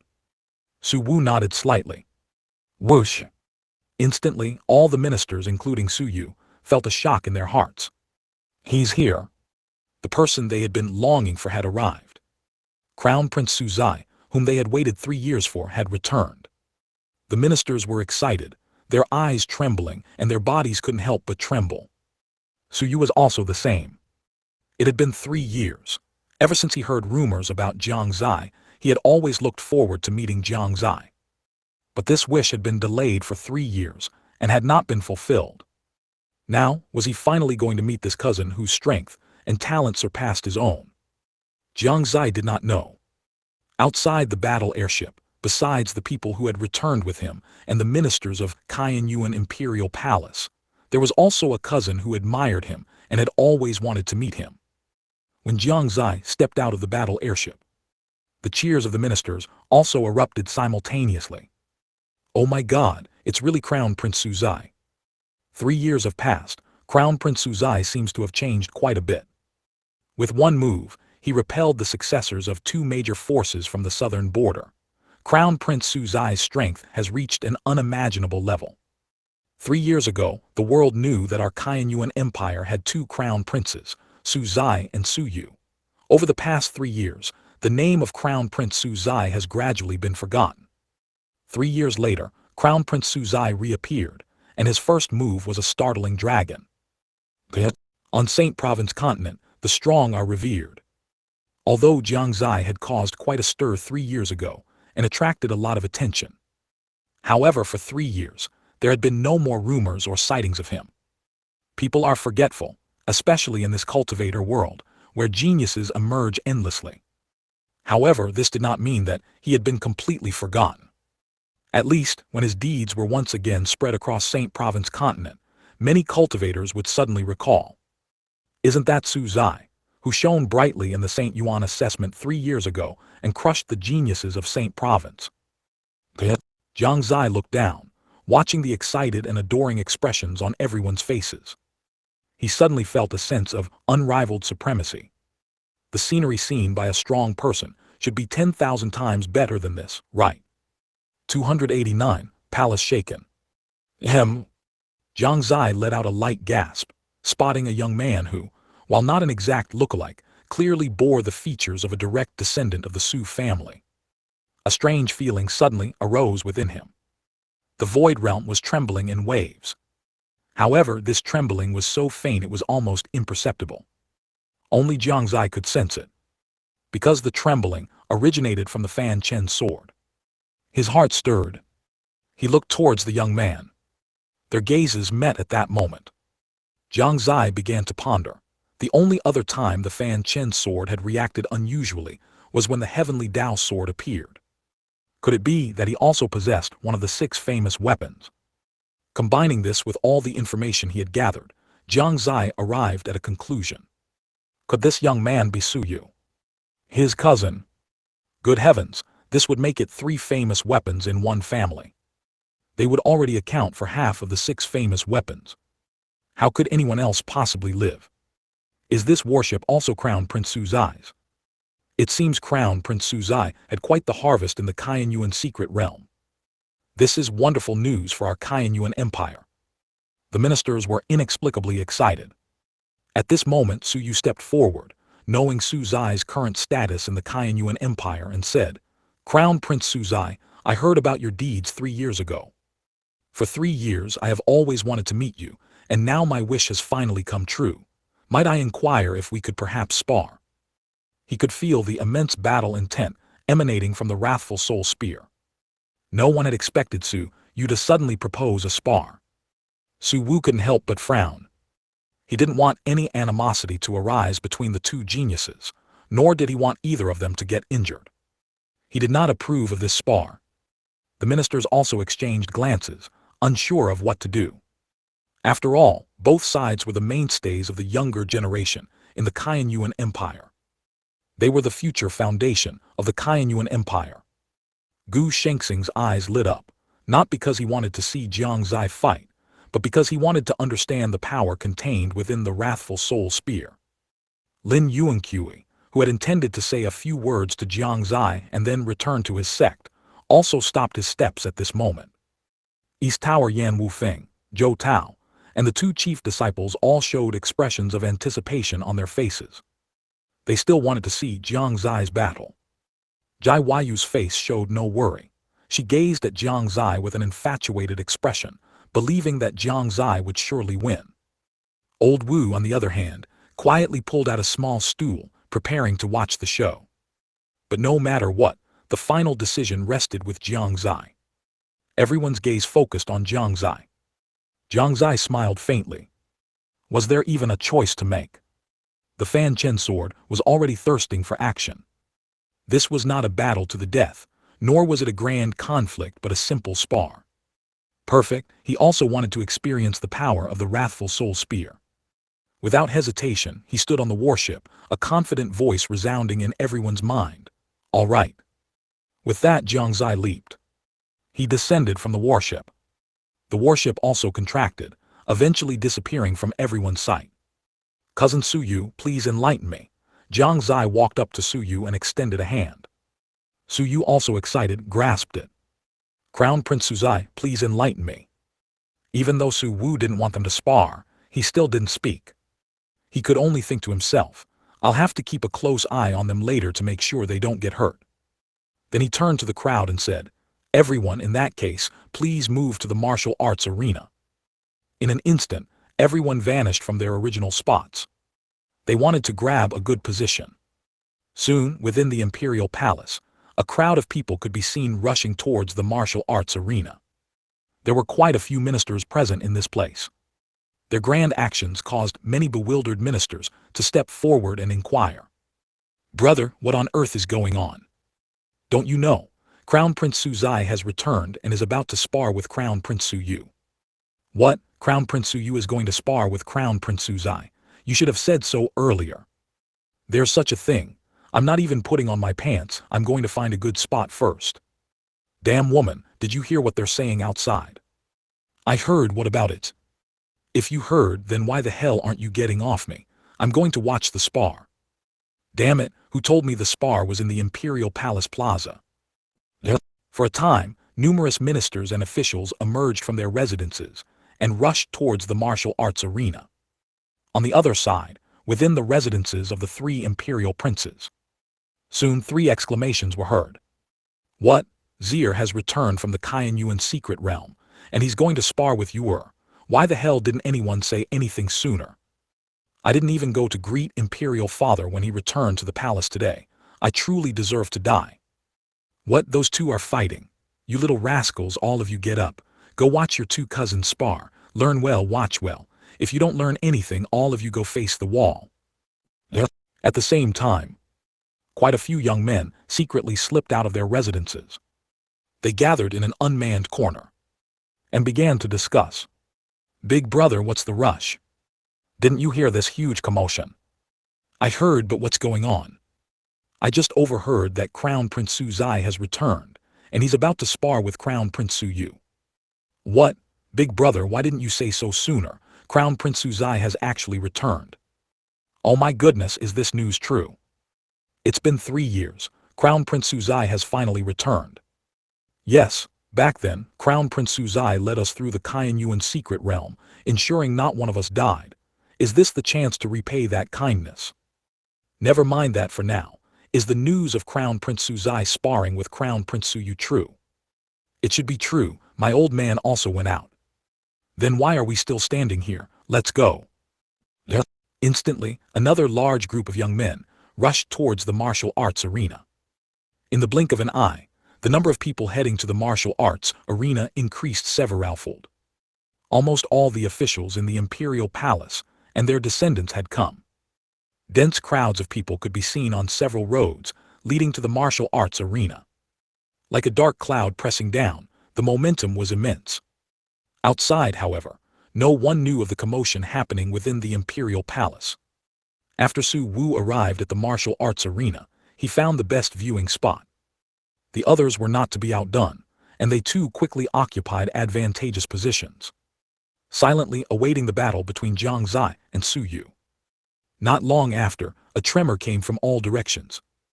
Immediately following, everyone saw countless people pouring in, instantly occupying more than half of the positions around the arena. Su Wu hadn't expected so many people to suddenly appear. He stroked his chin, thinking, "These 2 lads have quite the popularity in the imperial palace. Let this emperor see what level you have both reached."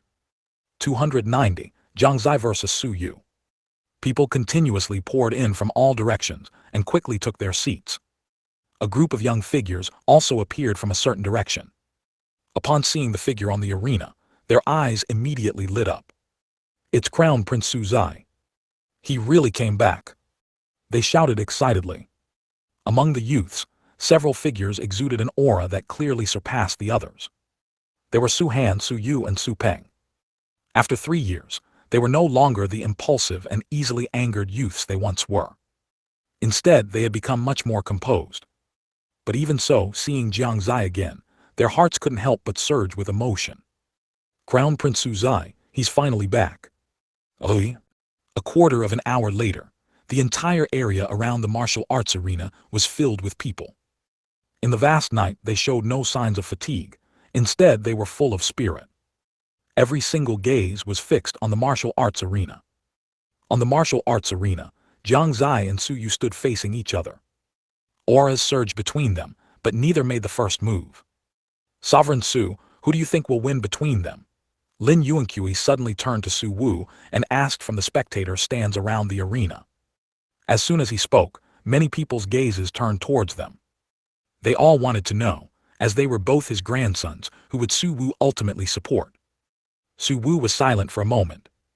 To be honest, it was quite difficult for him to answer this question. He understood Su Yu's strength well over these past 3 years. Although his cultivation was slightly lower than Jiang Yu's, he had still reached the 4th level of the Yukong realm. His peculiar spear technique could even fend off peak, divine power realm experts. As for Jiang Xie, he didn't understand. Yes, he knew absolutely nothing about Jiang Xie now. Even his cultivation seemed to be concealed. Su Wu could easily guess that it was the effect of the Fanchen sword. But judging from his performance in the Haoran Sect, his strength was truly hard to gauge. Moreover, Jiang Xie had mentioned that he had obtained the legacy of several great emperors. Although Su Wu didn't believe that Jiang Xie could comprehend so many great emperor laws at once. But, for some reason, he always held some expectation in his heart. Therefore, for this battle, he really couldn't say who would win. After pondering for a while, he could only slowly shake his head. I don't know, these two youngsters are truly unfathomable. His words did not surprise anyone. Indeed, as Su Wu said, both were unfathomable, and everyone's hearts were equally confused. After Su Wu finished speaking, he glanced at Lin Yuanqui and threw the question back to him. Sect leader Lin, what are your thoughts? Lin Yuanqui smiled slightly, not answering directly, but instead looked at Gu Shengxing. Su Wu followed his gaze and was slightly startled. He saw Gu Shengxing with a confident smile on his face. Gu Luzhu, in your opinion, who will win between them? Cannot say, cannot say. Gu Shengxing shook his head slightly, speaking in riddles. With the blessing of his divine foresight, he indeed knew who would win. But he absolutely could not reveal it. If he said it, wouldn't there be no suspense left? Furthermore, no matter who he named, it would cause quite a stir. In the current situation, it was best not to speak. Seeing that Gu Shengxing wouldn't speak, everyone's gazes could only return to Jiang Xie and Su Yu. On the arena, Su Yu held a long spear in one hand, his face filled with battle intent. Jiang Xie, however, merely raised his right hand and made a pleased gesture. Seeing Jiang Xie's demeanor, Su Yu frowned and said, Crown Prince Su Xie, I know you are strong, but if you underestimate me like this, you might just stumble. Jiang Xie, however, paid no mind to his reminder. He smiled and said, I have no intention of looking down on you, it's just, I have some unspeakable difficulties. Actually, he had just wanted to say that he didn't have many low-level martial skills, and wasn't suitable for going all out. But then he thought, with so many people here, saying it out loud would expose his trump cards. He could only offer a helpless smile. Su Yu's eyes narrowed. Seeing that Jiang Xie didn't seem to be faking it, he said, in that case, then I shall make my move. With that, Su Yu suddenly charged forward, thrusting his spear towards Jiang Xie, causing a whooshing sound. Almost at the moment Su Yu moved, Jiang Xie also made his move. The wrist guard on his hand suddenly transformed, turning into a gauntlet. It also brought forth a tremendous surge of power, causing ripples in the surrounding void realm. Jiang Xie's fist struck the side of the long spear, and Su Yu felt the spear in his hand twist. But a slight smile appeared on his lips, and he suddenly leaped into the air.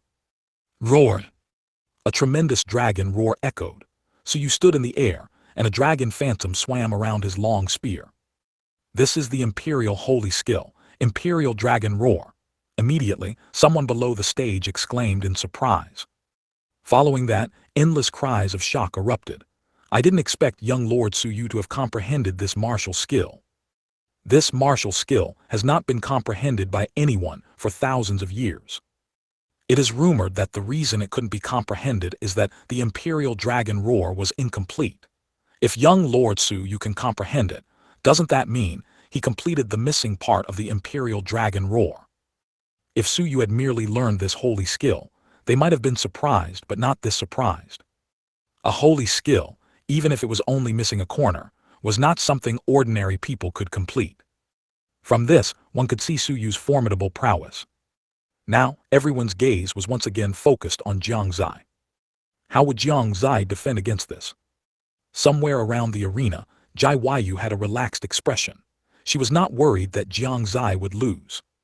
Bad guy, I wonder, how many more tricks do you have up your sleeve? Let me watch closely.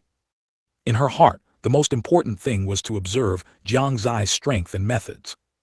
As the saying goes, Know yourself and your enemy, and you will never be defeated. She didn't want to be constantly suppressed by Jiang Xie. She wanted to turn the tables and become the master. Crown Prince Su Zai, be prepared for this move. In midair, Su Yu's eyes flashed, and the long spear in his hand continuously danced. The dragon phantom gradually solidified, forming a gigantic golden dragon. The giant dragon carried a hurricane towards Jiang Xie below. The hurricane sweeping past his body actually made him feel a stinging sensation like countless needles. This made Jiang Xie frown. He clenched his right hand, and the surrounding space began to vibrate. This is the great emperor law that young lord used in the Haoran Sect. In the stands, upon seeing this movement, old Wu suddenly stood up. The ministers and officials who had not been to the Haoran Sect all widened their eyes, staring intently, not relaxing for a moment. A great emperor law. Let alone comprehending it, they had never even seen one. It seems the outcome is about to be revealed. Su Wu's expression was solemn. One holy skill, one great emperor law, the stronger and weaker could be seen at a glance. Not just him, almost everyone believed that Su Yu would undoubtedly lose. Only Gu Shengxing still wore that smile on his face. 291. The ministers were furious. Soon, the tremors in the surrounding space grew stronger and stronger. Sounds of space shattering rang out. Everyone saw streaks of silver-white qi emanating from the shattered space, floating behind Jiang Xie. They formed countless silver-white fists. Immediately after, these fists surged upwards, and along the way, they gradually underwent fusion. They formed a giant fist. Its power far exceeded the giant dragon that Su Yu had unleashed. The space continuously vibrated, with sounds of tearing and shattering constantly emerging. Even from a great distance, the ministers in the audience still felt an overwhelmingly powerful qi. It was as if any barrier would be shattered beneath this giant fist. Boom! Soon a huge impact sound came. Deafening. In Cayenne Yuan imperial capital, countless people looked up. Looking at the dazzling light from the imperial palace, many questions appeared in their eyes. Why is there such a huge commotion coming from the imperial palace? Could someone be attacking the imperial palace? Which force in the eastern continent would dare to attack the imperial palace now? Are they tired of living? I think this fluctuation is far from reaching the standard for an enemy attack. If it were an enemy attack, it would be impossible to send out experts below the domain realm to ambush. That's true, although this fluctuation is powerful, it's still a bit lacking. The tremors from the imperial palace caused everyone to discuss animatedly. Inside the imperial palace, as the huge fluctuation spread, everyone stared intently at the arena. Just then Su Wu's brow twitched, and he quietly left the audience. Somewhere secluded outside the imperial palace, two figures were staring blankly at the imperial palace wall. Jiru, why does the imperial palace feel a bit empty today? Jiang Fingliu frowned. With his strength, he could naturally peek into the imperial palace's situation, but he didn't dare to peek too much. In his investigation, he found that the outer perimeter of the imperial palace seemed very empty. If anyone else were to investigate, they would probably be immediately discovered by the experts within the imperial palace. But as the son-in-law of the Cayenne Yuan Empire, Jiang Fingliu was naturally not included in this, and the imperial palace's formation automatically categorized him as one of their own. Could it be that father-in-law and the others haven't returned from Haoran Sect yet? Then what should we do? Su Jiru's brows were furrowed with worry. Although she had said she wanted to come to the imperial palace, but now that she was actually here, she felt a bit anxious and scared. She was still worried about how Su Wu would deal with the questions from other forces if her identity were exposed. It seems we came at the wrong time. Jiang Fingliu investigated again. This time he went a little deeper but still didn't find anything. Jiru, let's come back another day. Saying that, Jiang Fingliu was about to leave with Su Jiru. Su Jiru glanced at the imperial palace where she had grown up, reluctantly withdrawing her gaze. She didn't know if she would have such courage again next time. After taking another deep look, Su Jiru was about to leave with Jiang Fingliu. But just then a voice came from the imperial palace wall. Wait, Fingliu, where are you going? Hearing this voice, Su Jiru's body trembled violently. Tears were already starting to well up in her eyes, but she tried her best to hold them back, not letting herself show any abnormality. Jiang Fingliu was also stunned, then turned back. He met Su Wu's gaze directly, and the expression on his face immediately changed from surprise to great joy. He cupped his hands and said with a smile, "Your humble son-in-law thought father-in-law had not yet returned. Since you're here, why not sit for a while before leaving?" Su Wu said with a smile. At this moment he noticed the woman beside Jiang Fingliu. The woman had her back to him, preventing him from seeing her face clearly. For some reason, he felt a very familiar chi from this woman. Su Wu's gaze sharpened. He carefully recalled this feeling in his mind. Then he saw Jiang Fingliu's hand, tightly holding the woman's hand. He suddenly froze. A voice gradually appeared in his mind. It was a woman with an exquisitely beautiful face, often calling out Father Emperor behind him. Tears at some point filled his eyes. Su Wu struggled to hold back his tears. As the dignified ruler of a nation, wouldn't it be ridiculed if he cried? He, Su Wu, would never cry. But why did his eyes feel like they had sand in them, and he couldn't get it out no matter what? "Fingliu, who is this?" Although he had already guessed, Su Wu still asked Jiang Fingliu. Jiang Fingliu then remembered that Su Jiru was still beside him, so he took her hand and said to Su Jiru, "Our father-in-law is asking about you, aren't you going to respond?" Su Jiru's whole body trembled. She slowly turned around. Then she reached out and removed the disguise from her face. Immediately, a delicate and beautiful face was revealed, and in her brows and eyes, there was Su Wu's temperament. "Yan, Su Wu finally couldn't control himself and called out Su Jiru's real name. He instantly descended from the imperial palace wall. "Father Emperor," Su Jiru also called out sweetly. How many years had it been since Su Yan had called out those two words again? How could Su Wu not be excited? The past had long gone, and now, he no longer held the same biases. He had also long stopped blaming Su Yan. The reunion of father and daughter, how could the longing in their hearts be expressed in just a moment? Above the imperial palace Martial Dao arena. Just when everyone thought the outcome was decided, two figures reappeared before everyone. Jiang Xie looked at Su Yu opposite him with a relaxed expression, slightly curious. And Su Yu, however, had changed his appearance. The long spear, which was originally mostly silver, was now covered in blood patterns. His hair also had streaks of blood red. Jiang Xie's heart stirred. It seems this is the activated state of the wrathful soul spear. At this moment, Su Yu's transformation caught everyone off guard. What's going on? Someone's eyes widened, confused. But most people remained silent. It seemed, had they seen the appearance of this spear somewhere before? The scene fell into an eerie silence for a moment. At some point a surprised cry suddenly came out. "This spear, I seem to have seen it in ancient texts. Isn't this the wrathful soul spear, one of the 6 famous weapons?" As soon as these words came out, the whole place exploded. Almost everyone stood up, looking at Su Yu in shock, or more accurately at the long spear in his hand. They only knew that Su Yu's talent and strength were formidable, but they didn't know that the long spear in his hand was one of the 6 famous weapons. If Jiang Xie hadn't forced him to use the power of the wrathful soul spear this time, everyone would have probably thought it was just a king-tier weapon. So that's how it is. Gu Shengxing nodded slightly.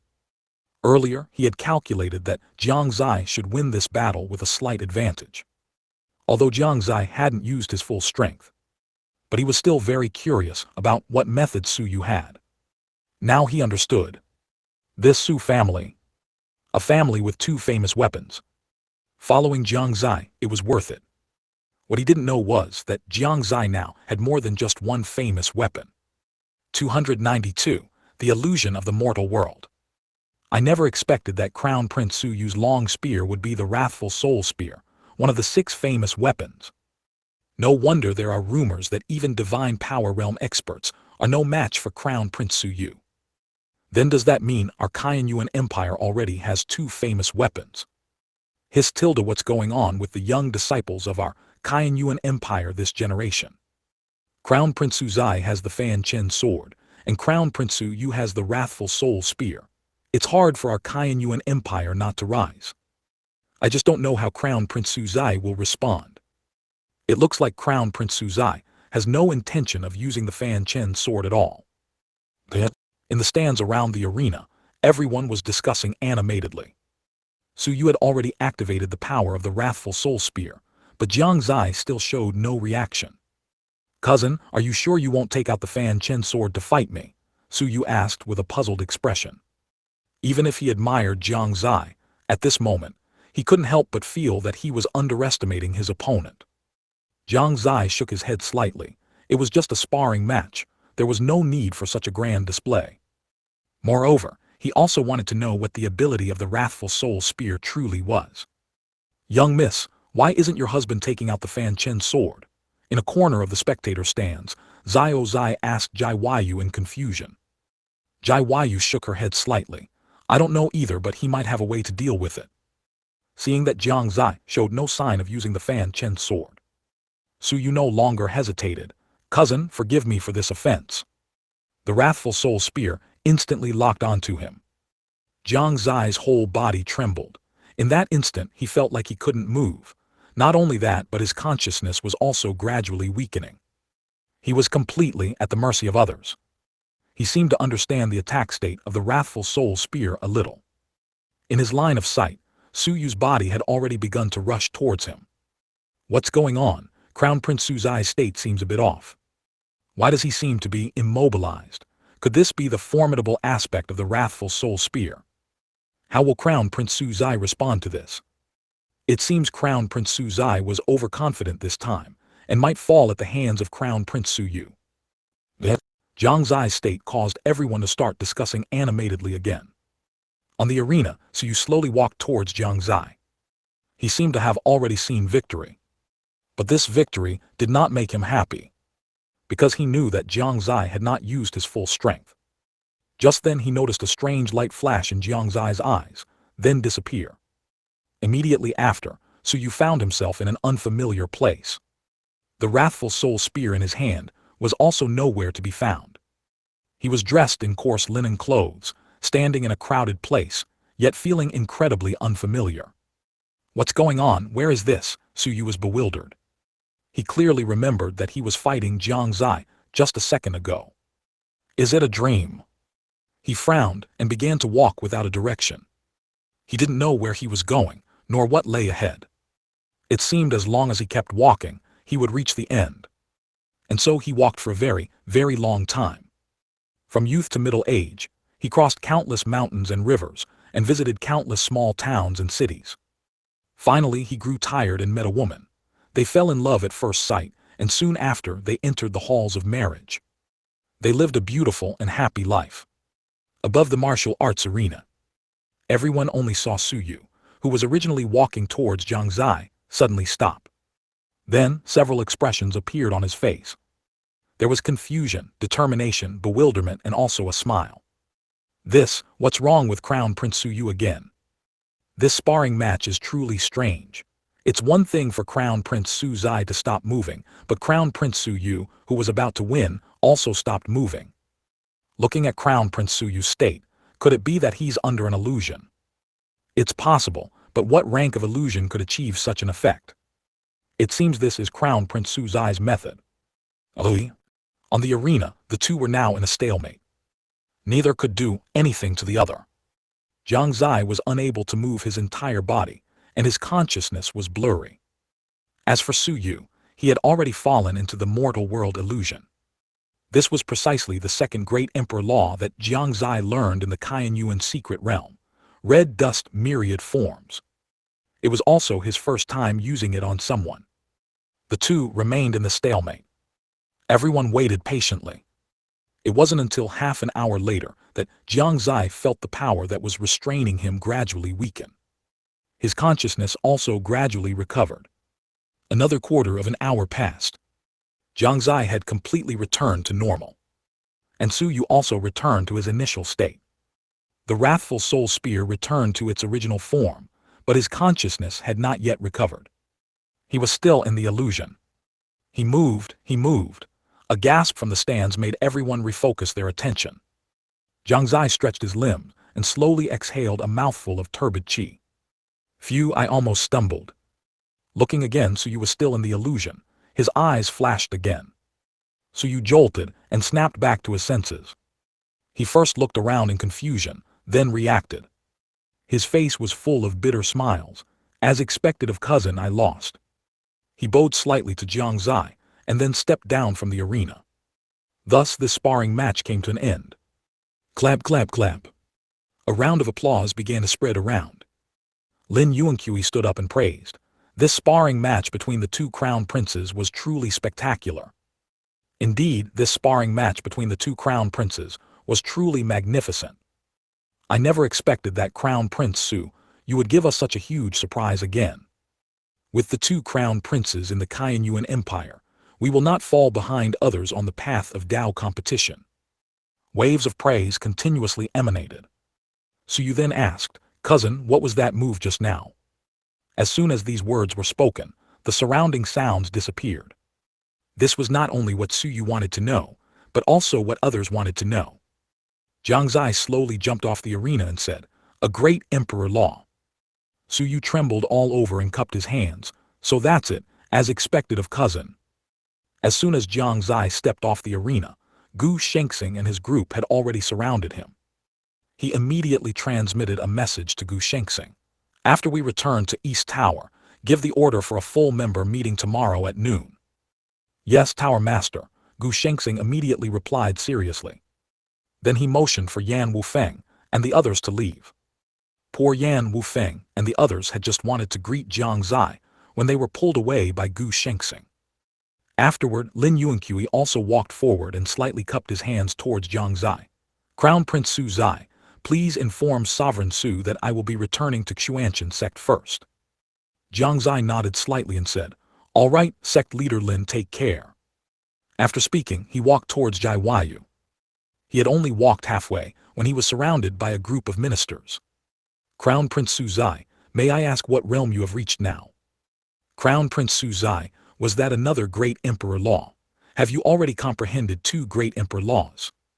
Crown Prince Su Zai, why did you stay in the Kaiyuan secret realm for 3 years? P.S. After updating last night, I felt my body was a bit off. Sure enough, in the middle of the night, my body was burning hot with a high fever that wouldn't subside. I tossed and turned, unable to sleep. I think I probably got sick. This morning my head was splitting. The remaining chapter might be made up tomorrow. Please forgive me. Please send free gifts to help the author recover. 293. Mother and son reunited.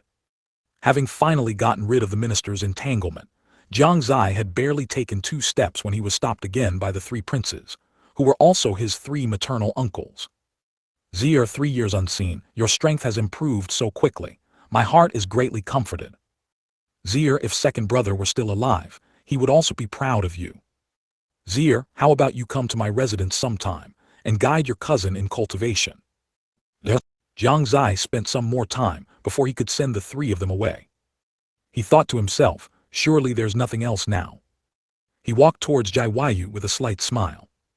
Lord Su Zai. Suddenly, another sound rang out. A group of youths rushed out from somewhere. They surrounded Jiang Xie. Jiang Xie recognized them at a glance. They were the same people he had taken to the Kaiyuan secret realm 3 years ago. Lord Su Zai, you're finally back. That's right, we've waited so long, and finally we've seen you. If you hadn't come out, we would have wanted to enter the Kaiyuan secret realm again. Fortunately, you're all right. They continuously expressed their concern for Jiang Xie, their faces beaming with incredibly bright smiles. Jiang Xie only felt a headache coming on. Not far away, Jai Wayu stomped her foot fiercely and turned to leave directly. Seeing this, Jiang Xie looked helpless. After saying some reassuring words, he finally got rid of the group of youths and chased after Jai Wayu in the direction she had left. Meanwhile, inside the back hall of the Kaiyuan Hall, Su Wu, Zhang Fengliu, and Su Jiru were seated separately. From Su Jiru's words, Su Wu learned that her life in Jiang City was very good, which put his mind at ease slightly. This was his greatest concern. Fengliu, seeing your deep affection for Yanner, I won't scold you. Su Wu took a sip of tea, his mood incredibly good. His daughter, whom he hadn't seen for decades, had returned. It would be strange if he wasn't happy. It's just that. He felt like he had forgotten something. What could it be? That's right. Xie and Yuer were still in their match. Su Wu slapped the table, making a loud thud. It nearly made Jiang Xie spill the tea he had just picked up to drink. Father-in-law, what's wrong? Oh no, Xie and Yuer were just in a match. They've probably finished by now and I missed it. Su Wu looked helpless. Su Jiru's eyes also lit up. She had been caught in the immense excitement of reuniting with Su Wu, and also felt she had forgotten something. Now that Su Wu mentioned it, she remembered the reason for her visit to the Qianyuan Empire. Wasn't it to see Jiang Xie? Imperial father, where is Xie now? There. Jiang Xie was very frustrated. He was almost catching up to Jai Wayu. Who would have thought another figure would appear from nowhere, saying that Su Wu was looking for him and had something important to say. He was told to go to the Qianyuan Hall immediately. So he had no choice but to change direction and head towards the Qianyuan Hall. He just prayed in his heart that Jai Wayu wouldn't be angry. And Jai Wayu. Originally, seeing Jiang Xie coming to chase her, she couldn't help but feel a little joy. She even considered stopping to wait for him.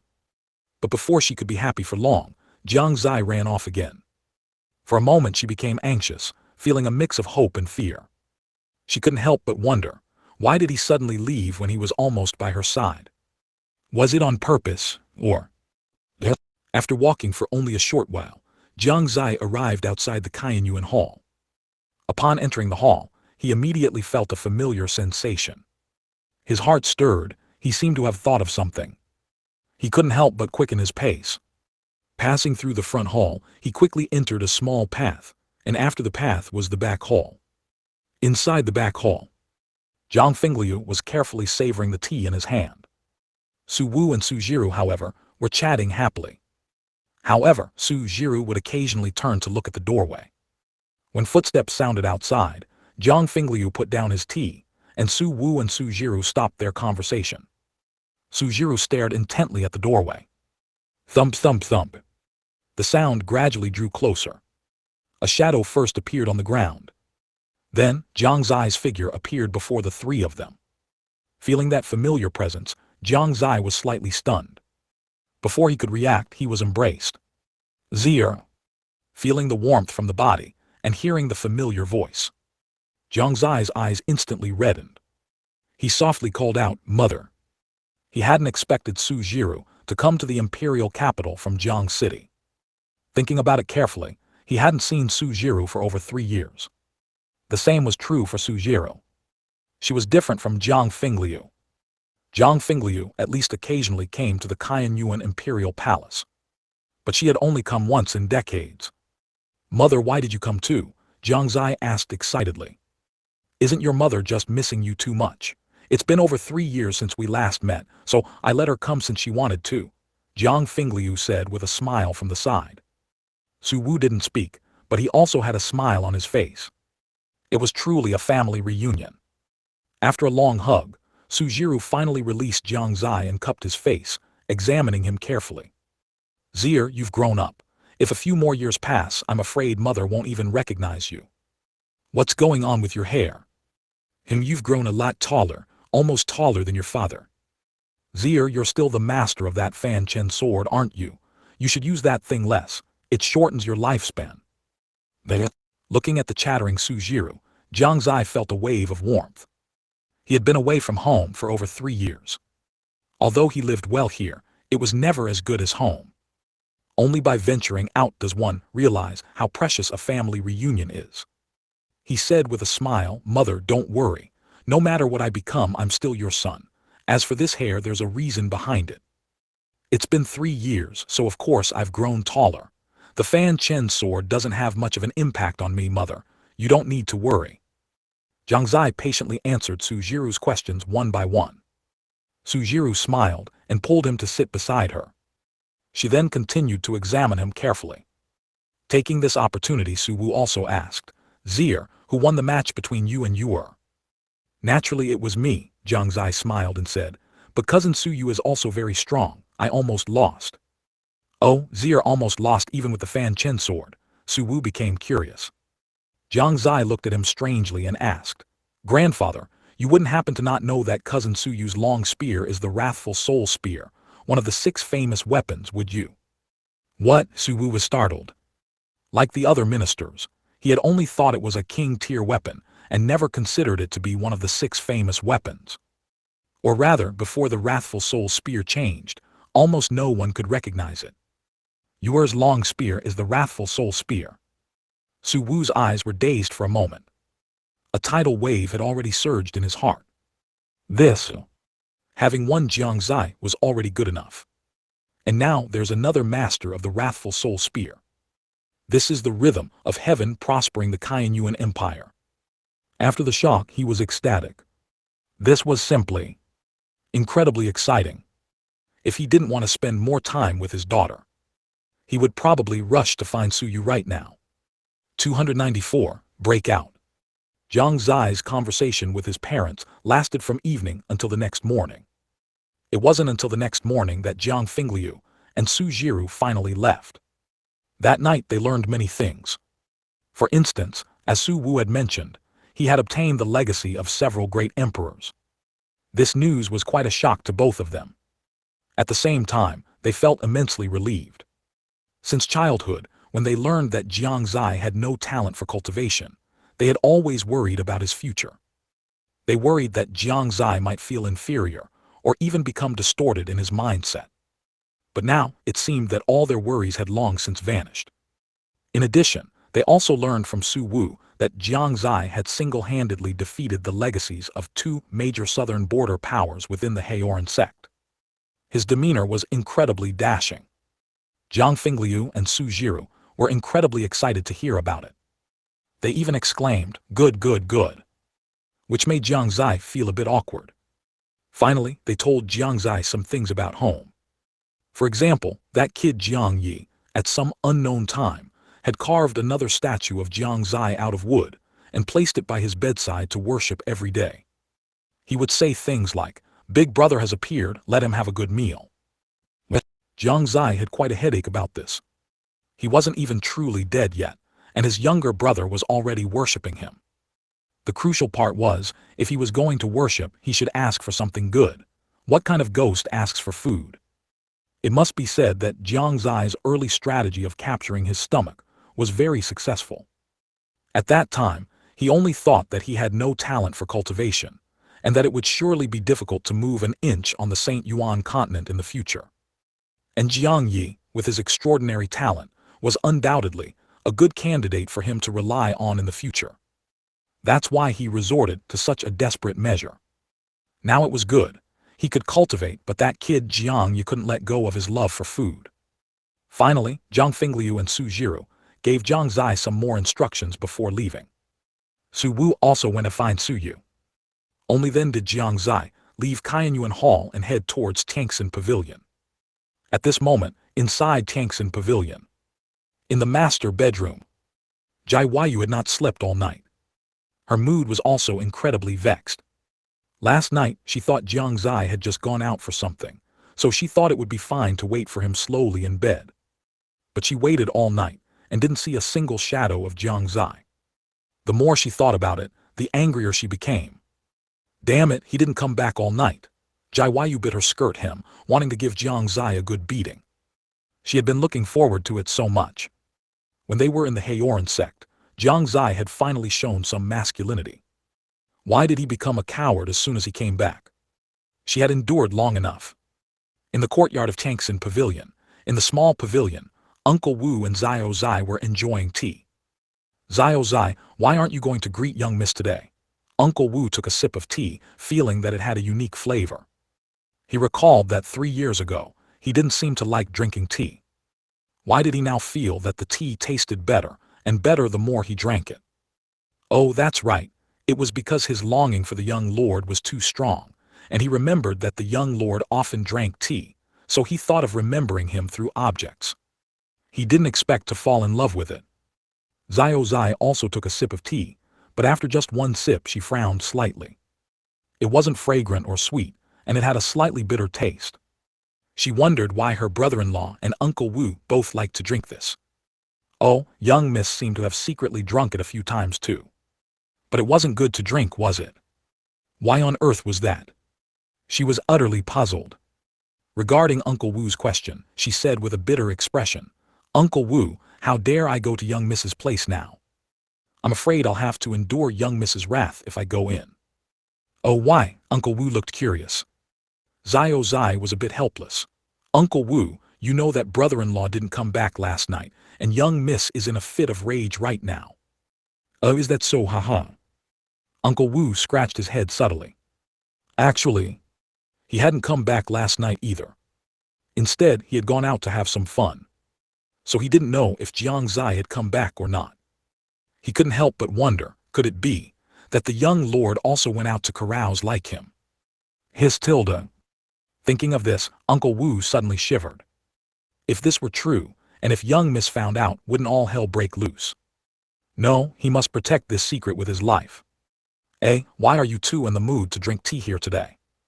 Just then, Jiang Xie pushed the door open and entered, immediately seeing Uncle Wu and Xiao Zai, and couldn't help but feel a bit strange. Uncle Wu was about to speak, but his expression suddenly changed. He quickly shut his mouth. Jiang Zai's expression also changed.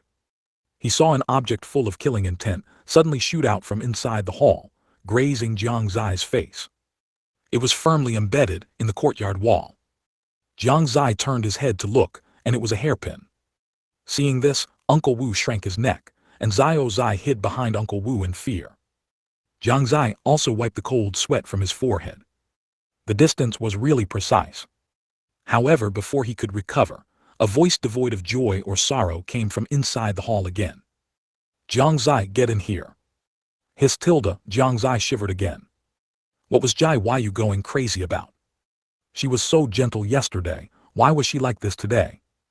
Uncle Wu, not far away, directly gave him a look of condolence. Xiao Zai also had an expression of unbearable pity. It seemed they were telling Jiang Xie to take care of himself. Jiang Xie composed himself and slowly walked towards the main hall. As soon as he stepped into the hall, he felt that the atmosphere around him was not right. It seemed too oppressive. Walking into the sleeping quarters, he saw Jai Yu sitting at the head of the bed, expressionless. She was wearing casual clothes, revealing half of her fragrant shoulder, her hair casually scattered over her shoulders, and her slender jade feet were also completely uncovered. She looked incredibly alluring. The only drawback was probably her expression at the moment. That feeling as if she was about to explode at any moment. "Young Miss, what's wrong?" Jiang Xie asked tentatively. Jai Yu didn't speak and didn't even look at him. She just patted the bed she was sitting on. Jiang Xie immediately understood and walked to the bed to sit down. "Young Miss." He was about to ask something else, but his voice was suddenly blocked in his throat. He widened his eyes, looking up in disbelief. Just now, the moment he spoke, Jai Yu suddenly pounced on him. Jiang Xie wasn't sitting steadily and fell directly onto the bed. What surprised him even more was that Jai Yu actually used her own mouth to block his mouth. Just like that, Jiang Xie lay beneath, while Jai Yu was on top. Jiang Xie was completely in a state of being reverse-pushed. "Ah, my first kiss." Jiang Xie mumbled indistinctly, and Jai Yu kissed him even harder, not forgetting to coldly snort. "Your first kiss. Your first kiss was already taken by me." "My tongue." "Tongue, what about your tongue?" Nothing. P.S. Failed to make up the text, pain intensified, unbearable, will continue to try to make it up tomorrow, sending free small gifts to activate the author's primordial power. 295, first time in life, all-staff meeting. Jiang Xie was very helpless, only feeling his mouth was full, as if he had eaten a live loach. It was squirming around in his mouth. His hands didn't even know where to go for a moment. It was Jai Yu who noticed and directly placed his hands on her chest. Jiang Xie was stunned. Good heavens, is she that proactive? How long has this girl been holding back? As the saying goes, don't refuse what's offered freely. Jiang Xie was no longer polite. It was as if a car's headlights were broken and he carefully wiped them. Outside the bedchamber, Old Wu and little Zai pressed their ears against the wall, their faces occasionally showing ant-like smiles. Lin Maioyan also heard some commotion and walked out of her room. Seeing Old Wu and little Zai crouching by the wall, she suddenly understood something and also walked over, listening intently. "Oh Zio, you can't there. That's... no. Murder. Indecency. Noisy."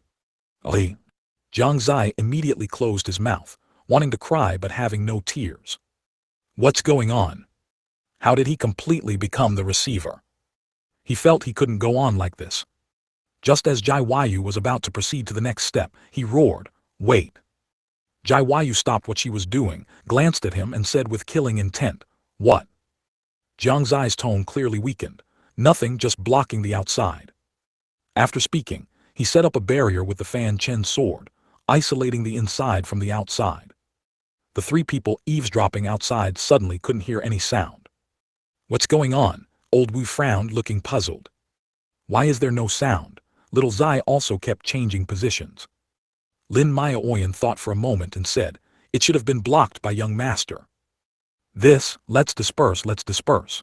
Old Wu waved his hand. There was nothing left to hear, so why stay here? It was better to go find a beautiful woman. Lin Maioyan also returned to her room. In the blink of an eye, only little Zai was left. Inside the bedchamber. The atmosphere was unusual. Just like a lock, if the key is right, it can easily be inserted to open the door. If the key is wrong and forced in, several outcomes will occur. One is that the key doesn't break, the lock opens, but the lock will certainly show somewhere. The second is that the key breaks, and the lock doesn't open. The third is that the key doesn't break, but the lock is ruined. The fourth is that both the key and the lock are broken. The fifth is that the key doesn't break, the lock isn't broken, but it just won't open. None of these are the best options. Only the correct key can be perfectly inserted. Inside the room there was no talking, only two slightly heavy breaths. Both were immersed in the pleasure of unlocking. Jiang Xie was very excited. Because this was the first time in his 2 lives that he completed this transformation of life. In his previous life, he had planned to find a girlfriend in college, but died before he could find one. However, although excited, the first experience was not friendly. Jai Yu, however, was tireless. She tried again and again on Jiang Xie, like a curious baby. It wasn't until nearly noon that Jiang Xie remembered that he seemed to have a general meeting at the East Tower today. He immediately told Jai Yu to get up. "Where are you going?" Jai Yu asked with a flushed face. Jiang Xie said while getting dressed, "I have something to do at the East Tower, you should rest well." Jai Yu's mood was like eating honey now. The Jiang Xie she had longed for was finally taken by her. Now, their relationship should be Dao companion, right? Thinking this, she was overjoyed. She nodded repeatedly at Jiang Xie's words, looking obedient. "Okay, then you go, I'll wait for you to come back." After speaking, she lay down on the bed, allowing her fair skin to be exposed. She said softly, "Help me cover up." Looking at her incredibly graceful figure, not covered in the slightest, Jiang Xie couldn't help but swallow. He secretly thought, what a temptress. If he didn't have something to do, he probably wouldn't be able to leave today. Anyone who leaves is a fool. "Okay, I'm a fool." Jiang Xie silently complained about himself, then gently covered Jai Yu with the quilt before walking out of the room. As soon as he stepped out, he saw little Zai crouching in the corner. He couldn't help but find it amusing. He walked over, gently patted her shoulder and asked, "Little Zai, what did you hear? Was it good?" Little Zai subconsciously shook her head and said, "Nothing, I could hear a little at first, but then I couldn't hear anything." "Ah, young master." After speaking, she realized it was Jiang Xie who was asking, and her face immediately turned red, looking a bit embarrassed. Jiang Xie smiled and didn't continue to tease her, only instructing, "Go in and take good care of your young miss." "Oh, okay, young master." Little Zai was startled at first, then immediately ran into the hall. As soon as she entered, she let out an exclamation. "Ah, young miss, you have really grown up." Inside the Yuan imperial capital. The location of the East Tower. The East Tower looked unchanged from 3 years ago, but there were far fewer people inside. Although some disciples wearing East Tower attire were seen entering and exiting, they were not many. If someone who didn't know saw it, they would surely think this East Tower was merely a name. Actually, it was not.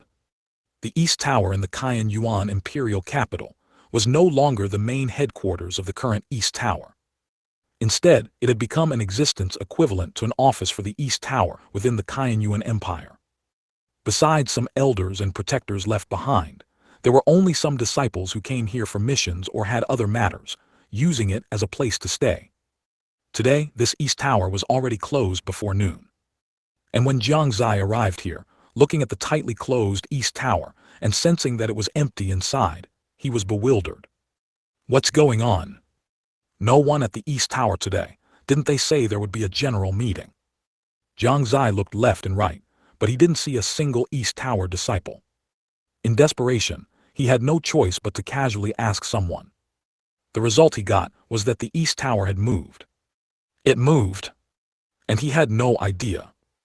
Brother, do you know where the East Tower moved to? I don't know. Fellow Taoist, do you know where the East Tower went? The East Tower, isn't it right behind you? Little child, do you know? Mommy, there's a bad guy. This Miss Ali. He asked around for a long time, but no one could answer him. This is truly exasperating. Jiang Xie had a bit of a headache. Perhaps he had to go back to the imperial palace to ask. Otherwise, when would he ever find out? That, on the other side, within a small town, about several hundred miles away from the Qianyuan imperial city, a majestic building stood in the center of the town. There was originally no small town here. It was only because it was backed by mountains and rivers, and the spiritual qi was abundant, that Gu Shengxing designated it as the headquarters of the East Tower.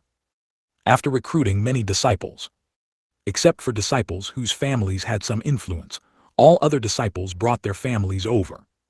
So they built new houses around the East Tower building. After several years of development, it had already taken on the scale of a small town. This was also a measure taken by the East Tower to prevent the families of disciples from being threatened or even harmed. The East Tower was in the very center of this small town. The building had 10 floors. The color of each floor was different. From top to bottom they were red, orange, yellow, green, cyan, blue, purple, black, white, and gray. There were also formations shimmering around the building. In front of the building was a huge square. At this moment, people in different attires from various floors and directions were rushing towards the square. They stood in rows, strictly according to the color of their clothes. They stood in orderly rows. Outside the square, many disciple families were watching.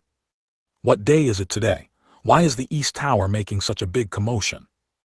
I don't know, my kid just entered the second floor of the East Tower a few days ago. Could it be that there's already some important mission? It doesn't look like they're going out to fight. Could it be that some important figure is coming? Then we must also welcome them properly. That's right, if it weren't for the East Tower, our descendants would probably have to live their entire lives with us in that impoverished place. The many family members of the East Tower disciples who were watching were immensely grateful to the East Tower. Not only did it give their descendants the opportunity to cultivate, but it also provided so many cultivation resources. Moreover, it allowed them to live here as well. Here, their lives also improved day by day. Their bodies also became much stronger. Not only them, but even the disciples, protectors, and a group of elders did not know what day it was today. Why was a general meeting suddenly called? They only guessed whether Gu Luzhu had something important to announce. In the square, everyone kept their mouths shut, and there was no phenomenon of whispering among themselves. Even if they wanted to ask, they didn't dare to speak. As the disciples arrived, the protectors stood in front of the disciples on each floor and were already in position. The elders also arrived late. Finally, the Luzhu of each floor also appeared before everyone's eyes. This caused even more shock to many people. One must know that 3 years ago, the East Tower at most only had 3 Luzhu present. Never before had all 9 Luzhu appeared together. Could it be? Did something really big happen? Or rather, Did the Saint Province barrier break? After everyone had gathered, Gu Shengxing slowly walked out of the building. Upon seeing him, all the disciples, protectors, and elders became excited. In their hearts, Gu Shengxing seemed omnipotent. This auspicious place was chosen by Gu Shengxing. The East Tower building was also built by people Gu Shengxing found, and he also incorporated the spatial formation he obtained in the ruins, making the East Tower not look particularly big, but it could accommodate many people inside. The formation outside the East Tower was also an ancient sect formation he obtained in the ruins, and many other things, all done by him personally. In their eyes, Gu Shengxing was like a godlike existence. Of course, the Luzhu who had never appeared was even more indescribable in their hearts. How could someone who could make Gu Shengxing willingly submit be an ordinary person? Therefore, although they worshipped Gu Shengxing immensely, they also did so for the mysterious Luzhu. Throughout the entire East Tower, probably only those who entered the East Tower very early knew that Jiang Xie was the Luzhu. At this moment, the square in front of the entire East Tower was already filled with dense figures. Outside the square, it was also a sea of people. Almost everyone in East Tower Town had come. They looked at their descendants' dignified appearances, and their hearts were filled with joy. The smiles on their faces never disappeared. Cough, cough, Gu Shengxing first cleared his throat. Then his gaze swept over everyone. Today he was wearing a red robe. His hair was tied up high, and there was no frivolousness on his face, but rather a dignified and serious expression. He completely exuded the aura of a major sex leader. Everyone below held their breath, each pricking up their ears, listening carefully and attentively. Gu Shengxing slowly opened his mouth and said, "There is only one reason for notifying everyone to hold a general meeting today, and that is that the Heavenly Tower Luzhu, who is also the East Tower's General Luzhu, has returned. Today is the day the General Luzhu will show himself before everyone. At that time, some of the missing cultivation resources within the tower will also be provided by the General Luzhu. Everyone must not be frivolous or negligent. Do you all understand? If you have anything to discuss now, please do so quickly."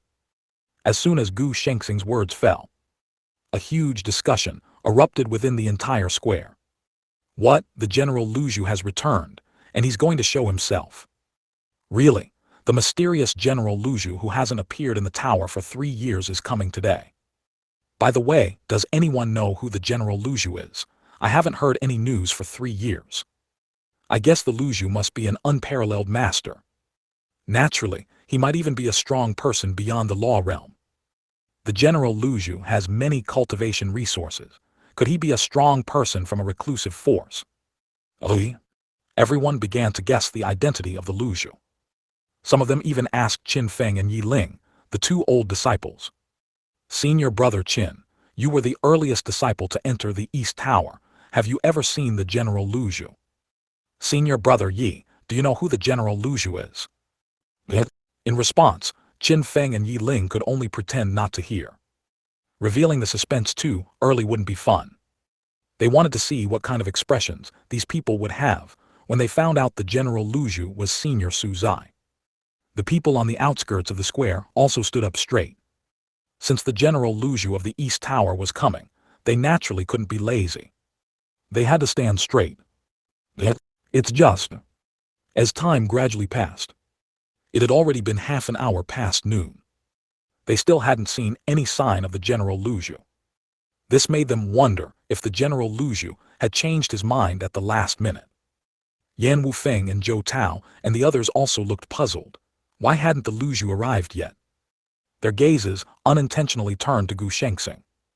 Gu Shengxing also frowned. That shouldn't be right. According to the time, he should have arrived long ago. Where did something go wrong? He looked down at the disciples below. Lin Maioyan was clearly present, and he also looked at the positions of the Luzhu on each floor. Old Wu was also there. Only Jai Huayu and Jiang Xie's figures had not appeared. Below the disciples, Lin Maioyan and Old Wu also exchanged glances, both thinking that Jiang Xie might have forgotten himself in happiness with Jai Huayu, causing them to miss the time. Gu Shengxing stretched out his finger and calculated something. Soon his expression became strange. This is a broken body divination. Could it be that big brother overslept? At this moment, Jiang Xie had just come out of the imperial palace. When he arrived at the imperial palace and asked, he found that many officials also did not know the location of the East Tower's new headquarters. In desperation, he had no choice but to find Su Wu. But he was told that Su Wu had gone out for something. Finally, after much searching, he got the news from his third uncle. I didn't expect it to be just 500 miles east of the Yuan imperial capital. Why move so far? What a sin. Asking for directions took a lot of time, and traveling would also take time. It wasn't that he hadn't thought of using a warship. But that would undoubtedly be overkill. 500 miles, he would arrive just a few breaths after starting it. It wasn't cost-effective. After all, the spirit stones needed to start at once were not a small amount. It was better to travel slowly. With his current cultivation, 500 miles wouldn't take too long. These guys, each and every one of them forgot to tell me where the place is. When I get there, I must give them a few eye rolls. Jiang Xie thought bitterly. The most urgent task was to hurry on his way first. 296. The chief architect is a teenager. East Building high-level meeting, 4,000 words. It took Jiang Xie another half an hour to finally reach East Tower. Looking around, East Tower was surrounded by houses, and a small town of considerable size appeared before him. Good heavens! Jiang Xie quickened his pace, already eager to know the situation inside East Tower. Inside East Tower town. In the square, everyone was still waiting quietly. However, their hearts were all a little anxious. Could it be that the Grand Luzhu would not come? They had been looking forward to it quite a bit. If Jiang Xie didn't come, it would be too much of a pity. Although the disciples were anxious from waiting, they were also very patient, but the elders couldn't hold back. Yan Wufeng had already approached Gu Shengxing and quietly asked, Gu Luzhu, is the Grand Luzhu coming or not? Why has so much time passed since the agreed time and he still hasn't? Gu Shengxing secretly glanced at him, then closed his eyes again and whispered, the Luzhu is currently doing something very important in his life, so it's normal for him to be a little late. Please understand. Something very important in his life. Yan Wufeng was stunned. He looked at Gu Shengxing twice more, and suddenly seemed to understand something. Then he silently walked to the side, closed his eyes and waited, no longer speaking. Just then Gu Shengxing suddenly opened his eyes. He had already sensed it. He sensed Jiang Xie entering the small town. He's finally here, he whispered, then closed his eyes again. A corner of the small town. Jiang Xie walked down a street, carefully observing the surrounding buildings. Restaurants, inns, small stalls. All kinds of buildings were readily available. It had the flavor of an ancient costume TV show town from his previous life. Ancient and elegant, full of charm. On the street, a few scattered leaves drifted with the wind. Coupled with the deserted scene, it appeared slightly desolate. Jiang Xie understood that all these people must have gathered somewhere. So he was not surprised. After observing for a while and feeling quite satisfied with the development and construction here, Jiang Xie walked towards the location of East Tower. Above the square, everyone was still waiting anxiously. Gu Shengxing opened his eyes again. He glanced downwards and spoke loudly. I know everyone has been waiting for a long time and inevitably relaxed, but now you must become serious. Because the Grand Luzhu has already arrived in the town, and will be here soon. As soon as these words were spoken, the disciples, who had been slightly relaxed, immediately became alert, and their lines stood ramrod straight. Although no one spoke, the excited expression on their faces was still visible. The entire square was silent, so quiet that a pin drop could be heard. Da-da, da-da. A series of footsteps continuously entered everyone's ears. The originally extremely soft footsteps seemed so abrupt in this extremely quiet scene. Everyone unconsciously held their breath. They only heard the footsteps, soft yet not lacking in strength, the pace unhurried, as if strolling in a leisurely courtyard. The sound gradually became clearer.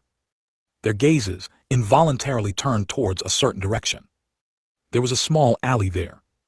At the corner, first a corner of white clothing appeared, then a leg, and then the upper body. This is A young man. This was the first thought in the minds of every disciple in the square. They never expected that what appeared before them would be a young man. What's going on? Could it be that the Grand Luzhu of East Tower is actually a young man? This is truly shocking. Could this be the successor of some hidden power? Yet, around the square, everyone was discussing animatedly. If Jiang Xie had appeared in his appearance from 3 years ago, perhaps they would have recognized him at a glance. But now, although there were still some similarities with before, for familiar people, it was naturally easy to recognize him quickly. But for these disciples who had not seen Jiang Xie much in the past, they could not recognize him. Some of the newly joined elders in East Tower had some impression, but for a while, they couldn't figure out who he was. They were still wondering if they were mistaken, and if the true Grand Luzhu hadn't arrived yet. It wasn't until Gu Shengxing and several Luzhus from different levels went to greet him that they realized that the young man was indeed the Grand Luzhu.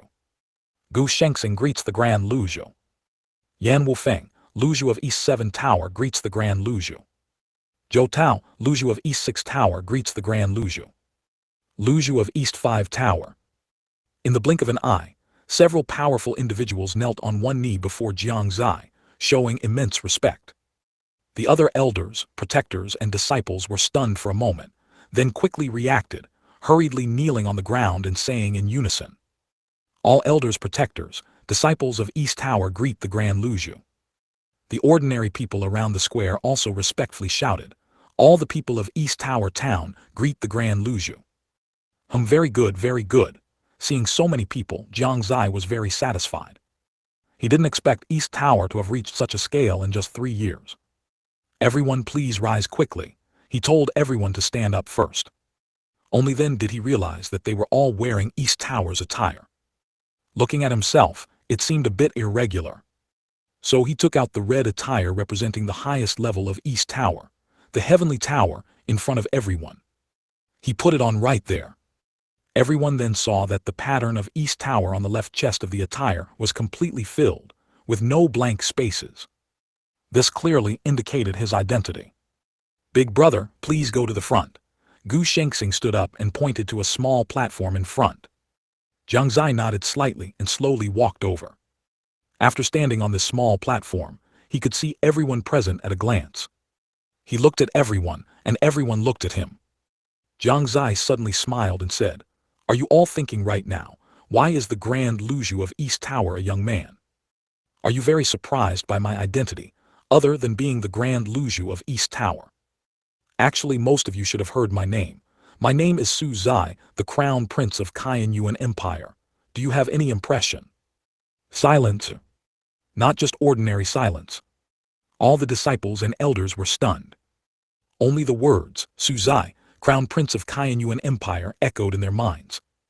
How could they not know Su Zai, the Crown Prince of Yuan Empire? How could they not know Su Zai, who shone brightly in the St. Yuan assessment 3 years ago, crushing the geniuses of St. Province with his own power? In fact, their idol was Jiang Xie. Most of these disciples were cultivators without significant family backgrounds, just children from ordinary families. Many of their ancestors had been massacred by people from St. Province. They also harbored deep hatred for the people of St. Province. Jiang Xie, a young genius, not only had outstanding strength but also crushed the disciples of St. Province. 3 years ago, he had already become the idol and goal of many young people. So they naturally knew Su Zai. Not only did they know him, but they also greatly admired him. They never expected that this young man before them was actually Su Zai. If at first, they felt some disappointment when they learned that the Grand Luzhu was just a young man. Then at this moment, that completely changed. It was no longer disappointment but excitement, thrill, and relief. As for Jiang Xie, why did he dare to reveal his identity in front of so many people? That was because to join East Tower, one had to make a heavenly Dao oath. On this point, Gu Shengxing would consider it even more thoroughly than him, and do it even better. Therefore, he was not worried that the news of him being the Luzhu of East Tower would be leaked. Even if it was leaked, it would not be a big deal. After a brief moment of immersion, the crowd in the square began to cheer excitedly. "I never expected it to be Lord Su Zai," I'm so excited. Long live the Luzhu, long live Lord Suzai. Originally, I was worried if a young man roughly our age could lead East Tower well, but if it's Lord Suzai, then it's fine. I never thought that Lord Suzai not only has extraordinary talent and powerful strength, but also established his own power. How can those geniuses from Saint Province compare? Everyone, calm down, calm down. We are now disciples of East Tower, so we should address Lord Suzai as the Grand Luzhu, understood? Understood. Ali. The cheers of the disciples resounded throughout the square. The elders were also incredibly excited. The ordinary people outside the square might not have heard of some important figures' names, but they had clearly seen Jiang Xie's name 3 years ago. One must know that a colossal entity like Shengyuan Empire, without any unexpected circumstances, they would never have the chance to interact with it. But now, their descendants not only entered the powerful heavenly tower, but also established a connection with Jiang Xie. What could be better than the present situation? Therefore they also smiled, and together with many young children, they smiled very happily. Jiang Xie pressed his hands down, signaling everyone to quiet down first. After everyone quieted down, he said, Gu Shengxing has told me that a major factor hindering the development of East Tower right now is the issue of cultivation resources.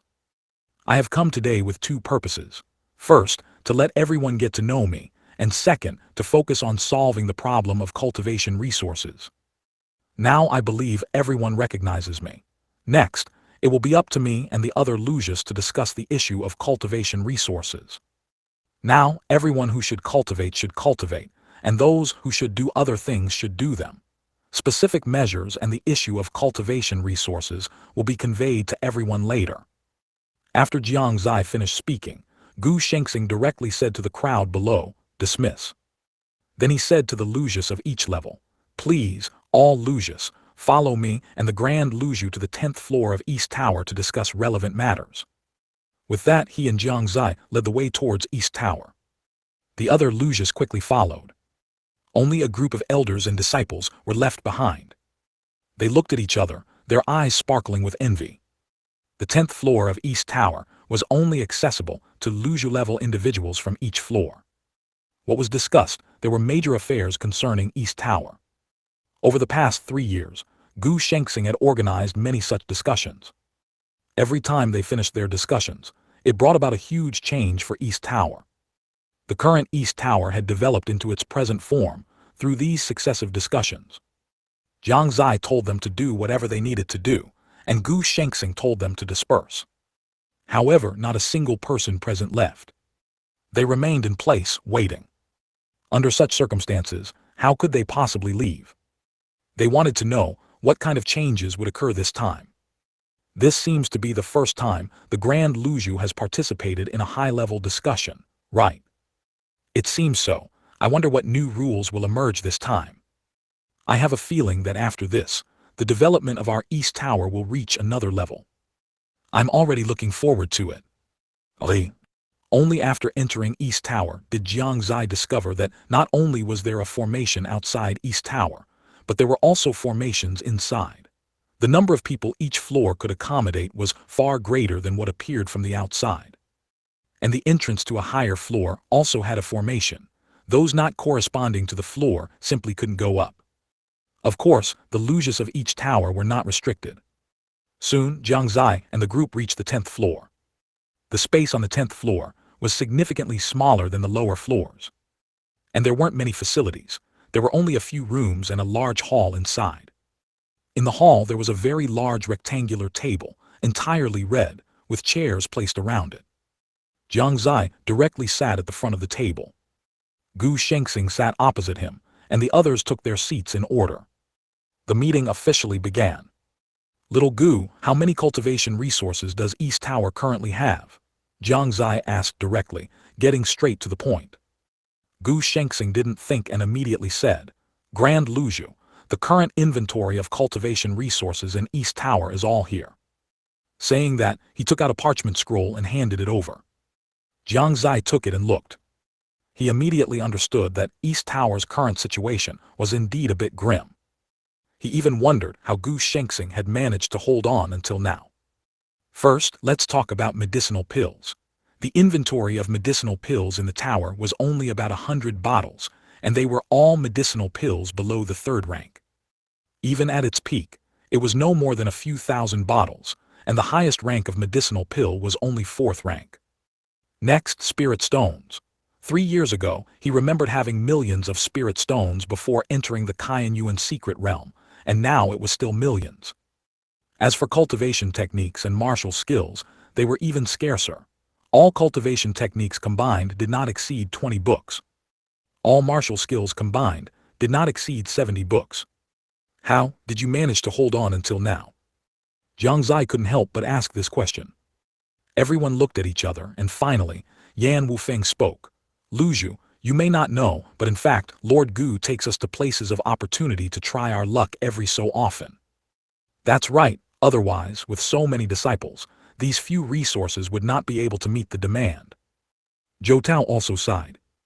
If it weren't for Lord Gu's ability, I'm afraid even if we went to places of opportunity, we wouldn't gain much opportunity. Yes, it's too difficult. If we didn't trust Lord Gu, we felt like we almost couldn't keep going. But everyone explained the reasons and their thoughts. After listening, Jiang Xie was even more relieved that he had returned in time.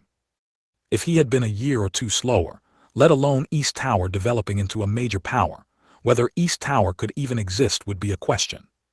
But it seemed like he, the Luzhu, was the one who was derelict in his duties. 297. Factors that hinder development. It seems that since the creation of East Tower, I haven't made any substantial contributions. Jiang Xie couldn't help but fall into thought. To be honest, having been a tower lord to this extent, it seems only right that they scold him. No, it should be said that if they don't scold him a little, he won't feel right. Looking at Gu Shengxing again, Jiang Xie saw him as if he were a great treasure. Who understands? If it weren't for Gu Shengxing, East Tower probably wouldn't have lasted 5 days. It can be said that Gu Shengxing's contributions are indispensable for East Tower to have lasted, until now and to have reached its current scale. Jiang Xie even wanted to hug him and kiss him twice. But thinking that it would affect his image, and second, if Jai Yu knew, she would probably be extremely jealous, so he decided against it. I understand, Jiang Xie nodded faintly. He felt it was time for him to set an example. Let East Tower truly come alive. Little Gu, does East Tower currently have a place to issue tasks? No, Gu Shengxing shook his head. East Tower is already poor right now. How can it afford to issue tasks? We can't even provide task rewards for the disciples. Ugh. Jiang Xie's voice paused for a moment, then he continued to ask. Then what about the sect's place for learning cultivation techniques and martial skills? None, they are all learned on various floors. Building this East Tower town used too many spirit stones and too much effort. We really can't afford to build another building now. Cough cough. Jiang Xie coughed, feeling choked by something. Then, does the sect have any pillar industries? Gu Shengxing shook his head again. No, what you taught us a few years ago no longer meets the demand. Alright, nothing at all. Jiang Xie finally found the root of the problem. It was the lack of a pillar industry that led to the situation of not making ends meet. One must know that even small forces have industries to sustain themselves. Not to mention large forces. Just like the Shengyuan Empire, it has several spirit stone veins and other industries. These are places that can continuously provide spirit stones for the empire. Otherwise, such a vast empire could not be maintained. Now that the problem is known, solving it is simple. What does East Tower have now? Nothing. The areas that could be divided have long been divided by other forces, and those that could be occupied have long been occupied by other forces. But what does Jiang Xie have? He has various recipes and a developmental vision that this world lacks. This East Tower town can completely become a food city. It can even be built into a food holy land. This way, the problem of East Tower having no pillar industry can be solved very well. He had also thought about doing assassinations and taking bounties, but the risks were too great, and it would create too many enemies. He had also thought about doing intelligence work. But can intelligence work compare to star-gazing pavilion? With ideas gradually forming in his mind, Jiang Xie took a deep breath and looked at everyone, saying, "I understand. Let's discuss now how to solve the current situation. Since there is no pillar industry, we will turn East Tower Town into a city of cuisine, even a food holy land. As for raw materials, in addition to purchasing from the Shengyuan Empire and Fanchen Sect, we can set up a task board in the square, on which we can post tasks such as hunting Yao beasts or collecting medicinal herbs. Completing tasks will earn corresponding contribution points as rewards. Contribution points can be exchanged for cultivation techniques, martial skills, weapons, spirit stones, and the like. Next to the task board, establish a task ranking, updated monthly. The top 100 disciples each month will receive additional rewards. This will not only solve some raw material problems, but also allow the disciples to go out for practical training and improve their strength. Also, select an empty space next to East Tower to build a library pavilion.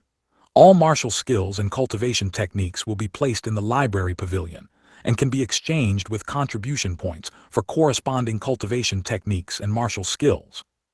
Build a wall around the current town and set up a formation, calling it the East Tower Inner Circle. Only East Tower disciples and their families can enter. Continue building houses outside to create a food base. Every disciple will receive a shop, which can be managed by their family, but the shop must be exchanged with contribution points.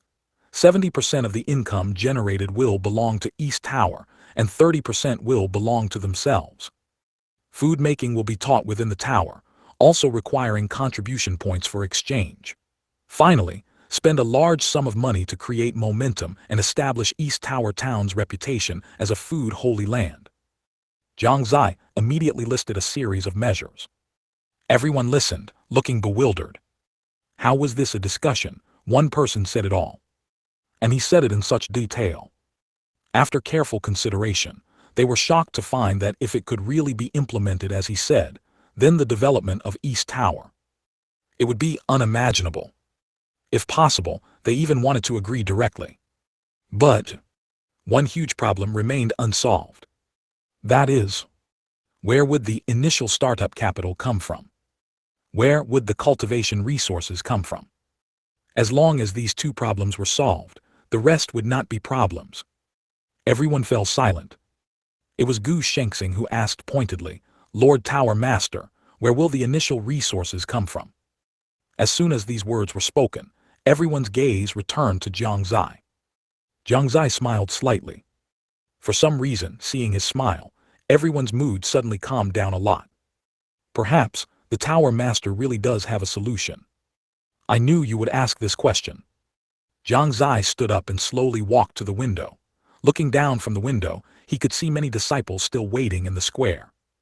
Their faces were full of anticipation. At this moment, Jiang Xie suddenly felt a sense of responsibility and mission. He took a deep breath and slowly said, "Resources are not an issue. I have already brought enough resources on this trip. How about this? First, we'll take out 50 million high-grade spirit stones, 30 million medium-grade spirit stones, and 10 million low-grade spirit stones. Is that enough? 50 million high-grade spirit stones, 30 million medium-grade spirit stones, 10 million low-grade spirit stones. Enough, absolutely enough. I've never seen so many spirit stones in my life. Can Lord Tower Master really produce them? Don't doubt Lord Tower Master's strength." Everyone was stunned by Jiang Xie's grand gesture. Old Wu even shed tears of frustration from the corners of his mouth. Gu Shengxing also showed a hint of a smile.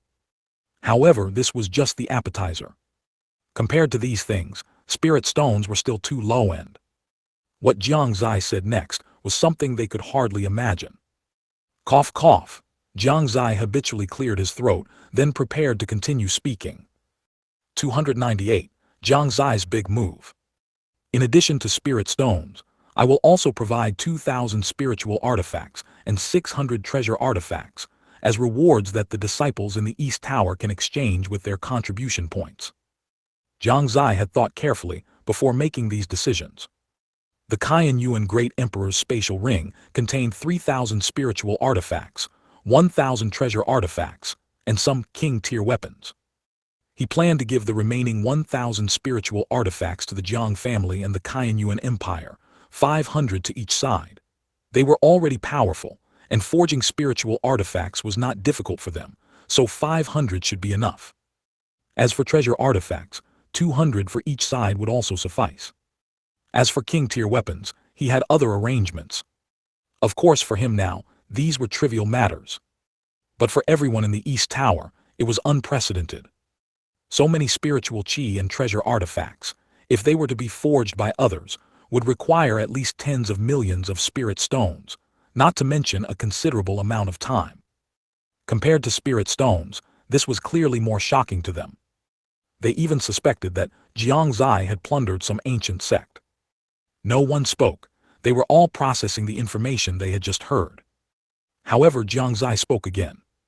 Also, I will provide 20 bottles of 8th-tier medicinal pills, 20 bottles of 7th-tier medicinal pills, and 2,000 bottles of medicinal pills of other tiers in total.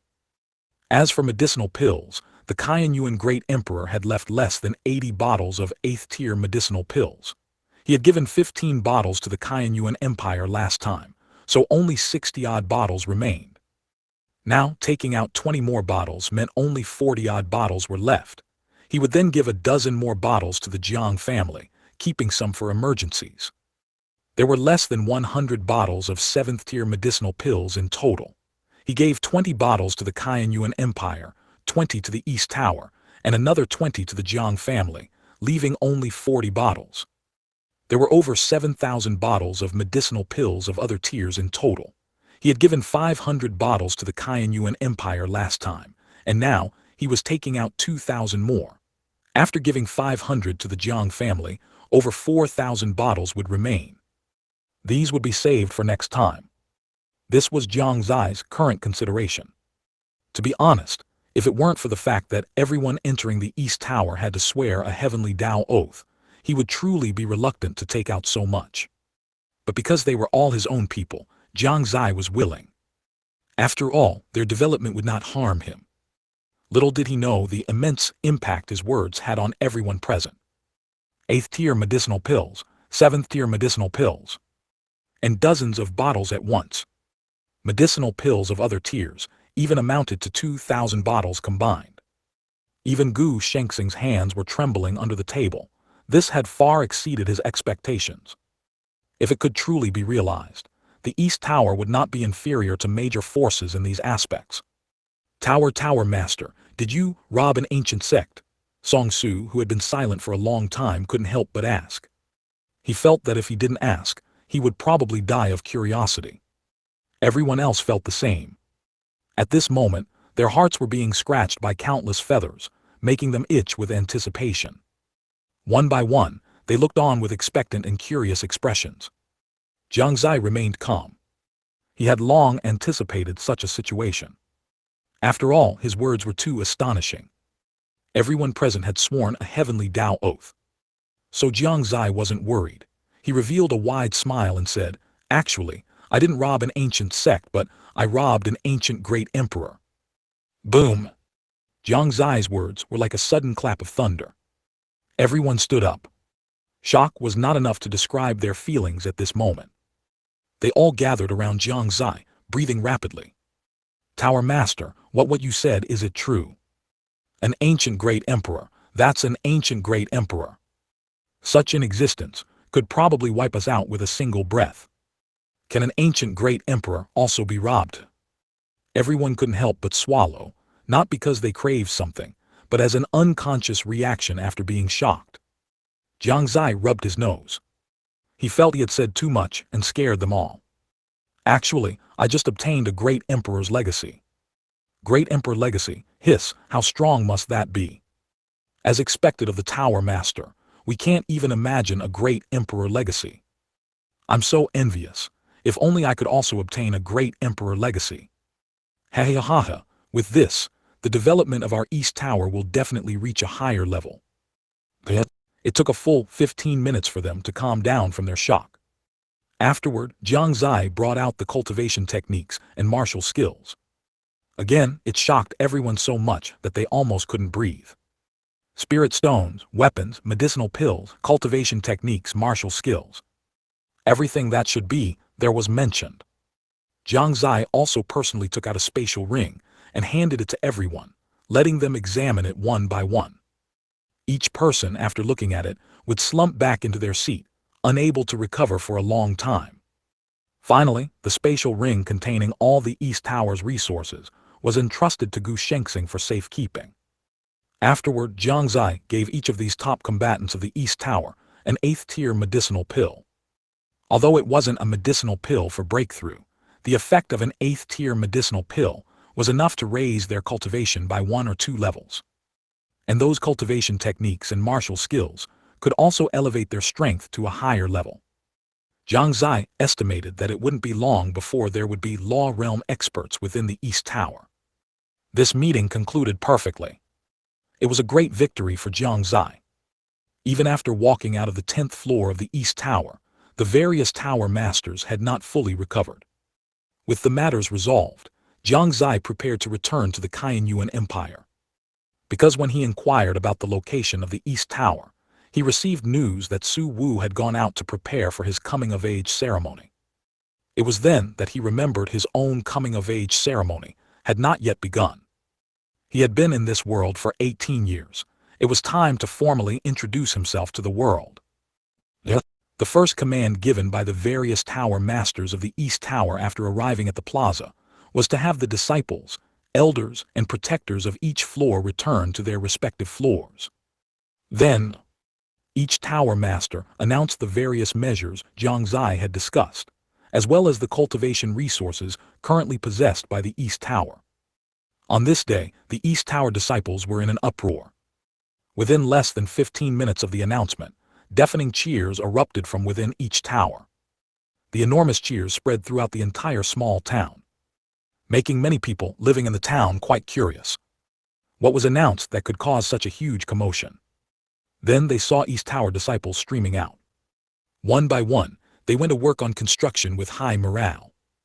Outside the small town, disciples were busy moving materials and building, enjoying themselves immensely. In the plaza, a huge public notice board appeared out of thin air, and beside it, a task board also came into being. A group of figures also appeared on the open ground next to the East Tower. The quality improvement and renovation of the entire East Tower began now. Slowly, everyone in the entire small town was mobilized. The East Tower once again began its rise. P.S. A trip to the hospital made the already poor author even worse off, but fortunately, after taking medicine, my body recovered a lot, but the author is almost starving to death. 1 free small gift per person, and the author can live 1 more day. Send free gifts to help the author unleash their primordial power. 299. Re-exploring the Qianyuan secret realm. The transformation of East Tower Town was in full swing, and the spatial ring Jiang Xie gave to Gu Shengxing contained more than just the items he mentioned. It also held various dishes he had developed over more than 10 years in the Jiang family, due to his inability to cultivate. If the raw materials were up to par, they would not only be exceptionally delicious, they could also greatly benefit cultivation. Once East Tower established itself with these, it would have a foundation for development. After Jiang Xie returned to the Qianyuan Imperial Palace, he did not continue to linger with Jai Yu. Instead, he returned to his room, sat cross-legged, and entered a state of cultivation. This made Jai Yu pout. She had wanted to experience more, she said. However, she also understood that cultivation was the most important thing. More critically, from that first intimate encounter, she felt that the spiritual qi in Jiang Xie's body seemed to have a boosting effect on her. It made her cultivation speed several times faster.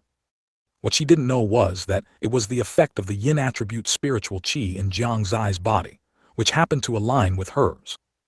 That was why it was so. After cultivating for a while, Jiang Xie opened his eyes.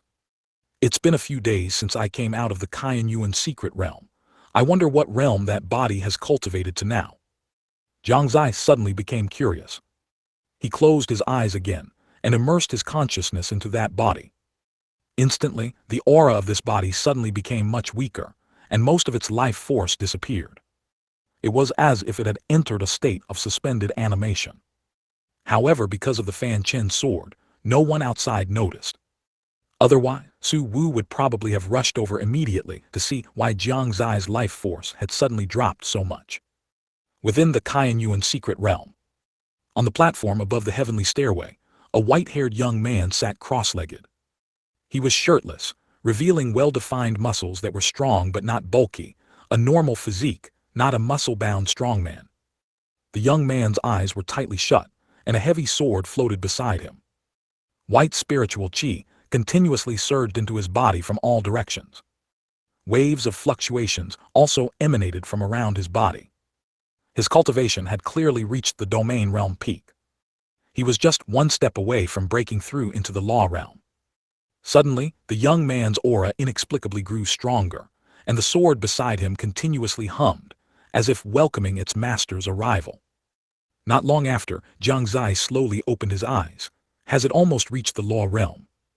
He looked at his hands and body, feeling the vast power within him, and couldn't help but smile. Currently, the strongest genius in the eastern continent outside was only at the Yukong realm, and there might be geniuses reaching the divine power realm in Saint Province. But compared to his cultivation at the domain realm peak, they were still far behind.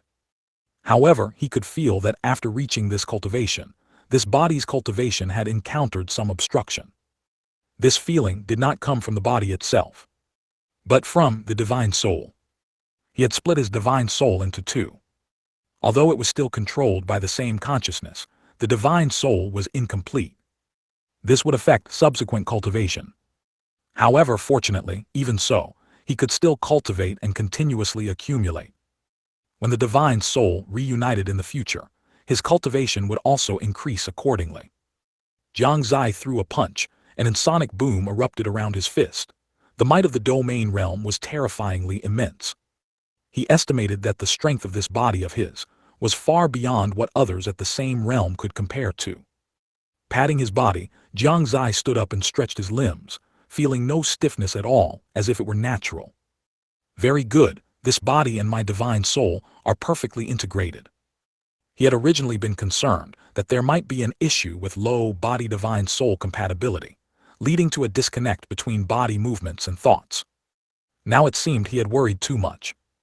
Indeed, this body was entirely composed of heaven and EARTH Chinese letter, and the heaven-mending divine lotus possessed heaven-defying power, so it was no big problem for his divine soul to perfectly integrate with it. Since that's the case, let's explore a bit more. Looking at the magnificent mountains and rivers below, a glint flashed in Jiang Xie's eyes. Their exploration of the Shengyuan secret realm only accounted for a tiny fraction of the entire Shengyuan secret realm. Many secrets within the Shengyuan secret realm remained unsolved. He wanted to see what kind of opportunities lay ahead. Come on, let's go see this world together, shall we?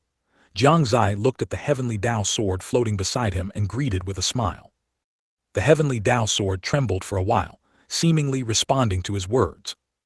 Then it automatically flew into Jiang Xie's hand. Jiang Xie only felt his right hand sink.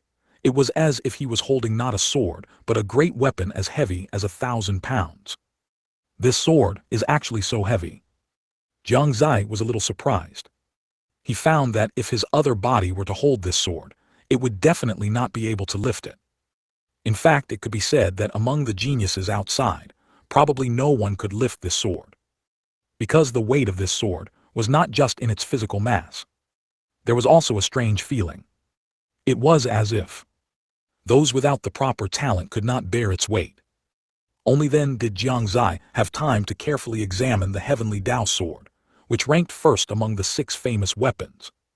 Heavenly Dao sword, as the name suggests, should be related to the heavenly Dao. According to ancient records, the heavenly Dao sword possesses the power of the heavenly Dao. Hundreds of thousands of years ago, the heavenly Dao sword's master used this sword to defeat the encirclement of dozens of Yao race great emperors in one fell swoop. What he used was the heavenly Dao power of the heavenly Dao sword, but later, the heavenly Dao sword's master also suffered a backlash and disappeared from the eyes of the world. It is currently unclear what the backlash of this heavenly Dao sword is. Jiang Xie felt a bit helpless. Each of these 6 famous weapons had a renowned reputation, and each possessed immense power. An ordinary great emperor who obtained one could become one of the top-ranked great emperors in terms of strength. However, each famous weapon had an extremely strong backlash. Therefore, the masters of the 6 famous weapons were not replaced very frequently. If I can avoid using the power of the heavenly Dao sword, I will. Compared to the known backlash of the Fanchen sword, he was still a little worried about the unknown backlash of the heavenly Dao sword. He decided not to use the power of the heavenly Dao sword unless absolutely necessary. However, using it for chopping and fighting should still be fine. Alright, time to set off and explore. Recalling his thoughts, Jiang Xie walked to the edge of the platform, intending to jump down. Anyway, his cultivation was already enough for him to move through the air, so he wasn't afraid. So he jumped straight down. But, bang! A loud bang sounded, and Jiang Xie solidly hit an invisible barrier. His nose was even crooked. I can't jump down from this thing. Jiang Xie rubbed his nose in pain, and helplessly, he could only change direction and walk towards the stairs. 300 Tiandao Lingta. After passing through layers of mist, he arrived at the stairs again. Looking down the stairs, he suddenly felt a little worried, fearing that the terrifying space he encountered when he came up last time might reappear.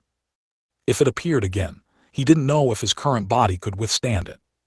But if he didn't go down, wouldn't he be trapped on this rooftop forever? He didn't ponder for long. He walked straight down. To his delight, the space from last time did not appear. He walked back a step and it still didn't appear. It seems that space only appears when one first steps onto the rooftop. Once past, it won't appear again. After understanding this, Jiang Xie had no more worries. He walked straight down. Not long after walking, he once again saw the great Emperor Realm expert who had warned him earlier. However, this great Emperor Realm expert was still sitting cross-legged, unmoving. Jiang Xie knew that they were all dead, but he didn't know what method this heavenly ladder used to allow these great emperors to continue fighting even after their demise. Regardless, this great emperor had warned him, which was a kindness. Jiang Xie stepped forward and bowed to him. "Thank you, Senior, for your warning last time." After bowing, he prepared to continue walking down. Unexpectedly, a voice boomed in Jiang Xie's mind. "Boy, I didn't expect you could actually pass that test. This emperor is Han Yue, Great Emperor. I arrived here hundreds of thousands of years ago, was ultimately trapped here, and unfortunately perished. Afterward, I was enslaved by this heavenly Dao spirit ladder, retaining a trace of my divine soul. This emperor sees that you are fated with me. I originally wanted to impart cultivation technique to you so that you could find a suitable successor for this emperor, but I am powerless. This heavenly Dao spirit platform is a supreme treasure no weaker than the sword in your hand. If one day you can take it, then the 5 great emperors here will be at your command. Although they are only 1% of their remnant divine souls and only remnant bodies, they are still great emperor realm experts. The might of a great emperor is incomparably powerful, little fellow, strive hard." Jiang Xie trembled all over. After listening to Han Yue, Great Emperor's words, his gaze had changed when he looked at the heavenly ladder beneath his feet. So that means this heavenly Dao spirit platform is a super, invincible great treasure. As long as he obtained it, it would be equivalent to gaining the combat power of 5 great emperors.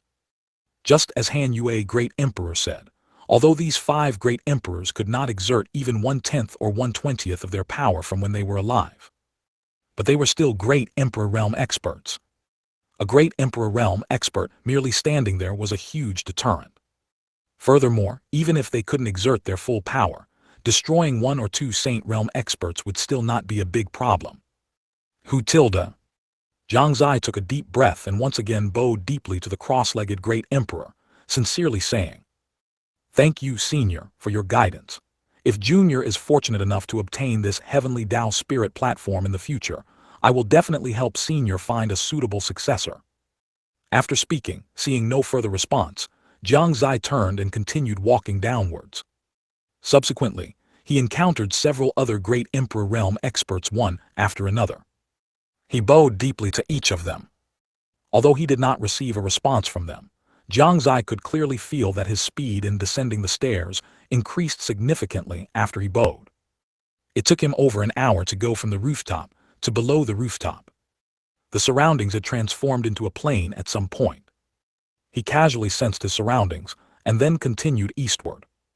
500 li later, he encountered a swamp where corpses lay strewn everywhere, with bodies of the human race and other races. These bodies were irregularly shaped, all devoid of flesh and blood, leaving only bones. There were also many shattered bones. It seems a fierce battle once took place here. Seeing this scene, Jiang Xie did not dare to act rashly. This swamp clearly possessed extremely strong corrosive abilities. He attempted to fly across it, but found that there seemed to be a mysterious force above the swamp that obstructed the path of flight. Thus he could only walk across. Perhaps he could use these bones as stepping stones. Without further ado, Jiang Xie leaped, landing on a bone above the swamp. He moved his feet continuously. He kept moving across the corpses. By doing so, his body gradually approached the opposite bank. Not good. Just then, he suddenly felt a tremor beneath his feet, as if something was about to emerge. Before he could react, large bubbles suddenly emerged from the nearby swamp.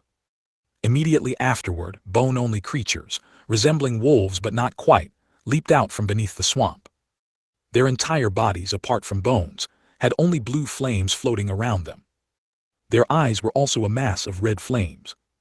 They were like creatures from hell. Jiang Xie counted.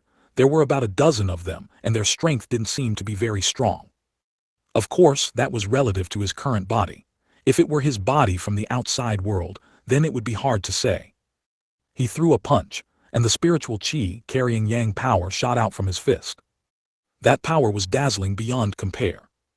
Those bone creatures seemed extremely afraid of this power and began to dodge. But how could Jiang Xie give them a chance?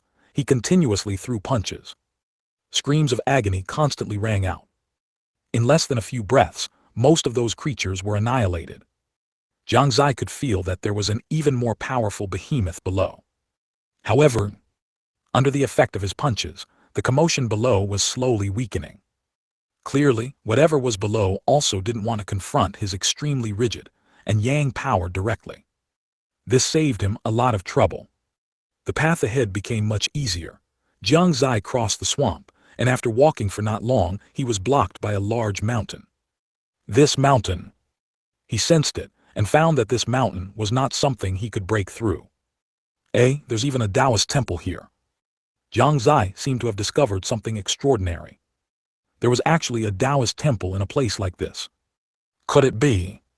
A long time ago, someone came here and, unable to leave, decided to spread the Tao here. This Taoist temple is already dilapidated. It probably didn't last long. Jiang Xie slowly walked towards the Taoist temple. The closer he got, the more he felt a sense of desolation emanating from it. And the Taoist temple was already covered in dust. It looked like no one had lived there for a long time. The Taoist temple was not large, capable of accommodating only about a dozen people. Besides a courtyard, there were only 3 or 4 rooms inside. There were also a few guest rooms outside. Jiang Xie felt that there must be something unique about this Taoist temple being built here. Perhaps there was some secret here. After all, everything within the Qianyuan secret realm could not be treated with common sense. He pushed open the doors and inspected each room, finding that every room was already covered in cobwebs, showing signs of having been uninhabited for a long time. Finally, only the innermost room had not been explored. This room was different from the others. It was directly in front of the Taoist temple, with the giant mountain behind it, and there was no dust on its door, which seemed quite strange. This was also why Jiang Xie left it for last. P.S. A little free gift and the author can live one more day. 301. Tianxi Daozong.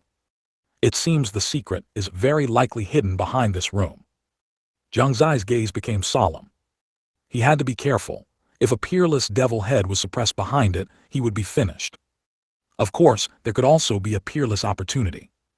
Good and bad were just a thought away. But to cultivate, one cultivates to advance bravely. To cultivate is to fight against the heavenly Tao. Wealth is found in danger. If one doesn't have the courage to face danger, how can one obtain what one desires? How can one obtain the life one desires? HMPH, I'll risk it. Jiang Xie let out a deep sigh, then walked directly forward, extended his hands to the door and pushed it open. Accompanied by a creaking sound, the large door slowly opened before Jiang Xie's eyes. Cough cough. Perhaps because it hadn't been opened for a long time, as soon as the door opened, a thick cloud of dust rushed out. It made Jiang Xie cough uncontrollably. He fanned away the surrounding dust with his hand, and what greeted his eyes was a cave. The cave was pitch black, like a monster with a gaping abyss-like maw, waiting for outsiders to enter. To be honest, Jiang Xie felt a bit unnerved. But he wasn't panicked. He placed the heavenly Dao sword in his hand in front of him, controlling it with his divine soul power to act as a shield against any potential situations. If there was any danger, the heavenly Dao sword could block it for him immediately, greatly reducing the risk. Stepping into the cave entrance, Jiang Xie then noticed that there were lamps on the cave walls, just like kerosene lamps. Boom! For some unknown reason, after only a few steps, those lamps lit up one by one, illuminating the dark passage. Jiang Xie frowned, feeling that this place was incredibly strange. There seemed to be waves of cold yin qi coming from within. HMPH, since I'm here, I'll make myself at home. Jiang Xie composed himself and continued walking forward. Putting everything else aside, the depth of this cave was quite impressive. Jiang Xie walked for nearly half an hour before he felt the aura ahead seemed to change. A bright light seemed to emanate from ahead, causing Jiang Xie to narrow his eyes. He should be close. After this thought flashed through his mind, he quickened his pace. Soon he entered an even larger chamber. However, the things inside this chamber made his pupils constrict, and he stood frozen on the spot, unable to recover for a long time. His tilde this is. Jiang Xie was stunned. Before him were several men dressed in Taoist robes. The several individuals sat in a circle, their eyes closed, their faces serene, appearing to possess the aura of immortals. However, they had completely lost all signs of life. In the middle of the several individuals was a ferocious-looking man, exuding extremely strong yin qi all over his body.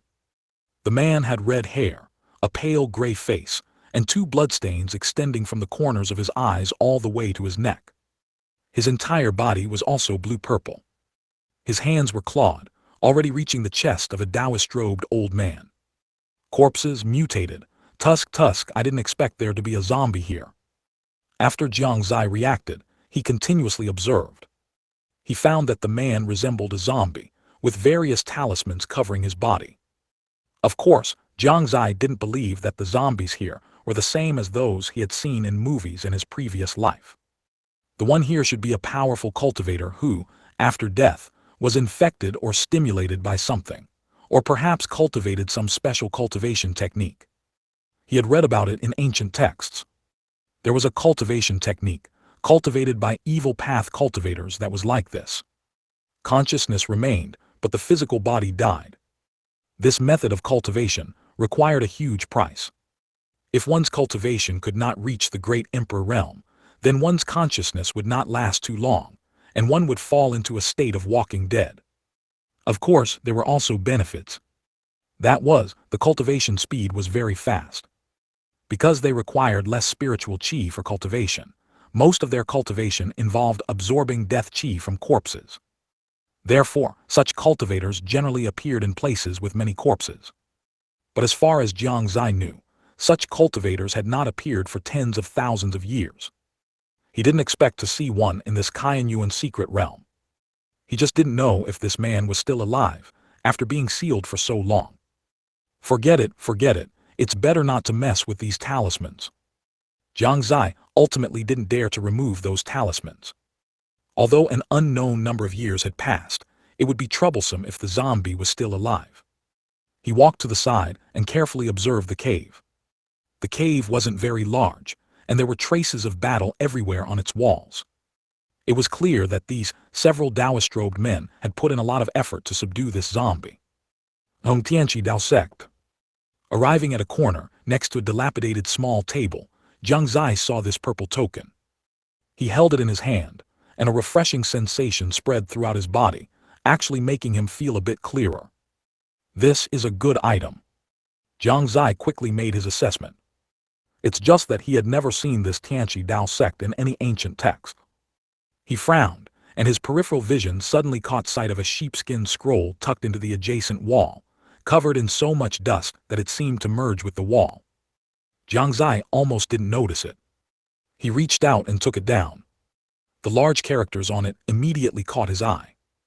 We, the 7 celestial masters of the Tiandao sect, inadvertently entered this realm while pursuing a devil head and despite our best efforts could not leave. However, the devil head has not been eliminated. If he were to grow, all the heavens would find no peace. For this, we 7 abandoned our return to the sect and continued to track the devil head's whereabouts here.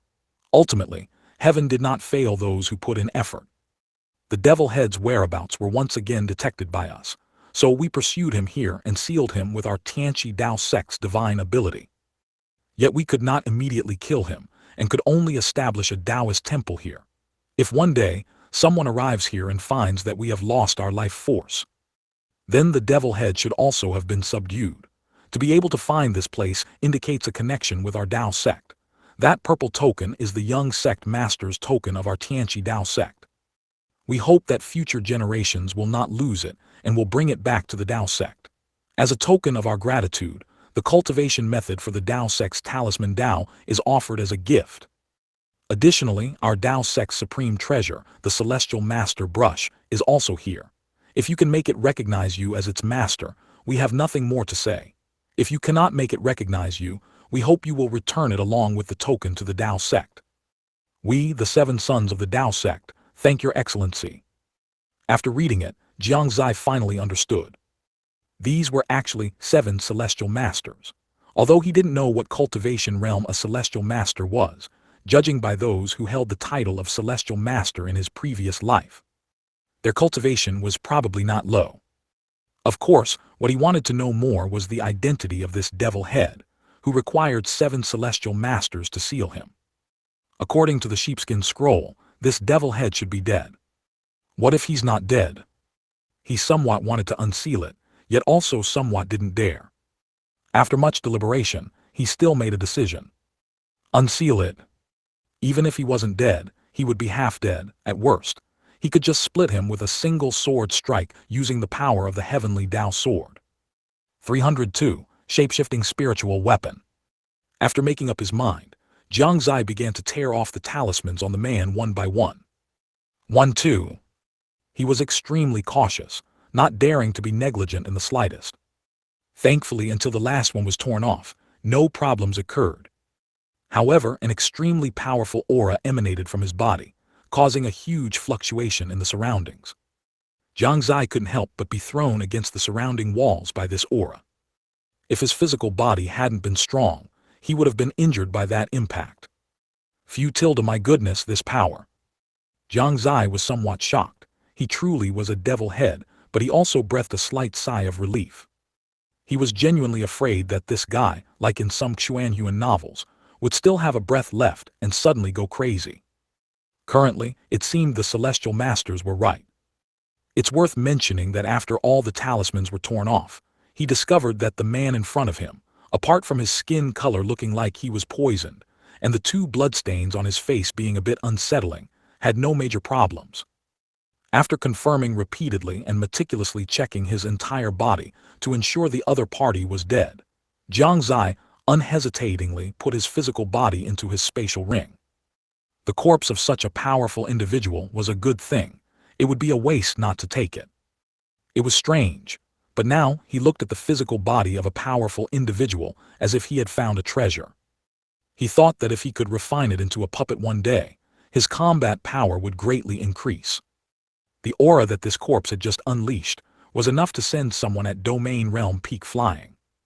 He even suspected that this corpse had great Emperor realm cultivation during his lifetime.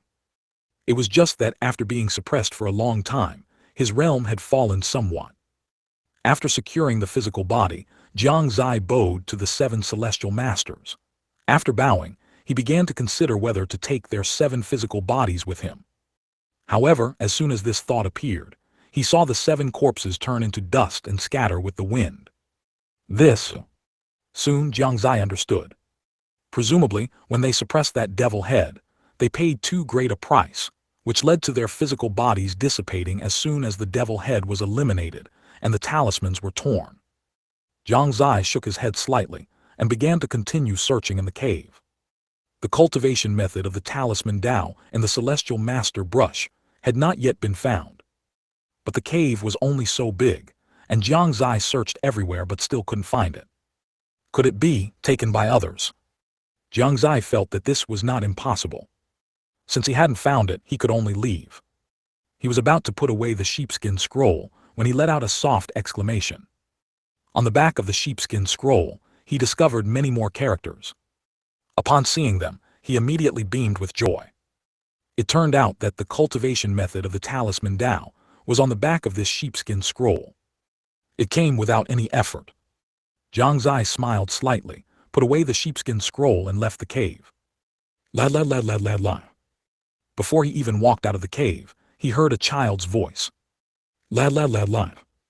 The voice was sometimes near, sometimes far, making it difficult for Jiang Xie to pinpoint where it was coming from.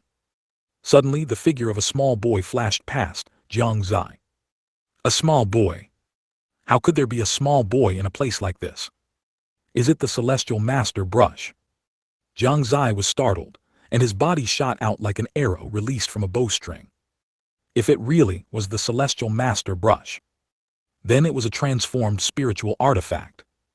What a transformed spiritual artifact represented was self-evident.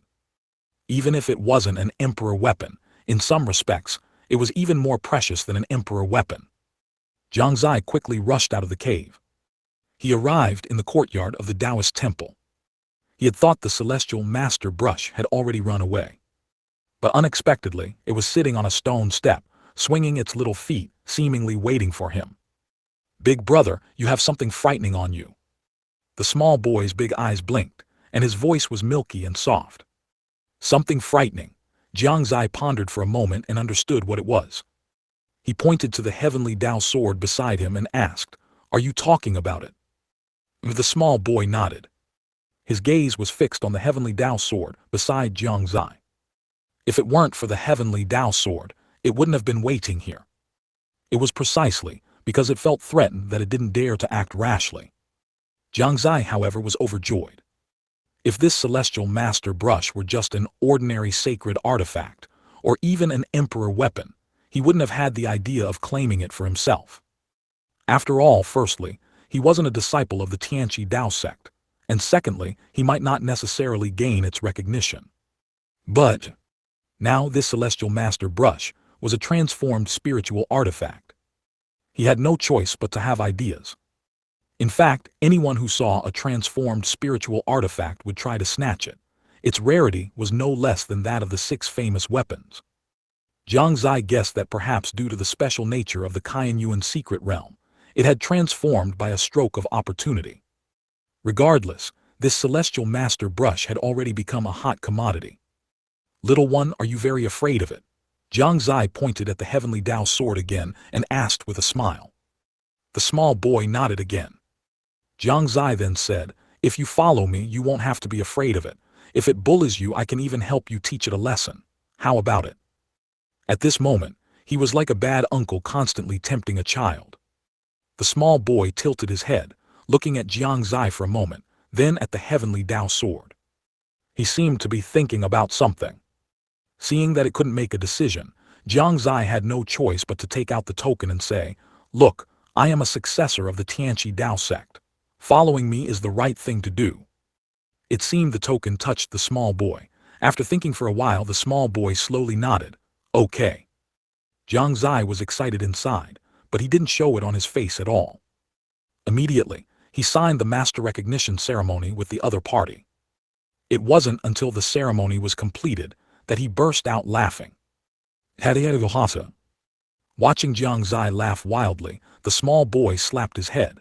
Even with his pure heart nature, he knew he had been tricked. But it was too late to regret now. He could only walk to the side unhappily and start drawing circles on the ground with a twig. "Bad master, draw a circle to curse you." Curse you, curse you, curse you, curse. The sudden appearance of the heavy sword made it shut its mouth. The small boy threw away the twig in his hand and with a wronged expression threw himself into Jiang Xie's embrace, crying and complaining, "Master, it scared me, woo woo woo." All right, Master will help you teach it a lesson right now." After hearing this, the small boy gave the heavenly Tao sword a somewhat smug look. "Let you scare me, HMPH." The heavenly Tao sword trembled slightly, seemingly angered by it, but with Jiang Xie present it didn't act rashly. "All right, it's time to go back." Jiang Xie didn't plan to continue exploring. This Qianyuan secret realm, which had buried countless powerful individuals, was indeed a place of great opportunity. But there was no guarantee that some great crisis wouldn't appear. This time was purely due to his good luck, next time might not be the same. Looking at the heavenly ladder suspended in the air, Jiang Xie began to head towards it. 303. The Art of Talismans, Social Death, 4,000 words. It took Jiang Xie more than an hour to return to the heavenly staircase. He walked up the heavenly staircase, no longer feeling any obstruction, and soon met the great Emperor Realm experts again. Just like when he came down, he still bowed slightly to them.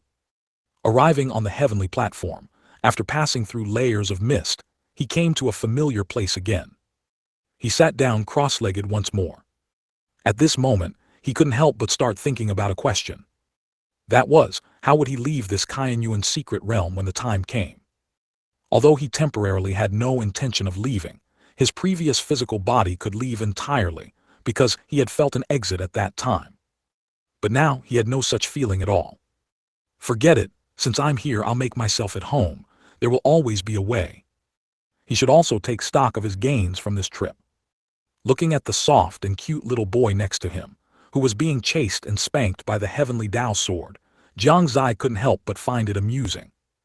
"Wah, woo-woo, master, save me, he's hitting me, ah." The little boy cried and ran, his butt occasionally being slapped by the heavenly Tao sword, which looked quite painful. Xiao Tian, don't bully him anymore." Jiang Xie had no choice but to give the heavenly Tao sword an order.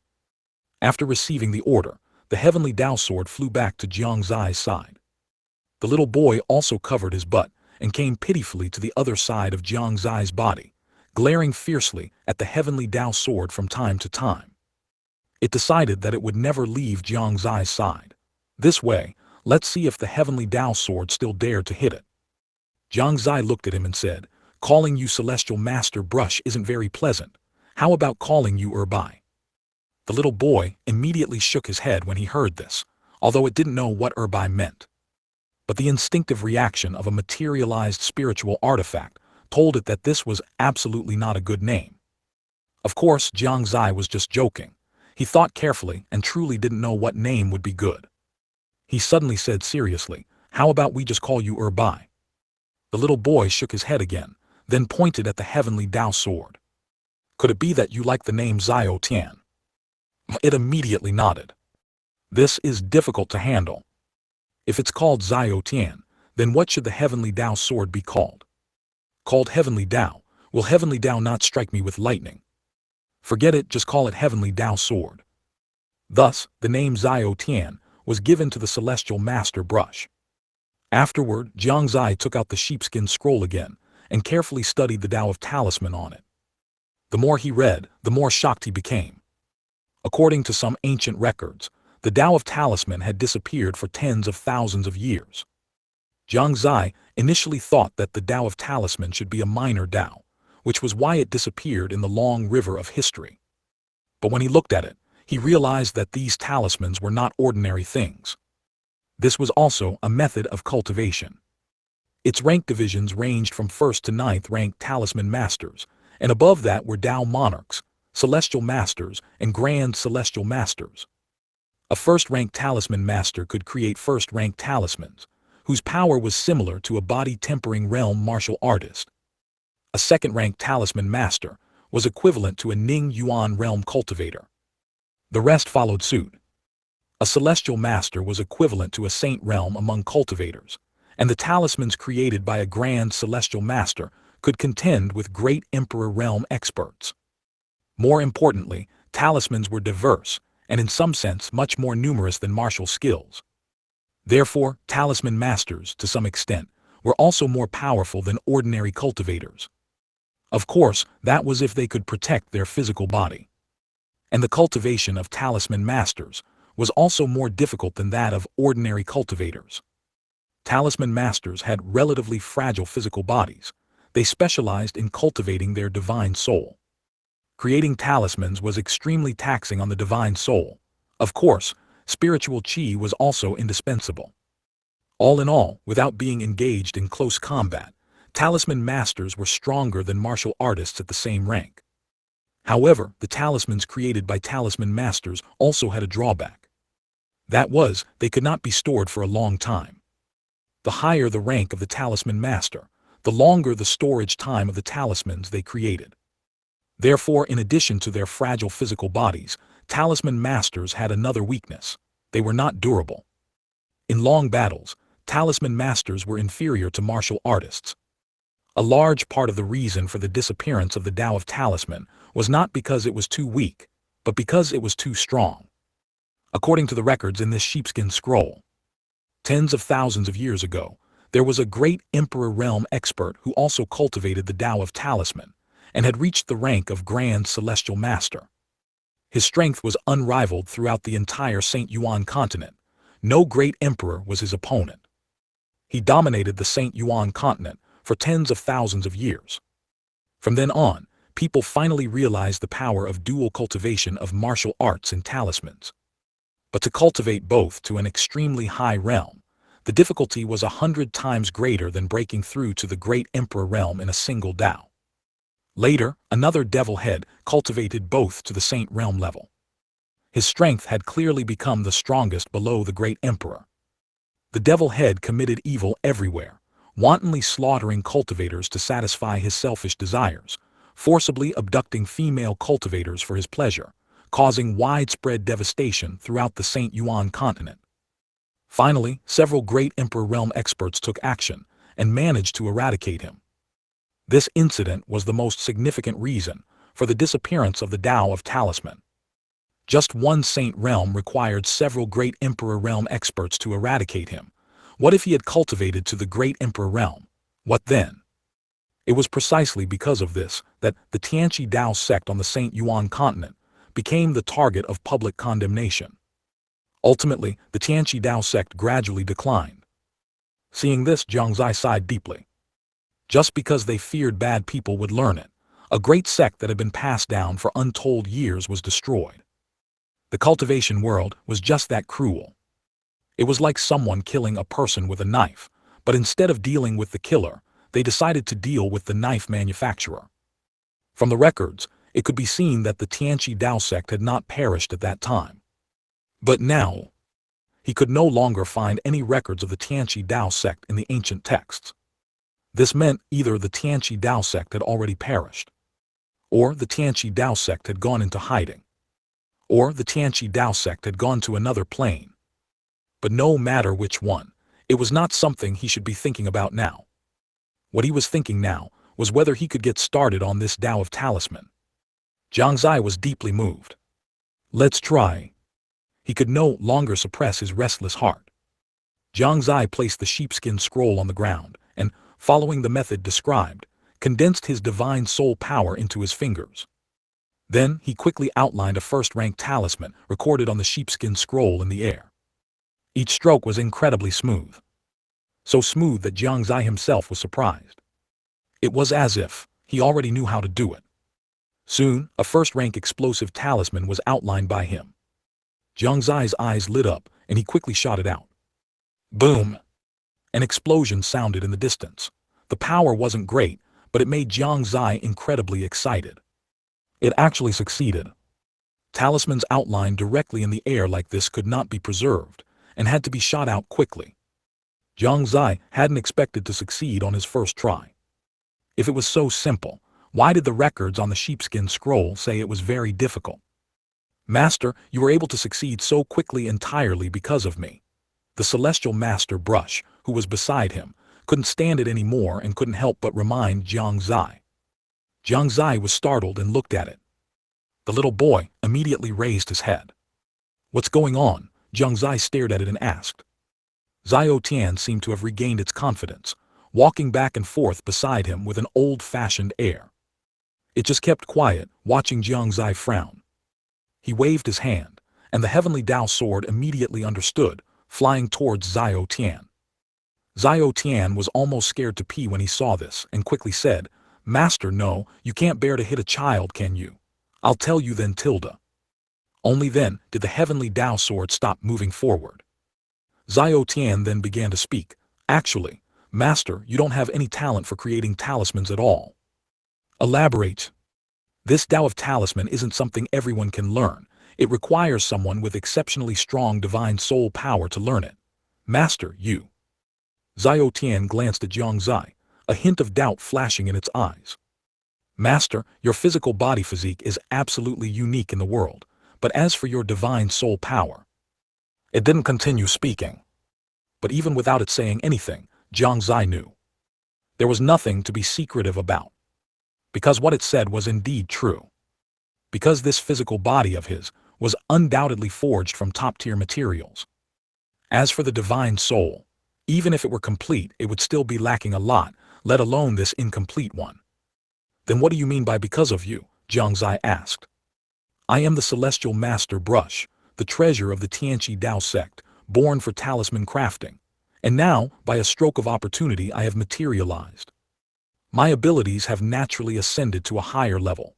Master, as you have formed a contract with me, you have naturally gained some of my abilities, and this talisman crafting ability is one of them." So that's how it is. Jiang Xie finally understood. It seemed his contract was indeed the right choice. Suddenly, he thought of another question. "Then what is the highest rank of talisman I can create now?" Zhao Tian thought for a moment and said, "It should probably be around the third rank." "Only third rank?" Jiang Xie was clearly a little disappointed.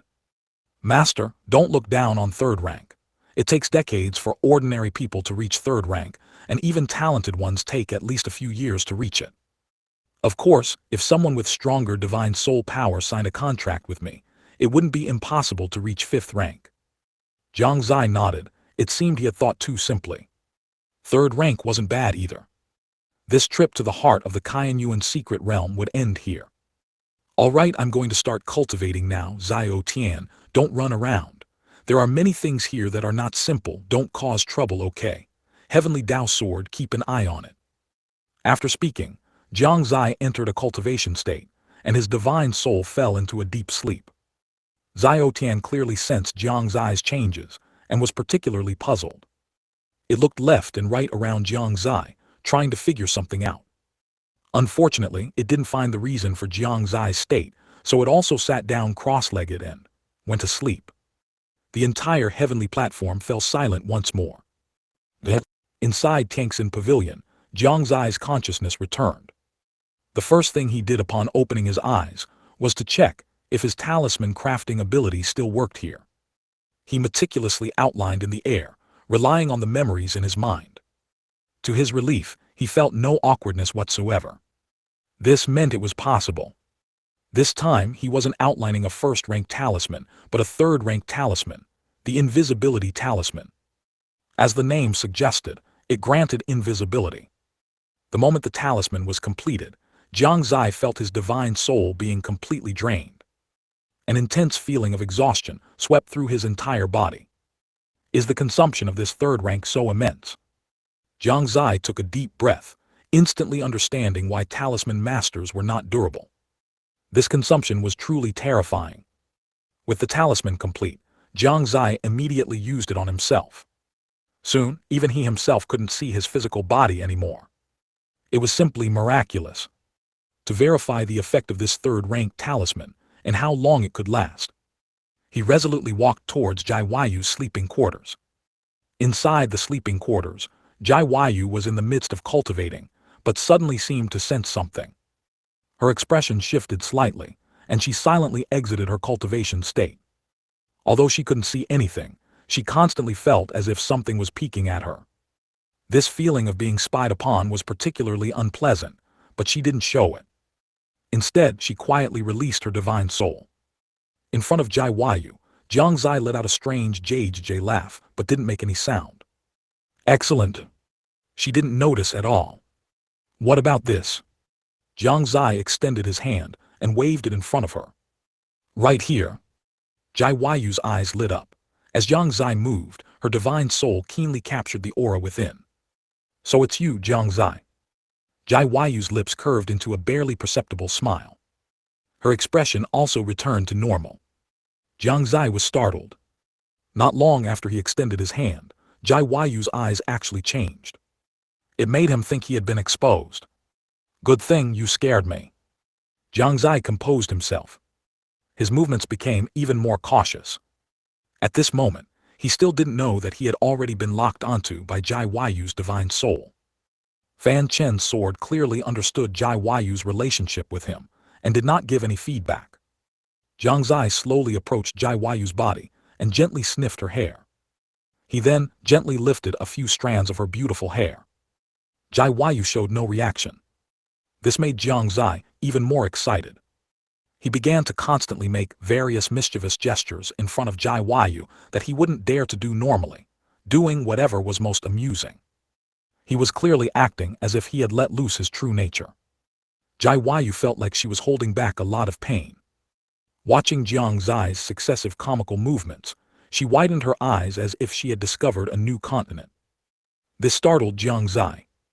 Why do my eyes feel a bit sore? Jai Yu suddenly stretched out her hand and rubbed her eyes, once again dispelling Jiang Xie's worries. Jiang Xie would stick out his butt for a while, then make some cool gestures, and then roll around on the ground like a spoiled child. He felt incredibly good. This feeling of not needing to maintain an image, it was simply too wonderful. But this was tormenting Jai Yu. She was about to lose her composure. Hello. From the first laugh, Jiang Xie felt something was off. Until a series of laughs sounded, how could he not know that Jai Yu had already discovered him? His face instantly darkened. It's over. Social death. How will I live in the future? I shouldn't have let myself go. Jiang Xie felt as if his world was collapsing. P.S. Please give gifts. Please give free small gifts. I want to add drumsticks. Woo woo woo. 304. The role of the coming-of-age ceremony, Jiang Xie's determination, 4000. Isn't that the same as shitting in public? Jiang Xie no longer dared to imagine his current image in Jai Yu's heart. The two remained silent for a long time. A quarter of an hour later, the invisibility talisman completely lost its effect. When did you find out? Jiang Xie finally spoke. He wanted to know if he still had any room for redemption. If Jai Yu had only seen the last part, he could still explain. If she had discovered it much earlier, then he could only accept the reality. Jai Yu tilted her head, a thoughtful expression in her eyes, then mischievously said, probably, not long after you came in. It's over. Jiang Xie's eyes went dark, and he just wanted to find a hole to crawl into. He composed himself and continued to ask, then how did you find out? First like this, then like that, and I found out. Jiang Xie really didn't understand what she was saying. Yet, after some questioning, he finally understood the extent to which this third-tier invisibility talisman could function. Firstly, its duration was about a quarter of an hour, and secondly, if someone whose realm was not too different from his carefully investigated, some clues would still be discovered. A third-tier one could only achieve this much. It wasn't entirely useless, though. In short, he still had to find a way to upgrade it to a higher tier. Just as Jiang Xie was deep in thought, Jai Yu uttered a sentence he didn't want to face. Were you dancing just now? This sentence was like the whisper of a demon. It made Jiang Xie restless. He didn't answer the question, but fled the room as if escaping. Watching his fleeing back, Jai Yu for once crossed her legs, gently licked her lips and whispered like a little demon, I've found your weakness. Speaking of which, after Jiang Xie fled Tangxin Pavilion, someone informed him that Su Wu was looking for him. So he went to Qianyuan Hall. Along the way, all the officials he met greeted him with extreme enthusiasm.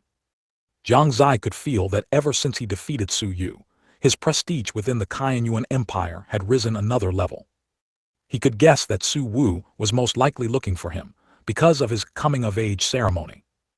Arriving at Qianyuan Hall with practiced ease, Jiang Xie walked towards the back hall. Upon entering the back hall, he saw that besides Su Wu, his father, Jiang Fingliu, was also there. "You're here." Su Wu smiled and gestured for Jiang Xie to find a seat. Jiang Xie didn't hesitate and sat down beside the two of them. "Xie, do you know why I called you here today?" Jiang Fingliu took a sip of tea and asked indifferently. Jiang Xie also picked up the tea on the table and took a sip, saying, "If your child isn't mistaken, it must be about the coming-of-age ceremony, right?" "Precisely." Su Wu nodded lightly and said, "Not to mention the entire Shengyuan Continent, just Eastern Continent. The heirs of the major forces of this generation have all completed their coming-of-age ceremonies. Our Qianyuan Empire has successively held dozens of coming-of-age ceremonies, both large and small, for various disciples, but yours and yours have not yet been held. And you were also officially turned 18 a few days ago, so how about holding this coming-of-age ceremony for you two together?" "I have no problem with that." Jiang Xie nodded slightly and then said, "Your child doesn't understand. Why do these major forces hold coming-of-age ceremonies for their disciples?" He really didn't understand this point. What he had learned before was that when one turned 18, holding a coming-of-age ceremony meant officially entering the world. From then on, it was a battle among the younger generation, and the older generation was not allowed to interfere. But he still didn't quite understand the specific reasons. Su Wu and Jiang Fingliu exchanged glances. Then Su Wu said, "Xie, you don't know, this coming-of-age ceremony is not as simple as you imagine.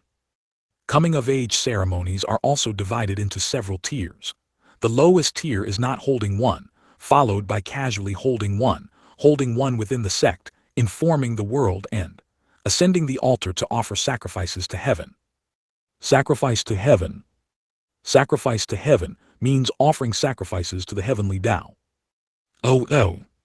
Different levels of coming-of-age ceremonies receive different levels of attention. Those who don't hold one are generally unknown individuals, those who hold one casually. Only a few people know about it. Those held within the sect are almost only known within the sect, and those that inform the world are watched by all major forces. As for offering sacrifices to the heavenly Tao, that is known by everyone on the entire Shengyuan Continent. You must know that different levels of attention also mean different karma to bear. To become stronger, one must bear more karma. This is both danger and opportunity, and it also represents your determination and courage. Then if that's the case, not holding one doesn't seem to be a big problem, and it can also reduce others' attention, greatly lowering the danger, isn't that right? Jiang Xie continued to ask his question. As he thought, wouldn't lying low make it easier to improve his cultivation? However, to his surprise, upon hearing his words, Su Wu and Jiang Fingliu both laughed simultaneously. "Xie, you are greatly mistaken. Please enlighten me, father and grandfather. Actually, this coming-of-age ceremony has another purpose, and that is deterrence," Su Wu said. Jiang Fingliu also spoke. "That's right. One important purpose of the coming-of-age ceremony is to inform other forces that this disciple is highly valued by our side. Thus, although it may attract some targeting from hostile forces, generally speaking, it can still avoid most crises. Also, generally after the coming-of-age ceremony, a Tao protector will be arranged for the highly valued disciple of each family. Therefore, the larger the scale of the coming-of-age ceremony, the more others will be wary. This way, when the disciple competes with others, there will be fewer hostile actions from older generation powerhouses. So that's how it is," Jiang Xie finally understood. This coming-of-age ceremony was equivalent to the last guarantee given by the force to its disciple. It was used to deter other forces, thereby making the opponent wary and consequently not daring to act. If a genius had not even held a coming-of-age ceremony, others would naturally assume that there was no major force behind them, so it would be normal for situations of the strong bullying the weak to occur. Even if you claimed to be a disciple of a major force, the other party would not believe you, and even if it were true, the other party could pretend to be ignorant or even bite back. Therefore, a major purpose of the coming-of-age ceremony was reflected here. Then, Jiang Xie had another question. Is ascending the altar to offer sacrifices to heaven very difficult? Even when Jiang Xie held her coming-of-age ceremony, he hadn't seen it, which was why he had this question. Su Wu nodded lightly and said, "That's right, ascending the altar to offer sacrifices to heaven is indeed not something ordinary people can do. It can only be used by peerless geniuses, otherwise, not only will it fail but it will also suffer a backlash from the heavenly Tao. If the heavenly Tao responds during this ascension of the altar and offering of sacrifices to heaven, it is considered a success. If the heavenly Tao does not respond within the time it takes for an incense stick to burn, it will become a laughingstock and even risk a backlash from the heavenly Tao. This is also the reason why major forces dare not use such methods. The failure rate is too high, the cost is too great, and it's not worth the risk, unless they are 100% certain." As the few of them were talking, outside Shengyuan Hall, a sudden huge tremor occurred. The entire void realm seemed to be trembling. Such a sudden scene caused all the powerhouses of all forces in the Eastern Continent to walk out of their respective sects, looking towards the distant horizon. What's going on? Why did such a huge tremor suddenly occur? Has some ancient ruin appeared? What is that pillar of light? Is the sky about to change? Within Shengyuan Imperial City, everyone was attracted by this sudden tremor. They all put down what they were doing and looked in a certain direction in unison. Inside Shengyuan Hall, Jiang Xie and the two others also walked out of the hall immediately, staring blankly at the distance. They saw a pillar of light soaring into the sky from an unknown distance away, and the surrounding sky was shimmering with various lights. There seemed to be bursts of divine sound emanating, which was awe-inspiring. "That is," Jiang Xie frowned, not knowing what it was. Su Wu was astonished, an incredible look flickering in his eyes. Jiang Fingliu was the same. Seeing that neither of them answered his question, Jiang Xie had to ask again, "Grandfather, father, what is that?" Su Wu said with a solemn expression, "This is what we just talked about, ascending the altar to offer sacrifices to heaven, and it succeeded. Looking at that direction, it seems to be Saint Province. Should I say it lives up to its name as Saint Province? Even after being sealed for so long, the people of Saint Province are still so formidable." Su Wu's expression grew increasingly solemn. Since it succeeded, this meant that an extremely powerful individual had appeared among the younger generation of Saint Province. There's no helping it. Saint Province's location is uniquely endowed, with abundant spiritual energy and numerous heavenly spiritual treasures. Their strength will inevitably be stronger than ours. Jiang Fingliu also had a worried look. The Saint Province barrier was already on the verge of collapse, and it wouldn't be long before it would likely break. In recent days, he had already ordered people to prepare some talented disciples within the clan to evacuate through a secret passage at any time. Not just the Jiang family, many major forces were also preparing. Jiang Xie listened thoughtfully from the side. Saint Province Zhan family.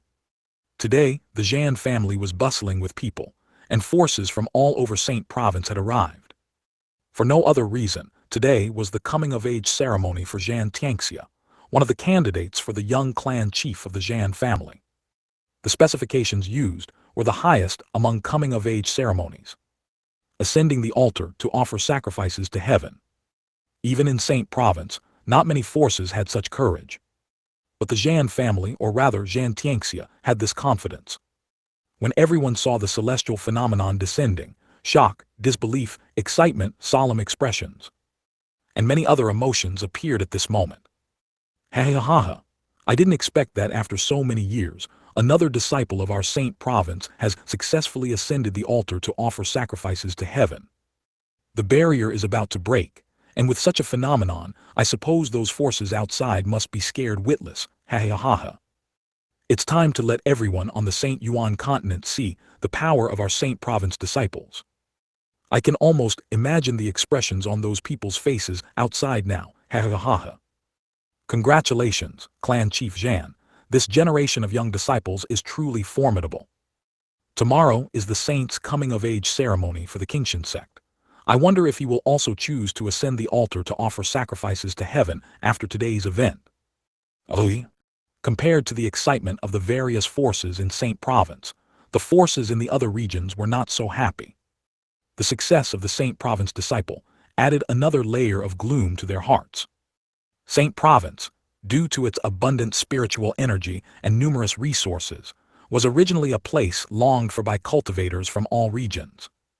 However, this phenomenon gradually disappeared as cultivation resources in various regions became scarce. The people of Saint Province did not want people from other places to go to Saint Province and compete with them for resources, and they, relying on their unique advantages and powerful strength, not only prevented outsiders from going to Saint Province, but also plundered resources from other regions to strengthen themselves. Over time, grievances and complaints spread throughout the regions, and the strength level of cultivators plummeted. The impression people from other regions had of Saint Province people also worsened. Finally, the large-scale massacres by Saint Province in various regions pushed them to the peak of opposition. This was also the main contradiction between Saint Province and other regions now. The sudden movement from Saint Province this time also made many people suddenly realize that Saint Province was still Saint Province. Saint Province had not disappeared, nor had it weakened. It also made some people realize that the seal of Saint Province seemed to have reached an extremely weak point. An emotion called panic began to quietly spread across the Shengyuan Continent. Outside Qianyuan Imperial Palace, Qianyuan Hall, after sensing the commotion outside for a while, Su Wu walked into the main hall without a word. Jiang Xie and Jiang Xie quickly followed. Xie, your and Yuer's coming-of-age ceremony must be expedited. Su Wu spoke seriously. The Saint Province barrier probably won't last much longer. That's right. Jiang Xie nodded lightly and said, if we wait until the Saint Province barrier breaks, then not only the Qianyuan Empire but also other forces will have the possibility of conflict. By then, if we want to continue holding the coming-of-age ceremony, the difficulty will be considerable. As grandfather and father say, Jiang Xie nodded slightly. He also understood the seriousness of the situation. He couldn't help but feel a little worried. The reforms of East Tower had just begun, and there was still some gap in peak combat power compared to the major forces of Eastern Continent. Facing the Saint Province forces, the gap was even larger. If only there was a little more time. Good, then let's set it for 3 days from now. I'll go inform Yuer. Su Wu nodded and was about to leave. Grandfather, wait. Jiang Xie suddenly reacted and called out to him. Su Wu stopped in his tracks and looked at him in confusion. Jiang Xie did the same. Jiang Xie took a deep breath and said, Grandfather, father, let's also ascend the altar to offer sacrifices to heaven. What? Jiang Xie was startled. Su Wu also looked surprised. He seemed not to have expected Jiang Xie to say that. In fairness, he hoped Jiang Xie could do so. But he also knew the difficulty was too great, so he hadn't brought it up proactively. Are you truly prepared for this? Su Wu's tone was serious, filled with majesty as he asked. Jiang Xie didn't think much and nodded directly, saying, I have decided. If it were in the past, he would certainly not dare to make such a decision, because he knew his own talent. But now, the situation was different. He could not disgrace the Qianyuan Empire, nor could he disgrace Eastern Continent. Xie, this is not an easy matter. Jiang Xie couldn't help but try to persuade him. It wasn't that he didn't believe Jiang Xie, but that he hoped Jiang Xie wouldn't act impulsively. My mind is made up. Since that's the case, then let's ascend the altar to offer sacrifices to heaven. Knowing Jiang Xie's determination, Su Wu smiled and left the hall with a hearty laugh. 305. Unfathomable. What is that dance? 4000. Xie, do what you can. Jiang Xie patted Jiang Xie's shoulder and continued, I'll head back first. There are still many matters within the family. Come back on the day of your coming-of-age ceremony. Prepare well these next few days, and don't make any mistakes. Understood, father. Jiang Xie nodded, watching him leave. After Jiang Xie left, he didn't return to Tianxin Pavilion, but instead headed in the direction of East Tower. Meanwhile, inside a certain hall. Grandfather, why have you come? Su Yu, who was cultivating, immediately stopped his cultivation upon sensing Su Wu's arrival and got up to greet him. Su Wu waved his hand, saying casually, there's no need for such formality. How has your cultivation progressed these past few days? Of the 8th-tier medicinal pills Jiang Xie gave him that day, he had given one to Su Yu. Su Yu smiled and said, "Fortunately, I did not fail. Just yesterday, I already broke through to Yukong Realm's 7th level." "Not bad, not bad." Su Wu nodded in satisfaction and continued, "Although this 8th-tier medicinal pill isn't specifically for breakthroughs, its effects should not be underestimated. Its medicinal power has not been fully unleashed, so you must make good use of it." "Yes, grandfather." Without him saying it, Su Yu had already felt it. He hadn't fully utilized the effects of the 8th-tier medicinal pill. "Oh right, what did you think after your last battle with Xie?" Su Wu suddenly asked this question. He hadn't seen the final scene that day, and was very curious about Jiang Xie's current level. Su Yu thought carefully for a moment before giving 4 words with a solemn expression. "Unfathomable." Yes, the feeling Jiang Xie gave him was unfathomable. And that day, she could also sense that Jiang Xie hadn't used his full strength. He knew this because he hadn't even used the Fanchen sword. Furthermore, whenever he faced Jiang Xie, he would feel a sense of powerlessness. This feeling didn't just come from himself. Even the wrathful soul spear seemed to be afraid. The reason for this truly puzzled him. Would a mere Fanchen sword make the wrathful soul spear tremble? He didn't understand and didn't dare to imagine. Oh, Su Wu's eyes lit up. This was the first time he had heard such an evaluation. He grew even more curious and pressed. "Why do you say that?" "Cousin Su Zai gives me a very strange feeling. I can sense that his cultivation realm is not as high as mine, but I always have an unreal feeling. As if this isn't his true realm. Secondly, until I was forced to use the wrathful soul spear, he didn't even take out the Fanchen sword. Also, he never used his full strength during our battle. He was completely at ease, making it impossible to discern how strong his true power really is." So you couldn't help but admire him. As expected of his cousin, he truly was not as good as him. The title of the Shengyuan Empire's top genius among the younger generation was well-deserved. Su Wu pondered, and after listening to Su Yu's words, he had a rough guess about Jiang Xie. It seemed that he wasn't just boasting when he said he would perform the Heaven Ascension ritual. He truly had that confidence. Thinking of this, he no longer worried and instead smiled at Su Yu. "You're already 18, aren't you?" "Yes," Su Yu slowly nodded. "Then, do you know what you should do after turning 18? Could it be the coming-of-age ceremony?" "Precisely."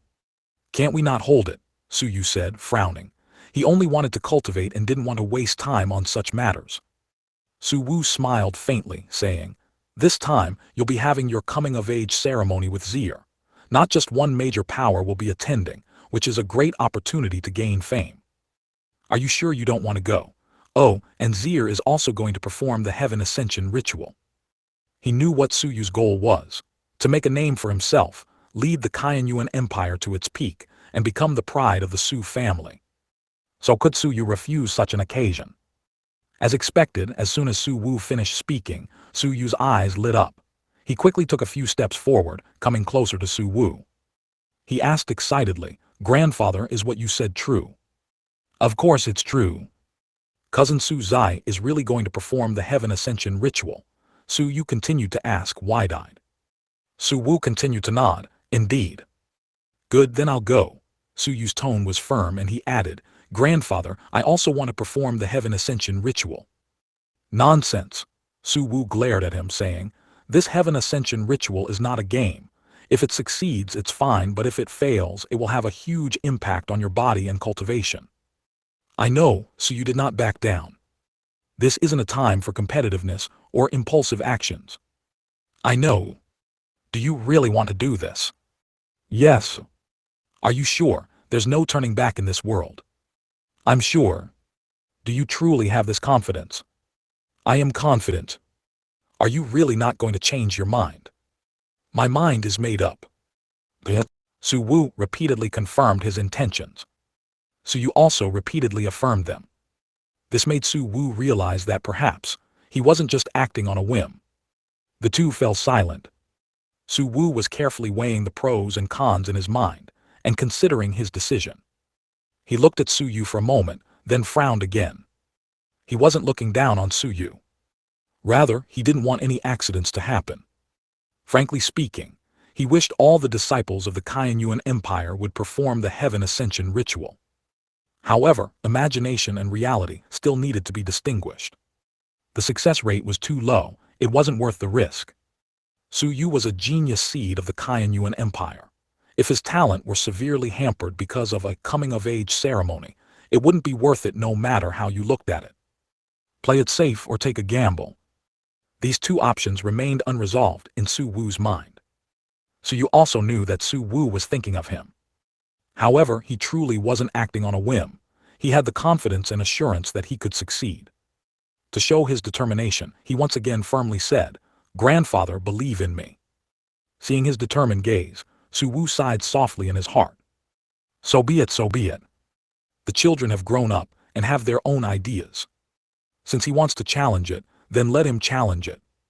The path of cultivation is inherently an uphill battle. If he fails, the Shengyuan Empire can support him for life. All right, since that's the case, then in 3 days, you will also perform the heaven ascension ritual just like Xie. Su Wu smiled. A smile also appeared on Su Yu's face. After chatting for a while longer, Su Wu left. He still had many things to do. He needed to order the construction of the altar, arrange for everyone to prepare, and not only that. He also had to notify the major powers. There were so many things to do. He truly had a life of toil. Su Wu shook his head and gave a bitter smile. However, as long as the younger generation strove for success, it didn't matter if he worked a bit harder. Wouldn't that also give him more motivation to do things? By the time Jiang Xie arrived in East Tower Town, it was already evening, but it still couldn't stop his shock. In his eyes, the entire East Tower Town had changed. It hadn't even been 1 or 2 days. The entire East Tower Town had expanded outwards by a circle. Many types of houses had also increased, and a large portion were still under construction. The inner perimeter walls were also mostly repaired. This speed simply left Jiang Xie dumbfounded. He no longer paid attention to the people around him greeting him, and explored the town alone. After looking around for a while, someone came to greet him. Jiang Xie couldn't refuse. They arrived outside East Tower. Gu Shengxing accompanied him alone. Jiang Xie noticed that 2 large buildings had been added next to East Tower. One of them was labeled Library Pavilion, and the other was labeled Treasure Pavilion. He was very satisfied with this. The speed, the layout, both were good. However, wouldn't it be too conspicuous? He couldn't help but ponder this question now.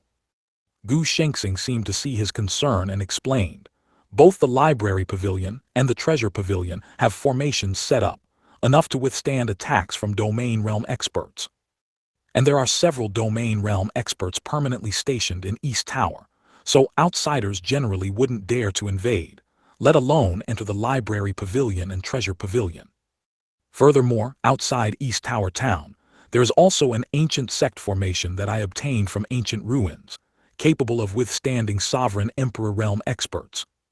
In this era where experts above the Saint Realm do not appear, almost no sect would dare to attack us."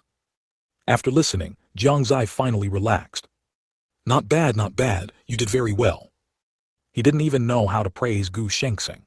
If Gu Shengxing were in another force, he would truly cry himself to death. Jiang Xie looked again, and found that the mission board was also completed. It was filled with dense mission details, and many disciples gathered around, each excited to receive a mission. And beside the mission board was a contribution ranking. The highest contribution had already reached over 1,000. He looked closely, and indeed that name was Lin Maoyan. No wonder he hadn't seen Lin Maoyan in the past few days. She had been doing missions.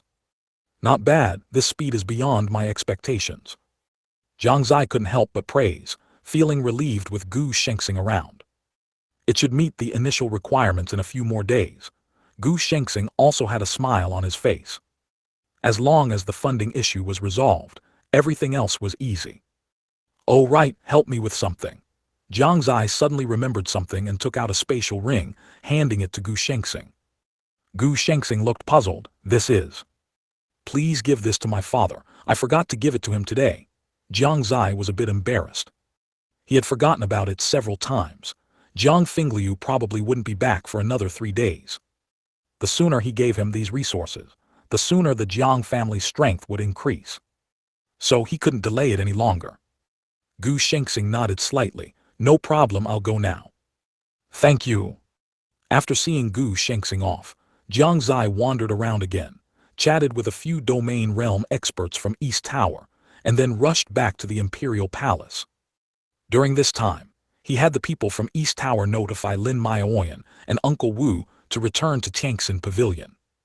Half an hour later, inside Tiangxin Pavilion, Jai Weiyu, Uncle Wu, Lin Maoyan and Xiao Zai were all neatly waiting for Jiang Zai's arrival. Jai Weiyu was notified by Uncle Wu. Uncle Wu was listening to music in a brothel in the city, which was close by, so he rushed back as soon as he received the news. Lin Maoyan was also not far outside the imperial city, and she quickly rushed back after receiving the message. It turned out Jiang Zai was the slowest. Uncle Wu, why did young master ask us to gather in the courtyard? Lin Maoyan asked, looking at the door. Uncle Wu thought for a moment but couldn't figure out why, so he could only reply, perhaps, young lord has something important to announce. Jai Weiyu stood by with a strange expression. Clearly, she hadn't yet recovered from Jiang Zai's peculiar actions earlier. After Jiang Zai left, she carefully replayed it and realized that, although Jiang Zai's dance was somewhat strange, it was something she had never seen before. That dance, strange yet made one want to watch it again. Oh, so fast. Just then Jiang Zai pushed the door open and entered, pausing for a moment. He seemed not to have expected himself to be the slowest. Young. Uncle Wu's expression brightened, and just as he was about to speak, Jiang Zai stopped him with a wave of his hand. Cough, cough. Jiang Zai walked calmly in front of them. If anyone observed carefully, they would notice that he seemed to be intentionally or unintentionally avoiding Jai Weiyu's gaze. Even now, Jiang Zai still felt embarrassed and didn't dare to make direct eye contact with Jai Weiyu. The reason I gathered everyone today has only one purpose. As he spoke, Jiang Zai waved his hand, and several 8th-tier medicinal pills floated in the air. One could see them subtly struggling. 8th-tier medicinal pills already possessed some sentience and could escape if not handled carefully, so they had to be enveloped in qi to be controlled. This is an 8th-tier medicinal pill. Although Uncle Wu's strength wasn't very high, his eyesight was indeed good. It was just that sometimes his understanding of Jiang Zai's words was a bit problematic. Young master, this is. Lin Maoyan also looked moved and asked.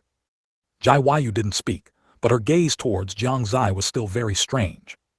Indeed, they are 8th-tier medicinal pills.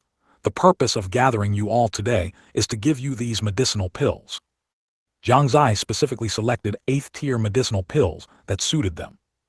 The one given to Uncle Wu was called the Form and Intent Breakthrough Pill. This medicinal pill was entirely snow white, about the size of a thumb, with wisps of divine soul surrounding it. His cultivation was already close to the domain realm. The purpose of this pill was not only to help him condense his saber intent further, but also to assist him in breakthrough. The one given to Lin Maoyan was the Jade Marrow Muscle and Bone Pill. This pill could cleanse the marrow and strengthen the body, making it perfectly suitable for her. The one given to Xiao Zai was not an 8th-tier medicinal pill, but a 5th-tier breakthrough pill. Her cultivation was not yet strong enough to withstand the effects of an 8th-tier medicinal pill. The one given to Jai Weiyu was the Tiangxin pill, which could enhance divine soul power and greatly benefit the divine soul. Secondly, Jiang Zai also took out a king-tier weapon saber and gave it to Uncle Wu, making Uncle Wu as happy as a child. Xiao Zai also received a treasure artifact. Jai Weiyu and Lin Maoyan were already heirs of major powers, so they naturally didn't lack king-tier weapons. Thus, Jiang Zai didn't take out any king-tier weapons for them. He did have 5 imperial-tier weapons, but giving them to the 2 of them would be too conspicuous. He understood the principle that an innocent man is guilty if he possesses a treasure. He could only give them to them later. After receiving the medicinal pills, the few of them excitedly went to cultivate immediately. Only Jai Weiyu and Jiang Zai remained. Jiang Zai awkwardly asked, "Why aren't you going to cultivate?" Jai Weiyu smiled slightly, a hint of cunning appearing on her face, and asked with a touch of curiosity, Actually, I'm not very interested in medicinal pills. I'm more interested in the dance you performed. What kind of dance was that? Jiang Xie had guessed she would ask about the dance and replied helplessly, this dance is called social shake. 306. All sects headed to Dongzhou. Social shake, why does that sound so strange? Jiayu had never heard this term before and found it quite novel. However, the dance Jiang Xie performed really was a lot of shaking, sometimes his hands, sometimes his body. Bad guy, did you create this yourself? Curiosity shone in Jiayu's beautiful eyes. Yes, Jiang Xie nodded helplessly. Anyway, there was no social shake in this world, so saying he created it himself was perfectly fine. He remembered that in his previous life, he loved to scroll through videos in his free time. There was a period when the social shake was particularly popular, so he had simply learned a few moves. It was a pity he hadn't had the chance to show off in front of others before he kicked the bucket. Today, it was only because of the invisibility talisman that he had a sudden impulse to shake a bit. But he never expected Jiayu to see him. All right, I'm going to cultivate. While Jiang Xie was still in a daze, he heard Jiayu's voice. He snapped back to reality and saw that Jiayu had already reached the door of the room at some unknown point. After stepping into the hall, Jiayu stopped again, turned her head and mischievously smiled at Jiang Xie. Remember to dance that dance for me again next time, okay? If you dance well, I'll give you a reward. As she spoke, she even pointed to her red lips with her finger. As soon as she finished, she ran off and disappeared. Only Jiang Xie was left standing there, smiling faintly. This girl, she's getting bolder. On this day, the Shengyuan Empire widely distributed invitations. The content was that Su Zai and Su Yu would both hold their coming-of-age ceremonies 3 days later. For a time, except for Saint Province, all regions were shaken. Who was Su Yu? 5th on the Heaven's Pride ranking. The only genius in the Eastern Continent who could stand his ground against the geniuses of Saint Province in the Saint Yuan assessment. And who was Su Zai? A formidable individual who had suppressed all other geniuses in the Saint Yuan assessment, even trampling the geniuses of Saint Province under his feet. As early as 3 years ago, Jiang Xie's identity had been exposed. 3rd on the Heaven's Pride ranking, the new generation genius of the Shengyuan Empire, Imperial Prince, master of the Fanchen sword, and so on. Although Jiang Xie had not been active during these 3 years, and there had been no further news about him. Yet even so, when his name was mentioned again, all major forces immediately recalled his deeds. It should be known that Jiang Xie's appearance had not been seen by many, except for some common people within the Shengyuan Empire and a small number of others. Even among the major forces in the Eastern Continent, not many people had seen Jiang Xie. Not to mention forces from other regions. Now, the Shengyuan Empire issued invitations, stating that Jiang Xie would hold his coming-of-age ceremony 3 days later. This immediately ignited the passion in various regions. Northern desert, above the vast desert, sandstorms raged, yet batches of figures could vaguely be seen hurrying eastward. Western forest within the boundless forest, Hongzhou, the former sect master of the Heavenly Fiend sect, a demonic path force from the Eastern Continent, looked at the letter in his hand, his brows deeply furrowed. Su Zai, the Shengyuan Empire is truly lucky to have 2 such geniuses. It really makes one a bit displeased. Across from him was Zhu Tian, the sect master of the Blood Demon sect. Having come to the Western forest, he was already vastly different from when he was in the Eastern Continent. Now, Zhu Tian's face was covered in dense scars, left from battles with various demonic beasts here. Although it had only been a few years since they came to the Western forest, most of their original disciples had already died in the mouths of spirit beasts or demonic beasts. This was far more harsh than their lives in the Eastern Continent. However, such harshness also greatly increased the strength of the disciples, who managed to survive. Moreover, although the Western forest had many Yao beasts and fewer places suitable for human survival, it was not completely uninhabited. The 2 sects had also recruited some disciples here, otherwise, perhaps there would be only a few people left in the entire sect. HMPH, they live comfortably, while we are licking blood from the mouths of demonic beasts. Zhu Tian's expression was grim, and he couldn't help but curse again. Damn Jiang family, damn righteous path of the Eastern Continent, one day I will kill my way back. Sect Master Zhu, calm down. Revenge is not urgent. We cannot attend the coming-of-age ceremony held by the Shengyuan Empire for their disciples, but we can send a few disciples to gather information. You're right, it's been 3 years. I wonder what the Eastern Continent looks like now. Zhu Tian calmed down, realizing that Hong Xiu was right. It was time to understand the current situation in the Eastern Continent. Su Yu, why does that name sound so familiar? Indeed, I also feel like I've heard it somewhere. I remember now, isn't this Su Yu the son of the clan chief of the Mo family's daughter? The Mo family that was annihilated by the Wandu sect. That young man is a ruthless one. It is said that he used some unknown means to destroy the Wandu sect by himself. When will this cycle of vengeance end? Perhaps the Wandu sect never imagined that a young man would lead to their sect's destruction. I didn't expect that young man to actually be from the Shengyuan Empire in the Eastern Continent. So, it seems his father is a prince of the Shengyuan Empire. There were quite a few forces that were friendly with the Mo family back then. They will all go, right? By the way, isn't that Su Zai the young man who defeated the successors of the corpse refining sect and the Gu God sect a while ago? It's him. It is said that he was also the genius who suppressed the Saint Province geniuses in the Saint Yuan assessment 3 years ago. In a prosperous city in the southern border, as the news of the coming-of-age ceremonies for the 2 imperial princes of the Shengyuan Empire spread, countless people began discussing Su Yu and Jiang Xie. They were all shocked by the deeds of the 2. And outside the city, numerous forces from the southern border had already begun their journey to the Eastern Continent. The scale far exceeded previous occasions. If it weren't for the seal of Saint Province being on the verge of breaking, and the successful altar sacrifice ceremony for the coming of age of a Saint Province genius, it would certainly not be like this. Currently, many people are focusing their attention on Jiang Xie and Su Yu. They urgently need a strong boost of confidence to contend against Saint Province and even surpass Saint Province.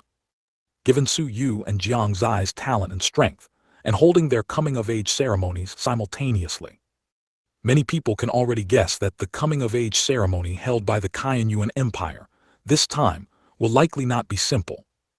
Perhaps they might also perform an altar sacrifice, it's not certain. As long as one of them succeeds, then it will have a huge effect on boosting their morale. For this reason, many people want to witness this scene with their own eyes. Therefore, more and more forces are heading to the Eastern Continent. Of course, if even Jiang Xie and Su Yu do not plan to perform an altar sacrifice, or if both of them fail, then they cannot imagine who else besides the Saint Province geniuses could do it. Perhaps even Su Wu did not expect so many forces to come to the Shengyuan Empire. Generally speaking, sending invitations is one thing. But those who show up are almost all forces from the Eastern Continent, with very few from other regions. Just like this time, Su Wu also symbolically sent invitations to some forces outside the Eastern Continent. His main focus was still on the major forces in the Eastern Continent. He never imagined that many forces from other regions who heard the news but didn't receive invitations would also come. 307. Movements from all sides. The next day, another anomaly emerged from the Saint Province, shaking the entire Saint Yuan continent once more. Apart from the Saint Province, all forces in other regions were terrified. On this day, a force in the southern frontier also held a coming-of-age ceremony for its disciple, which involved ascending an altar to offer sacrifices to the heavenly Tao. However, it ended in failure. That disciple suffered a backlash from the heavenly Tao, and his cultivation regressed by several levels. It could be said that the losses were devastating. What was even more striking was that the disciple was among the top 50 on the Heaven's Pride ranking, and had passed the 4th stage of the Saint Yuan assessment. Yet he still met such a fate. When the news spread, the world was in an uproar. Perhaps the continuous anomalies in the Saint Province gave everyone the false impression that ascending an altar to offer sacrifices to the heavenly Tao was simple. It also made some forces consider ascending an altar to offer sacrifices to the heavenly Tao. They believed their own disciples could also succeed. This force was the first to try, but ultimately failed, causing other forces to change their expressions. They also abandoned the idea of ascending an altar to offer sacrifices to the heavenly Tao. However, this made the coming-of-age ceremony hosted by the Shengyuan Empire even more attention-grabbing. It could be said to be everyone's last hope. If the Shengyuan Empire succeeded, it would naturally be a cause for great joy and boost everyone's confidence. If it failed, when facing the forces of the Saint Province, they would involuntarily feel inferior.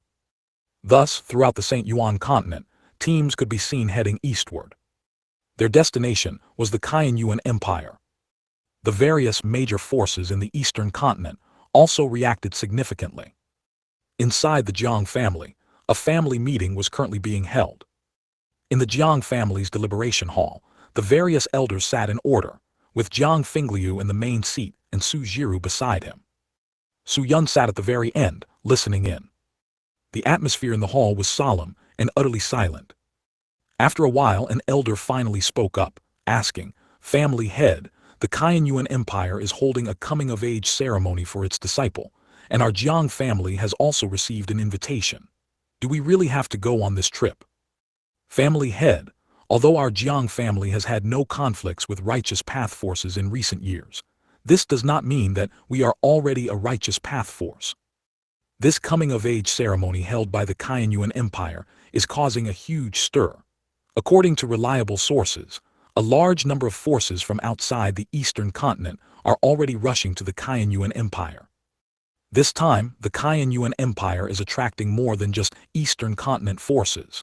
There will be many righteous path forces there, so if we go, there might be danger. Family head, the second elder, is right. The risk of us going is too great.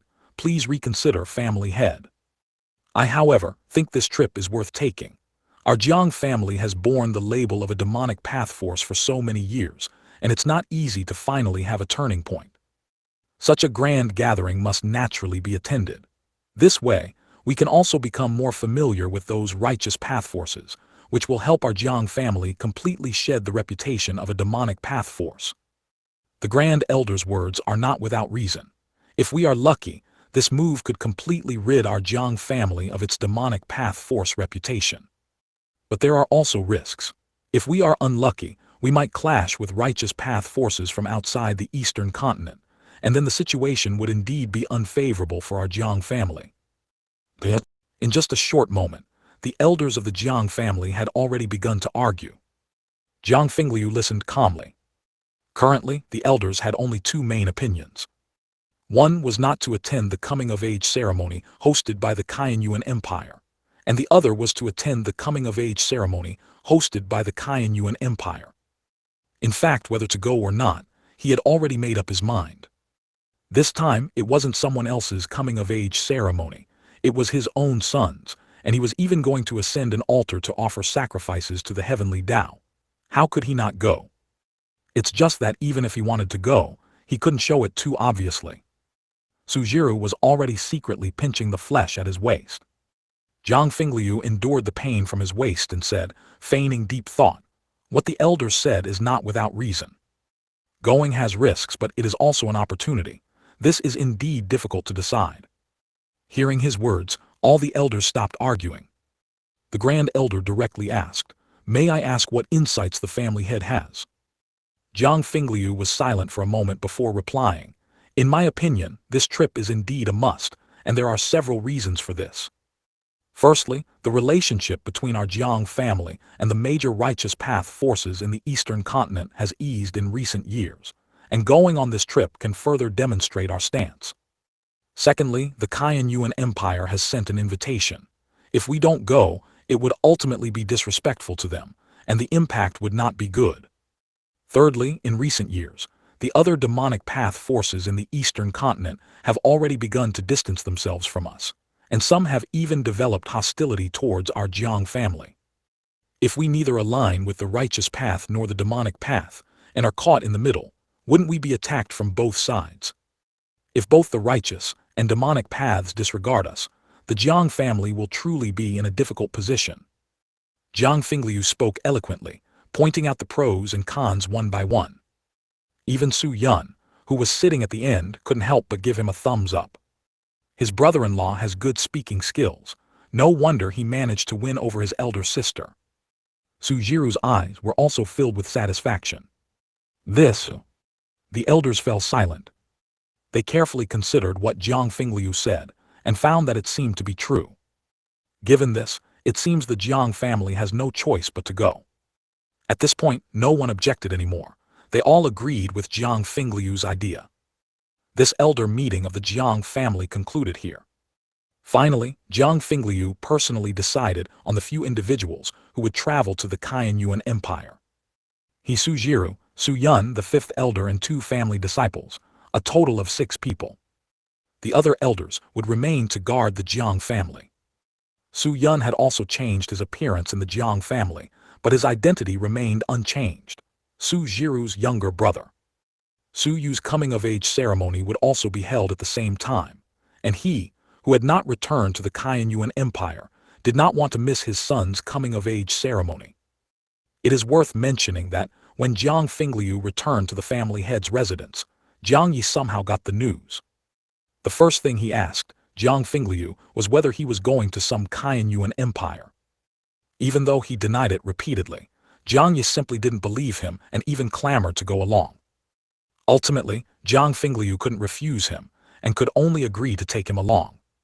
He only hoped that he wouldn't discover anything then. These 2 brothers, meeting again after 3 years, he wondered if anything unexpected would happen. Inside the Xuantian sect, Lin Yuanqui personally selected congratulatory gifts and led a group of people towards the Kaiyuan Empire. Inside the brewing villa, watching the elders carry out jars of rare spiritual wine from the sect, the disciples' eyes widened in amazement. My goodness, our villa has never sent such precious spiritual wine to other forces, has it? And so much of it. Of course not. You also don't look at who the protagonist of the coming-of-age ceremony is. The 10,000 Swords sect, the beast-taming sect, and the 2 great empires, Great Yan and Hongyun, also began to take action. This was a grand event. No one wanted their sect to lose face. Because this time, it wasn't just forces from the Eastern Continent. P.S. There will be another chapter later, working hard on writing. 308. A once-in-a-millennium opportunity. Today, Kaiyuan Empire was exceptionally lively. All major cities in Kaiyuan Empire had banners hung, congratulating Crown Prince Su Zai and Crown Prince Su Yu on their coming-of-age ceremonies. All cities were strictly managed, prohibiting disturbances and, even more so, forbidding any negative remarks about Jiang Xie and Su Yu. Anyone found violating these rules would be severely punished. All cities in Kaiyuan Empire entered a state of cautious speech today. Only good things could be said about the 2 crown princes, no bad words. Not only that, but the coming-of-age ceremony would also be displayed above the major cities via viewing stones for all the people of Kaiyuan Empire to watch. Furthermore, all major cities announced a 3-year reduction in taxes to celebrate this occasion. The people of Kaiyuan Empire had already held immense admiration for Jiang Xie and Su Yu since the Heaven's Pride ranking was released. They regarded them as the pride of Kaiyuan Empire. After the St. Yuan assessment, this admiration had reached its peak. Many of the younger generation even viewed them as idols on their cultivation path. Now, with a 3-year tax reduction, the people were even more excited. Deafening shouts echoed throughout all major cities. Congratulations to Crown Prince Su Zai and Crown Prince Su Yu on coming of age. Long live Crown Prince Su Zai and Crown Prince Su Yu. Long live Crown Prince Su Zai. Long live Crown Prince Su Yu. If one were to walk through the major cities of Kaiyuan Empire, they would find that the people had spontaneously formed groups, shouting out words of congratulation and admiration. Officials who witnessed this scene sighed, remarking that this coming-of-age ceremony was not only unprecedented in scale, but also attracted an unusually large number of people. The enthusiasm of the people was even rarer to behold. Overall, this coming-of-age ceremony was definitely the largest in Kaiyuan Empire in nearly 1,000 years. It could even be said to be the largest in Eastern Continent in nearly 1,000 years. In just these 2 days, a large number of cultivators had poured into the major cities of Kaiyuan Empire. Officials in various cities experienced the busiest period of their careers. Such a sight also greatly surprised other cultivators who arrived in Shengyuan Empire. They knew this coming-of-age ceremony was not simple, but they never expected it to be so popular. It was one thing for people from major sects and powerful forces, but even ordinary people were so crazy. This also made more people curious about Jiang Xie. What kind of person was this renowned and mysterious young genius? A corner of Shengyuan Empire. A group of young men gathered together. Oh my goodness! Crown Prince Su Zai and Crown Prince Su, you are actually holding their coming-of-age ceremonies together. This scale is much grander than ours. Of course, what is our status? What is our position? And what is the status and position of Crown Prince Su Zai and Crown Prince Su Yu? Don't you know, when I left the imperial palace today, there were people gathered everywhere outside the city. Do you know what they were doing? What were they doing? They were waving flags and shouting. They were shouting the names of Crown Prince Su Zai and Crown Prince Su Yu. It's crazy out there now. As expected of Crown Prince Su Zai this prestige, I'm so envious. How about we also go outside and wave flags and shout? Is this something imperial disciples should do? It seems very exciting. Let's go, I want to be the shouting vanguard. Ali. Inside Haoran Sect. Inside the sect master's residence. Jai Wushwang changed into a brand new set of clothes and was standing in front of a large bronze mirror, constantly examining himself. This outfit should highlight my majestic and extraordinary presence, right? But I always feel like something is still missing. Jai Wushwang muttered to himself, then walked to the side and took out a shimmering gold outfit. After looking at it for a while, he frowned again. This one is too flashy, it gives off a nouveau rich vibe. This white one is fine, but isn't white not very festive? The green one looks too refined. Red is festive, but will it be too flamboyant? I almost never wear red. Should I just wear a black one? Never mind, I'll just wear the silver one. Jai Wushwang looked at each outfit, his brows deeply furrowed. He experienced for the first time how difficult it was to find a suitable outfit. Sect Master, the elders have been waiting for you for several hours. They sent me to ask how much longer you will be. If it's still a few more hours, they're going to rest. At this moment, a disciple's voice came from outside. Jai Wushwang quickly said, "Tell the elders that this sect master will be there immediately." Which outfit should I wear after all? Shengyuan Imperial Palace, Shengyuan Hall. Within 2 days, Su Wu had already held several court sessions. He had given out a series of instructions. He had never felt a day as busy as today. Today, sects from outside Eastern Continent had already arrived. He not only had to arrange people to make contact, but also realized that there would likely be many forces coming this time. Places for various forces to rest temporarily also needed to be arranged well. He felt a little uneasy in his heart. The arrival of numerous forces would inevitably cause some problems. If they could not be resolved properly, it would likely have a considerable impact on the reputation of Shengyuan Empire. Therefore, he would hold a court session almost every 1 or 2 hours. This was to understand the progress of all aspects and the current situation. Ali. Crown Prince, I apologize for the offense, but these are the Emperor's orders. Please do not resist. Can I do this without taking off my clothes? No, how can we do this without taking off your clothes? But, I have a Dao companion, I'm afraid she'll get jealous. Oh, Crown Prince, no. Will be done very quickly. We guarantee your Dao companion won't find out. Really quickly?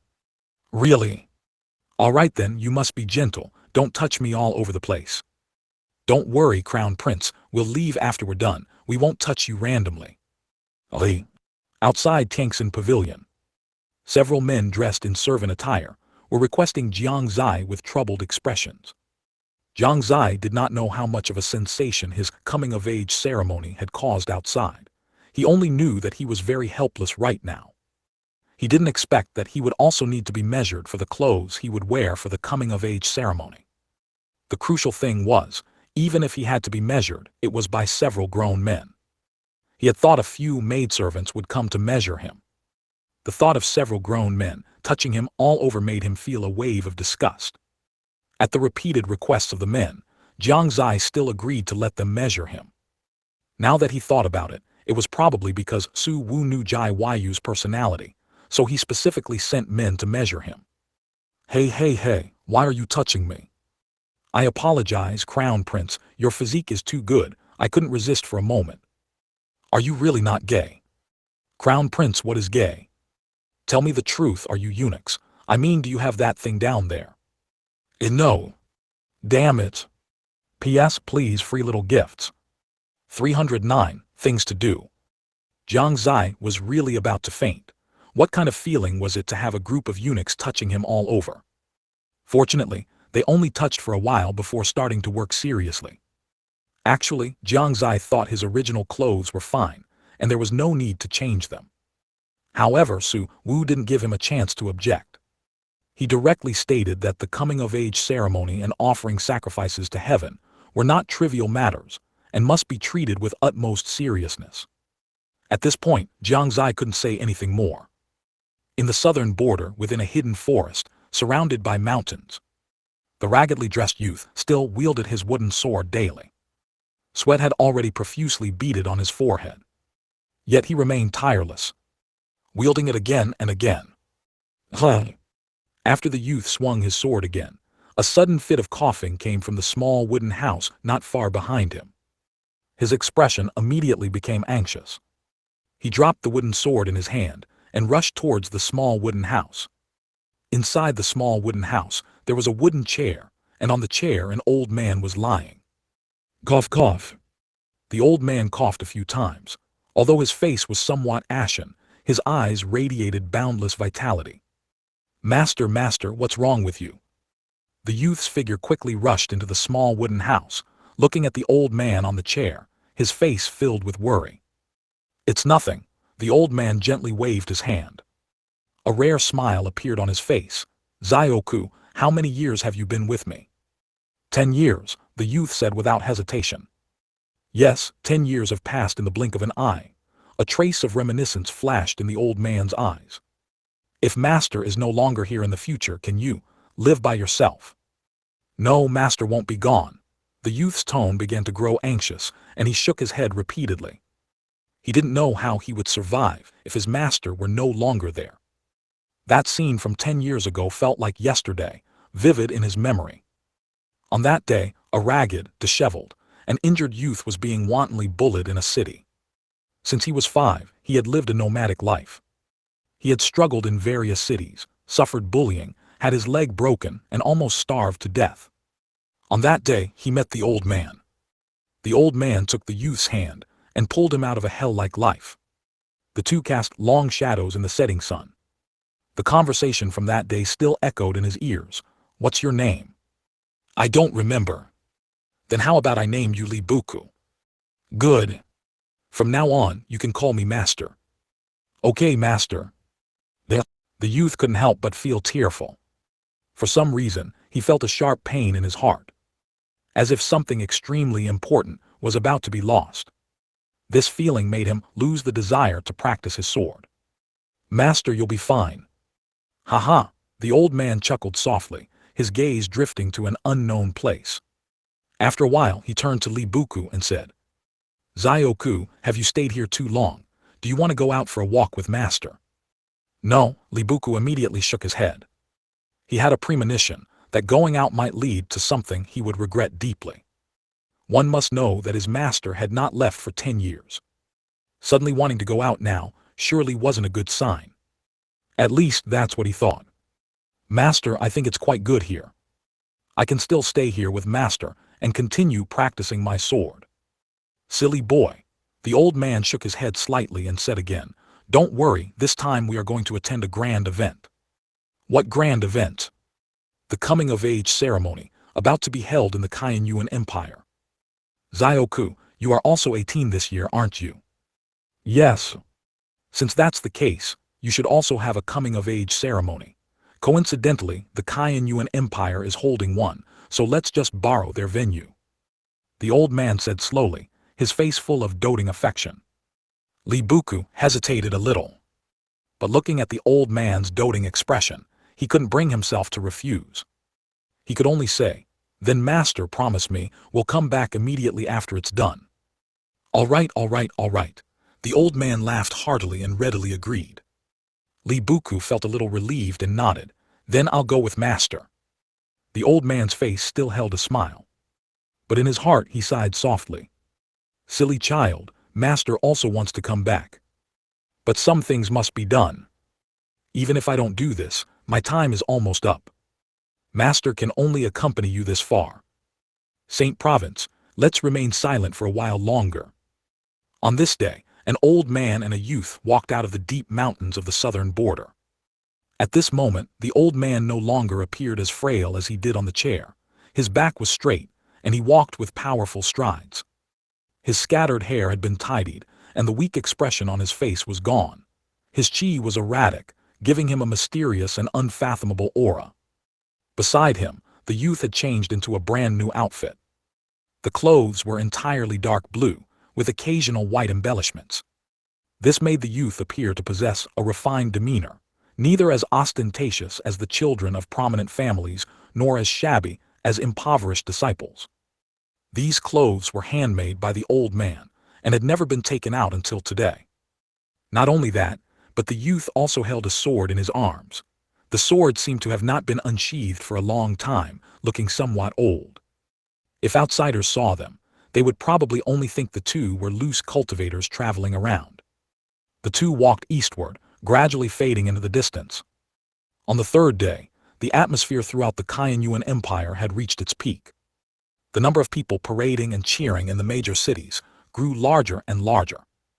The city lords of each city had already prepared to broadcast the palace scenes live. They were just waiting for noon, which would be the official time of celebration. Everyone was anticipating, anxiously waiting for the arrival of this final moment.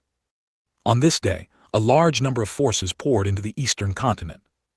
One after another, external forces from outside the Eastern Continent entered the Eastern Continent consecutively, heading towards the Kainyuan Empire. Along the way, forces would always meet each other. At this time they would ask each other, "Fellow Taoist, where are you going?" The one asked would reply, "I'm going to the Kainyuan Empire in the Eastern Continent. And where are you heading, fellow Taoist?" "We are also going to the Kainyuan Empire in the Eastern Continent." "Since that's the case, let's travel together." Thus, cultivators in the Eastern Continent could always see groups of forces heading towards the Kainyuan Empire. A disciple who claimed to be from the Star-Gazing Pavilion once deduced that the number of forces heading to the Eastern Continent on this trip exceeded 100 sects. Such a scale was truly a rare sight in thousands of years. 310. The auspicious time has arrived. I never imagined that Su Zai and Su Yu's coming-of-age ceremony could attract so many forces. It's truly astonishing. I've never seen such a sight. It seems there's no place for ordinary forces in the Kainyuan imperial capital today. Definitely, there are hundreds of forces here. I'm curious what Su Zai looks like. There are too many people around. In the Kainyuan imperial capital, cultivators from outside the Eastern Continent gathered in small groups everywhere, discussing the coming-of-age ceremony.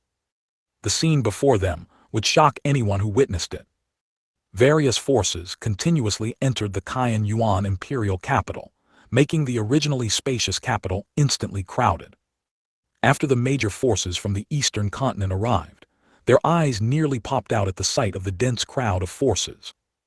One must know that when they held coming-of-age ceremonies for their own sect's disciples, the number of forces that came was less than a tenth of what was here. The scale of the Kainyuan Empire's event this time was too exaggerated. Zhao Li, the sect master of 10,000 Sword Sect, couldn't help but exclaim, "The Kainyuan Empire's luck is too good. The talent and strength of these two disciples are so powerful. A coming-of-age ceremony of this scale truly astonishes me. I'm afraid that within 100 years, even if Saint Province forces arrive, they won't be able to do anything to the Kainyuan Empire." The master of Brewing Villa also had an envious look. To have such disciples is truly a blessing for the Kainyuan Empire. Fortunately, my brewing villa has no conflict with the Kainyuan Empire. Indeed, it's not beneficial to oppose the Kainyuan Empire now, Chu Kuang. the sect master of beast-taming sect, said with a solemn expression. When he was at Haoran Sect, he had thought about snatching Jiang Xie's great emperor law. Now it seemed fortunate that he hadn't made a move. If Jiang Xie successfully ascended the altar and offered sacrifices to the heavens during this coming-of-age ceremony, then it would be even more terrifying.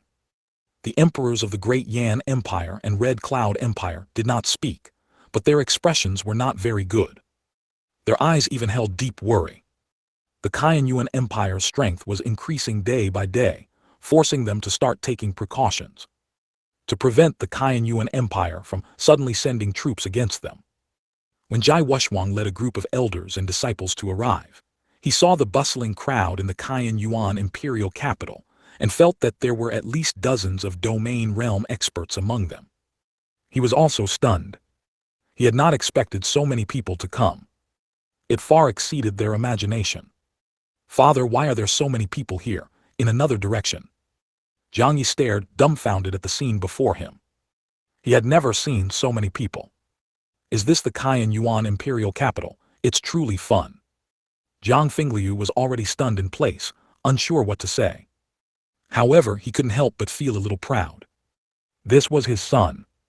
Sujiru's beautiful eyes sparkled with brilliance, and she also felt proud of Jiang Xie. Su Yun couldn't help but stand a little behind Sujiru. Although his timid personality had changed a lot. Facing such a scene, he still had a conditioned reflex. Gu God Sect, Corpse Refining Sect, Overlord Body Sect, Tanking Sect, Flowing Sand Sect, Yellow Sand Sect, 10,000 Beast Sect. Jiang Fingliu counted. He found that almost all the well-known sects on the entire Shengyuan Continent had come. These were all sects no weaker than the major forces of the Eastern Continent. Everyone waited outside the Imperial Palace gate, quietly anticipating its opening. At such a critical juncture, no sect dared to do anything out of line. If there were only a few or a dozen sects, perhaps some would cause trouble. But if there were dozens or hundreds of sects present, then no sect would cause trouble. No one wanted their sect to lose face under the watchful eyes of everyone. Instead, it made them all wait obediently. Inside the Qianyuan Imperial Palace, busy figures could be seen everywhere. On the Qianyuan Imperial Palace Plaza, countless seats had already been prepared. It was also fortunate that the Qianyuan Imperial Palace Plaza was large enough, and furthermore, not everyone from each major sect came. Otherwise, the current situation truly couldn't be handled. Even as an emperor for many years, Su Wu couldn't help but feel nervous today. Inside Tangxin Pavilion, Jai Yu was helping Jiang Xie put on the robes that had just been delivered. The robes were entirely yellow, with gold and a few red embellishments, making them incredibly magnificent. At a glance, one could tell he was a member of the imperial family, with a distinguished status. Jiang Xie didn't feel much about the clothes. He was more interested in the beauty before him. It was a rare treat to enjoy the treatment of a family head. To say he wasn't pleased would be a lie. "Zio Yuer, do you think I can succeed in ascending the altar and offering sacrifices to the heavens today?" Jiang Xie asked with interest. Jai Yu's jade hand, which was tidying his clothes, paused slightly, then continued tidying without saying a word. Jiang Xie continued to speak to himself. "If I succeed." He pointed to his lips, the meaning self-evident. Jai Yu rolled her eyes at him and said grumpily, "Dream on." She wasn't that foolish. She wouldn't fall into that trap. "Oh, is that so? Then forget it." Actually, it's not impossible," Jai Yu tilted her head and softly uttered. Not far from the two, Uncle Wu and the other two looked at the couple's intimate behavior, and goosebumps rose all over them. "Uncle Wu, I can't take it anymore." Zio Zai covered her eyes, not daring to look again. Such a scene was more than she could bear. Lin Maioyan also turned her head away, looking at the sky for a moment, then at the ground. Apart from getting goosebumps, Uncle Wu watched with great interest. Interesting, truly interesting.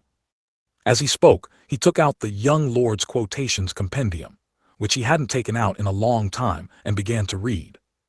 Young Lord's Quotations Compendium, 20th Rule.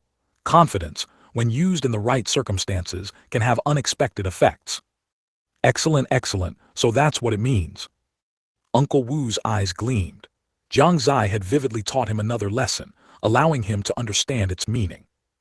At this moment, he was already wondering if, the next time he went to the Joyful Spring Pavilion, he should say to the madam, "If mine is very big, would you be willing to spend a good night with me?" After all, he had been there several times, but had never managed to win her over. "I'll try it this way next time." Uncle Wu immediately made up his mind. Dong! Just then a melodious bell rang out. The few immediately refocused their thoughts. Jiang Xie also tidied his clothes again, then said to everyone, "It's time. Let's go to the plaza." As soon as he finished speaking, a voice came from outside Tianxin Pavilion. "Young lord, it's time. Please come with us." Hearing the voice, Jiang Xie opened the courtyard gate and was immediately stunned. He saw dozens of figures outside the door, stretching out in 2 rows, with a luxurious sedan chair at the very front. It seemed they wanted him to sit in it. The display is too grand." 311, Jiang Xie and Jiang Yi. Screech! A loud sound rang out. The massive imperial palace gate slowly opened before countless eyes. The tense atmosphere dissipated considerably in an instant. The previously noisy sound also vanished without a trace. Everyone seriously watched the imperial palace gate. Teams of soldiers quickly emerged from within, neatly arrayed on both sides of the gate. After the soldiers had taken their positions, a man dressed in official robes and a cap followed closely behind. He carried a brass gong, and after reaching outside the gate, he gave it a resounding dong tilde with a strike of his hand. Then, facing the various major powers, he composed himself and loudly proclaimed, "All sects, please enter the palace." As these words fell, the expressions of the major powers, who had been waiting outside the gate, stirred. One by one, the powers began to move towards the imperial palace. At the same time, waves of announcements echoed. Haoran Sect of the Eastern Continent, presenting gifts to congratulate Crown Prince Su Zai and Crown Prince Su Yu on their coming-of-age ceremony. Tanking Sect of the Southern Border, presenting gifts to congratulate Crown Prince Su Zai and Crown Prince Su Yu on their coming-of-age ceremony. Flowing Sand Sect of the Northern Desert, presenting gifts to congratulate Crown Prince Su Zai and Crown Prince Su Yu on their coming-of-age ceremony. 10,000 Swords Sect of the Eastern Continent, presenting gifts to congratulate Gu God Sect of the Southern Border. Yellow Sand Sect of the Northern Desert. 10,000 Beast Sect of the Western Forest. Each time a power announced its name, the Imperial Palace, and even the entire Kainyuan Imperial City, would tremble a little. Not only that, in the various cities of the Kainyuan Empire, real-time images were being displayed using viewing stones. On this day, cultivators who had planned to enter secluded cultivation gave up their seclusion, and those with important matters postponed them. Street vendors stopped their shouting, inns were empty, and brothels temporarily closed. People who had stayed at home also ran out. The streets of the major cities were filled with people. Their gazes were fixed on the sky. Countless citizens of the Kainyuan Empire, and even cultivators who had traveled from other places, could see the images displayed in the sky. The scene of the various sects entering one after another, and the continuous sounds of congratulations. All of it filled people with excitement and made their blood boil. It's too shocking. These are all famous sects on the Shengyuan Continent. They all came. This is my first time witnessing such a scene. I'm incredibly excited. Is this the influence of Crown Prince Su Zai and Crown Prince Su Yu? The Kainyuan Empire is truly powerful this time. I can't wait to see Lord Crown Prince Su Zai and Lord Crown Prince Su Yu. For ordinary citizens, they were excited and proud. As citizens of the Kainyuan Empire, their confidence was soaring at this moment. Inside the Kainyuan Imperial Palace, Su Wu had already been waiting. As soon as the various powers entered, he went forward to exchange pleasantries. What he heard most often was, "Sovereign Su is truly fortunate. With such descendants, how could the empire not prosper?" To this, he could only be humble. But in his heart, he was overjoyed. He felt a little lightheaded. Of course, he wasn't the only one feeling lightheaded. All the ministers of the Kainyuan Empire felt the same. Jai Wushwang's smile was almost reaching the sky. He had also heard those praises. Although Jiang Xie was not his own son, he was his son-in-law. He couldn't help but admire his own foresight. Zhang Fingliu Sujiro and Su Yun shared similar sentiments. Zhang Fingliu had never seen such a grand display. Hearing everyone praise his son, his sense of confidence and pride surged. Sujiro's smile never faded. Su Yun also felt a surge of comfort and was a little lightheaded. However, the elder from the Jiang family who had come along frowned slightly at the expressions of the three. What's going on? These aren't even your own children. Do you really need to look so ecstatic? If it weren't for being in public, where it was inappropriate to say anything, he would have suspected that the three of them were possessed. And then there was Jiang Yi. He also looked at his parents strangely, not understanding why they had such expressions. But none of this mattered to him. Jiang Yi's nose twitched, as if he had discovered something, and a gleam appeared in his eyes. Delicious food. It's the smell of delicious food. Slurp. Tears flowed uncontrollably from his mouth. It was important to note that since Jiang Xie had been gone, he hadn't eaten delicious food in a long time. Even now, when he thought of the delicious food Jiang Xie used to make for him, Jiang Yi couldn't help but shed tears. Whenever this happened, he would hate the person who killed Jiang Xie. It was him who took away his delicious food. It was him who took away his brother. The poor little fellow still thought Jiang Xie had been killed. He looked around and found that Zhang Fingliu and the others were completely immersed in their fantasies. No one was paying attention to him at all. His big eyes darted around, then he hurried in the direction of the delicious food scent. Fortunately, although he loved to eat, he wasn't foolish. He tried to hide himself as much as possible along the way, and he tried to choose places with fewer people, just like a thief. In this situation, no one had the energy to pay attention to a small child. If someone had paid attention to Jiang Yi, it would probably have caused another sensation. The reason was simple. He was only 9 years old, but had already reached the 9th level of the controlling Yuan realm. This was undoubtedly the configuration of an unparalleled genius. Jiang Yi overlooked one problem.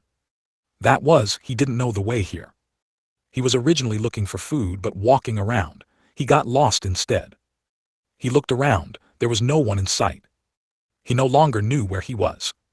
Just then, he heard a dense sound of footsteps approaching, and a vigilant expression immediately appeared on his small face.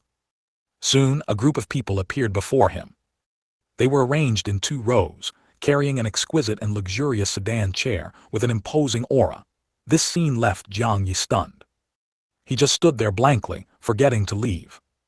By the time he reacted, the group of people had already stopped in front of him. Inside the sedan chair, Jiang Xie was seated, and the sudden stop of the sedan chair made him a little puzzled. "What's wrong?" he asked. Someone outside the sedan chair immediately replied, "Reporting to Lord Crown Prince, there is a small boy in front."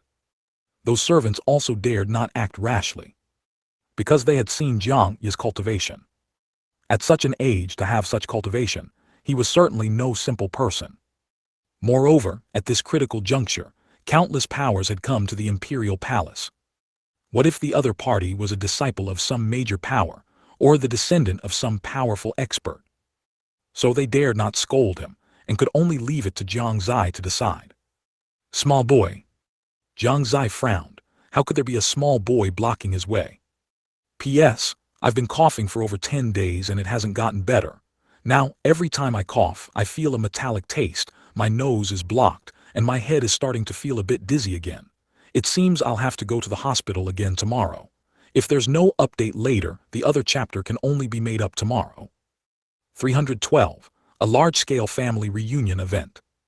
The young boy in the imperial palace could only be the offspring of ministers and officials, or a member of the royal family.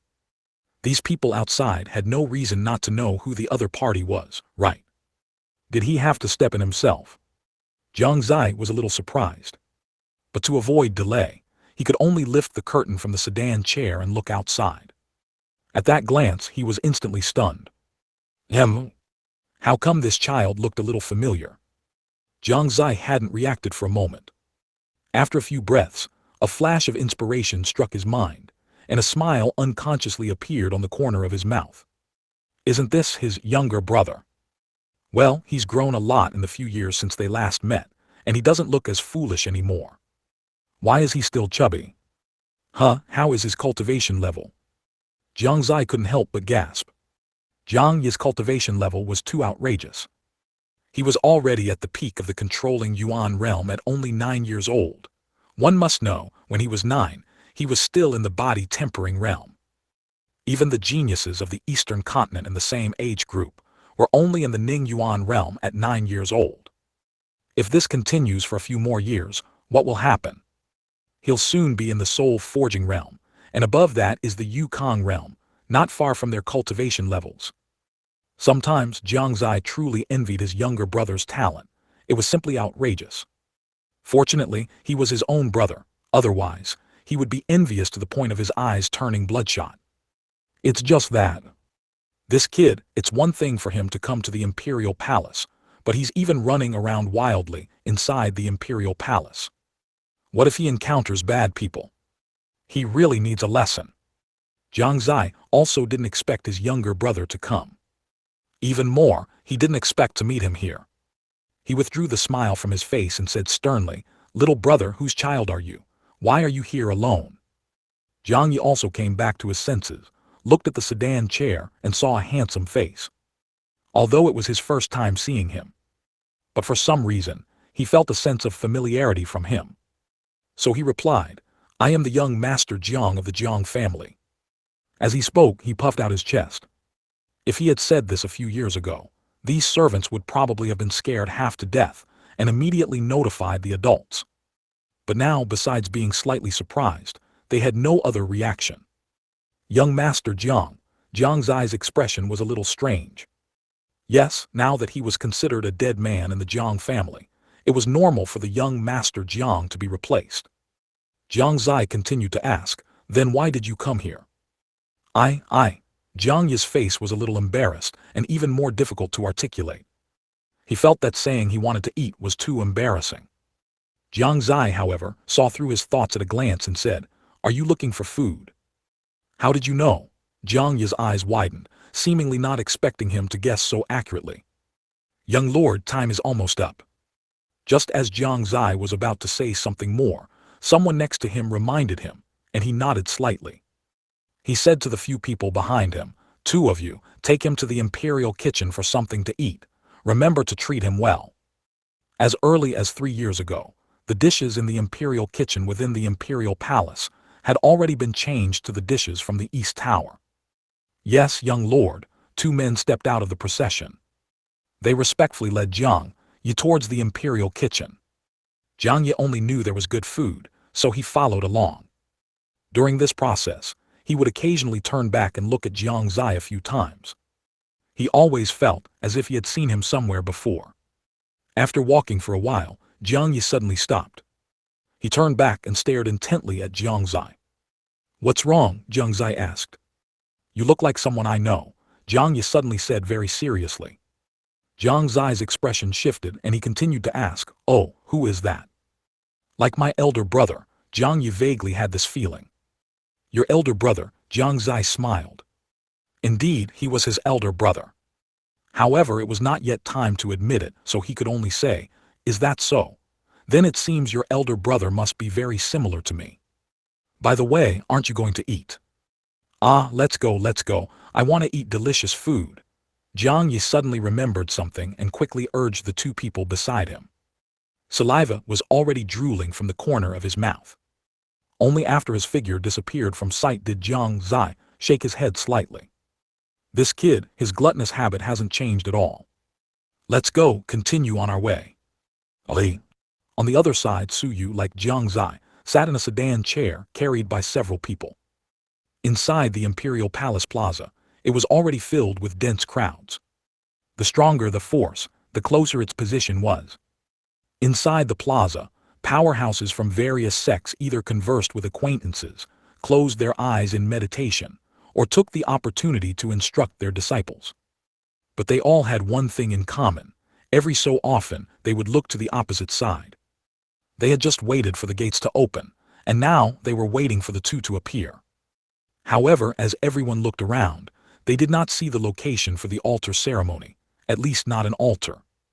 Did the Shengyuan Empire not intend to hold an altar ceremony this time? Many questions were hidden in everyone's hearts, and they decided to wait and see. It was not yet time to question. Someone would surely step forward once the people appeared later. It would be unusual if no one questioned such a grand occasion. Not only in the Imperial Palace Plaza, but in all cities throughout the Shengyuan Empire. Countless people held their breath, their eyes fixed on a certain part of the screen, waiting for the arrival of Jiang Xie and Suyu. Dong, soon, another sound of a gong echoed throughout the plaza. Immediately following that, a clear voice announced, "Young Lord Suyu has arrived."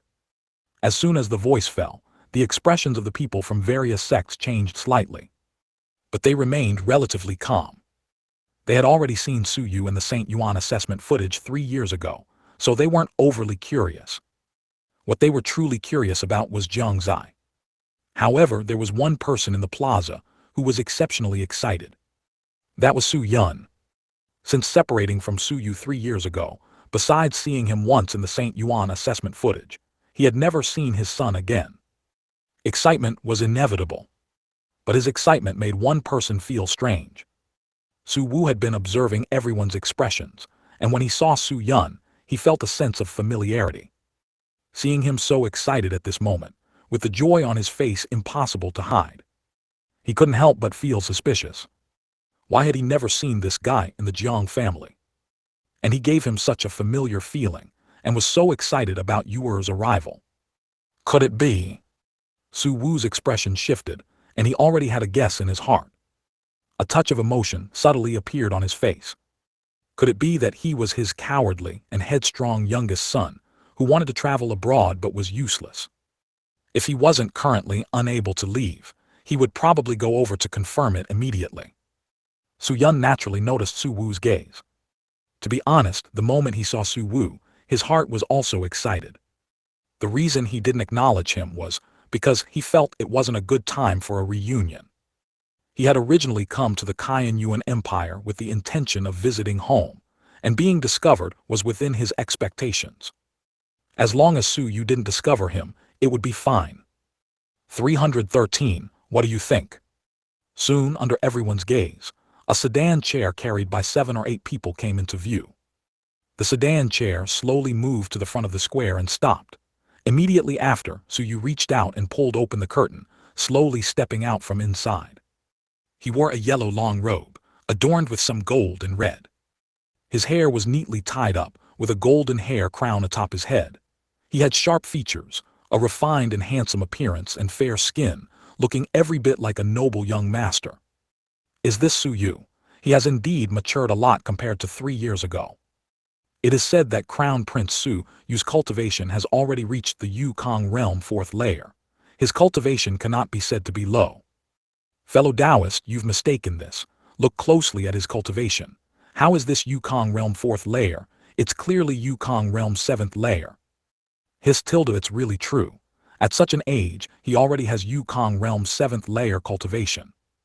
Let alone Jiang Xie, just this Su Yu alone can probably leave many geniuses behind. The Shengyuan Empire is truly. The people from various sects and families looked shocked. They had originally thought that the main event this time would be Jiang Xie. But they didn't expect Su Yu's cultivation to have reached Yukong realm 7th layer. Yukong realm 7th layer cultivation, let alone in the Eastern Continent. In all places outside of Saint Province, he could be considered a top genius. Few could compare with him. The square instantly became restless, with discussions rising endlessly. Among them, Jiang Fingliu looked at Su Yu thoughtfully.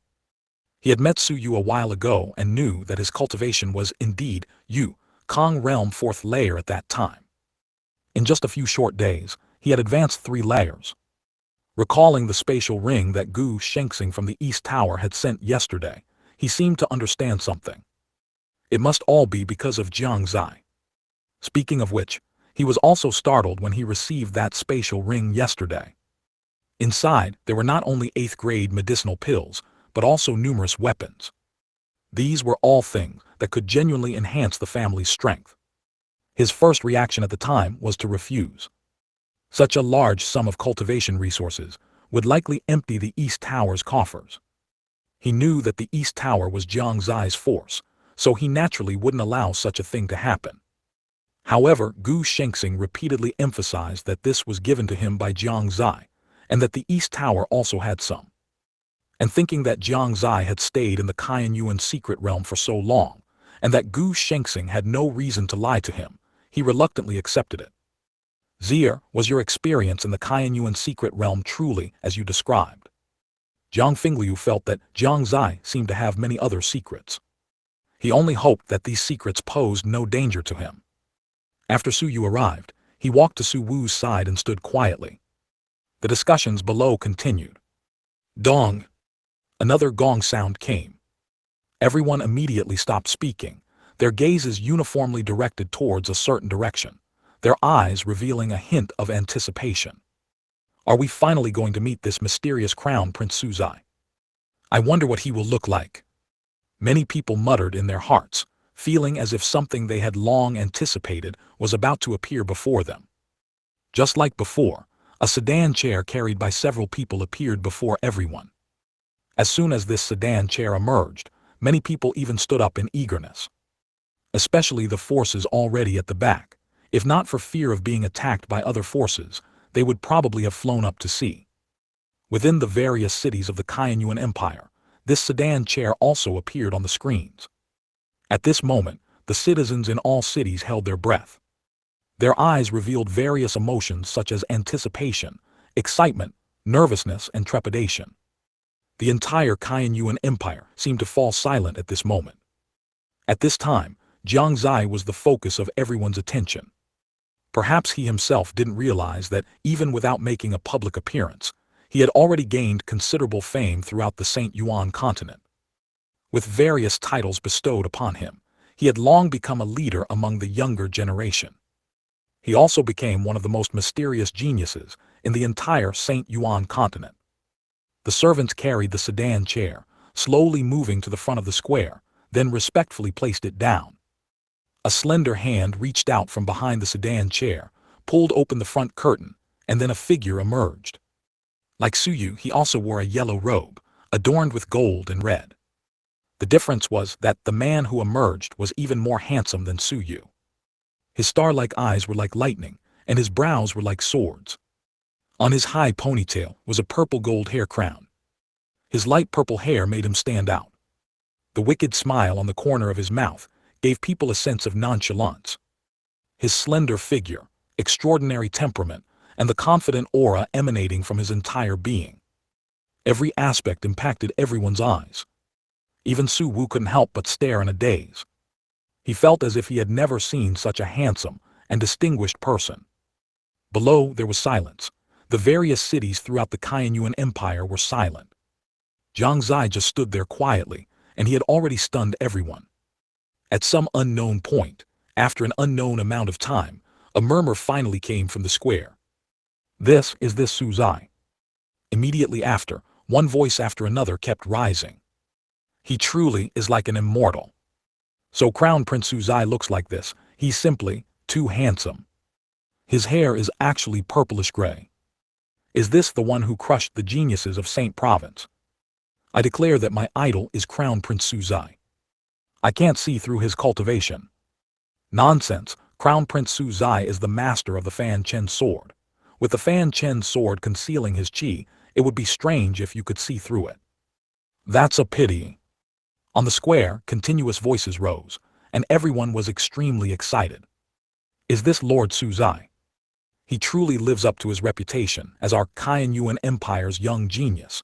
Both his appearance and temperament are top-notch. Lord Suzai truly didn't disappoint us. I feel that in this life, I will only marry Lord Suzai. Lord Suzai is not for you female cultivators. Within the major cities, with Jiang Xie's appearance, the atmosphere instantly ignited. The previously quiet scene had vanished. All that remained were endless exclamations and disputes. Male and female cultivators argued endlessly over which side Jiang Xie belonged to. Inside the Qianyuan Imperial Palace Square, the voices of the crowd echoed within. But at this moment, the sect master of the Tianqing sect, one of the major forces in the southern border, spoke up. He tilted his head and jokingly said to the sect master of the Gu God sect, "Fellow Taoist Song, the one who defeated your sect's successor a while ago was probably crowned Prince Suzai, wasn't he?" The sect master of the Tianqing sect was a middle-aged man with a square face and a powerful aura. As soon as these words were uttered, the square fell silent once more. The sect master of the Gu God sect was an old man in a black robe. Hearing this, he didn't get angry and showed no change in expression. He merely looked at the sect master of the corpse refining sect beside him and asked, "Sect master Shi, what do you think?" 314. You don't want to be punished by Lord Suzai, do you? The sect master of the corpse refining sect did not answer, but his eyes kept sizing up Jiang Xie. The more he looked, the more alike they seemed. No matter how he looked at it, this figure was very similar to the one who defeated his sect's successor. He gradually frowned and glanced at the sect master of the Gu God sect. The look of suspicion in the other party's eyes was clearly visible. The exchange between the three sect masters was not concealed. Everyone present heard it clearly. Su Wu remained calm. With a look as if he knew nothing, Jiang Xie's expression remained unchanged, as if the matter had nothing to do with him. Everyone's gaze would shift from Jiang Xie to the direction of the various sects. Perhaps people from other places were not too aware of what happened a while ago. But the major forces in the eastern continent and the southern border were well aware of it. Although it was reported at the time that he was defeated by a disciple of the Haoran Sect. But anyone with discerning eyes knew that the Haoran Sect simply did not have such a powerful disciple. If they did, rumors would have spread long ago. It couldn't have been kept so tightly hidden.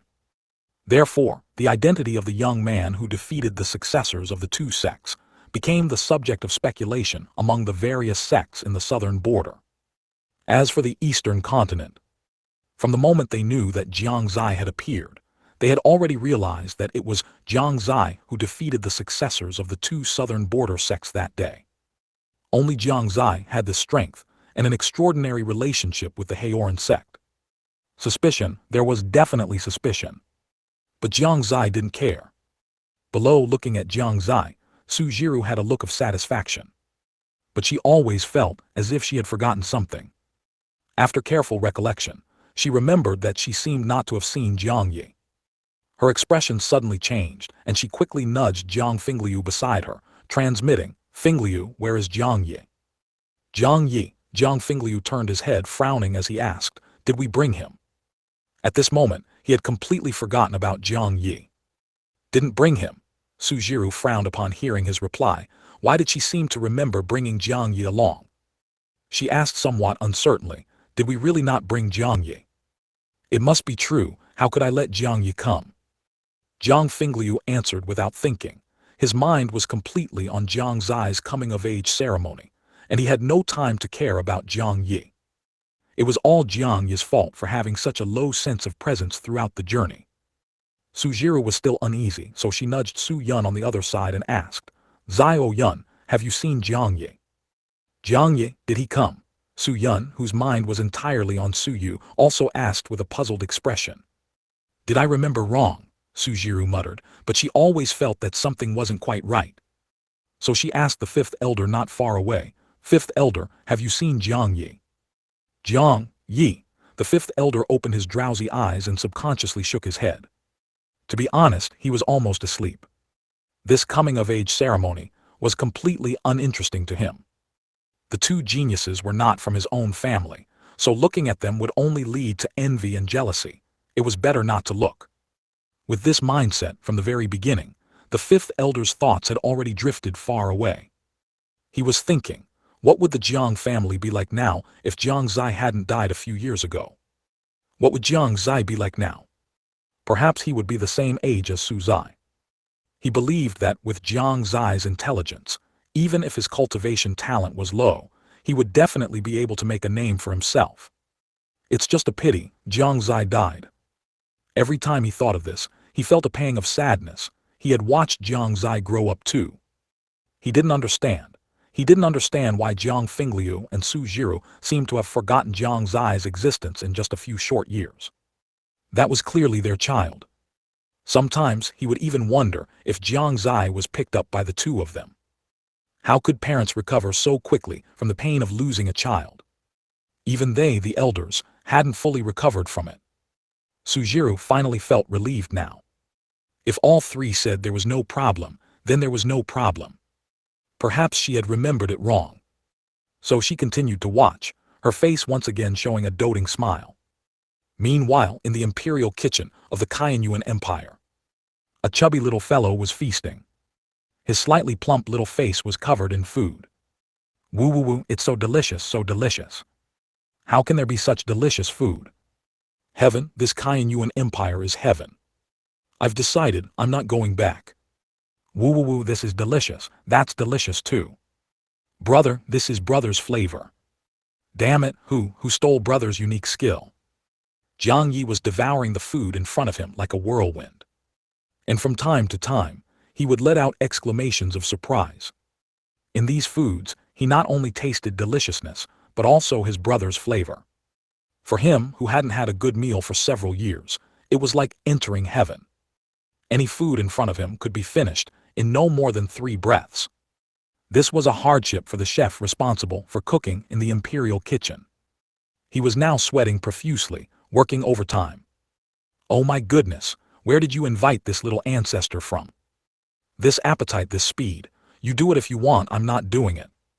The chef, who was also a Chinese letter, had a livid face and was cursing. He had never seen such a gluttonous little brat. The plates were piled higher than him, and he could still eat. The 2 servants also looked troubled. They didn't want this either, but the problem was that Jiang Xie had ordered it. There was nothing they could do. One of them could only say to the chef, "Chef Fang, please bear with it, we didn't want to bring him here. This was ordered by Su Zai, Chef Fang, you don't want to be punished by Su Zai, do you?" "What, this was ordered by Su Zai? Why didn't you say so earlier?" Chef Fang was startled. His face instantly broke into a smile and he loudly called out, "You two go and get me a few more pots. I'm going full throttle." After a while, looking at Chef Fang, who was operating 10 pots and had become a blur, the 2 servants' eyes widened, and they couldn't help but swallow. This is Chef Fang's true strength. 10-pot strongman, terrifying as such. Go Chef Fang, you're the fattest. Chef Fang, I have to admit your speed is fast, but his speed is faster than yours.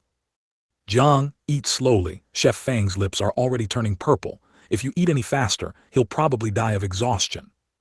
Just then, bang! A loud bang came, and Chef Fang lay flat on the ground, his face so black that his features were indistinguishable. Exploded, Chef Fang's pot exploded. Chef Fang has been knocked out by the explosion. 315.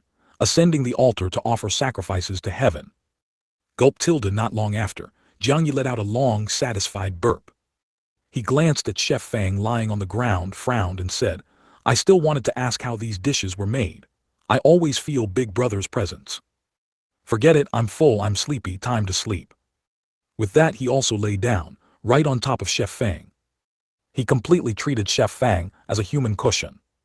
The 2 servants looked at each other, not knowing what to do. They wanted to go watch Jiang Xie's coming-of-age ceremony, but if something went wrong after they left, they couldn't bear the responsibility. In the end, the 2 could only sigh at each other and quietly waited on the side. Inside Shengyuan Plaza, with Jiang Xie's arrival, after the surrounding area fell into a clamor, a different atmosphere could clearly be felt. If Jiang Xie hadn't guessed wrong, someone would come to argue soon. Perhaps after the coming-of-age ceremony, there would be 100 or so sect successors coming to challenge him. Cough cough, Su Wu coughed, signaling everyone to quiet down. Everyone knew that the coming-of-age ceremony was about to begin. Soon Su Wu stood in front of Jiang Xie and Su Yu, taking out a golden scroll. He carefully and loudly read aloud. "By the will of heaven today, our Shengyuan Empire holds the coming-of-age ceremony for Su Zai and Su Yu. From now on, the sky is high for birds to fly, the sea is wide for fish to leap." In short, he said a long opening speech. Although everyone had heard these words many times, each time they heard them, it was a different feeling. When they heard it in some small sects, they didn't take it seriously. When they heard it in large sects, they kept it firmly in their hearts. When the object was an ordinary genius, they disdained it. When the object was an unparalleled genius, their expressions were solemn, not daring to be negligent. And at this moment, facing Jiang Xie, who had various titles, they were even more solemn. It could be said that such a genius, if in the past, would certainly be an existence feared by various sect forces, and also the first existence to be assassinated by hostile forces. But now, in the face of the Saint Province threat, Jiang Xie became a treasure. If anyone dared to harm Jiang Xie, then they should be prepared to suffer the verbal and written condemnation of all sects. The reason is simple. The contest with Saint Province is not only a contest between the older generation of powerhouses, but also a contest between the younger generation of geniuses. And the truth is not just that. The first stage, Sect Master's speech, concluded. The second stage, gifting treasures. Although Jiang Xie didn't need them, in fact, Suyu didn't need them either. Their weapons were far more powerful than those weapons. However, for the sake of Yuan Empire's prestige, the necessary steps still had to be carried out. This time, Yuan Empire directly took out 2 king-tier weapons, gifting them to the 2 respectively. This shocked the people from the small and medium-sized forces below. They're giving out 2 king-tier weapons right off the bat. Yuan Empire is truly generous. Of course, you also have to consider Yuan Empire's strength. It can be considered a major force in the entire Shengyuan Continent. Exactly in this situation, if they don't take out 2 king-tier weapons, they probably won't be able to hold the ground. Did you see that? The 2 crown princes don't seem to care much about the king-tier weapons. I noticed, even a domain realm powerhouse would be incredibly excited to have a king-tier weapon, right? How can the 2 of them be so calm? Have you forgotten one of Crown Prince Suzai's titles, Fanchen Sword Master? Right. With the Fanchen sword, what is a king-tier weapon? Compared to the major forces, although they were somewhat surprised, they were not overly shocked. If they were in such a situation, they would also make such a decision. Next came the third stage, lighting the divine soul lamp. Jiang Xie and Su Yu unhurriedly lit a trace of their divine soul on the soul lamp, as per Su Wu's instructions. This trace of divine soul was connected to their main divine soul. If the divine soul perishes, the soul lamp extinguishes. If the soul lamp extinguishes, the body perishes. At this point, everything seemed to be going smoothly. But anyone with a discerning eye could see that this was merely the calm before the storm. They were all waiting for the arrival of this most crucial step. If Yuan Empire did not intend to ascend the altar and offer sacrifices to heaven this time, it would undoubtedly disappoint everyone. The atmosphere began to become a bit heavy. In a corner of the plaza, Zhou Tao quietly asked Gu Shengxing, "Lord Gu, do you think the pavilion master will really ascend the altar and offer sacrifices to heaven?" Gu Shengxing smiled mysteriously, not answering directly, but instead looked at the sky. Zhou Tao seemed to understand something, and a hint of anticipation appeared in his eyes. Currently, the news received by various major forces was only some rumors circulating from the market. Their authenticity had not been confirmed. Even Yuan Empire had not responded directly that they would definitely ascend the altar and offer sacrifices to heaven.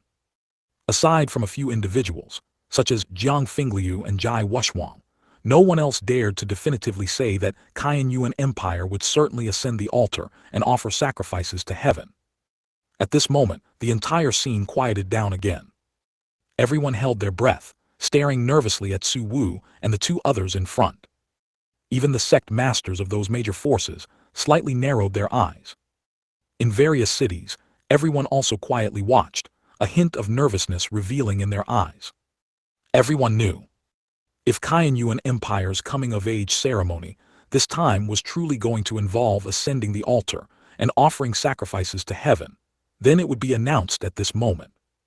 If they proceeded to the 4th stage, directly entering the competition phase, then the news of ascending the altar and offering sacrifices to heaven was most likely false. At that time, Jiang Xie and Su Yu would face an endless stream of challengers. Why haven't they spoken yet? I'm so anxious. Exactly, are they going to sacrifice to heaven or not? So anxious, I can't wait to know the result. Yet, after waiting for a while and still not seeing Su Wu speak, some people were already impatient. They began to whisper softly. Some powerhouses from major forces also frowned. They didn't understand what Su Wu was doing. Jiang Xie's expression was calm, with a smile on his lips, looking as if it had nothing to do with him. Su Yu stood there properly, not speaking either. After another moment, just when everyone was getting impatient, Su Wu finally spoke. And what he said was a bombshell. Ascend the altar and offer sacrifices to heaven. Prepare to begin. Bring the altar.